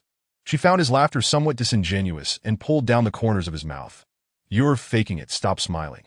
Then she stood up and poked the fire with a stick. Finally, Zai Bai and Han Qing returned, and Su Cha spread large leaves on the ground for them to place their catch upon. Zai Bai settled by the fire. The water source was a bit far. Bai Mu stepped forward to prepare the food, while Su Cha took a small knife to slice the meat for grilling. Bai Mu, a bit worried about the sharp blade, guided her through the proper technique to wield it safely. Su Cha tried it once and exclaimed in delight, "This feels much better." Once the meat was sliced, she carefully wiped it with animal hides and tucked it away, joining them by the fire to grill. Today, they had returned later than usual, thus the charcoal had burned down nicely, perfect for roasting meat. The slices Su Cha cut were thin, and soon they sizzled and oozed with juices. Bai Mu sprinkled some salt over them, enhancing the aroma. If only they had some Sichuan pepper. It would be perfect. Resolutely, he decided to craft some tools for tonight. Nearby, Qi caught a whiff of the tantalizing scent and felt his stomach grumble, stealing a glance at the group feasting. He silently slid down the tree and disappeared into the bushes. Han Qing, exuberantly exclaiming, shouted, "Su Su, why is yours ready so quickly? It smells so good." Su Cha cast a glance at the roasted meat in Han Qing's hand and chose silence, knowing his skills were the least refined among them. Zai Bai's cooking was decent since he learned from Bai Mu, whose was flawless, while Han Qing's was just passable. After letting the meat cool, Su Cha took a bite, savoring the deliciousness. "This is amazing." Finishing what was in her hand, Bai Mu offered her another piece. "Here, eat this. It's not hot." Feeling genuinely hungry, Su Cha accepted it eagerly, watching as Bai Mu grilled another piece. Zai Bai's meat was also ready, but when he offered it to Su Cha, she declined. "I still have some, you eat." Zai Bai responded slowly, "All right," thinking Zai Bai was upset. Su Cha stepped forward and took a bite of his grilled meat. If I can't finish this, I'll give it to you. Zai Bai looked down at the bite mark on his meat and realized. Oh, it seems Su Su had a soft spot for the pitiful. No wonder the foolish wolf could stay around for so long without a proper status. Feeling quite pleased, he took a bite from the spot she had nibbled. Han Qing, seeing that his own meat was likely cooked, took a bite only to discover it was still bloody. The darkness around him made him feel nauseated, and just as he was about to spit it out, he caught sight of Zai Bai. Zai Bai grinned at Han Qing and asked, "Is it delicious?" Then eat more. Did he then gently push the roasted meat towards Han Qing's mouth, with a grimace. Han Qing swallowed. "Well, I grilled it, of course it's delicious." Without chewing, he swallowed it down. Zai Bai observed the foolish wolf devouring his food before concentrating on his own grilled meat, thinking to himself, who would forget the kindness Han Qing had shown him while he was injured and immobile? Bai Mu handed the second piece to Su Cha, who waved her hand. "I'm full. You should eat too." It was only then that Bai Mu started to eat, glancing across at Han Qing, whose eyes were brimming with tears, and then at Zai Bai, who was watching him with a gleeful expression, clearly having bullied Han Qing again. Sighing inwardly, he wondered if the foolish wolf would ever learn. Bai Mu then roasted another piece and handed it to Han Qing. "Here, eat up. We still need to hunt later." At that moment, Han Qing found Bai Mu much more agreeable, happily accepting the piece and taking a large bite, mumbling with his mouth full. Bai Mu's grilled meat is the best. That Su Cha took a sip of water and stood up to stretch, prompting Bai Mu to extinguish the fire. "Let us accompany Cha Cha for a while before we head out to hunt." With her backpack in tow, the four of them slowly made their way towards the forest. Su Cha patted her belly. "No need to match my pace. I've digested enough. Let us go." Upon hearing this, Bai Mu shed his animal skin, transforming into a white tiger and letting out a roar. With Zai Bai and Han Qing following suit, they proceeded. Qi Yi, who trailed behind, realized that the white tiger was actually a 3-star beast spirit, while the silver frost white wolf was a 1-star. And the lion was merely an ordinary beast man. Han Qing eagerly invited Su Cha. "Su Su, ride on my back.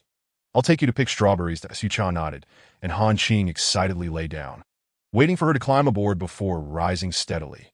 Bai Mu and Zai Bai followed closely behind. Han Qing ambled along. "Stay close to me.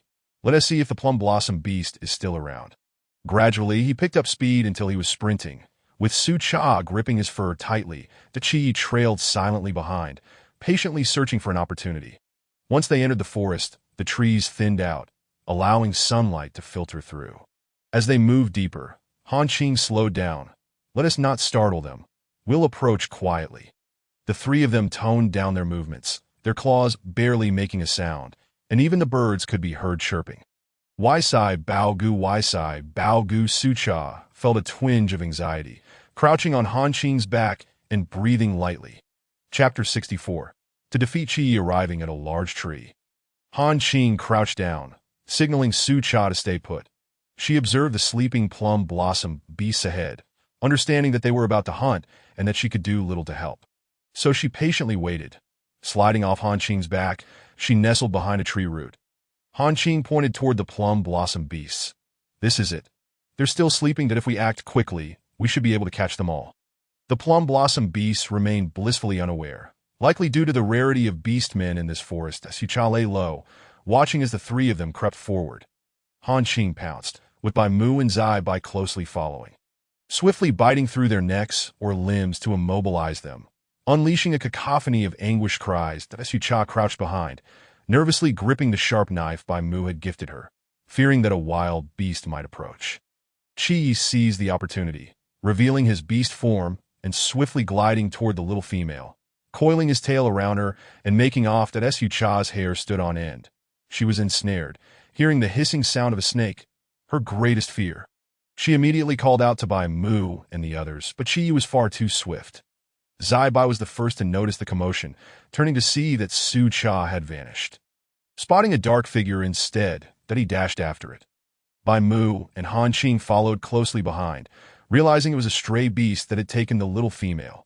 Bai Mu shouted, "Han Qing, go right. Zai Bai, head left." 3 individuals pursued the wandering beast from different directions. Qi Yi, observing from behind, was taken aback by how quickly he was discovered. He would not relinquish the little female until the very end. His tail tightly coiling around her, Goddess Yucha felt as if she could scarcely breathe, immediately thrusting the horn dagger in her hand towards him that I in her earlier fright. She had momentarily forgotten about the dagger. Yet it failed to pierce through as it was thwarted by his scales. Recognizing the white figures behind her, undoubtedly by Mu and the others, Su Cha consoled herself, urging not to fear, for Bai Mu was present. She composed herself, realizing that this beast man was intent on capturing her and would not let her go easily. Having run for so long, she had no choice but to rely on herself. Armed only with the horn dagger in her grasp, gazing at the scales covering his body, she recalled the necessity of scraping scales when preparing fish. She pried open a section of the scales, inadvertently cutting herself in the process. Fortunately, beneath the scales, she discovered flesh. Desu Cha discarded the scales and, switching hands, plunged the dagger fiercely into him. Chi hissed in pain, but still did not release the little female.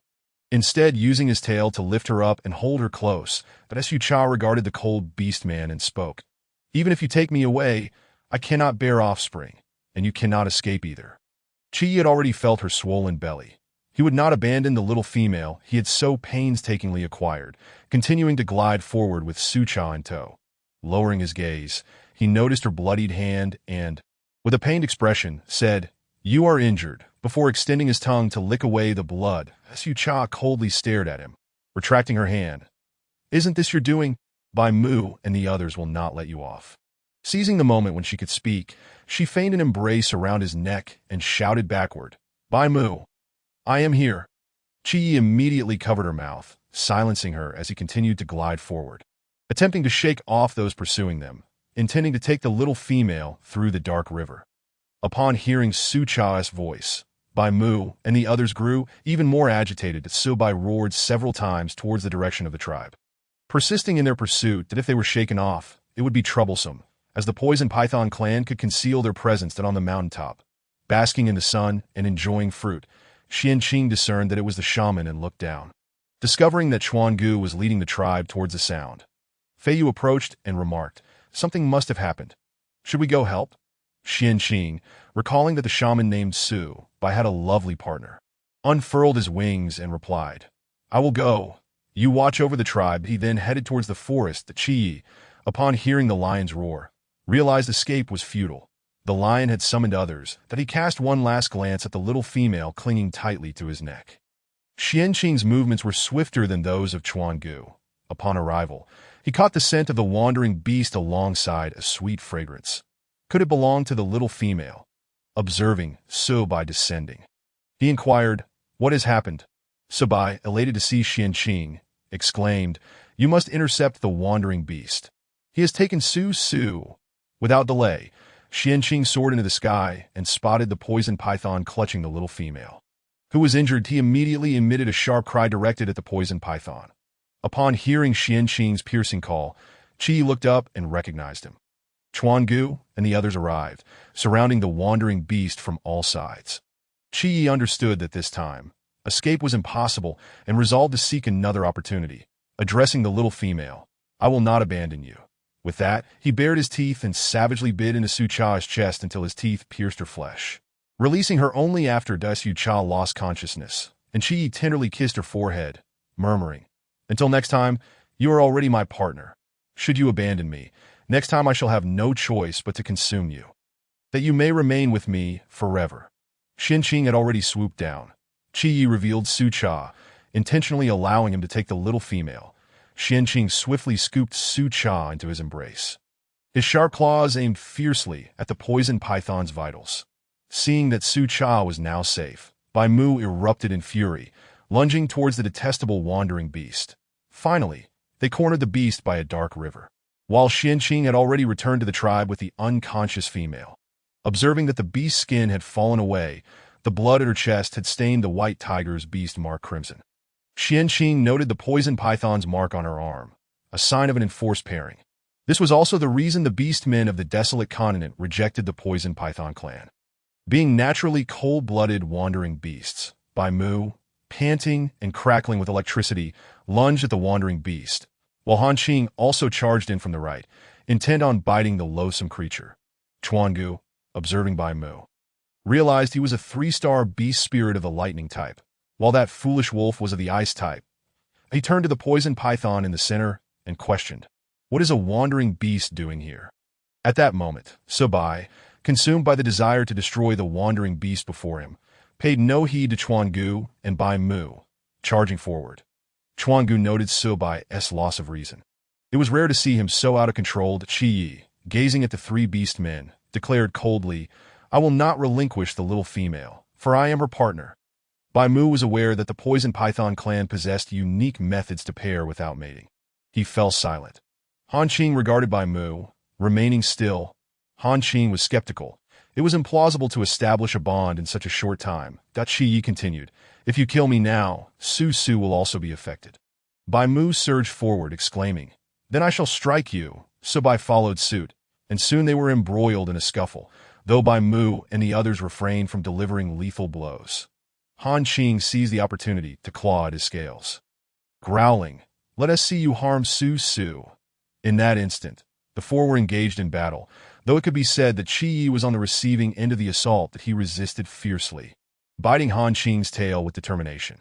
Han Qing, retaliating fiercely, targeted Qi Yi's vital spots, quickly leaving him in a weakened state. Chuangu approached and kicked, glancing at Subai, who was stepping on the wandering beast's tail. Asking, "What now?" Subai looked at Bai Mu, his voice grave. "We cannot kill him. He just bit Su Su's chest." Bai Mu pointed towards the dark river, suggesting, "Let us cast him in and leave." Chuangu hoisted the limp poison python and unceremoniously tossed him into the filthy dark river.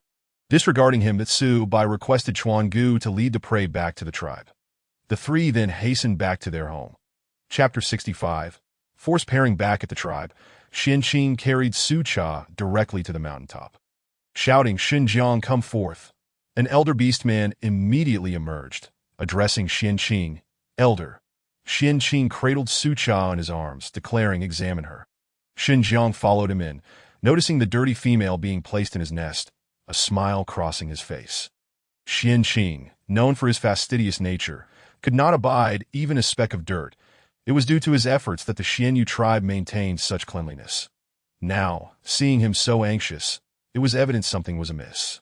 Xian Qing urged, "What are you waiting for? Quickly, if you need any herbs, tell me." Xinjiang approached to inspect the wounds, noting the mud caked on them. Carefully assessing Su Cha's condition, she was unconscious. Turning to the elder standing nearby, he said, "Elder, please clean the female before I can treat her wounds." Xian Qing hesitated momentarily, when suddenly, noise came from the cave entrance. It was Bai Mu and the others returning to Subai rushed in, asking, "What is the situation? Where is Su Su?" Xinjiang shook his head, lamenting, "It's a shame. The elder missed the opportunity."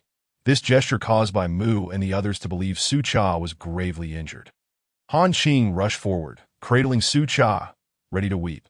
Xian Qing rubbed his temples, stating, "She is fine," though she was forcibly paired with the poison python and has fainted. Subai and Bai Mu stepped forward, shoving Han Qing aside to examine Su Cha, whose lips were pale. That Subai, seeing the 2 bite marks on her chest, angrily declared that wandering beast should have been killed. Bai Mu gently lifted Su Cha, addressing Xian Qing, "Thank you. Should you need anything in the future, seek me out." That he then departed with Su Cha in his arms. Xian Qing followed closely behind Xinjiang. Bai Mu held Su Cha as if she were a precious treasure, instructing Han Qing, "Hurry back and boil some hot water. We will need it." Han Qing dashed ahead, eager to comply. Subai gazed at her with sorrow, muttering, "Damn wandering beast. Had I not been concerned for Su Su, I would have killed him already." N01 mentioned the beast mark, and upon arriving home, Bai Mu laid Su Cha on the bed. Han Qing had already boiled a pot of hot water and brought out Subai's special skull for brewing medicine. Though the stone pot was somewhat small, Xian Qing silently trailed behind, observing as they quickly cleaned Su Cha. Subai also applied herbs to her wounds. Only then did Xian Qing step forward, urging Xinjiang to examine her. For a moment, silence enveloped the room as everyone watched Xinjiang. Soon, Xinjiang covered the female with a beast's skin, stating, "She will be fine." The poison python did not inject venom, and the bite marks on her chest are healing gradually. However, what do you plan to do about this beast mark? Xinjiang broached a topic they were all reluctant to confront. Bai Mu inquired solemnly, "Is there a way to remove this beast mark?" Subai looked at Bai Mu, asserting, even if it cannot be removed, we will not allow the wandering beast to approach Su Su. If he shows up, we will strike him. Qianqing interjected, I happen to know a method, but it depends on whether you are willing. All eyes turned to him as he jingled the crystals at his waist, stating, as long as the little female cuts away that layer of flesh with a knife, it will suffice. However, it will regrow. She will need to do it 3 times. That a heavy silence fell over the group. Bai Mu gazed at Qianqing, saying, no need. Let us follow Subai's advice and ensure the wandering beast stays away from Cha-Cha. Hanqing looked at the person on the bed with a heart full of concern, then cast a fierce glare at the venomous python coiling around Su Su's arm. Subai also disagreed with this unbearable suffering. He could not bear the thought of inflicting pain thrice upon her. Suddenly, the person on the bed groaned, my stomach, it hurts so much. Subai was taken aback. Everyone had forgotten about the little ones inside her. Consumed only by their worry for Su Cha, he hurriedly approached and lifted the beast's skin covering Su Cha, who writhed in agony, clutching her belly as beads of sweat cascaded down her body. Qianqing watched this distressing scene, swallowing hard. Su Cha's hair was matted with sweat, droplets trickling down her chest. Subai trembled as he called out, Su Su, wake up!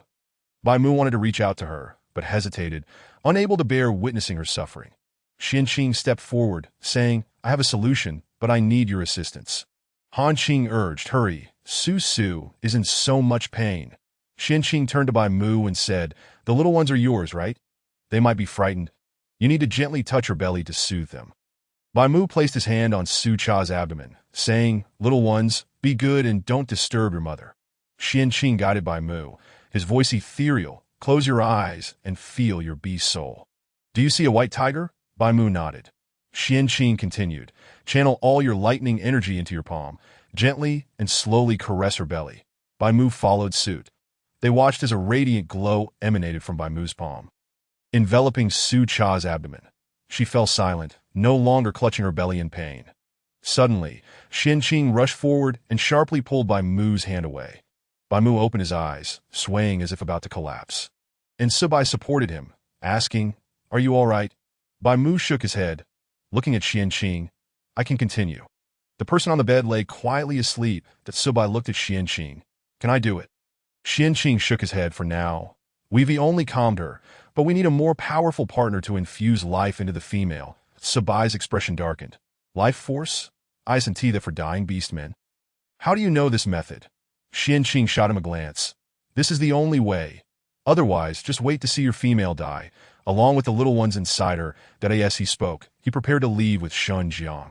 But Subai stopped him. As long as you don't harm the tribe, I apologize. Qianqing waved his hand, signaling Xinjiang to return first, then turned back and said, strip off your beast skins. Let me see. That Subai and Bai Mu immediately complied, removing their beast skins. Hanqing looked at him. You can't be that twisted, right? We only like Su Su. Despite his words, he still took off his beast skin. Qianqing observed them. Bai Mu possessed a 3-star lightning beast soul. Hanqing had a 1-star ice beast soul, and Subai was a 2-star fire beast soul. Qianqing gave him a meaningful glance and commented, UV concealed it quite well. Bai Mu and the others stared at Subai in astonishment, reluctantly wiping away the markings beside their beast seals to reveal 2 stars. Bai Mu, as if seeing him for the first time, warily asked, who are you? Subai had no choice but to confess. I'm evading the people from Moon City. That I obtained this beast skin scroll from them. It was an accident that those beast men died when I took it. I concealed my beast soul to blend in as an ordinary beast man. That he glanced at Bai Mu. I won't harm Su Su. They haven't found me in so long, so they likely don't know it's me. Qianqing, now more confident, stated, you can't do this alone. You need a 5-star beast soul to suppress you. With a little female, 1T endure it. And there must be a bond between you. Hanqing panicked, but I haven't mated with Su Su yet. What should I do? Bai Mu looked at the person on the bed. Where can we find a 5-star beast soul beast man? Qianqing swayed the crystal at his waist, his gaze darting among them. Chapter 66. 4.5 partners. Subai turned to Qianqing, affirmatively stating, you have a way, don't you? Bai Mu and the others looked at Qianqing with hopeful anticipation. Qianqing nodded. The little female is merely unconscious. However, due to this incident, the little ones in her belly may not survive. And the little female herself could perish, Given how developed the cubs are, his words were blunt. Bai Mu gazed at the person on the bed. They were all so eager for the arrival of the cubs. If Su Cha woke up to find the cubs gone, Bai Mu stood up, looking at Xian Qing. Please save her quickly. Xian Qing met Bai Mu's eyes and, removing the thin veil from his arm to reveal his beast seal, declared, I am a 5-star beast soul of the wind element. Let me be Su Su's partner. Bai Mu stared at him, but Cha-Cha is unconscious. What are we to do? Xian Qing spoke confidently. I have my methods. You all step outside, it won't take long. They had no choice but to wait outside the cave. Inside, Xian Qing approached and caressed Su Cha's face, trailing down to examine the wound on her palm. He tore a piece from his thin veil to bandage her injury. Bai Mu and the others had already cleaned Su Cha's body. Xian Qing climbed onto the bed, lying beside Su Cha, turning to her and saying, From today on, we shall be the closest of partners. Su that he rolled over, propping himself up to observe the delicate body of the little female, which was not resilient against turmoil. He had to act swiftly. Su Cha felt a soft, languid sensation, unable to awaken fully, yet she sensed someone was there. Xian Qing's face flushed as he gasped, climbing up to don the thin veil again.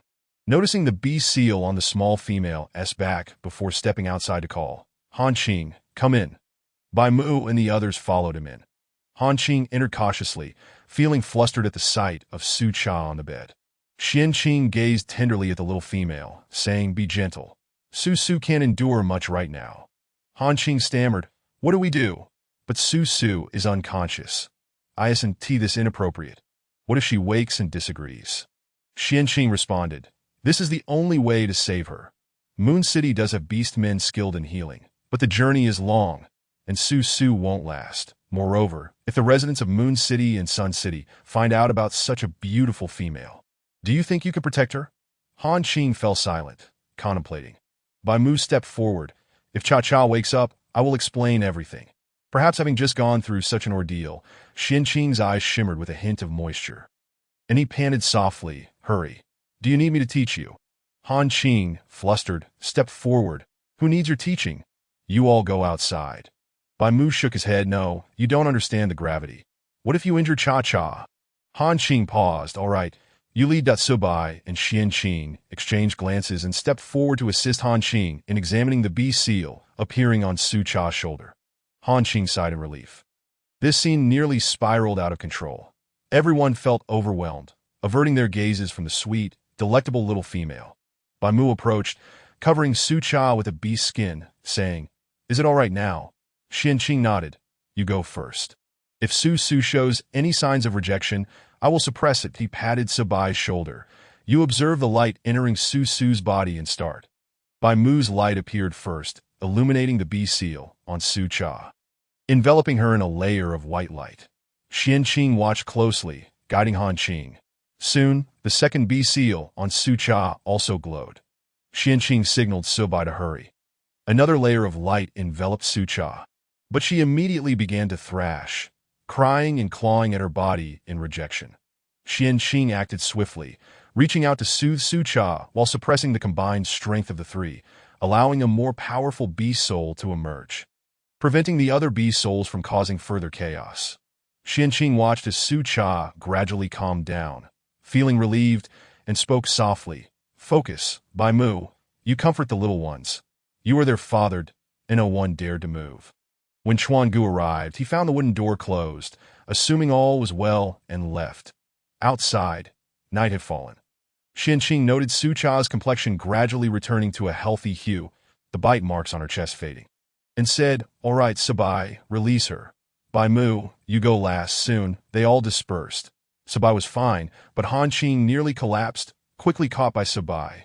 Bai Mu swayed as well, and Xian Qing stepped forward to support him, saying, Because you are the father of the cubs, they rely on you more.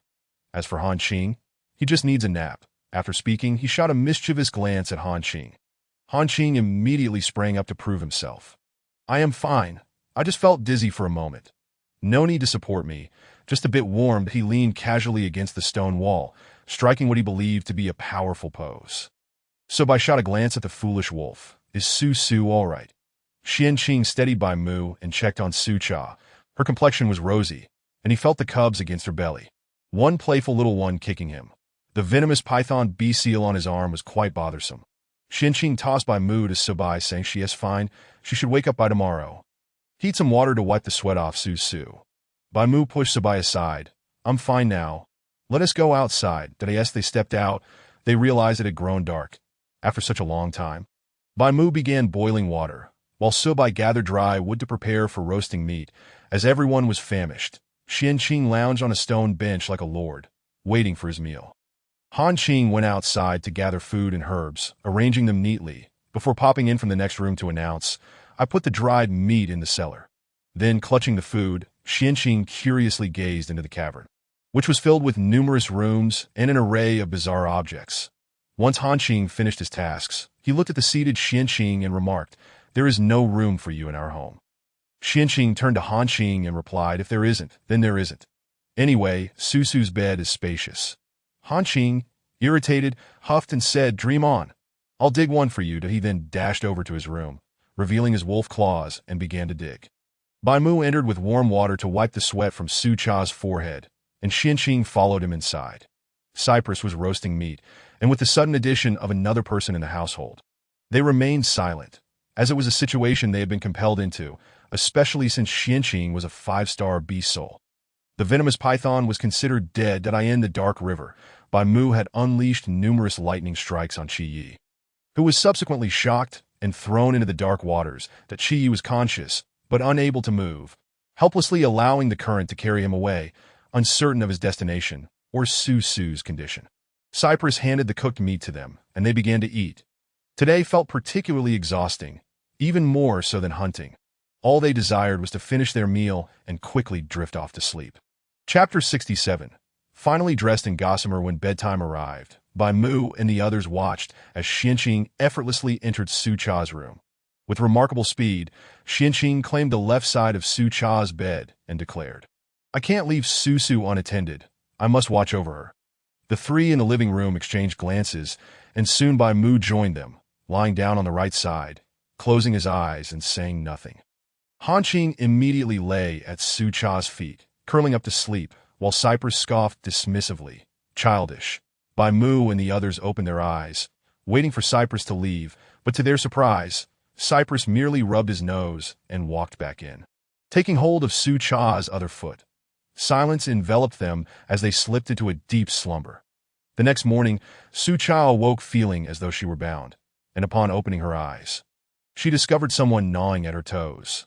Instinctively, she kicked out, and Han Qing yelped in response. As everyone stirred awake at Han Qing's cry, Xianqing, the most irritable of them all, sat up and glared at Han Qing on the floor. He jumped down, grabbed Han Qing, and tossed him outside, before returning to pat the little female's back, saying, Sleep, sleep. You're just dreaming. Su Cha, still dazed, drifted back to sleep, while Xianqing embraced her and also fell asleep once more. Cypress and Bai Mu had risen, observing the wolf sleeping at the cave entrance. Cypress glanced at Bai Mu and remarked, It seems we are the reliable ones. Look at how weak they are. Bai Mu, without speaking, wore a smile in his eyes as he fetched the undried meat from the stone tank and placed it at the cave entrance. Cypress went to organize the herbs, bringing out the red berries to the living room. Bai Mu was cooking white rice and said to Cypress, We are running low on rice. Are there any herbivorous beastmen nearby? I wish to trade for more. Otherwise, in winter, Su Cha will have nothing to eat.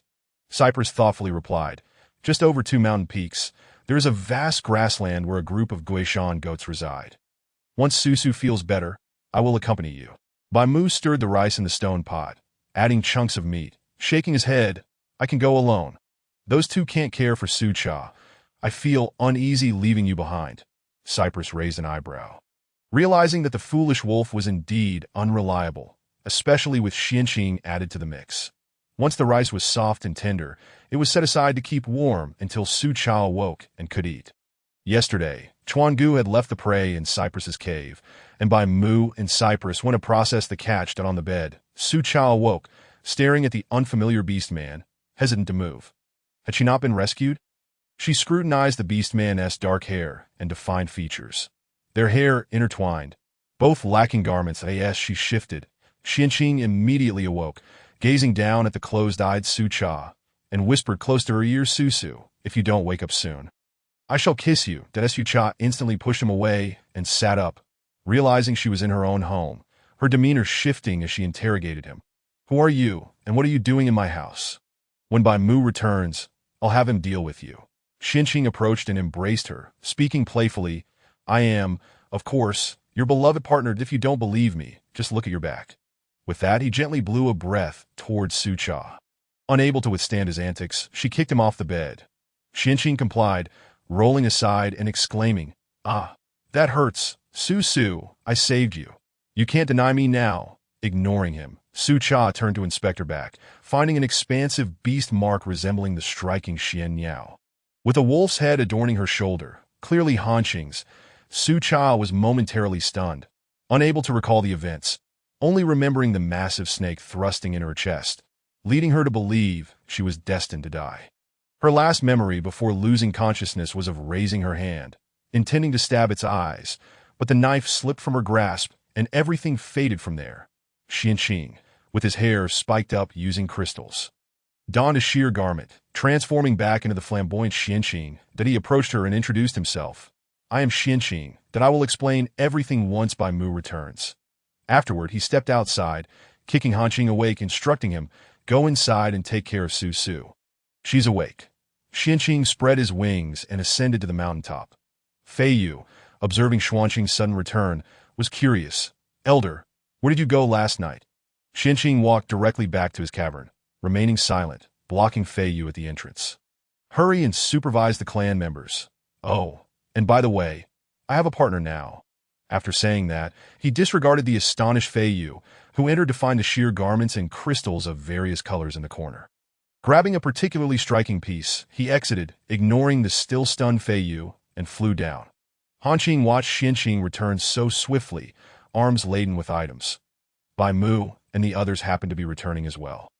Sucha's eyes lit up upon seeing Bai Mu, and she called out his name, tears streaming down her face, splattering onto the soft beast skin below. Bai Mu, filled with concern, rushed over to embrace her. It is my fault. I was careless. That I am sorry, Cha-Cha. Unable to contain her emotions, Sucha buried herself in Bai Mu's embrace, sobbing softly. Initially, she had been fine, but Bai Mu's words broke her composure. Xinqing placed the beautiful garments and crystals down, wishing to approach, but Cypress held him back, shaking his head. The three departed, leaving space for the two of them, the cave entrance. Xinqing was displeased that Cypress had pulled him out. Hanqing patted his shoulder, explaining, your sudden appearance may overwhelm Susu. Give her some time. Bai Mu is particularly special to her. Xinqing snorted, but said nothing. Cypress removed the white rice from the fire, waiting inside the room. Bai Mu comforted Sucha, recounting all that had transpired. After a pause, he said, Cha-Cha, I did not wish for this, but I could not stand by and watch you and the cubs perish. I would rather it be me. Sucha, feeling her belly for the cubs, sighed in relief. Bai Mu, there is no need for you to blame yourself. The cubs are safe, and so am I. As for Xinqing, let things unfold naturally. Bai Mu wiped her tears away. I knew you were the kindest female. Xinqing is not a bad person. You can gradually accept him. Thanks to him, I don't know what we would have done otherwise. Sucha remained silent as her stomach grumbled. Bai Mu lifted her, saying, I've cooked white rice. Feeling utterly drained, Sucha allowed Bai Mu to carry her, saying, I need to brush my teeth, seeing Bai Mu carrying Sucha out. Cypress handed her a toothbrush, while Hanqing, still embarrassed from yesterday's mating, dared not meet Sucha's gaze. Xinqing watched as the disheveled female entered the room, rummaging through the items he had brought. Soon, she emerged with a smaller crystal and sheer fabric. Sucha resembled a doll, allowing them to attend to her as she rinsed her mouth with foam, nestled in Bai Mu's embrace, while Cypress offered her bits of white rice. With enthusiasm, Xinqing stripped her bare and dressed her in the beautiful gossamer, fastening the crystal at her waist and arranging her hair with the crystals. After Xuanqing's ministrations, everyone was taken aback, gazing at Sucha in awe. Having eaten 2 bowls, Sucha stopped, saying, Please carry me to the cave entrance. I wish to bask in the sun. The sheer fabric felt comfortable against her skin, complemented by the dazzling crystals. Xinqing immediately followed Bai Mu, and once Sucha was placed down, he swiftly scooped her up onto his lap, saying, Do not reject me, Su. It would sadden me. Chapter 68. The system trembles. Nearly changing host Su Cha leaned languidly against Xuanqing's chest, closing her eyes to soak in the sunlight, not responding to his words. In her mind, she called out to the system, Xiao Xia. The system quickly replied, Su, you nearly faced a dire fate. You frightened me. Now, try to sense if there is any power within your body. Su Cha extended her hand and noticed a flicker of green light. The system explained, this is the healing energy I harmonized from Bai Mu and the others. There should be healing abilities in this desolate land. Otherwise, healing wound tea exists that I initially intended to grant you something more formidable. That Su Cha felt relaxed in Xuanqing's embrace. This is good too. I will inquire with Bai Mu later. The system cautioned. However, do not disclose the healing ability to anyone except Bai Mu and his companions. There are no females with beast souls in this desolate land. You must not become an exception. Su Cha nodded in understanding. I feel utterly weak. I hope the cubs are all right. The system, also shaken by the near crisis, reassured her they are perfectly healthy. Thanks to Xianqing. Otherwise, I, as a system, would have been limited to saving you only to a certain extent. Consider it a blessing in disguise. The brood of cubs absorbed a considerable amount of their beast's soul energy, endowing them with exceptional talents. Su, rest well. I shall go make modifications. Su Cha caressed her abdomen while gazing at the meat before her, calling out, Bai Mu. Bai Mu emerged and softly inquired, what is it? Cha. Su Cha tilted her head upwards, gesturing for him to squat down, and said, please summon Subai and Han Qing. I have something to discuss. Bai Mu immediately stood up and departed, while Xianqing, who had been holding Su Cha, spoke up. Su, why didn't you call for me? You are so biased. I might just punish you for this. Su Cha cast him a glance, replying, aren't you here all along? Xianqing slowly leaned down, kissing Su Cha's ear and exhaling softly. After you rest for a few days, I shall ensure you cannot rise from bed for 3 days. Unable to bear it. Su Cha shuddered and pushed him away, retorting, do you think you are domineering so? Then I shall interrupt your second brother first. Before long, Bai Mu and the other two emerged and squatted beside Su Cha. She extended her hand, revealing her injured one, from which a vibrant green glow enveloped the wound, healing it swiftly until it became invisible. This action left her even more weakened, and she collapsed into Xianqing's embrace. Concerned, Xianqing wiped the sweat from her brow, saying, this appears to be a healing ability. You must not overuse it as it drains your vitality. Apart from Moon City and Sun City, no healing abilities have ever surfaced on this continent. We cannot let the other beastmen know, or even we may not be able to protect our little female. Bai Mu, with a grave expression, looked at the now paler Su Cha and remarked, this only appeared this morning, right? Su Cha nodded, feeling that such a minor injury had already taken a toll on her. Subai pondered for a moment and said, could it be because of what happened last night? Xianqing nodded in agreement. This matter must remain a secret. It is extraordinary. The desolate continent has never witnessed a female awakening her beast soul. Han Qing, filled with excitement, looked at Su Cha and exclaimed, that's great. At least Su can use it when she's injured in the future. I just wonder how powerful it is. All eyes turned to Xianqing, who, meeting their gaze, replied, I have lived for a century and have yet to encounter a healing beastman. It is said that there are healing beastmen in Moon City, but no one has ever seen them. Su Cha gazed at Xianqing and said languidly, you've lived so long. You're quite old. I'm only 22 years old. You old bird, chasing after tender grass. Xianqing understood her disdain for his age, but was not disheartened. With great confidence, he stroked his smooth face and declared, Su, since you find me undesirable, you must not abandon me. After all, a partner as handsome and capable as I am is hard to come by. Su Cha scrutinized Xianqing, noticing that he indeed looked just like Bai Mu and the others, and his hair was of the same color as hers.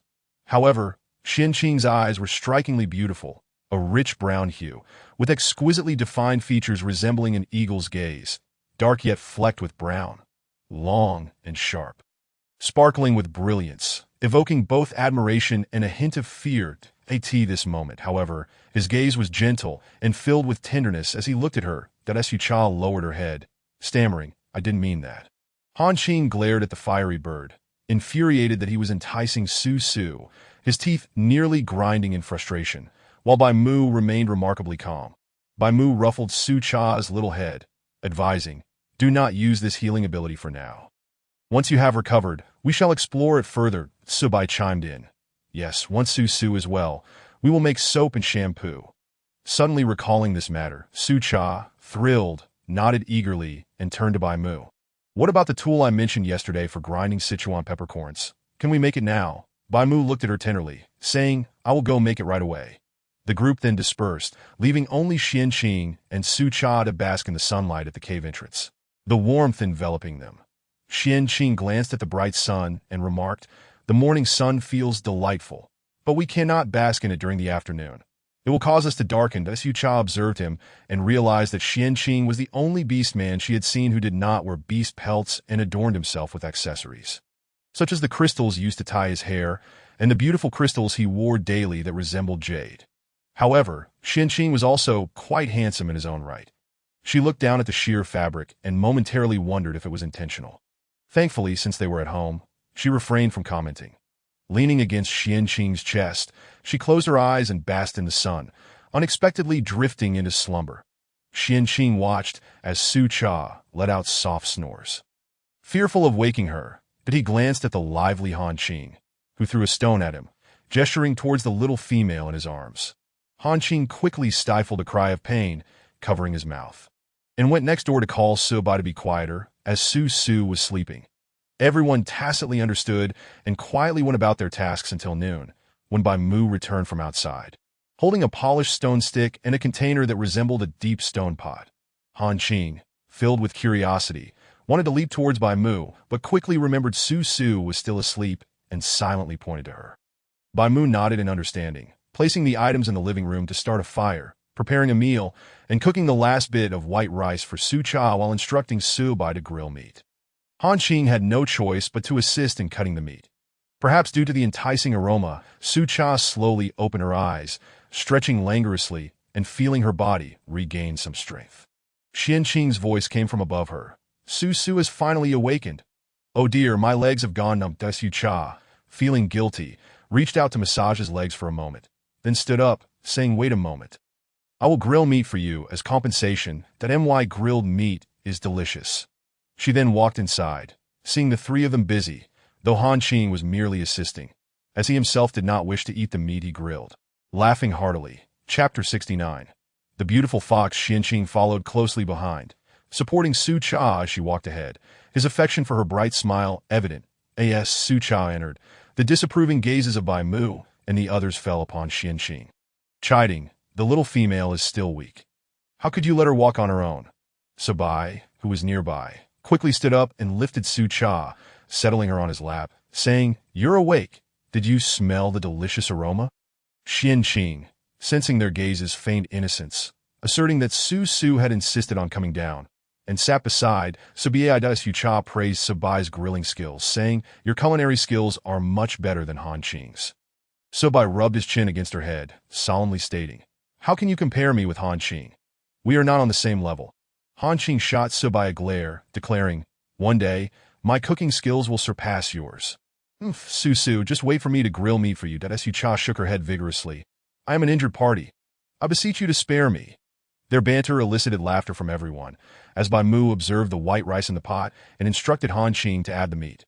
Cabbage and potatoes. Su Cha grilled a piece of meat and handed it to Xianqing for a taste. As he savored it, he looked at her and said, "Thank you, Su. It's delicious. I really like it." He then playfully patted her rear, urging her to go to Bai Mu. As the white rice was ready, Su Cha covered her backside and dashed into Bai Mu's embrace, exclaiming, "You rascal, stop touching my backside." Bai Mu chuckled, rubbing her back. "It doesn't hurt anymore. The rice is ready. Just wait a moment." He then walked away to fetch bowls and plates from the kitchen. Su Cha stared blankly at Bai Mu's retreating figure, muttering, "You're a rascal too. You've gone bad." She shot a glare at Xianqing, convinced he was the one who had led Bai Mu astray. Xianqing responded with a flirtatious wink. Su Cha quickly averted her gaze, closely following Bai Mu. Su Bai placed a piece of grilled meat on a plate, cutting it into small pieces. Su Cha sat on a stool, watching Bai Mu as he handed her a bowl and chopsticks. She promptly picked up a piece of meat, relishing it, and after finishing 3 bowls of rice, she patted her belly and declined their offers of more food. Xianqing, under Subai's guidance, grilled his first piece of meat, only for Han Qing to burst into uncontrollable laughter. Rolling on the ground, Su Cha approached, remaining silent. It was no wonder Han Qing mocked him, as at least Han Qing's first attempt had been edible, and he had even eaten it himself. Xianqing, looking at the charred piece of meat, disdainfully tossed it aside. Bai Mu handed him a properly grilled piece, encouraging, "Take your time. It will taste better next time." Xianqing accepted it and quietly ate, possibly stung by Han Qing's boisterous laughter. Su Cha approached and patted his head, reassuring, "It was just your first time. It's all right, just learn more from Bai Mu, and you'll improve." Xianqing nodded, acknowledging that Bai Mu's cooking was indeed delicious. Han Qing, having laughed enough, ran over to Bai Mu, saying, "I want to eat too." Bai Mu tossed him a piece, and as Su Cha watched Bai Mu grill another piece, she assisted him. Bai Mu shredded the meat into strips and fed them to Su Cha. Unable to refuse, she joined him in eating a bit. Once everyone was satisfied, they extinguished the fire and tidied up. Subai handed Su Cha 2 red berries, watching her eat them before carrying her back to bed, observing her as she closed her eyes and exited. Bai Mu, in the living room, assigned tasks, stating, "The weather is getting colder. Our food supply is insufficient, and we need to chop wood. This afternoon, I will take Xianqing and Subai to hunt, while Han Qing, you stay at home to care for the little female." He then pointed to the meat in the kitchen, instructing, "Rub salt on this and place it in the stone jar. I have already cut it all," that he was the first to step out, with Xianqing and Subai following behind. Han Qing excitedly watched them leave, quietly climbing onto Su Cha's bed, finally able to be alone with Su Su, grinning mischievously that he covered his mouth tightly. Gazing at Su Cha's sleeping face, his expression filled with infatuation. Outside the tribe, Bai Mu spoke, "From now on, we will take turns. We need to store enough food and firewood before winter arrives." Xianqing followed behind. "Sure, where are we hunting?" "Hurry up, so I can return to accompany Su Su." Cypress glared at the forest, seething with thoughts of the venomous serpent, wishing it dead. Otherwise, should he encounter it again, he would surely strike with lethal intent. Xianqing nudged Cypress's shoulders, saying, "Let's go. Why do you look so grim? It's unnerving to the beasts." They then followed Bai Mu. This time, the trio did not venture far, merely capturing a few small creatures in the woods outside the tribe. Suddenly, a flash of red darted swiftly past Bai Mu. Cypress exclaimed with excitement, "Is it a fox? How splendidly red! Its fur would be perfect for making winter garments for Su Su." Upon hearing this, Xianqing soared into the sky, keenly pursuing the small creature below. The dazzling crimson hue was indeed suitable for Su Su. Splendid. Without hesitation, he dove down, his sharp claws poised to grasp. Fearing the damage to its beautiful fur, Xianqing transformed into human form, seizing the fox by the scruff of its neck to present it to Bai Mu and the others. Bai Mu examined it closely, satisfaction evident on his face as he remarked, "I'll take care of it in a moment. Now, we have winter clothing for Cha-Cha." Cypress bound the fox with vines, prompting it to thrash about in resistance. Xianqing observed its vigorous struggles, saying, "We can't kill it. We mustn't ruin its lovely pelt." Bai Mu shook his head and approached to assist Cypress in securing the fox's legs. Lifting it in his hands, "Let us head to the riverbank to process our catch. Xianqing, could you fly over to the prairie and see if there's any cabbage or lettuce, the kind suitable for the little female's lunch?" Xianqing nodded and flew off.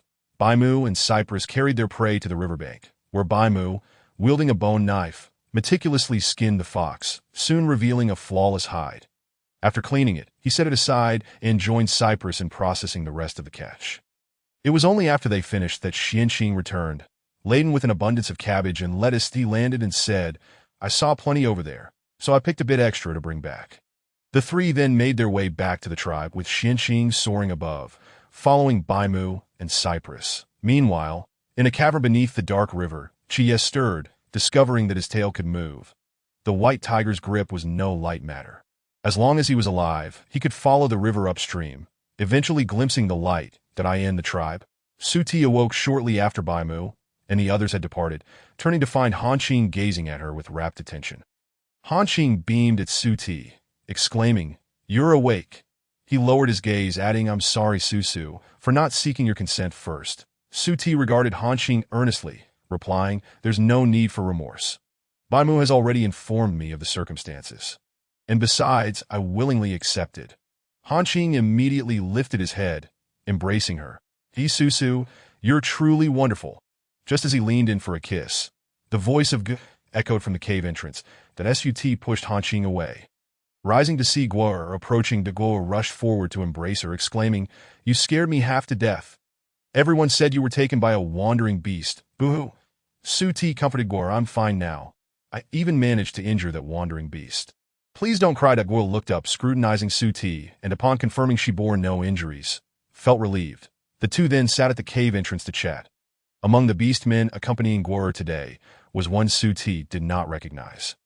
Guo, grinning, pointed at him. "This is my new mate. Sure that he has been so busy with his other mates. Always out hunting." That Sut nodded. "Baimu and the others are busy too." The two immediately resumed their lively chatter, sharing the latest gossip from the tribe. Chapter 70. Recalling the days at the orphanage, Xianqing, observing from a distance atop the mountain, called out to Baimu and the others but did not wait for them. Cypress gazed up at the flying figure, pondering. When did this birdman set his sights on Susu? Baimu, walking beside him, cautioned, "Birdman, be careful." Xianqing might take offense. He chose to disregard the question, thinking perhaps Xianqing was merely captivated by the little female's beauty. They quickened their pace, and upon reaching the tribe, encountered Shiwu, who approached them with a greeting. "Was in the cave. She might have gone to find your female. That it seems you both are headed in the same direction." Baimu smiled and nodded as the trio made their way deeper into the cave. Xianqing spotted Susu sitting at the entrance alongside an unfamiliar female that he descended and entered, placing down his belongings. Guo, astonished, excitedly pulled Sut aside. "Wow. Susu, you truly captured him. Impressive. Tell me, how formidable is he?" Indeed, Xianqing had an irresistible charm for the females. On the day he first appeared, both she and Guo were left speechless. Sut, feeling bashful, shook her head but also nodded, unsure how she had succeeded. Guo leaned closer with a mischievous grin. "Susu, you're adorable. Your face is so red." "It's nothing. The females in the tribe often share and compare which males are the most impressive." Sut was taken aback by the wild nature of this beastly world. Watching Guo prepare to share some saucy tidbits, she spotted Xianqing emerging and quickly covered Guo's mouth, murmuring, "All right, Guo, let us save this conversation for when we're alone." Xianqing chuckled at the sight of Susu, whose face was flushed, and averted her gaze, unabashedly admiring her from the cave entrance. Fortunately, Baimu and the others arrived just in time to rescue her. Sut joyfully called out to Guo, "Look, your Shiwu has come to fetch you." Guo, eager to tease Susu further, pouted slightly in Shiwu's direction before beckoning her mate, who had been waiting nearby. Guo reluctantly pinched Sut's rosy cheeks, whispering, "Susu, let us continue our discussion next time." Upon hearing her mischievous laughter, Sut pushed Guo away, urging her to leave quickly, lest their private conversation be overheard. How embarrassing that would be. Before departing, Guo shot Susu a series of conspiratorial glances, satisfied as she left, ignoring Shiwu, who trailed behind, scratching his head in confusion over his mate's peculiar behavior. After Guo and Shiwu departed, Xianqing approached Sut, inquiring, "What were you two discussing just now?"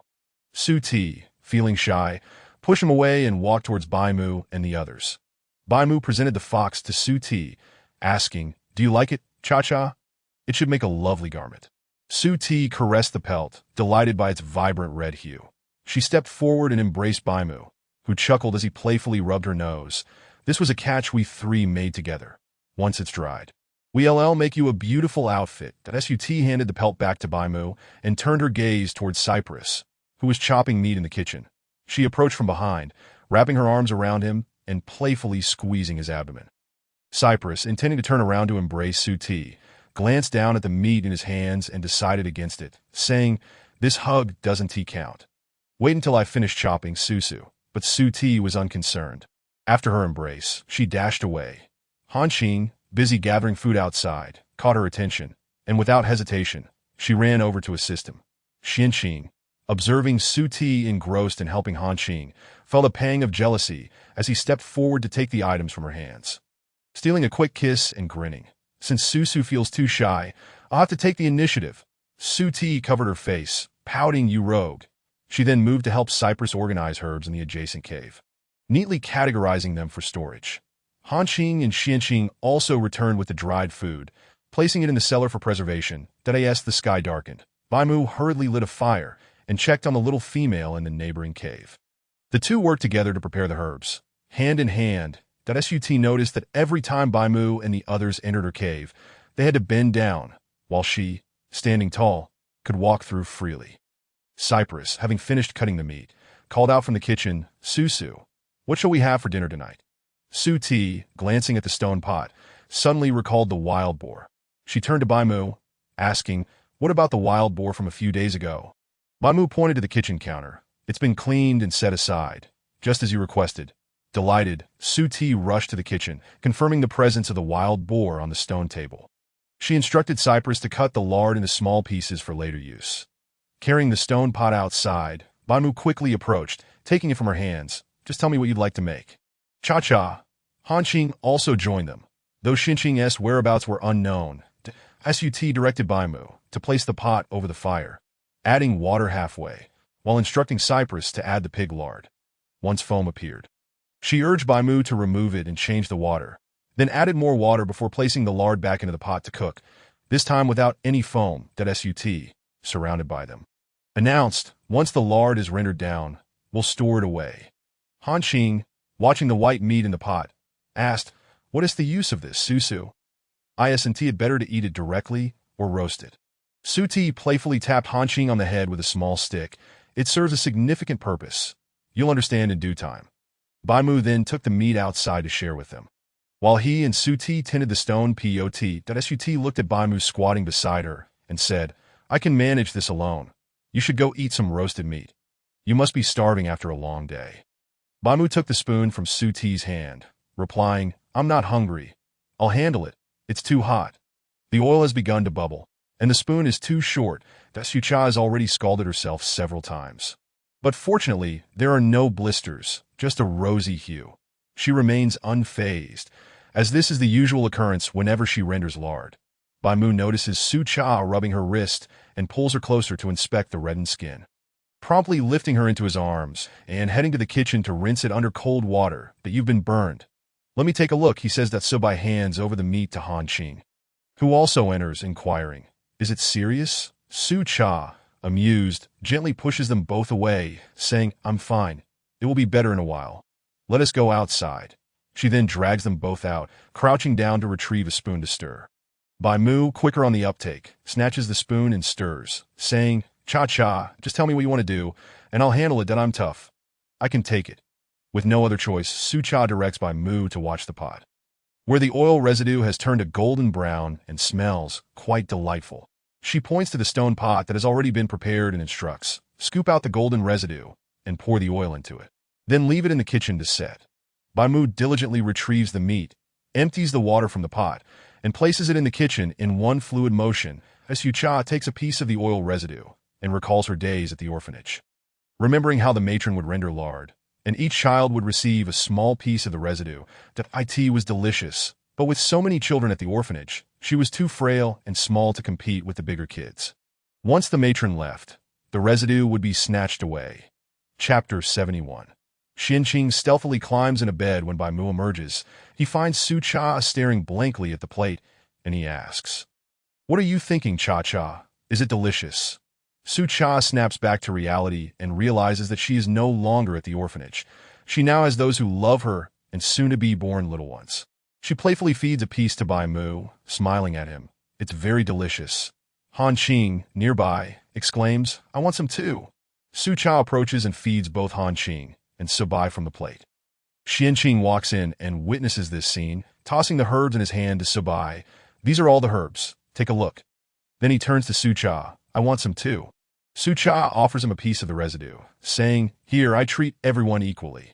Xian Qing does not open his mouth but instead reaches out to touch Su Cha's lips, his voice hoarse. "I want Su to feed me with that. It must be even more delicious." Su Cha forcefully shoves it into his mouth. "If you love it, eat it." She then turns to Bai Mu, sitting down and calling out, "I've left it here. Come over if you want to eat." Han Qing eagerly follows, as he adores the oil residue, while Subai continues to grill the meat without moving. Xian Qing watches Su, who is growing increasingly agitated. Chewing on the meat, Su feeds better, that he then organizes his belongings, placing the salt in the kitchen and the rest in his room, casually tossing a piece of hide onto the bed as if it were a blanket. After eating a few pieces, Su-cha finds it too rich and stops, while Han Qing finishes most of it with great appetite. That Su-bai hands Su-cha a piece of grilled meat. Here, I have more. That he also offers a piece to Bai Mu. Xian Qing, emerging, receives a piece from Su-bai as well. For a moment, there is silence. Only the sound of eating fills the air. Han Qing seems particularly fond of the oil residue, and continues to eat. Unable to contain herself, Su-cha asks, Han Qing, how much have you eaten? Isn't it too rich? With his mouth stuffed, Han Qing shakes his head after swallowing, joyfully declaring, not at all. I think this is really delicious. Su-cha gives him a thumbs up and watches him eat. Xian Qing observes Han Qing's manner of eating, approaches, tries a piece, then promptly puts it down and quietly returns to eat the grilled meat, as he does not fancy the greasy texture. That night, the plants at the entrance of Su-cha's room emit a glow that captures Xian Qing's attention, that he walks over to examine them closely. Asking, where did this come from? Su-cha glances at them, fondly responding, Su-bai found it, but unfortunately, there is only one. To Xian Qing nods in understanding. Does Su like it very much? I've seen this herb before, but it's too far from here. Hearing Xian Qing mention having seen it, Su-cha wants to inquire about the distance, but decides against it, as it is inconvenient for her to travel far now. After they finish eating, Bai Mu supports her as they walk around the living room. Han Qing finishes the oil residue and dutifully heads to clean up the kitchen, eyeing the excess salt curiously, but saying nothing. Su-bai sits by the fire, his gaze following Su-cha's figure when he suddenly notices an unusual stone pot in the corner, asking, what is that for? Su-cha follows Su-bai's gaze and realizes it is a mortar and pestle. She slaps her forehead, exclaiming, almost forgot. I must be getting forgetful from the pregnancy. This is for grinding things into powder. She then calls for Bai Mu to fetch the Sichuan pepper from the cellar, insisting on grinding it now lest she forget again. That Su-bai, intrigued, joins to help, and even Xian Qing comes over. Bai Mu brings the Sichuan pepper, which Su-cha takes, squatting down to place it in the mortar and begin crushing it. Once the pepper is crushed, she starts grinding it in one direction, and soon enough, it turns into powder, though her strength is insufficient to make it as fine as she desires. Bai Mu and the others express interest in trying, and Su-cha steps aside to let them take her place while she observes. Bai Mu and the others possess much greater strength, and fortunately, the mortar is made of stone, resulting in a much finer texture of the pepper. Han Qing cleans up and eagerly approaches, exclaiming, let me try. What is this? He had heard the sound of stones clashing in the kitchen and rushed over once he had cleaned everything. Su-bai steps aside to let Han Qing have a turn. Su-cha explains, this is a mortar. It's specifically for grinding Sichuan pepper. Bai Mu guides Han Qing, and soon Han Qing's speed picks up. Xian Qing only grinds once before stepping back to support Su-cha, watching the clumsy wolf work diligently. Before long, the Sichuan pepper is ground, and Su-cha instructs Bai Mu to store it in the kitchen for use tomorrow. Han Qing, out of breath, turns to Su-cha. This is so fun. Let me do it again next time. Su-cha gently touches his exposed ears. Of course, I'll definitely call you for such labor in the future. Han Qing seems to particularly enjoy showing off his ears and tail. Su-cha has never seen Bai Mu and the others in their human forms with their ears and tails visible, though she has seen their claws. Han Qing gleefully bounces around the living room, expending his excess energy. Xian Qing leaves again, saying he is going to take a bath. As the hour grows late, Su-cha yawns and asks Bai Mu to carry her back to her room. Bai Mu places Su-cha on the bed, kisses her forehead, and covers her with a hide before stepping out to extinguish the fire. Han Qing and Su-bai return to their own rooms. When Xian Qing returns, he enters through Su-bai's cave, not sparing a glance at his own room as he strides directly to Su-cha's large bed. But Su-bai peeks open an eye at Xian Qing, but remains silent. Drifting back to sleep, Xian Qing stealthily climbs into Su-cha's bed, contentedly embracing the fragrant, soft little female as he drifts off. Su-cha rolls into Xian Qing's embrace, resting her hand on his abs and draping her legs over him. Finding comfort in the position, when Xian Qing returns, Bai Mu awakens, while only Han Qing sleeps soundly, emitting soft snores. The following morning, the weather grows increasingly cold, though the sun still shines. Bai Mu is the first to awaken, opening the door to let sunlight stream in, only to find Xian Qing on Su-cha's bed, that Subai approaches the cave entrance, stretching lazily and glancing over. Looks like someone is sneaking into bed. He then joins Bai Mu to take the meat outside to sunbathe, and goes on to sort the herbs Xian Qing brought back. This is the first time Subai sees Han Qing's sleeping posture and chuckles. As the clumsy wolf lies half on the bed and half off, yet sleeps soundly. Bai Mu walks over, casting a glance. Han Qing always sleeps like this. Even thunder can't wake him. Subai wants to laugh but fears waking Su Cha. Stepping outside to chuckle quietly. With no rice left, he resorts to grilling meat for Su Cha, waiting for her to awaken to eat. Xian Qing stirs as Bai Mu and Subai converse, yet remains reluctant to rise, tracing Su Cha's features with his fingers that Su Cha, having gained some weight, sleeps on her side, pressing her face against the pillow, her lips pouting adorably. Xian Qing, captivated by the sight of her slightly protruding tongue, playfully pokes it, only to receive a gentle bite from Su Cha, who clutches his finger in her mouth as if dreaming of something delicious. Chapter 72. The quarrel. Su Cha stubbornly insists on staying with Bai Mu. Xian Qing props his head up, watching the little female suckling on his finger, chuckling softly as he stirs her soft tongue with his finger. Unable to control her saliva, Su Cha reaches up, her hand damp, and when she opens her eyes, she is greeted by the sight of Xian Qing so close, along with his finger in her mouth, that it's no wonder she feels a bit uncomfortable. Pushing Xian Qing away, she sits up, exclaiming, "When did the rogue get here? You've been playing with my mouth." Gazing at the handsome man before her, she struggles to suppress the urge to kick him off the bed. Xian Qing rises, admiring the flustered Su Su, finding her utterly adorable that he chuckles. "I don't know. I just woke up here." His gaze shifts mischievously, his cheeks flushing as he accuses Su Cha. "Could it be that Su Su was tempted by my body and came to bind me while I slept? I didn't expect you to be such a female." Su Cha stares incredulously at the towering figure on the bed, who attempts to curl up innocently like a victim.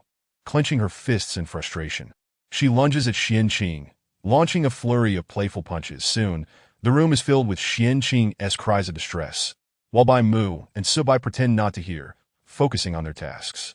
Beneath the hide, Xian Qing yells, "Su Su, stop. The pain on my body is felt in your heart." After a few punches, Su Cha grew weary and silently waved at Bai Mu, giving him a meaningful glance. Bai Mu approached quietly and delivered a punch to Xian Qing's head. That Su Cha stifled a laugh from the sidelines, realizing that Xian Qing's earlier performance was merely an act of cooperation with her. Now he was genuinely in pain, that he lifted the animal hide to cover his cheek while Bai Mu left after delivering the blow. Xian Qing looked at Su Cha, who was laughing on the bed, and lamented, "Su Su, when did you become so strong? Look at my beautiful face. It now bears a flaw." Su Cha shot him a glare. "That's what you get for sneaking onto my bed and slandering me." "Humph." She then got up, dressed, and stepped outside, exchanging a smile with Bai Mu as she took the toothbrush from his hand. Xian Qing, still clutching his face, followed them out and nearly collided with Han Qing, who had just returned. Han Qing pointed at Xian Qing's face and exclaimed, "Who hit you?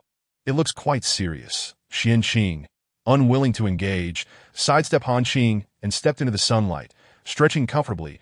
Su Cha emerged from washing her face, and Bai Mu handed her some roasted meat, saying, "We can't eat plain rice every day. It's good to change things up occasionally." That he refrained from telling Su Cha that they were out of rice, planning to exchange for some today and return by tomorrow at the latest. Su Cha glanced at the plate of diced roasted meat and asked, "Aren't you all eating?" Bai Mu shook his head. They were accustomed to 2 meals a day, but still prepared breakfast for Su Cha every morning. Thus, she sat down to eat the roasted meat alone while Xian Qing entered, clamoring for some and insisting that Su Cha feed him. With a sigh, Su Cha obliged and fed him a piece. Just as Xian Qing was about to whine, a voice came from the cave entrance. "Elder," it was Fei Yu, who was taken aback by the sight of Xian Qing. Resembling a beast in heat, exuding an aura of arrogance, and he was reluctant to acknowledge him as the elder. Xian Qing immediately straightened up and coughed a couple of times, glancing at Fei Yu with displeasure, nearly reaching him with a snide remark. Fei Yu, unable to meet Xian Qing's gaze, was curious about the female that so captivated the elder and lowered his head to say, "Today is the day for the young ones in our clan to learn hunting. The clan is waiting for you." Instead of responding to Fei Yu, Xian Qing reached out to stroke Su Cha's head, asking, "Do you want to go and take a look, Su Su?" He then turned to Bai Mu and the others, asserting, "Today, I shall stay home and accompany Su Su." Bai Mu nodded. "I need to go on a trip. I want to be back until tomorrow or the day after. Please take good care of TT." Su Cha, who had just been contemplating joining the excitement, immediately stood up and looked at Bai Mu. "Where are you going?" "Why not take me with you?" Fei Yu, hidden at the cave entrance, listened intently, peeking out cautiously to avoid being discovered by Elder Xianqing. Bai Mu gently embraced Su Cha, saying, "TT, with your belly getting larger, I worry about you when you go out to— I am heading to the herbivorous tribe to exchange for rice. It won't take long. Just wait for me at home, all right?" Su Cha, hugging him tightly, shook her head stubbornly. "No, then I want to eat rice. I want to be with you." The remaining three looked at the little female's dependence on Bai Mu. Feeling a pang of envy, Xianqing interjected, "Isn't it good to be with me, Su Su? I can take you to play at the Xianyu tribe." Su Cha shook her head, seeming to suggest that unless Bai Mu agreed, she wouldn't let go. Bai Mu, feeling both happy and pained by Su Cha's reliance on him, said, "But TT," Cypress interrupted, "then take Su Su with you. It's good for her to get out and enjoy the weather while it's nice. Who knows about the sun in the coming days?" Bai Mu looked disapprovingly at them, silently brushing Su Cha's arm. Everyone noticed a beast mark. It was as if Bai Mu was questioning them. "Have you all forgotten what happened a few days ago?" Cypress approached Bai Mu. "It's our fault for not protecting Su Su, but we can't keep her confined to the tribe for a lifetime. How is that any different from those who abuse females and treat them as mere breeding tools?" Su Cha also looked up at Bai Mu, her eyes brimming with tears that fell heavily. Bai Mu was taken aback. Su Cha's tears felt like daggers to his heart, and he hurriedly tried to wipe them away. Xianqing, unable to bear it any longer, snatched Su Cha from Bai Mu's embrace, declaring, "Then let us all go together." Han Qing nodded vigorously beside Xianqing. Su Cha looked at Bai Mu with pleading eyes. "Just take me with you. I can protect myself. Last time I didn't expect a snake to jump out, and I used my horn knife to injure it." Cypress patted Bai Mu's shoulder. "Su Su is very brave. We can't confine her forever, right?" "That's what you said." Bai Mu was momentarily shaken and walked out alone, saying, "I need some time to myself." Su Cha wanted to follow, but Xianqing held her back. "Let him be for a while. Come, I'll take you to play at the Xianyu tribe." He then looked at Cypress and the others. "Wait for us to return." Su Cha felt a bit worried about Bai Mu, who had already vanished from sight, but Fei Yu remained. Fei Yu trembled, fearing he had overheard something he shouldn't and worried about Elder Xianqing silencing him. Xianqing, observing the young one, casually called out, "Let us go. You heard me that I have other matters to attend to." He then took Su Cha into his arms and spread his wings. Soaring into the sky, Su Cha felt an unfamiliar sensation of weightlessness and nervously closed her eyes, the wind rushing past her ears. Fei Yu hurriedly followed. "Elder Xianqing, I didn't hear anything. You can rest assured." Xianqing looked at the little female in his arms and smiled. "Su Su, try opening your eyes. It's fine. I'll hold you tight." Su Cha had never flown in a plane before, and now she was soaring through the sky. Slowly, she opened her eyes to see clouds beneath her, and looking down, she noticed everything below had shrunk. Chapter 73. The teaching of the Xianyu tribe. Su Cha, frightened, closed her eyes again, but Xianqing reassured her, "You'll adapt soon. Let us go see the young ones." He then descended to the mountaintop where Xianyu tribe members were already gathered. Fei Yu landed as well, announcing, "Now, if any of the young ones don't learn properly, they won't get any meat to eat tonight." Su Cha nestled in Xianqing's embrace, observing the Xianyu tribe's young ones. They were a bit older, and the smaller ones followed their mothers, chirping animatedly, their fluffy forms resembling little chicks, so adorable. Soon, their fathers swooped down, claws grasping prey, and dropped it from above. The young ones flapped their wings, striving to catch the prey and hold on tightly. The prey was alive, and without the intimidation of the fathers. It struggled fiercely, having just been docile beneath their claws. One young one, unable to seize its prey, was pulled down and fell straight downwards. Su Cha, watching anxiously, tugged at Xianqing, wanting him to rescue it. The young one let out a pitiful scream. Xianqing set Su Cha down and dashed toward the young one, swiftly grabbing it and seizing the prey with his massive claws, causing it to tremble in fear. No longer daring to struggle, he placed the young one on the ground and tossed the prey to it, coldly commanding, "Kill it. It will be your meal tonight." Use your claws. The young one, faced with the stern elder, had no choice but to close its eyes and awkwardly reach for the prey to at that moment. Another young one successfully caught its prey in the sky, its sharp claws gripping the creature's neck as it joyfully soared. Looking for approval from its father, Xianqing turned his gaze to the sky, observing the successful young ones, then focused on the one below that dared not open its eyes, saying sternly, "Open your eyes. You can't kill it like this. Without us, you'd be eaten by your food. Open your eyes, coward." The young one, pricked by his words, opened its eyes and fiercely clawed at the prey's neck, shouting, "I'm not a coward." Xianqing was pleased. "Good. The prey is dead. This is your first catch. It belongs to you." The young one paused in astonishment before breaking into a smile. "It's nothing special. That was just an accident. I want to do it again." That it then flew back into the sky. Xianqing also took to the air, joining the fathers, calling out to the young ones, "Our weapons are our sharp claws. It's best to take down your prey in one strike." After a brief pause, he raised an eyebrow and added, "Of course, if you can't win." He then personally demonstrated a technique before allowing the young ones to practice on their own. Su Cha watched Xianqing in the sky, his dark wings glistening beautifully, reminiscent of the day she first saw him. But now Xianqing was here for her. As he descended toward her, she reached out her hand. Xianqing touched down, cradling Su Cha, and soared back into the sky.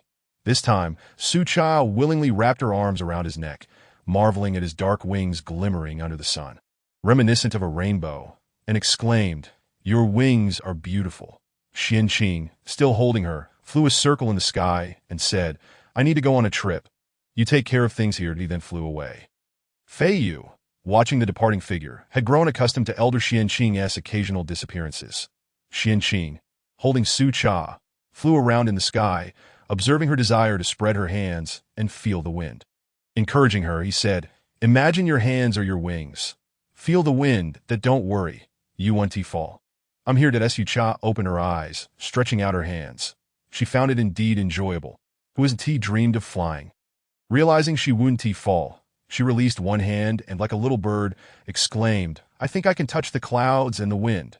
Xianqing embraced her waist. "Isn't it fun? Once you adapt, we can fly higher and watch the sunset and the evening glow. That's the most beautiful sight in the sky." Su Cha responded exuberantly, "Yes, I'm looking forward to it." Xianqing glanced at the time and, holding Su Cha, descended directly at their doorstep. Bai Mu had already returned. Upon seeing the two of them, he rushed over to embrace Su Cha, apologizing, "I'm sorry. Cha-Cha, I was merely worried for you and didn't want you to suffer." Su Cha returned his embrace, replying, "I understand, and I don't hold it against you. Can you take me along?" Bai Mu playfully pinched her nose. "Of course. It's perfect timing. We can collect seeds on the way. Isn't that your favorite? Once winter is over, we shall plant them." Su Cha joyfully jumped onto Bai Mu's back, exclaiming, "You think just like I do." Cypress, observing Bai Mu's return, said, "Come inside and see what we need to bring. We'll set off once we've gathered our food. I've also asked Chuan Gu to prepare the supplies before dark, so we can dry them out tomorrow." Bai Mu noticed that Cypress had everything arranged and voiced no objections. He went to Su Cha's room to pack her bag, adding water and a horn knife. Hanqing had also finished cutting the meat, asking, "Do you want me to roast it?" Bai Mu placed the packed bag in the living room, suggesting Hanqing play aside while he took charge. Xianqing breathed a sigh of relief. He truly did not wish to taste Hanqing's cooking, which was notoriously dreadful. He had never encountered such unpalatable food before.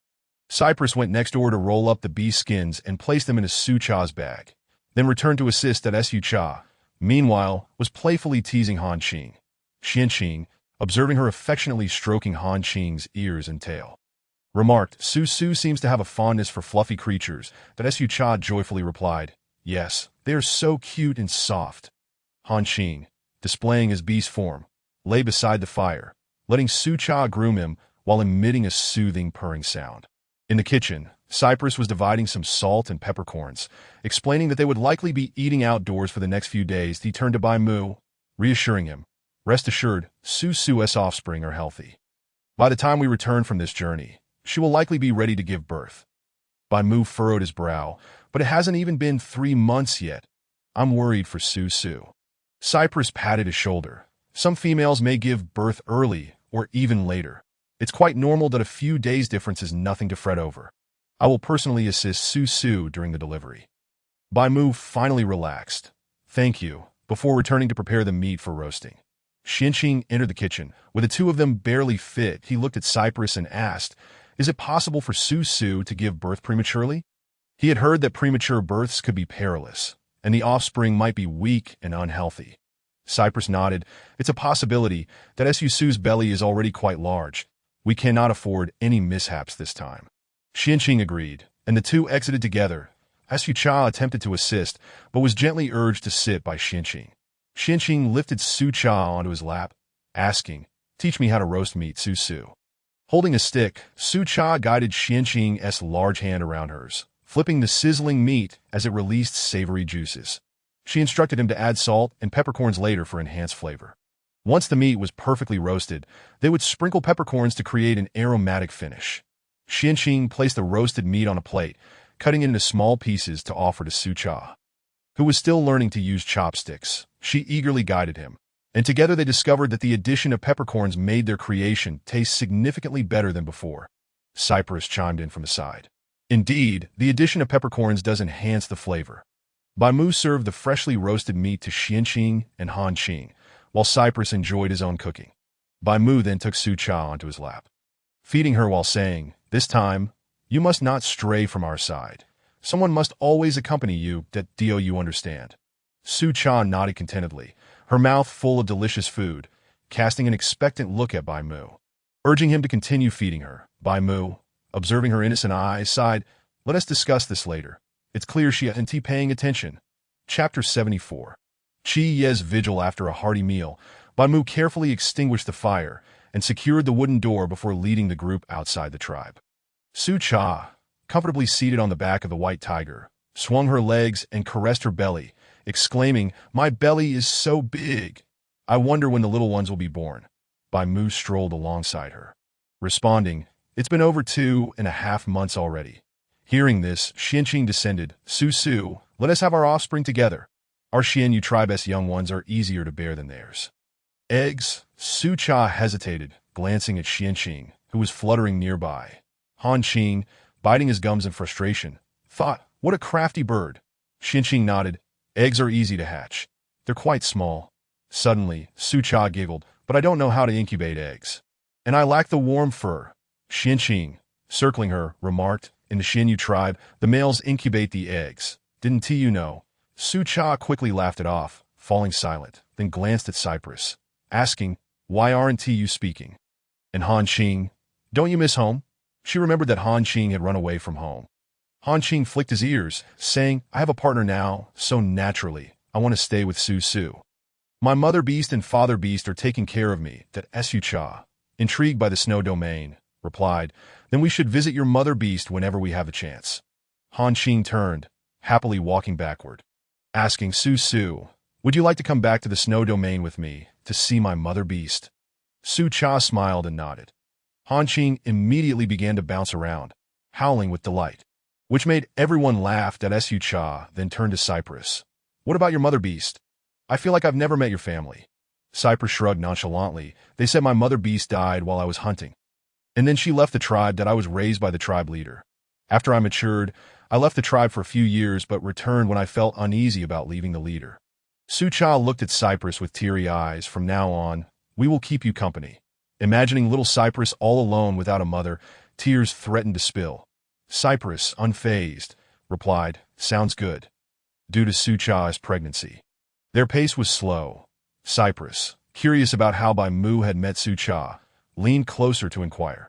The keen hearing of beastmen allowed Qing and Xianqing to stealthily approach Su, reclining on Bai Mu's back and feeling drowsy.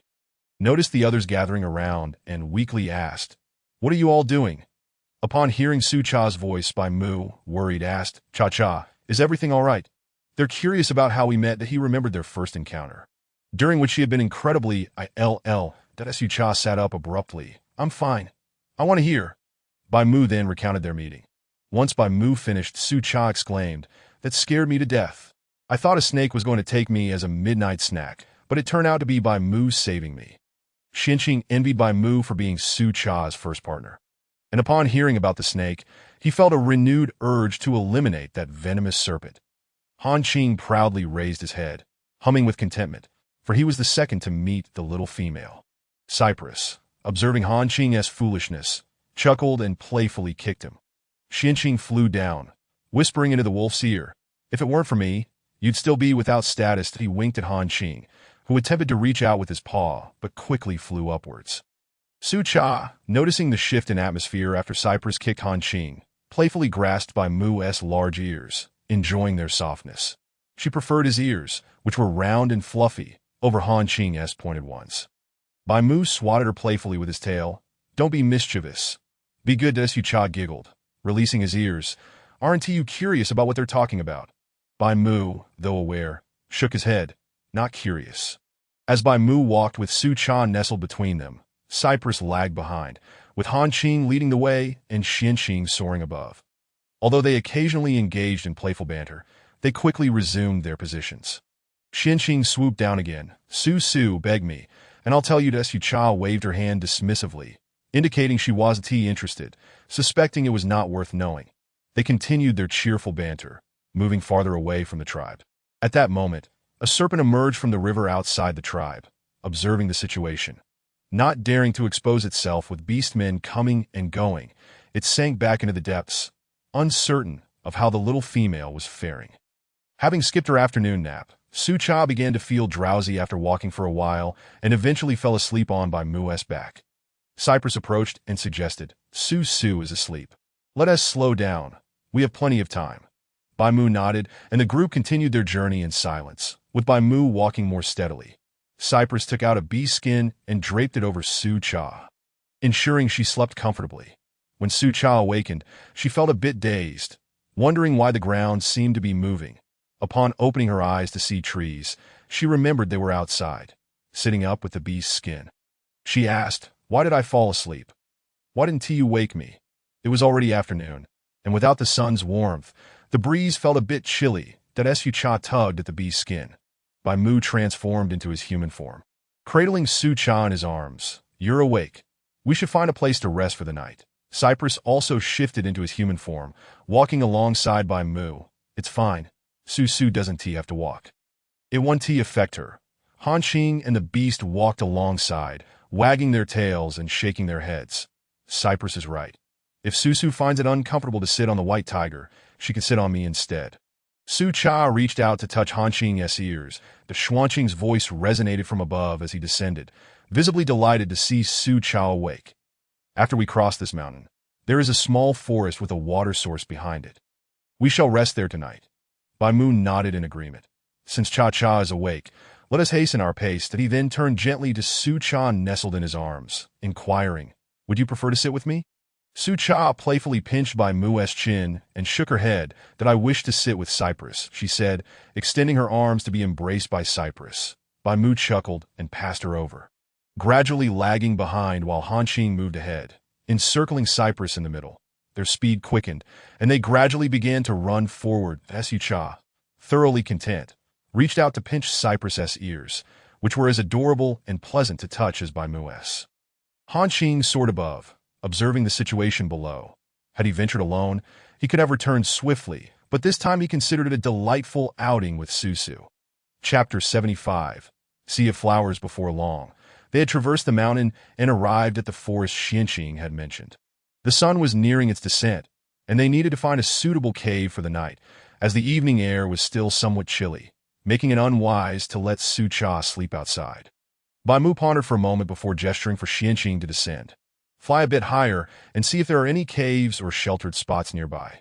Xianqing nodded and took off once more. Meanwhile, Bai Mu and the others walked slowly, scanning their surroundings for a suitable resting place. Han Qing exchanged greetings before diving into the forest. Perched on Cypress's back, Su Cha gazed around and exclaimed, "It's beautiful here. Look, there's a small patch of flowers." Bai Mu and Cypress turned to see a lovely cluster of large blossoms beside the forest. Bai Mu, captivated by Su Cha's delight, paused. "I'll check if there's a sheltered area over there." Cypress nodded, keeping Su Cha in place as they awaited Bai Mu's return. Su Cha watched eagerly as Bai Mu dashed toward the sea of flowers. Excitement bubbling within her, Are we going to spend the night here? Cypress set her down, cradling her in his arms and ruffling her hair. You really like flowers, don't you? We'll see what Baimu finds. Sucha nodded vigorously, her spirits lifted by the sight of the vibrant blossoms. Soon, Baimu returned, lowering his head to nuzzle Sucha gently. There's a small cave over there. We can rest there tonight while we wait for Xianqing and the others. Cypress glanced at Sucha, who was already eager to rush toward the flower patch, and chuckled softly. Let us head over and prepare the cave first. Xianqing and the others will be able to find us. After saying this, he noticed Sucha already moving toward the flowers, prompting him to follow suit. Baimu shook his head in resignation and grabbed their supplies, trailing behind as they sandwiched Sucha between them. Before long, they arrived at the cave entrance, where Baimu guided them. It appeared that someone might need to sleep outside tonight. The entrance featured a grassy patch adjacent to the flower sea, which turned out to be quite expansive, previously obscured from view. Now, standing on the grassy ground at the cave's mouth, they beheld a kaleidoscope of blossoms stretching as far as the eye could see. As they busied themselves tidying the cave, Sucha felt it best to refrain from wandering too far and instead offered to assist once they were done, eager to join in on the fun. Suddenly, a noise from above caught her attention. Looking up, she saw Xianqing returning. Baimu, hearing the commotion, stepped outside to greet him and will be spending the night here. You've returned just in time to take Sucha over to play. Xianqing folded his wings, replying, Very well. The area ahead ain't suitable for resting. He then scooped Sucha up and departed. Cypress was busy clearing the entrance, ensuring it was tidy for Sucha, who preferred a clean environment. Inside the cave, Baimu cleaned up and laid down soft animal skins before stepping outside to inform Cypress and then sprinting into the forest to hunt. Sucha stood on the grassy patch, admiring the flowers that were nearly to her shoulders, including sunflowers and large hydrangeas. When she spotted a sunflower, her excitement bubbled over, and she turned to Xianqing. Some of the sunflowers had already borne seeds, albeit still too tender to eat. However, she planned to gather some to plant the following year. While Xianqing showed little interest in the flowers, he couldn't help but notice Sucha's enthusiasm. He spread his wings and soared above, plucking the largest flower from the sea and returning to present it to her. Holding the sunflower and hydrangea in her hands, Sucha twirled around joyfully. La la la, can we come back here when we return? Xianqing lifted her into the air, flying just above the flower sea, as Sucha excitedly urged him, Fly lower. Xianqing descended, allowing her to reach out and touch the blossoms. Sucha gripped the flowers tightly with one hand while extending the other to caress the blooms below. She spotted a striking red flower amid the vibrant patch, reminiscent of a rose. Though far larger, nearly the size of a sunflower, she reached out to pluck it. Xianqing, holding Sucha securely, gently nudged her head to don't move. Just tell me which one you want. Sucha pressed close to him, pointing eagerly at the most eye-catching bloom. That I want the red one. Xianqing dipped lower, reached out with his other hand to pluck it, and handed it to the little female. Let us head back now. He had noticed something within the flower sea that might startle Susu. Sucha nodded, thinking Xianqing might be tired after flying all afternoon. As they approached the cave entrance, they spotted Hanqing returning. Sucha gleefully called out from above, Hanqing. Hanqing looked up and spotted them, bouncing on the ground in excitement, howling for Xianqing to set the little female down. Xianqing gracefully descended, gently placing Sucha in Hanqing's care. Keep an eye on Susu for a moment. I'll be right back. He then soared into the air, circling once before heading back toward the flower sea, his claws poised to catch any movement. Swift and precise, he pounced, capturing a green caterpillar before soaring high above the flower field, discarding the caterpillar after inspecting it and cleaning his claws before returning. When Xianqing reached the cave entrance, Baimu had already returned, and Cypress was tending to the fire, while the silly wolf continued to play with Susu. He landed softly. Sucha rushed over, flower in hand, urging Xianqing to smell it. Isn't it fragrant? Xianqing sneezed. Indeed, it is that he then walked over to assist Baimu with the food preparation, as he found the floral scent unappealing and preferred to help instead, watching the others busily engaged. Sucha decided to play with Hanqing. As the sun dipped below the horizon, painting the sky in shades of pink, she lay on Hanqing, both gazing up at the sky. It's so beautiful. Hanqing nodded, using his tail to gently pat Sucha's back. Eventually, Bai Mu approached, lifting Su Cha into his arms. Come closer to the fire. It's a bit chilly tonight. Han Qing stood up, transforming into human form, and followed, joining the circle around the fire. The four of them sat together, with Cypress and the others grilling meat while even Xianqing had taken a piece to roast. Han Qing raised an eyebrow and reached for a piece. Drawing the collective gaze of everyone around, in unison, they admonished him. If you roast it, you'd better eat it yourself and not waste it. Han Qing chuckled sheepishly and put it back down. I suppose I'll refrain from roasting it. He then poked the fire with a stick, inadvertently sending sparks flying on Cypress's leg. Cypress winced and flicked Han Qing's forehead, saying, Behave yourself, or I'll toss you in the fire later. Han Qing, rubbing his forehead, looked plaintively at Su Cha. Su, he hurt me. It really stings, boo. Su Cha, witnessing the two, opened her mouth only to be met with Cypress's smile. What's wrong, Su? Snuggling deeper into Bai Mu's embrace. Su Cha shook her head, choosing to ignore the earlier look from Cypress that had frightened her. Xianqing, seated beside Han Qing, whispered, Silly wolf. Han Qing shot him a glare. Birdman. Su Cha, feeling timid, focused on her nose, avoiding Han Qing's gaze. With darkness enveloping the surroundings, their camp was the only source of light, which felt somewhat eerie, causing her to shiver. Bai Mu held her tighter, cutting the roasted meat into smaller pieces to feed her.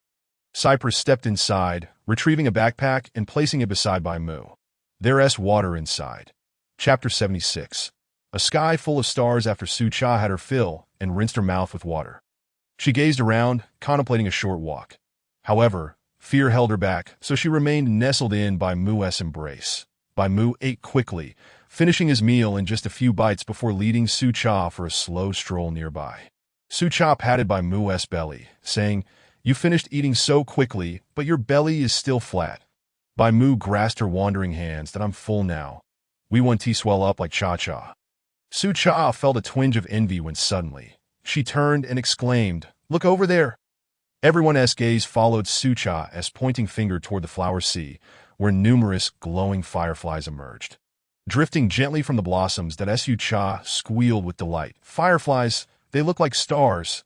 Eager to join in the fun, she looked at Bai Mu. Shall we go play for a bit, perhaps due to the firelight? A few fireflies fluttered toward them. Xianqing stood up. Wait here. I'll check it out. He soared over, capturing one and discovering it was merely a tiny bug with a glowing rear, harmless in nature. Reassured, he returned. Let us go.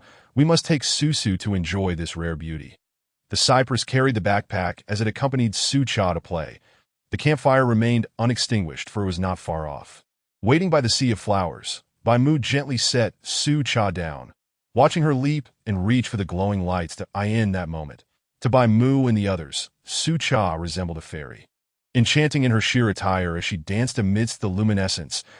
Su Cha gazed at the flower sea illuminated by the glowing lights, which flitted around her like tiny sprites. She ran back, pulling Bai Mu and the others to lie on the grass, gazing up at the sky, where the stars seemed to cascade down like the celestial bodies above, with the moon full and round. Bai Mu lay to Su Cha's left and remarked, Indeed, it is beautiful. After lying there for a while, Han Qing transformed into his beast form and pounced on the glowing insects, rolling on the ground. Su Cha was amused by Han Qing's antics. Jump a little higher. Don't fall into the flower sea. I want to rescue you. Han Qing scampered over, extending his paw to show Su Cha a tiny creature flapping its wings within. Curiously, Su Cha poked its glowing rear, causing it to flee in fright. Seeing her joy, Han Qing turned to catch another, only to be halted by Su Cha's words. Don't scare them. Let us just watch for a while before heading back to sleep. The four gathered around Su Cha, her head resting on Bai Mu's shoulder as she cheerfully exclaimed, I have never seen such a beautiful flower sea, and the fireflies seem like a sky full of stars. It's almost too beautiful to be real. Xianqing quietly pinched Han Qing's side. Han Qing yelped, Who pinched me? His gaze swept across them. The Cypress, noticing Han Qing's eyes on him, raised his hand. It wasn't me. Xianqing interjected. Su just said it wasn't too real. Judging by how loudly Han Qing yelled, it must be true. Su Cha chuckled, finally realizing who had pinched Han Qing. She had initially thought it was the Cypress, for the composed and serene Bai Mu would never engage in such childish antics. Han Qing looked at them in confusion. What are you laughing at? Something must have bitten me just now. That Su Cha shook her head with a smile. It's nothing that I in this warm atmosphere. Su Cha's yawn broke the tranquility. Bai Mu embraced her, rising to return. Let us go back. Cha is sleepy. The campfire still had a bit of flame left. Bai Mu carried Su Cha into the cave, covering her with animal skins, then stepped out to say, only two can sleep inside. Without waiting for them, he entered and lay down to Su Cha's left as soon as Bai Mu finished speaking. Xian Qing dove inside, calling out, it's cold at night. My fur isn't as thick as Han Qing s. Let me and Su sleep inside. Han Qing gritted his teeth. Birdman, quick on the move. He then transformed into his beast form and lay at the cave entrance. The cypress also morphed into his beast form, standing guard at the cave entrance to shield against the wind. Surrounded by two large sources of warmth, Su Cha felt secure and fell into a deep sleep. All were peacefully slumbering. In the morning, Bai Mu was awakened by the sunlight streaming into the shallow cave. Looking down at the obedient little female nestled in his arms, he reached out to shield her from the sun and gently kissed her forehead. Xian Qing awoke beside him, and Bai Mu carefully released Su Cha.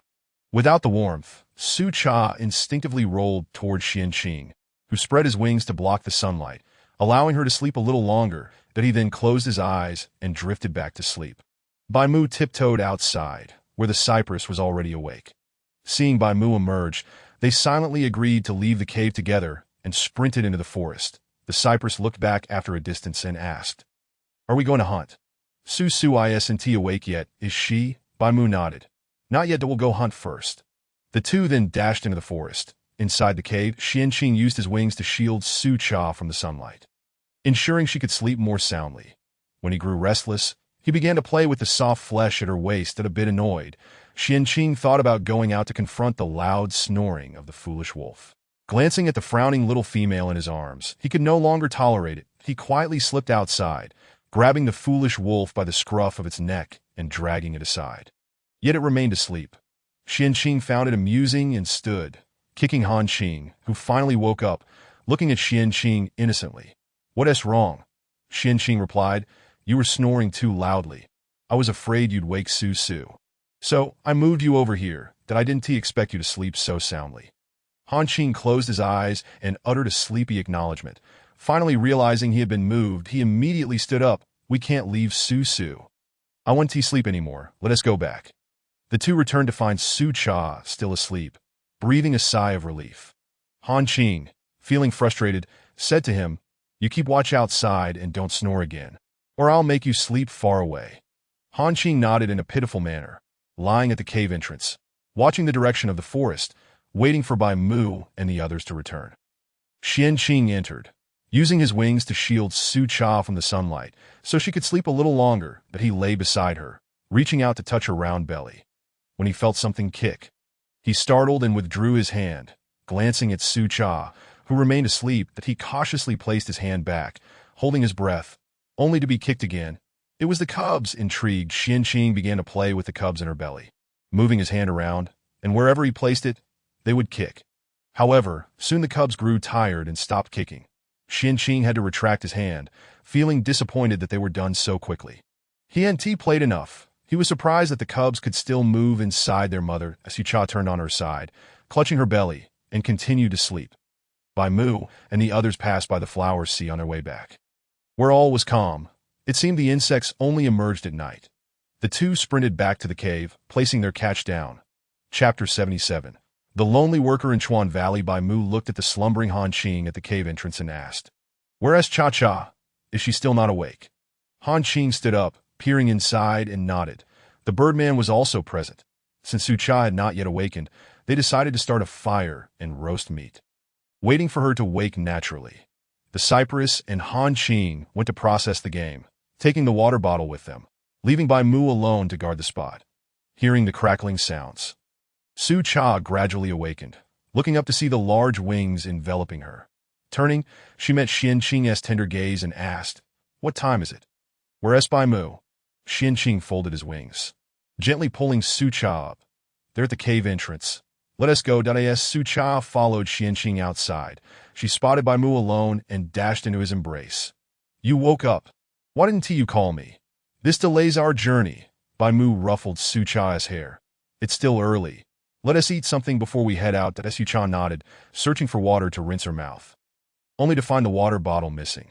Bai Mu picked her up and placed her beside the fire, saying, "The cypress took it to fetch water. He'll be back shortly." Su-cha sat obediently beside Bai Mu, turning her gaze toward the flower sea, which looked serene, with not a single bird in sight, just the flowers swaying in the wind. Bai Mu tossed a stick into the fire, softly stating, "Those glowing insects likely only come out at night. During the day, they hide within the flowers." This made Su-cha even more reluctant to venture into the flower sea. She had initially planned to walk in. Xian-qing moved closer, warning Su-cha, "Don't go in. There are snakes that if you want to see them, I'll take you to pick some." Su-chan nodded, hearing a rustling sound from the forest. Indeed, the cypress and Han-qing were returning, spotting the little female sitting by the fire. Han-qing raced forward, and Su-cha joyfully stood to wave. "Cypress." Bai Mu spread leaves on the grass, instructing them to place the food atop. The cypress set down the game and, without hesitation, was the first to scoop Su-cha into his arms. Su-cha giggled as she clung to the cypress's neck. "Where's the water? I want to rinse my mouth." The cypress chuckled as he weighed her. Su has gotten heavier. He carried her over to where the food was and handed her the water. Su-cha gestured for the cypress to set her down, then quickly ran to fetch her toothbrush, squatting to brush her teeth. Bai Mu glanced at Su-cha before returning to cut the meat. The cypress and Han-qing joined in roasting, as their appetites were considerable. Relying solely on Bai Mu would take too long. Han-qing also took a piece of roasted meat, sitting beside the cypress and following his lead. Xian-qing, watching from the side, teased with a laugh. "Foolish wolf, come here. I'll teach you." Han-qing shot him a glare. "No need." After brushing her teeth, Su-cha gathered her belongings and approached. "What is going on?" Han-qing, puffed up with indignation, remained silent while glaring at the roasted meat in his hand. Xian-qing flipped his hair and chuckled, shaking his head. "It's nothing. We're just having fun." Su-cha looked at them in confusion, her gaze darting between the three. Bai Mu never participated in their childish antics. Bai Mu carefully cut the tenderest piece of meat and lifted Su-cha onto his lap. "Sit for a while. Once we finish eating, we'll be on our way." The cypress sprinkled salt and pepper, sharing some with Han-qing and Xian-qing, before tossing it to Bai Mu. "Catch." Su-cha reached out to catch it, tucking it into her embrace. Bai Mu was the last to roast his piece. It wasn't tea ready yet, while the delicious aroma from the cypress and Han-qing's meat wafted through the air. The cypress looked at the sizzling, oily meat, took it out, and set it aside, then reached for Han-qing's meat to help him roast it. This time, the meat was cut by Bai Mu, so the cypress kept a watchful eye. Grateful it was edible, Xian-qing continued to turn the meat in his hands, glancing at Su-cha. Su, try mine later. It's truly mouth-watering, just as expected from my cooking." Upon hearing this, Su-cha glanced at the roasted meat in Xian-qing's hands, acknowledging that his talent indeed surpassed Han-qing's, as he had quickly mastered the skill after only a few attempts, and the taste improved with each effort. Han-qing shot a glance, muttering, "I'm not envious at all." Humph. Xian-qing, overhearing, chose to ignore him, concentrating intently on the meat before him. Kai-bai handed the cooked meat to Han-qing, saying, "Eat up," but he then took his own roasted meat and sat beside Bai Mu, pulling Su-cha onto his lap. "Start with mine. Bai Mu's will take a while longer." Su-cha, feeling hungry, obediently perched on Kai-bai's lap, accepting his offerings. After consuming half a piece, she stopped, saying, "You eat." She then climbed back onto Bai Mu's lap, gazing enviously at the sizzling roasted meat, her mouth watering. Kai-bai affectionately patted Su-cha's head before resuming his meal and tidying up afterward. Bai Mu took the roasted meat, blowing on it to cool before cutting it into small pieces, feeding Su-cha with assurance. "Don't worry, there's plenty more." Xian-qing chimed in, Su, I have more here." However, Su-cha also consumed a little before pushing the meat towards Bai Mu, insisting, "You eat." Then she scampered over to Xian-qing, taking a bite. "Not bad, it's delicious." After letting out a small burp, she shook her head. "I'm full now." "You eat." As she tried to stand and stroll for a moment, she met Han-qing's eager gaze, who was still clutching a piece of roasted meat. Su-cha, feeling her stomach, reluctantly approached him and took a small bite. "I truly can't eat anymore." Nevertheless, Han-qing was quite delighted, finishing his portion in a few bites before guiding Su-cha around the campfire to aid digestion. Once Bai Mu finished, he entered the cave to tidy up, even organizing Su Cha's backpack. Observing the now empty cave entrance, he stepped outside to await Xianqing's completion of his meal. Kai Bai had already extinguished the fire, and Xianqing, under the scrutiny of several pairs of eyes, finally consumed the last morsel of meat, wiping his fingers clean with a piece of animal skin before standing up, declaring, "Let's go." Han Qing scoffed, "You're the most shameless." All eyes turned towards Su Cha, who approached Han Qing, stating, "I'll ride with Han Qing today." Han Qing joyfully stomped his feet before bowing down. Su, hop on." Bai Mu came over to lift Su Cha onto Han Qing's back. Patting his head, "Take it slow." Han Qing nodded eagerly, brimming with excitement. Kai Bai led the way, Bai Mu followed behind, with Han Qing in the middle, while Xianqing soared above them. Meanwhile, in the tribe, Qi Yi had overslept, only to remember Kai Bai's instructions with a sigh of resignation as he crawled out of his nest. Heading towards the innermost cave of the tribe, he expertly retrieved the meat from the stone jars for drying. Lacking knowledge of herbs, he took out the still green ones to dry as well. Since Kai Bai had taken a female companion, he had not visited this place, although he occasionally came to converse with Kai Bai, even if it was just to endure Kai Bai's one-sided scoldings. Now, with Kai Bai having a partner, he felt like just another beast. After preparing everything, he stepped outside, closing the wooden door, planning to return for a bit more rest, only to be pulled away by the tribe leader's envoy that he knew that with Kai Bai gone, all responsibilities would fall upon him. Outside the tribe, Qi had been on guard for a whole day and night without sight of the little female, nor her companion, that he had no choice but to shrink his form and stealthily slip inside. Chapter 78. Xianqing understands her Qi Yi slid up the mountainside unnoticed, quickly reaching the spot with the strongest scent of the little female. He climbed up, observing the food laid out at the cave entrance, confirming that someone was indeed present, albeit obstructed by something at the entrance. Qi squeezed through the door crack, finding the interior devoid of people. And noting the many small chambers, he accurately made his way to Su Cha's room. The scent of the little female was faint, indicating that they must have left the day prior. It was no wonder he had not seen them emerge during his watch. However, given the abundance of food in the cave, they should surely return. He then quietly departed. Meanwhile, Su Cha and her companions remained unaware that a cunning stray beast had brazenly entered their home. At that moment, Su Cha was nestled against Han Qing's back, holding a flower. As she observed their surroundings, she noticed the mountains becoming fewer and the ground increasingly flat. The tribe was nestled within the mountains, surrounded by towering peaks and dense forests, whereas here the landscape was predominantly plains, with only small hills and scattered trees. Bai Mu caught up with Han Qing, running alongside him, and asked Su Cha, "TT, shall we take a break?" Su Cha, sitting on Han Qing's back, shook her head. "No need. The faster we go, the sooner we can get home." Bai Mu fell silent, focusing on the journey until the trees began to recede, revealing an endless expanse of plains or hills. Kai Bai remarked, "It seems we are nearing our destination." Herbivorous tribes typically inhabit the grasslands. They stood atop a small hill. Su Cha gazed down to see stone houses on the grassland. Bai Mu explained, "In the plains where there are no mountains to dig into, the herbivorous tribes have constructed stone shelters to shield themselves from the wind and rain." Su Cha nodded in understanding. Recognizing the intelligence of the beastmen, they descended, she noticed numerous stone houses gradually appearing in the area. Upon nearing the tribe, Bai Mu and the others shifted into their human forms, with Bai Mu cradling Su Cha on his arms as they approached the tribe. Soon, several beastmen spotted them, and the sheep tribe warriors, seeing the carnivorous beastmen approach, quickly revealed their beast forms, summoning their companions. Bai Mu, wishing to speak, was thwarted by the swiftness of the sheep warriors. In no time, they were surrounded by numerous sheep warriors. Kai Bai stepped forward, stating, "We mean no harm. We simply wish to trade some rice for my female sustenance." Initially, the warriors seemed taken aback, parting to create a path, their gazes filled with respect. Bai Mu and the others followed suit, noticing a sheep warrior approach, smiling as he introduced himself. "I am Yang Ao, the leader of the sheep tribe.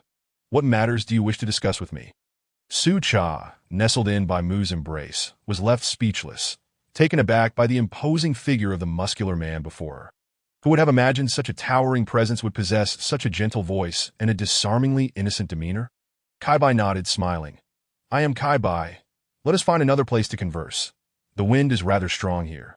Young Ao then noticed a petite female nestled in by Mu's arms, clad in long animal skins.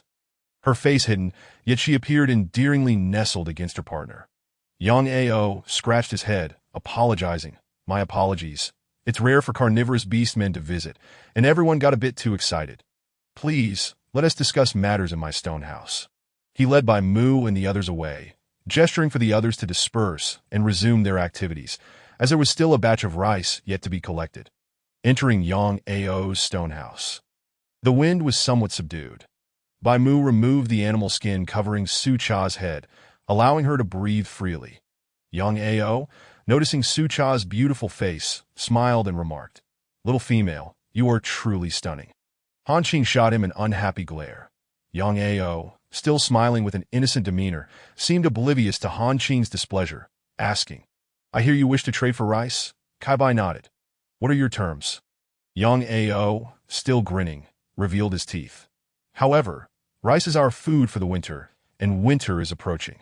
Though he did not finish his sentence, Kai Bai understood, looking at Yang Ao with a knowing gaze. "We can offer animal skins or crystals in exchange. Surely you require ample animal skins for winter, correct?" Yang Ao maintained his cheerful demeanor, but the fists behind him tightened, realizing that these carnivorous beastmen were not so easily deceived. Kai Bai smiled back. "We intend to stay here for the night. May I trouble the tribe leader to arrange a stone house for us?" Su Cha remained nestled in by Mu's embrace, observing the interaction between Kai Bai and the sheep tribe leader, even remaining silent when Yang Ao complimented her. Yang Ao, upon hearing this, politely responded, "Then you shall stay in my stone house, but as for the rice, it will depend on how many animal skins you can offer." He then smiled kindly at Su Cha. "If the little female has any other needs, feel free to let me know, and I will discuss it with my tribe members." After finishing, he exited. The stone house had no door, allowing them to see Yang Ao as he turned left and right before disappearing. Xin Qing, who had been silent, was now focused on playing with Su Cha's fingers. Admiring how her fingers had plumped up, with cute little knuckles and dimples, appearing quite adorable and tender. As Yang Ao left, he remarked, "Why bother discussing so much with them? It's obvious he intends to deceive us." Han Qing nodded in agreement. The Yang Ao does not seem trustworthy. Bai Mu surveyed the simplistic stone house, noting the lack of a bed, only a nest of hay on the ground. Discontent, he cleaned a corner and spread out animal skins before placing Su Cha down. Kai Bai raised an eyebrow. "He may not be a good beast, but neither are we. Let us see how Yang Ao handles this. It is best not to escalate matters, especially here in the sheep tribe." Xin Qing shrugged indifferently. "Fine, I'll follow your lead. After all, engaging in a fight doesn't guarantee we'll come out unscathed." Bai Mu stood up, eyeing the relaxed trio. "If Yang Ao's demands are reasonable, let us try to accommodate them, especially since we have the little female with us. He may not fear conflict. But we cannot afford any accidents with Su Cha's condition." Kai Bai turned to Su Cha, who was currently massaging her legs. This time, we'll heed Bai Mu's advice, that he then approached Su Cha. Offering her a massage, that Su Cha let out a satisfied hum. "A little lower, please. Apply more pressure."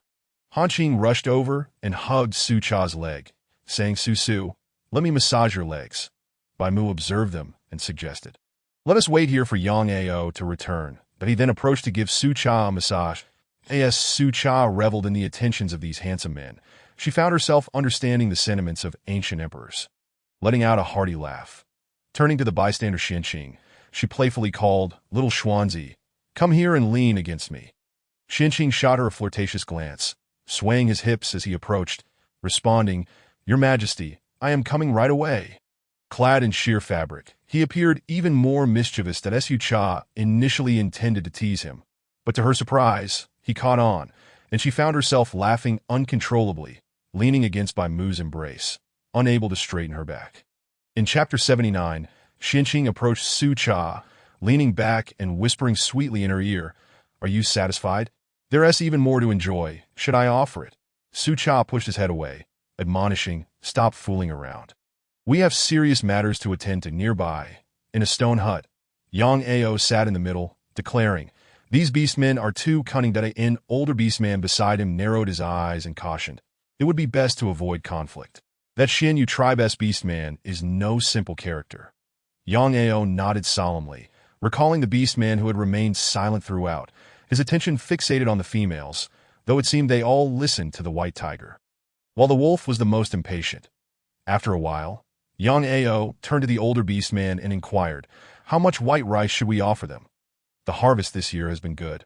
Enough for our tribe to weather the winter." The beast man replied slowly, "This matter is for the chieftain to decide. We can request more hides, as our tribe has welcomed another female this year." A younger beastman interjected, "Chieftain, let us feast on them. Hides are of little value to carnivorous beastmen." The old beastman struck the young one with a stick, admonishing him, "Do not provoke them. Be reasonable." The young beastman clutched his head. Falling silent, Yang Ao, amused by his childhood friend's reprimand, remarked, "Let us heed the elder's advice that I will check on the white rice." That he then left with the young beastman, the two linking arms as they walked. Yang Ao still teasing his companion. After a brief rest, Su Cha insisted on going out to play, eager to experience the vast grasslands for the first time. Bai Mu draped a cloak over her. Lifting her as they stepped outside together, Subai shouldered a backpack, leaving behind some hides in the stone hut, and everyone followed Bai Mu out. Su Cha gazed at the grasslands, the lush grass reaching her waist, yet barely touching Bai Mu's calves, interspersed with delicate white flowers, a sight to behold. She expressed her envy. They are herbivores. Living among their food must be delightful, unlike us who must hunt. Bai Mu paused. Acknowledging, TT makes a valid point. That Subai tapped her head playfully. Su is envious of them being surrounded by food, but they have their troubles too, primarily relying on white rice. Su Cha, somewhat confused, responded, "Are there only sheep tribes around here?" Bai Mu confirmed, "They require ample land to cultivate white rice." As they strolled near the stone hut, waiting for Yang Ao's return, Xianqing trailed leisurely behind. Although Yang Ao had dispatched beastmen to keep an eye on them, they continued their activities without a care. Su Cha requested Bai Mu to set her down, then lay on the grass, rolling comfortably. "You all should lie down too. It's so soft and cozy." She had long dreamed of traveling to witness the splendor of her homeland once she became wealthy. Hanqing was the first to leap up, transforming into his beast form and rolling on the grass with Su Cha, letting out joyful sounds. Nearby, a beastman from the sheep tribe, tasked with observing them, was terrified by Hanqing's beast form. Cowering in fear, they wanted to eat sheep. Well, Bai Mu and the others chose to sit nearby, watching as Su Cha and Hanqing played. Xianqing and Subai settled beside Bai Mu, with Subai casually glancing back and loudly asking, "What are we having for dinner tonight?" Xianqing supported himself on his hands. "Whatever is available around here." Just then, a sheep dashed away in fright. Bai Mu remarked, "You scared it off. Be mindful. We are in their territory." The two remained silent, observing the fleeing sheep. Sure enough, it wasn't too long before Yang Ao returned, looking wary as he approached Bai Mu and the others. "Why have you left the stone hut?" Bai Mu stood apologizing. "I'm sorry. They were just playing and startled your tribesmen." Yang Ao shot a glare at one of the nearby beastmen, who had just run back, and promptly stated, "Those carnivorous beastmen are planning to eat sheep tonight." Yang Ao hurried over, realizing Bai Mu and the others were outside and needing to usher these fierce beastmen away quickly. Adjusting his demeanor, he plastered on a smile, "You need not worry about food tonight. I will prepare white rice for you. It is all ready. Just see how many hides you can offer." Subai stepped forward. "We have brought 20 hides, which should suffice. We can make up the rest with crystals." Yang Ao smiled approvingly. "Great. Then it's settled. The white rice will be delivered to you tomorrow morning." Xianqing approached, picking up Su Cha and standing behind Bai Mu and the others. Yang Ao, satisfied, bid them farewell, instructing them not to stray from the stone hut as it might frighten the tribesmen. Bai Mu nodded in agreement, and the group re-entered the stone hut. Hanqing remarked, "These sheep tribe beastmen are rather cowardly. We wouldn't eat them anyway." Unaware of the mischief Xianqing and Subai had just engaged in, he simply assumed the sheep tribe was timid. Subai chuckled softly, but remained silent. Su Cha, seated on a hide, commented, "The sheep tribe is herbivorous, so they are certainly frightened of you. Since Yang Ao has said so, we should stay put. After all, we will return tomorrow." Bai Mu crouched down, affectionately patting Su Cha's head. "TT is right. Let us wait here." Su Cha pulled him down to sit beside her. "But I'm so bored." At that moment, she eagerly anticipated the arrival of their cubs. yearning for something to play with, affectionately stroking her belly. Bai Mu placed his hand on her belly, feeling the cubs begin to kick, responding to his touch. Han Qing observed curiously and squatted down to join in. "I want to play too." Bai Mu made way for Han Qing, standing alongside So Bai as they watched. So Bai remarked with a teasing tone, "With such vigor, they must be male cubs. You'll have your hands full in the future." Bai Mu sighed. "If they are this mischievous inside, what will happen when they are born?" Su Cha shot a glare at So Bai. "Such vitality is wonderful. I adore their liveliness." Little did she know that one day she would regret her words. After a while, Han Qing lost interest in playing, fearing he might tire the cubs, and withdrew his hands as So Bai moved closer, placing his hand on her belly and exclaiming, "Still so energetic." He resumed playing with the cubs. Bai Mu accepted the backpack from So Bai and inquired, "What does TT wish to eat tonight?" Su Cha looked up at Bai Mu. "We are in the sheep tribe. So what can we eat?" "We can't have meat, can we?" So Bai chimed in, "If Su wants to eat, we can go hunting." Xinqing raised an eyebrow. "Didn't Tiang Ao just say he would prepare the food for tonight?" Su Cha responded, "Since we are in someone else's home, we should defer to Yang Ao. We are only staying for one night." Bai Mu nodded. "All right, we will follow TT's wishes." That Su Cha felt that the day was unusually long, saying, "Why does it feel like today is dragging on?" Xinqing explained, "The daylight on the grassland lasts longer than in the forest due to the lack of obstructions." Su Cha realized that the flat terrain allowed for constant sunlight. Hence the prolonged feeling of the day. In Chapter 80, as evening fell, Yang Ao arrived with several beastmen to bring food for Su Cha and her companions. Han Qing gazed silently at the heaps of white rice and fresh grass. Glancing at Yang Ao, "Is this for us?" Yang Ao smiled and nodded. "Considering your numbers, I specially prepared white rice along with tender, juicy grass." Xinqing eyed the food suspiciously, suspecting Yang Ao was teasing them. Fully aware that carnivorous beastmen do not consume grass, that So Bai stretched and said, "Thank you," while signaling Han Qing to keep quiet. Yang Ao, satisfied with Bai Mu and the other's silence, departed, not intending any malice. There was simply no meat available in the tribe, but Su Cha looked at the white rice, taking only a small portion. Finding it bland without any accompanying dishes that as she chewed, she noticed a slight sweetness. Xinqing announced, "I'll go out to eat. Who wants to join me?" Han Qing was the first to raise his hand. "I'll go with you." So Bai took a bite and scoffed. "It's nowhere near as delicious as what Bai Mu makes." Su Cha agreed, finding it rather tasteless. Having eaten only a little, Bai Mu stood, saying, "So Bai, stay here with TT. We'll go hunt and bring back something to roast." So Bai nodded. "Go ahead." Su Cha watched as the three of them left, leaving her alone with Su Bai in the stone hut. She stuck out her tongue. "This ain't tasty. It needs side dishes to be good." So Bai lifted her and sat her on his lap, resting his head atop hers. "Yes, I prefer meat." Su Cha gently rubbed her stomach and took a few more bites before setting down her chopsticks, which she had hastily fashioned herself. It was likely that Yang Ao and the others were eating with their hands. So Bai observed her furrowed brow and remarked, "If you don't wish to eat, then don't. Let us wait for Bai Mu and the others to return." Su Cha shook her head. "I should eat a bit more. I wonder if there are any game animals around, as the forest is quite distant." Outside the tribe, Bai Mu and his two companions had just departed when a sheep rushed to inform Yang Ao. Seated within the stone house, Yang Ao chuckled. "Let them be. As long as they don't eat sheep, it's fine." He then revealed his beast form and lowered his head to consume plain rice. Xinqing soared high above, searching for prey, with Bai Mu and Han Qing trailing him. It wasn't until they could no longer see the sheep tribe that they spotted a small grove with moving prey. Xinqing descended and instructed the two of them, "Move forward." Bai Mu nodded and followed Xinqing, quickly reaching the grove where they spotted two animals. The trio collaborated and swiftly captured their quarry. These two would suffice for their needs. They found a water source to process the prey, leaving the hides behind. Han Qing and Xinqing indulged in raw meat and blood, while Bai Mu cooked a little over a fire, asking Han Qing to fetch some large leaves to wrap the meat for Su Cha and the others. It had been a long time since Bai Mu had eaten raw meat. Watching the two of them eat, he too indulged a little, a sight that terrified the orc following them.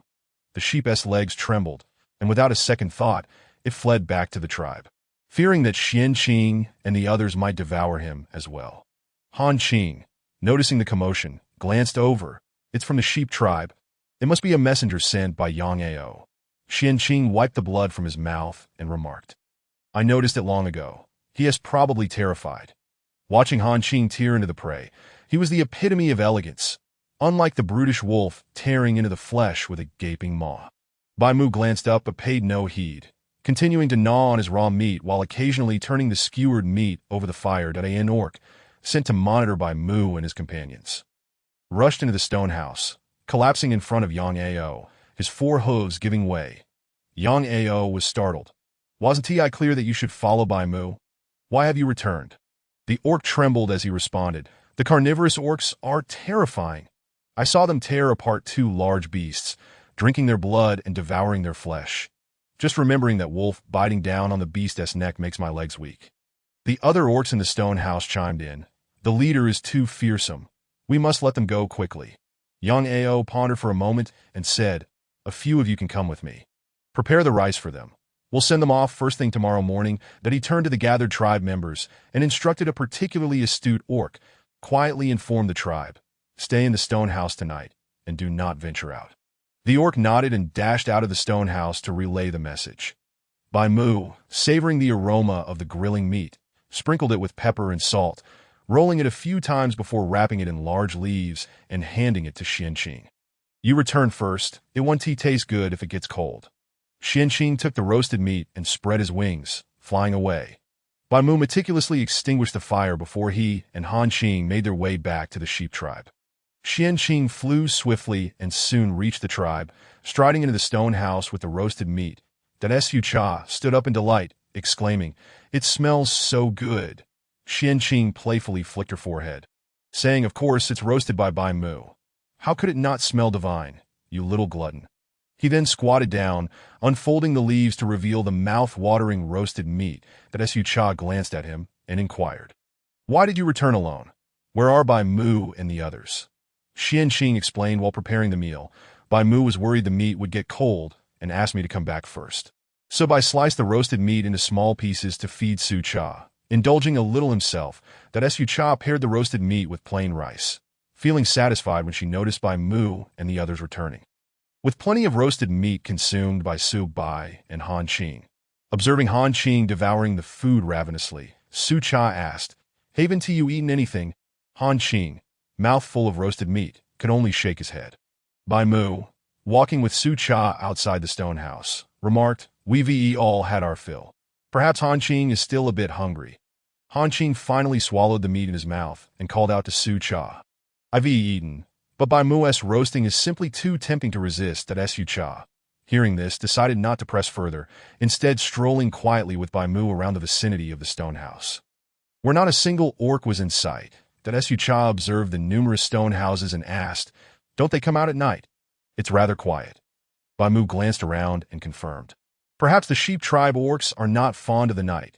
Su Cha ceased her inquiries, gazing up at the beautiful sky, where the moon shone brightly, surrounded by stars, illuminating the ground at their feet. After walking for a while, Su Cha pulled Bai Mu down to sit outside, leaning her shoulder against him, and suddenly exclaimed, "A shooting star! Quick, make a wish." She clasped her hands together, closed her eyes, and wished. Bai Mu followed suit. "I hope Su Cha remains healthy and happy forever." Su Cha opened her eyes, her gaze fixed on Bai Mu as she playfully reproached him. "You can't say it out loud, or it won't come true." Though her tone was scolding, her expression was one of joy. Their commotion attracted the attention of the others. Xianqing, observing the two seated outside the stone house, asked, "What are you two doing here?" Su Cha waved for them to sit down before explaining, "We saw a shooting star and were making wishes." That Su Bai looked at Bai Mu with curiosity, who nodded affirmatively. Bai Mu remarked, "A whole cluster of stars just streaked by." Su Cha rubbed her arms. Standing up, "Let us head back. It's a bit chilly." The three who had just emerged had no choice but to rise and follow Su Cha back to the stone house. Han Qing, trailing behind, muttered under his breath, biased towards Bai Mu again. "Humph." Yang Ao, hiding behind one of the stone houses, watched them return to sleep before departing himself. The sight of the little female closing her eyes under the shooting star was enchanting. And Yang Ao returned to the stone house, lying on the grassy nest, only to shake his head vigorously. No, she surely won't stay in the tribe. "I can't leave either, alone," he murmured to himself. "I might as well sleep. It doesn't matter." Chapter 81. departure from the sheep tribe, Su Cha lay nestled among them, quickly falling into a deep slumber, her feet resting on Bai Mu's belly. Even emitting faint snores that it was serene, with only the sounds of shifting bodies breaking the silence. Time passed swiftly, and the next morning, Su Cha was awakened by the glaring sunlight, surprised to find herself the first to rise. As soon as she moved, Bai Mu reacted, glancing at Su Cha in his arms and rubbing his head. "Why are you up so early today?" Su Cha stood, stretching her limbs and rousing the others. "We're leaving this morning. Don't sleep any longer." No sooner had Su Cha spoken than Yang Ao appeared, carrying several bags of plain rice. Bai Mu quickly got up, wrapping himself in animal skins. He was bewildered by the sudden light upon awakening. Everyone rose to gather their belongings, with Han Qing being roused by Subai's nudging, groggily staring at him. But Subai grumbled, sleeping so soundly. "I couldn't wake you. Be careful we don't leave you behind." Han Qing, noticing Su Cha was already awake, jumped up. "No way." He promptly assisted Subai in collecting the animal skins. Yang Ao approached the stone house, smiling as he watched them. "You can only have 3 bags of rice in exchange for 30 animal skins and 2 colorless crystal shards." Bai Mu looked at Subai, who nodded in agreement. The skins plus yesterday's are just enough, that he then placed the skins on the ground for Yang Ao to count. Yang Ao smiled and said, "I trust you." The 2 orcs behind him stepped forward to tally the count. Nodding to their leader, Bai Mu handed over the 2 colorless crystal shards, completing the transaction. They didn't linger, as the other 3 took the rice while Bai Mu transformed into his beast form, carrying Su Cha away. Yang Ao and the others watched as Bai Mu's group departed, exchanging glances and applauding, relieved to see them off. After lingering a moment, Yang Ao turned away, needing to distribute the animal skins among the females. Su Cha remarked from Bai Mu's back, "We should reach home by tomorrow." Bai Mu nodded. "We'll need to spend the night in that flower seat at Subai." Carrying the rice said, "This rice is enough for Su Su." Xian Qing soared overhead, also carrying a bag of rice. The group chatted merrily as they headed towards home, in the Lion tribe. Chuangu continued his routine of bringing food out to dry, securely shutting the door before leaving. He even encountered Gui'er, who had come looking for Su Cha. Upon learning that Su Cha was absent, Gui'er departed with her partner. Outside the tribe, Chi remained submerged at the riverbed, hunting when hungry, then returning to guard the riverbed, wondering when the little female would return. As winter approached, he would need to hibernate. If only he could catch a glimpse of her before then. Su Cha, perched on Bai Mu's back, playfully pinched the flesh of the white tiger or tugged at its fur, delighting in her antics, ultimately reaching towards Bai Mu's ears with her mischievous fingers. Bai Mu, shaking his ears in exasperation, said, "Cha-cha, stop playing with me and hold on tight." Then Su Cha retracted her hand, clutching the fur. "All right, let us speed up." Bai Mu's pace gradually quickened until he broke into a run. Needing to reach the forest by noon so they could arrive at the Sea of Flowers by nightfall, Subai and the others closely followed, occasionally glancing at Su Cha's expression, fearing she might feel unwell. Xian Qing soared high above, calling out from time to time, ensuring that the prey ahead would hide and not obstruct their path. After running all morning, they finally spotted the mountain peak and the forest, indicating they were moving further away from the grassland. Bai Mu squinted at the glaring sun above and halted, exclaiming, "Let us find a place with a water source to rest and eat for a while." Xian Qing descended, flapping his wings as he spoke. "There is a water source in the forest ahead. Follow me." He then took to the sky once more. Bai Mu and his companions quickly located the water source. Albeit small, it sufficed. Bai Mu transformed into his human form, cradling Su Cha as he approached a grand tree. Subai laid down a piece of beast skin, and Bai Mu gently placed Su Cha upon it, saying, "We shall rest here for a while." He then stood, stretching his limbs with a satisfying crack, before turning to Subai, "Watch over Cha-cha, Xian Qing, and I will go hunting." Subai, also stretching, insisted, "No, I will accompany you," while Han Qing and Xian Qing stay behind. Bai Mu called Xian Qing down, instructing, "You must stay close to Cha-cha. We will hunt and return swiftly." Xian Qing settled down against a large tree, nodding as he watched Bai Mu and Subai depart. Su Cha, feeling sore all over, was being massaged when Xian Qing kindly offered his assistance. Han Qing busied himself gathering dry twigs to prepare a fire for roasting meat. They never consumed raw flesh in front of Su Cha, On occasion, when temptation struck, they would sneak away to indulge before returning to wash their mouths. Before long, Han Qing returned, arms laden with dry twigs and sticks. He rummaged through his backpack, producing a lighter to ignite the fire, adding the twigs until the flames roared. Not long after, Han Qing joined Su Cha's side, offering, "Let me massage your legs," that Su Cha nodded, instantly feeling a wave of comfort wash over her. Perhaps due to her pregnancy, she had been feeling unusually sore and occasionally suffered from inexplicable leg cramps. One night, feeling particularly uncomfortable, she had cried out, only for Bai Mu to soothe her afterward. When Bai Mu and the others returned, the charcoal had formed abundantly. Seeing Su Cha's pained expression, he asked tenderly, "Do you feel unwell again?" Su Cha nodded. "I was uncomfortable earlier, but now I feel better, just a bit hungry." Bai Mu immediately set to work processing the game, laying the beast's skin upon a stone to dry, cutting the meat into small pieces to skewer 5 sticks at once for roasting. So Bai also held 5 skewers in his hands that Su Cha approached, taking the skewers from Bai Mu, eager to roast them herself, as Han Qing joined in to assist, making the task easier. However, Han Qing sat closely beside Su Cha, saying, Su, you direct me this time." That Su Cha smiled and nodded, watching closely, hopeful for a successful outcome as she turned the skewers of meat.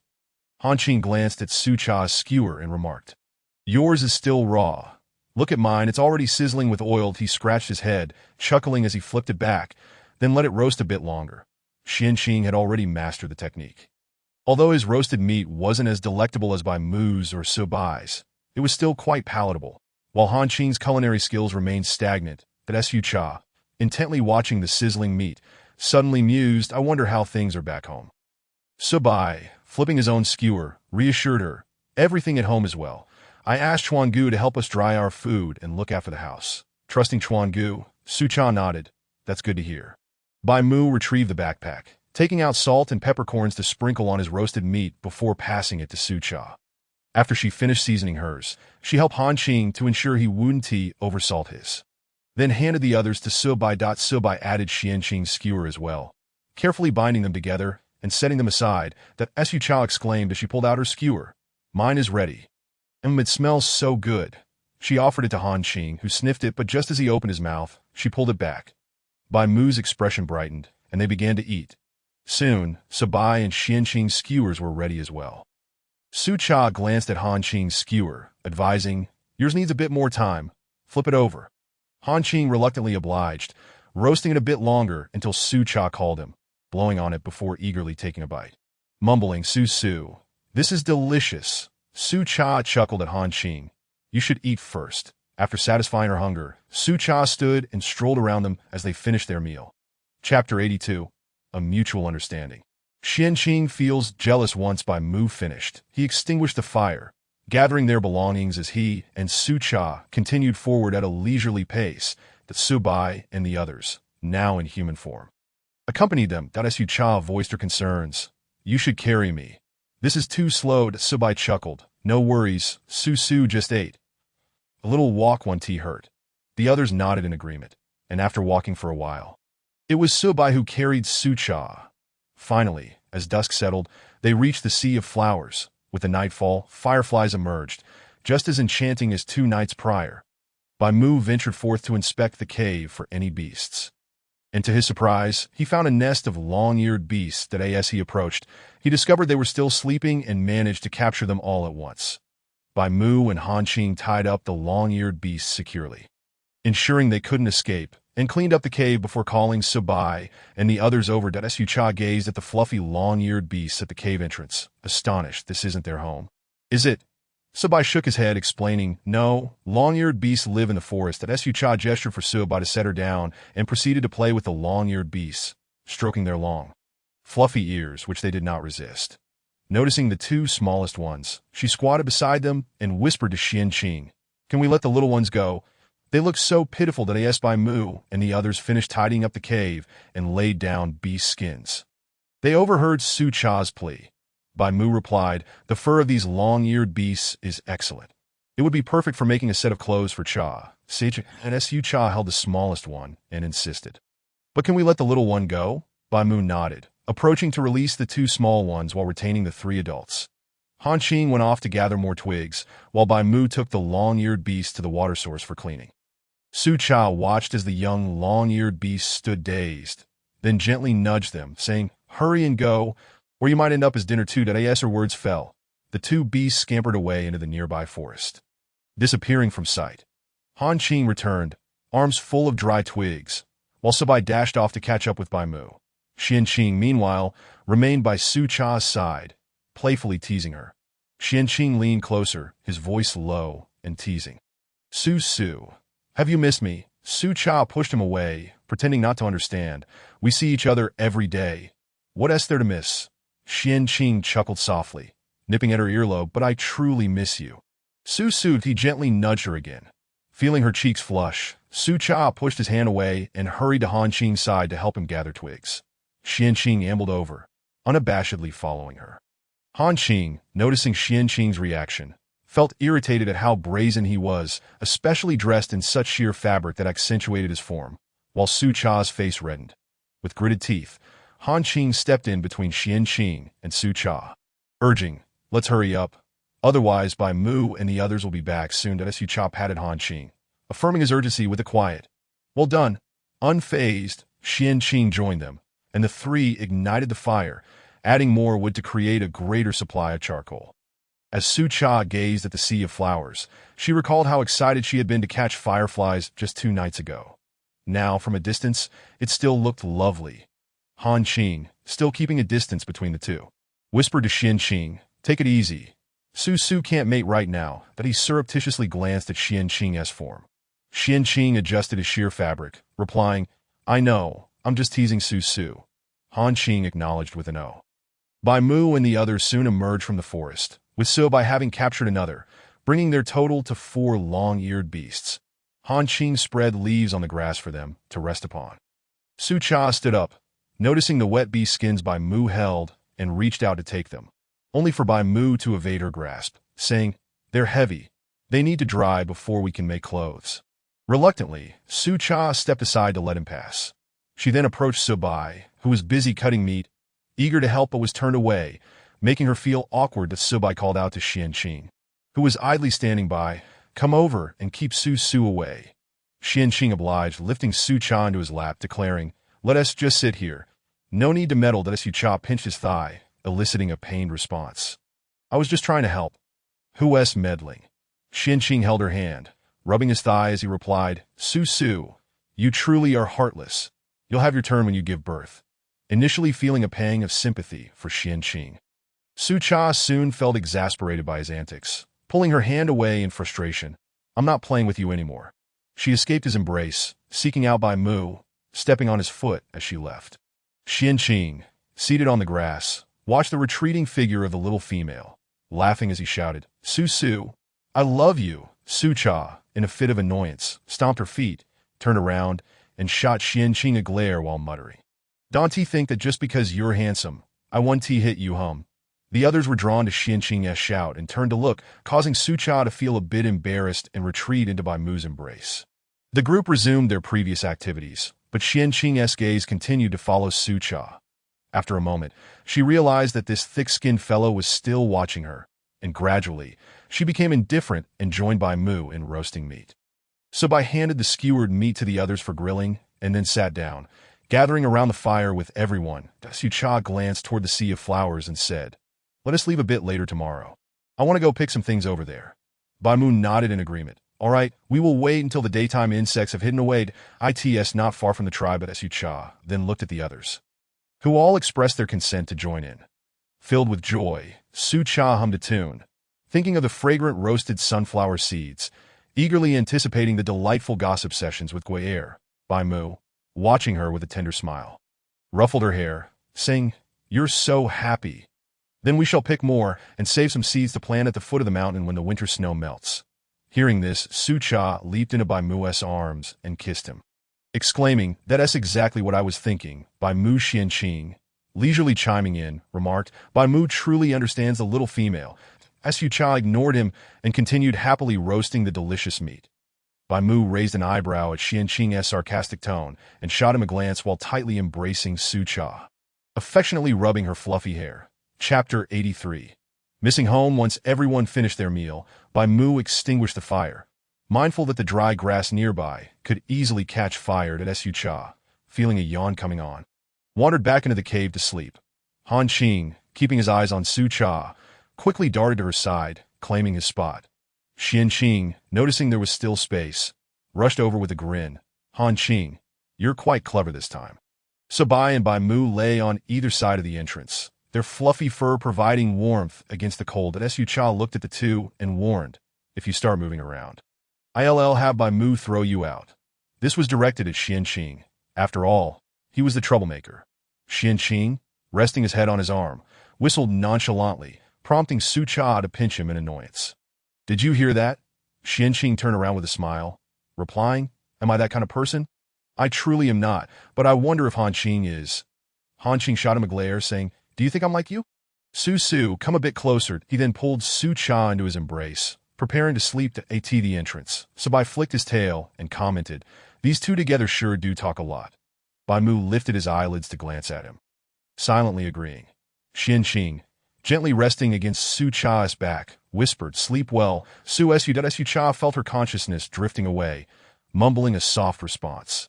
The group gradually quieted down, readying themselves for sleep, knowing they would return to the tribe the next day. In the dead of night, Xian Qing opened his eyes and pulled Su Cha into his embrace, casting a glance at the deeply sleeping foolish wolf before settling down with the sweet, soft little female. The next morning, Su Cha awoke to find herself entangled with the bare Xian Qing, her hand resting on his sculpted abdomen. Feeling guilty, she carefully disentangled her limbs and lay flat. Han Qing was still asleep. Thankfully, she had awakened first. She noticed the fluffy white tiger and Sabai at the cave entrance, effectively blocking out any breeze. Cautiously, Su Cha crawled out and lay atop the white tiger, reaching out to stroke the lion beside her. Both of them opened their eyes simultaneously to see Su Cha perched on Bai Mu. Bai Mu twitched his ears and gestured for Su Bai to transform into human form to carry Su Cha away.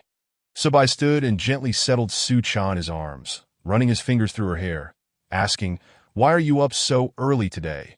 Su Cha affectionately nuzzled against Sabai. Perhaps it's because I went to bed early last night. Bai Mu approached and inquired, are you hungry? Su Cha shook her head. How about we go pick sunflowers first? The commotion stirred Xian Qing and Han Qing awake. Upon seeing them awake, Su Cha exclaimed, we're going to pick sunflowers. This way, we can return home sooner. After tidying up, they headed toward the nearby flower field, where the sunflowers had already wilted and the seeds were ripe, turning gray. They could simply dry them at home for roasting. As Su Cha prepared to descend, Bai Mu scooped her up and stood at the water's edge. No, if you want that flower, you must tell us that. Su Cha gazed at the towering stalks, reluctantly conceding to wait with Bai Mu on the shore. Since Xian Qing had come by a few days earlier, he went down to pick a flower for Su Bai and Han Qing to see. The three of them descended together, with Xian Qing flying above to deliver the sunflowers to the shore, while Su Cha and Bai Mu worked to extract the seeds. After a while, their hands began to ache, the once delicate fingers now reddened, the calluses having softened. Bai Mu pulled Su Cha aside, instructing her to sit still. Xian Qing placed the sunflowers down and looked at Su Cha with concern. Just sit there. We'll handle this laborious task. Su Cha glanced at the mountain of sunflowers, wondering how long it would take to finish. Suddenly, she recalled a video she had seen on Douyin and dashed away, prompting Bai Mu to signal for Xian Qing to follow her. Soon, Su Cha returned wielding a thick stick, one hand holding a sunflower, and with the other, she began striking the back of the flower. In no time, the seeds fell away. Xian Qing leaned in and kissed her cheek, saying, this is a reward for you. Su is so clever. Bai Mu took the stick from her, and Su Cha began filling a beast's skin pouch with seeds. Xian Qing flew off, and soon they had accumulated quite a heap of sunflowers. Fearing they wouldn't finish, Su Cha called for Xian Qing and the others to return. Together, they worked on the sunflowers, filling 2 beast skin bags. But the seeds were so small that Su Cha stood up, declaring, that's enough. It's not like we can eat them as a meal. This will last us a long time.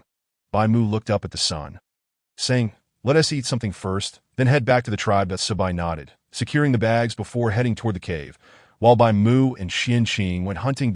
Su Cha and Sabai sat at the cave entrance, while Han Qing went to gather dry firewood. Their haul was quite impressive. Subai tied the bee skin bags tightly with vines and even handed a handful of seeds to Su Cha. Su Cha popped one in her mouth, cracking it open and saying, "These seeds need to be dried in the sun. They're still raw." Han Qing returned with dry wood and skillfully started a fire. Su Cha offered him some seeds to teach him how to eat them.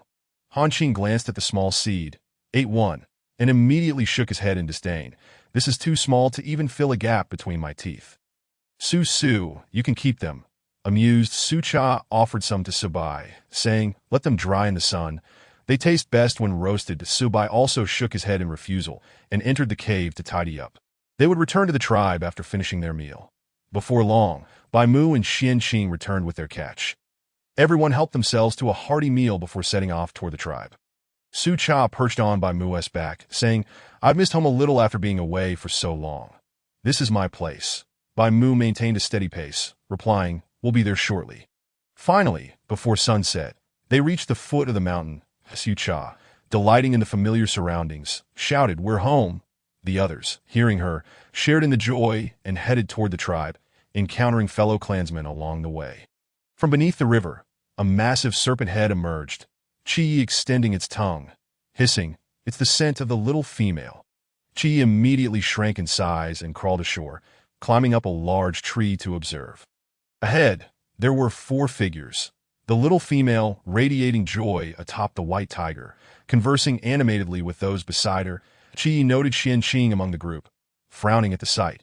When did this fellow become the little female as partner? Wasn't it only supposed to be 2 partners? Su Cha and the others remained blissfully unaware, happily greeting the clansmen they met and eagerly making their way deeper into the tribe. Where they encountered Su Cha informed him that she would invite Guer over to play the next day. Upon reaching their home, they noticed the wooden door was ajar. Chuangu was emerging from inside. Exclaiming to Subai, "You're finally back. Since you've been gone, I haven't had a moment's rest." He tossed down the food in his hands, and in a blur, Su Cha could barely make out his words. "Now that you're back, you can take care of it yourselves? I'm going back to sleep. Don't anyone disturb me." In a good mood, Subai waved goodbye as they stepped inside. The past few days had been Chuangu looking after things. Su Cha, taking in the familiar surroundings, said, "Thank you for taking care of everything, Chuangu. Later tonight, let us roast some extra meat to show our appreciation." But Subai nodded. "I'll handle that shortly." Chapter 84. The cruelty of the survival of the fittest. Although the house had accumulated a bit of dust from being unoccupied these past few days, Su Cha clapped her hands, declaring, "We're home. Let us do a big cleaning."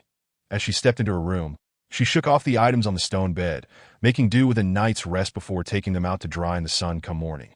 Zhaoyang entered to lend a hand, while others tidied up the cave. Bai Mu meticulously cleaned the room designated for the young ones, and Han Qing placed the air-dried provisions into the cellar. Observing the abundant food, she felt a profound sense of security. Several stone jars were now empty, yet the vegetables stored in the cellar, such as lettuce and cabbage, remained in good condition. Once they had all finished cleaning, they sat at the cave entrance, waiting for the dust to settle. With windows and doors wide open, it was a rare moment of tranquility, and Su Cha cherished the time spent discussing future plans with everyone. Comfortably leaning against Bai Mu's shoulder, Han Qing spoke up, "The meat is all air-dried, and the jars are empty now. We can hunt to our heart's content without worrying about storage anymore." Zhaoyang shook his head. "But there may not be sunlight in a few days." Winter was truly approaching, and they planned to consult the clan leader tomorrow. Xian Qing, leaning against the stone wall, casually remarked, "We still have a few days.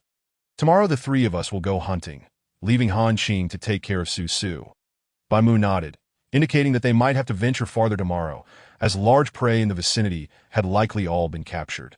Looking at the sky, the sun had set, and the moon had risen, casting a silvery glow on the ground while the cave remained shrouded in darkness. Bai Mu gently pushed Su Cha into Zhaoyang's embrace, whispering, "Stay here and don't move. I'll go light a fire." Su Cha nodded, feeling a sense of safety in the night-s obscurity. Bai Mu moved swiftly, and soon a warm glow filled the cave as Han Qing returned. Cradling a luminescent plant and placing it at the entrance of Su Cha's room, Su Cha sat by the fire, and Bai Mu emerged from the cellar, holding a cabbage. "This cellar is quite impressive." It can preserve food well, he said, extending the cabbage for them to see. Xianqing glanced at it and remarked, "Isn't this what Su loves to eat? If it can last this long. We should gather more tomorrow." Xiaoyang went to wash the stone pot, seemingly preparing to cook white rice. Hanqing also emerged from the cellar with food, and upon seeing Bai Mu cutting the cabbage, he joined in to help, but Su Cha rushed over, observing Bai Mu. "Are you going to cook white rice?" Bai Mu nodded, chopping potatoes into cubes, slicing the cabbage into shreds, and setting aside meat pieces as he began rinsing the rice. Xiaoyang had already started grilling meat, and once Bai Mu prepared the stone pot on the makeshift stove, he placed it to cook, intending to add the potatoes, cabbage, and meat once the rice was done, along with a bit of water to steam it all together. Xiaoyang wrapped a fragrant piece of grilled meat in leaves and said, "I'll take some food to Chuangu," that he then exited. Su Cha called after him, "Come back soon." Before long, the aroma from the stone pot wafted through the air, and Su Cha watched as Bai Mu grilled the meat, reaching for the pot lid only to find it surprisingly heavy. Bai Mu handed the grilled meat to Xianqing before rushing over to take Su Cha's hand, checking, "Did you burn yourself? Why didn't you call me?" Su Cha shook her head. "I am fine. I was just watching you work, and didn't expect it to be so heavy." Bai Mu carefully set the stone pot down on the table, and the rich aroma wafted up. Although only the little females were fond of white rice, the others preferred meat. Bai Mu used a spoon to fluff the rice, filling a wooden bowl for Su Cha, complete with rice, vegetables, and meat. Enhanced with a touch of lard and pepper, Su Cha took a hearty bite and exclaimed contentedly, "Delicious." She then offered a spoonful to Bai Mu. Xianqing, observing from the side, teased, "I see you favor Su. Su Cha, feeling helpless, ran over to feed Xianqing a spoonful, saying, "There you go." Hanqing lingered hesitantly until Su Cha passed by, then lowered his head to continue grilling meat. Xianqing took a bite and smiled. "Tasty." Bai Mu asked if they wanted some, but Xianqing declined. Bai Mu offered his bowl to Hanqing. Knowing he enjoyed eating, that he took the grilled meat from Hanqing's hands, saying, "You should sit over there and eat with the little female." Hanqing happily nodded and scampered over, entirely forgetting about being ignored by Su Cha moments earlier. Xiaoyang's voice echoed from the cave entrance. "What smells so good?" Bai Mu glanced at him and replied, "You're back. They're having white rice, that if you want some, go over there." Xiaoyang entered, approached Su Cha, and asked for a taste.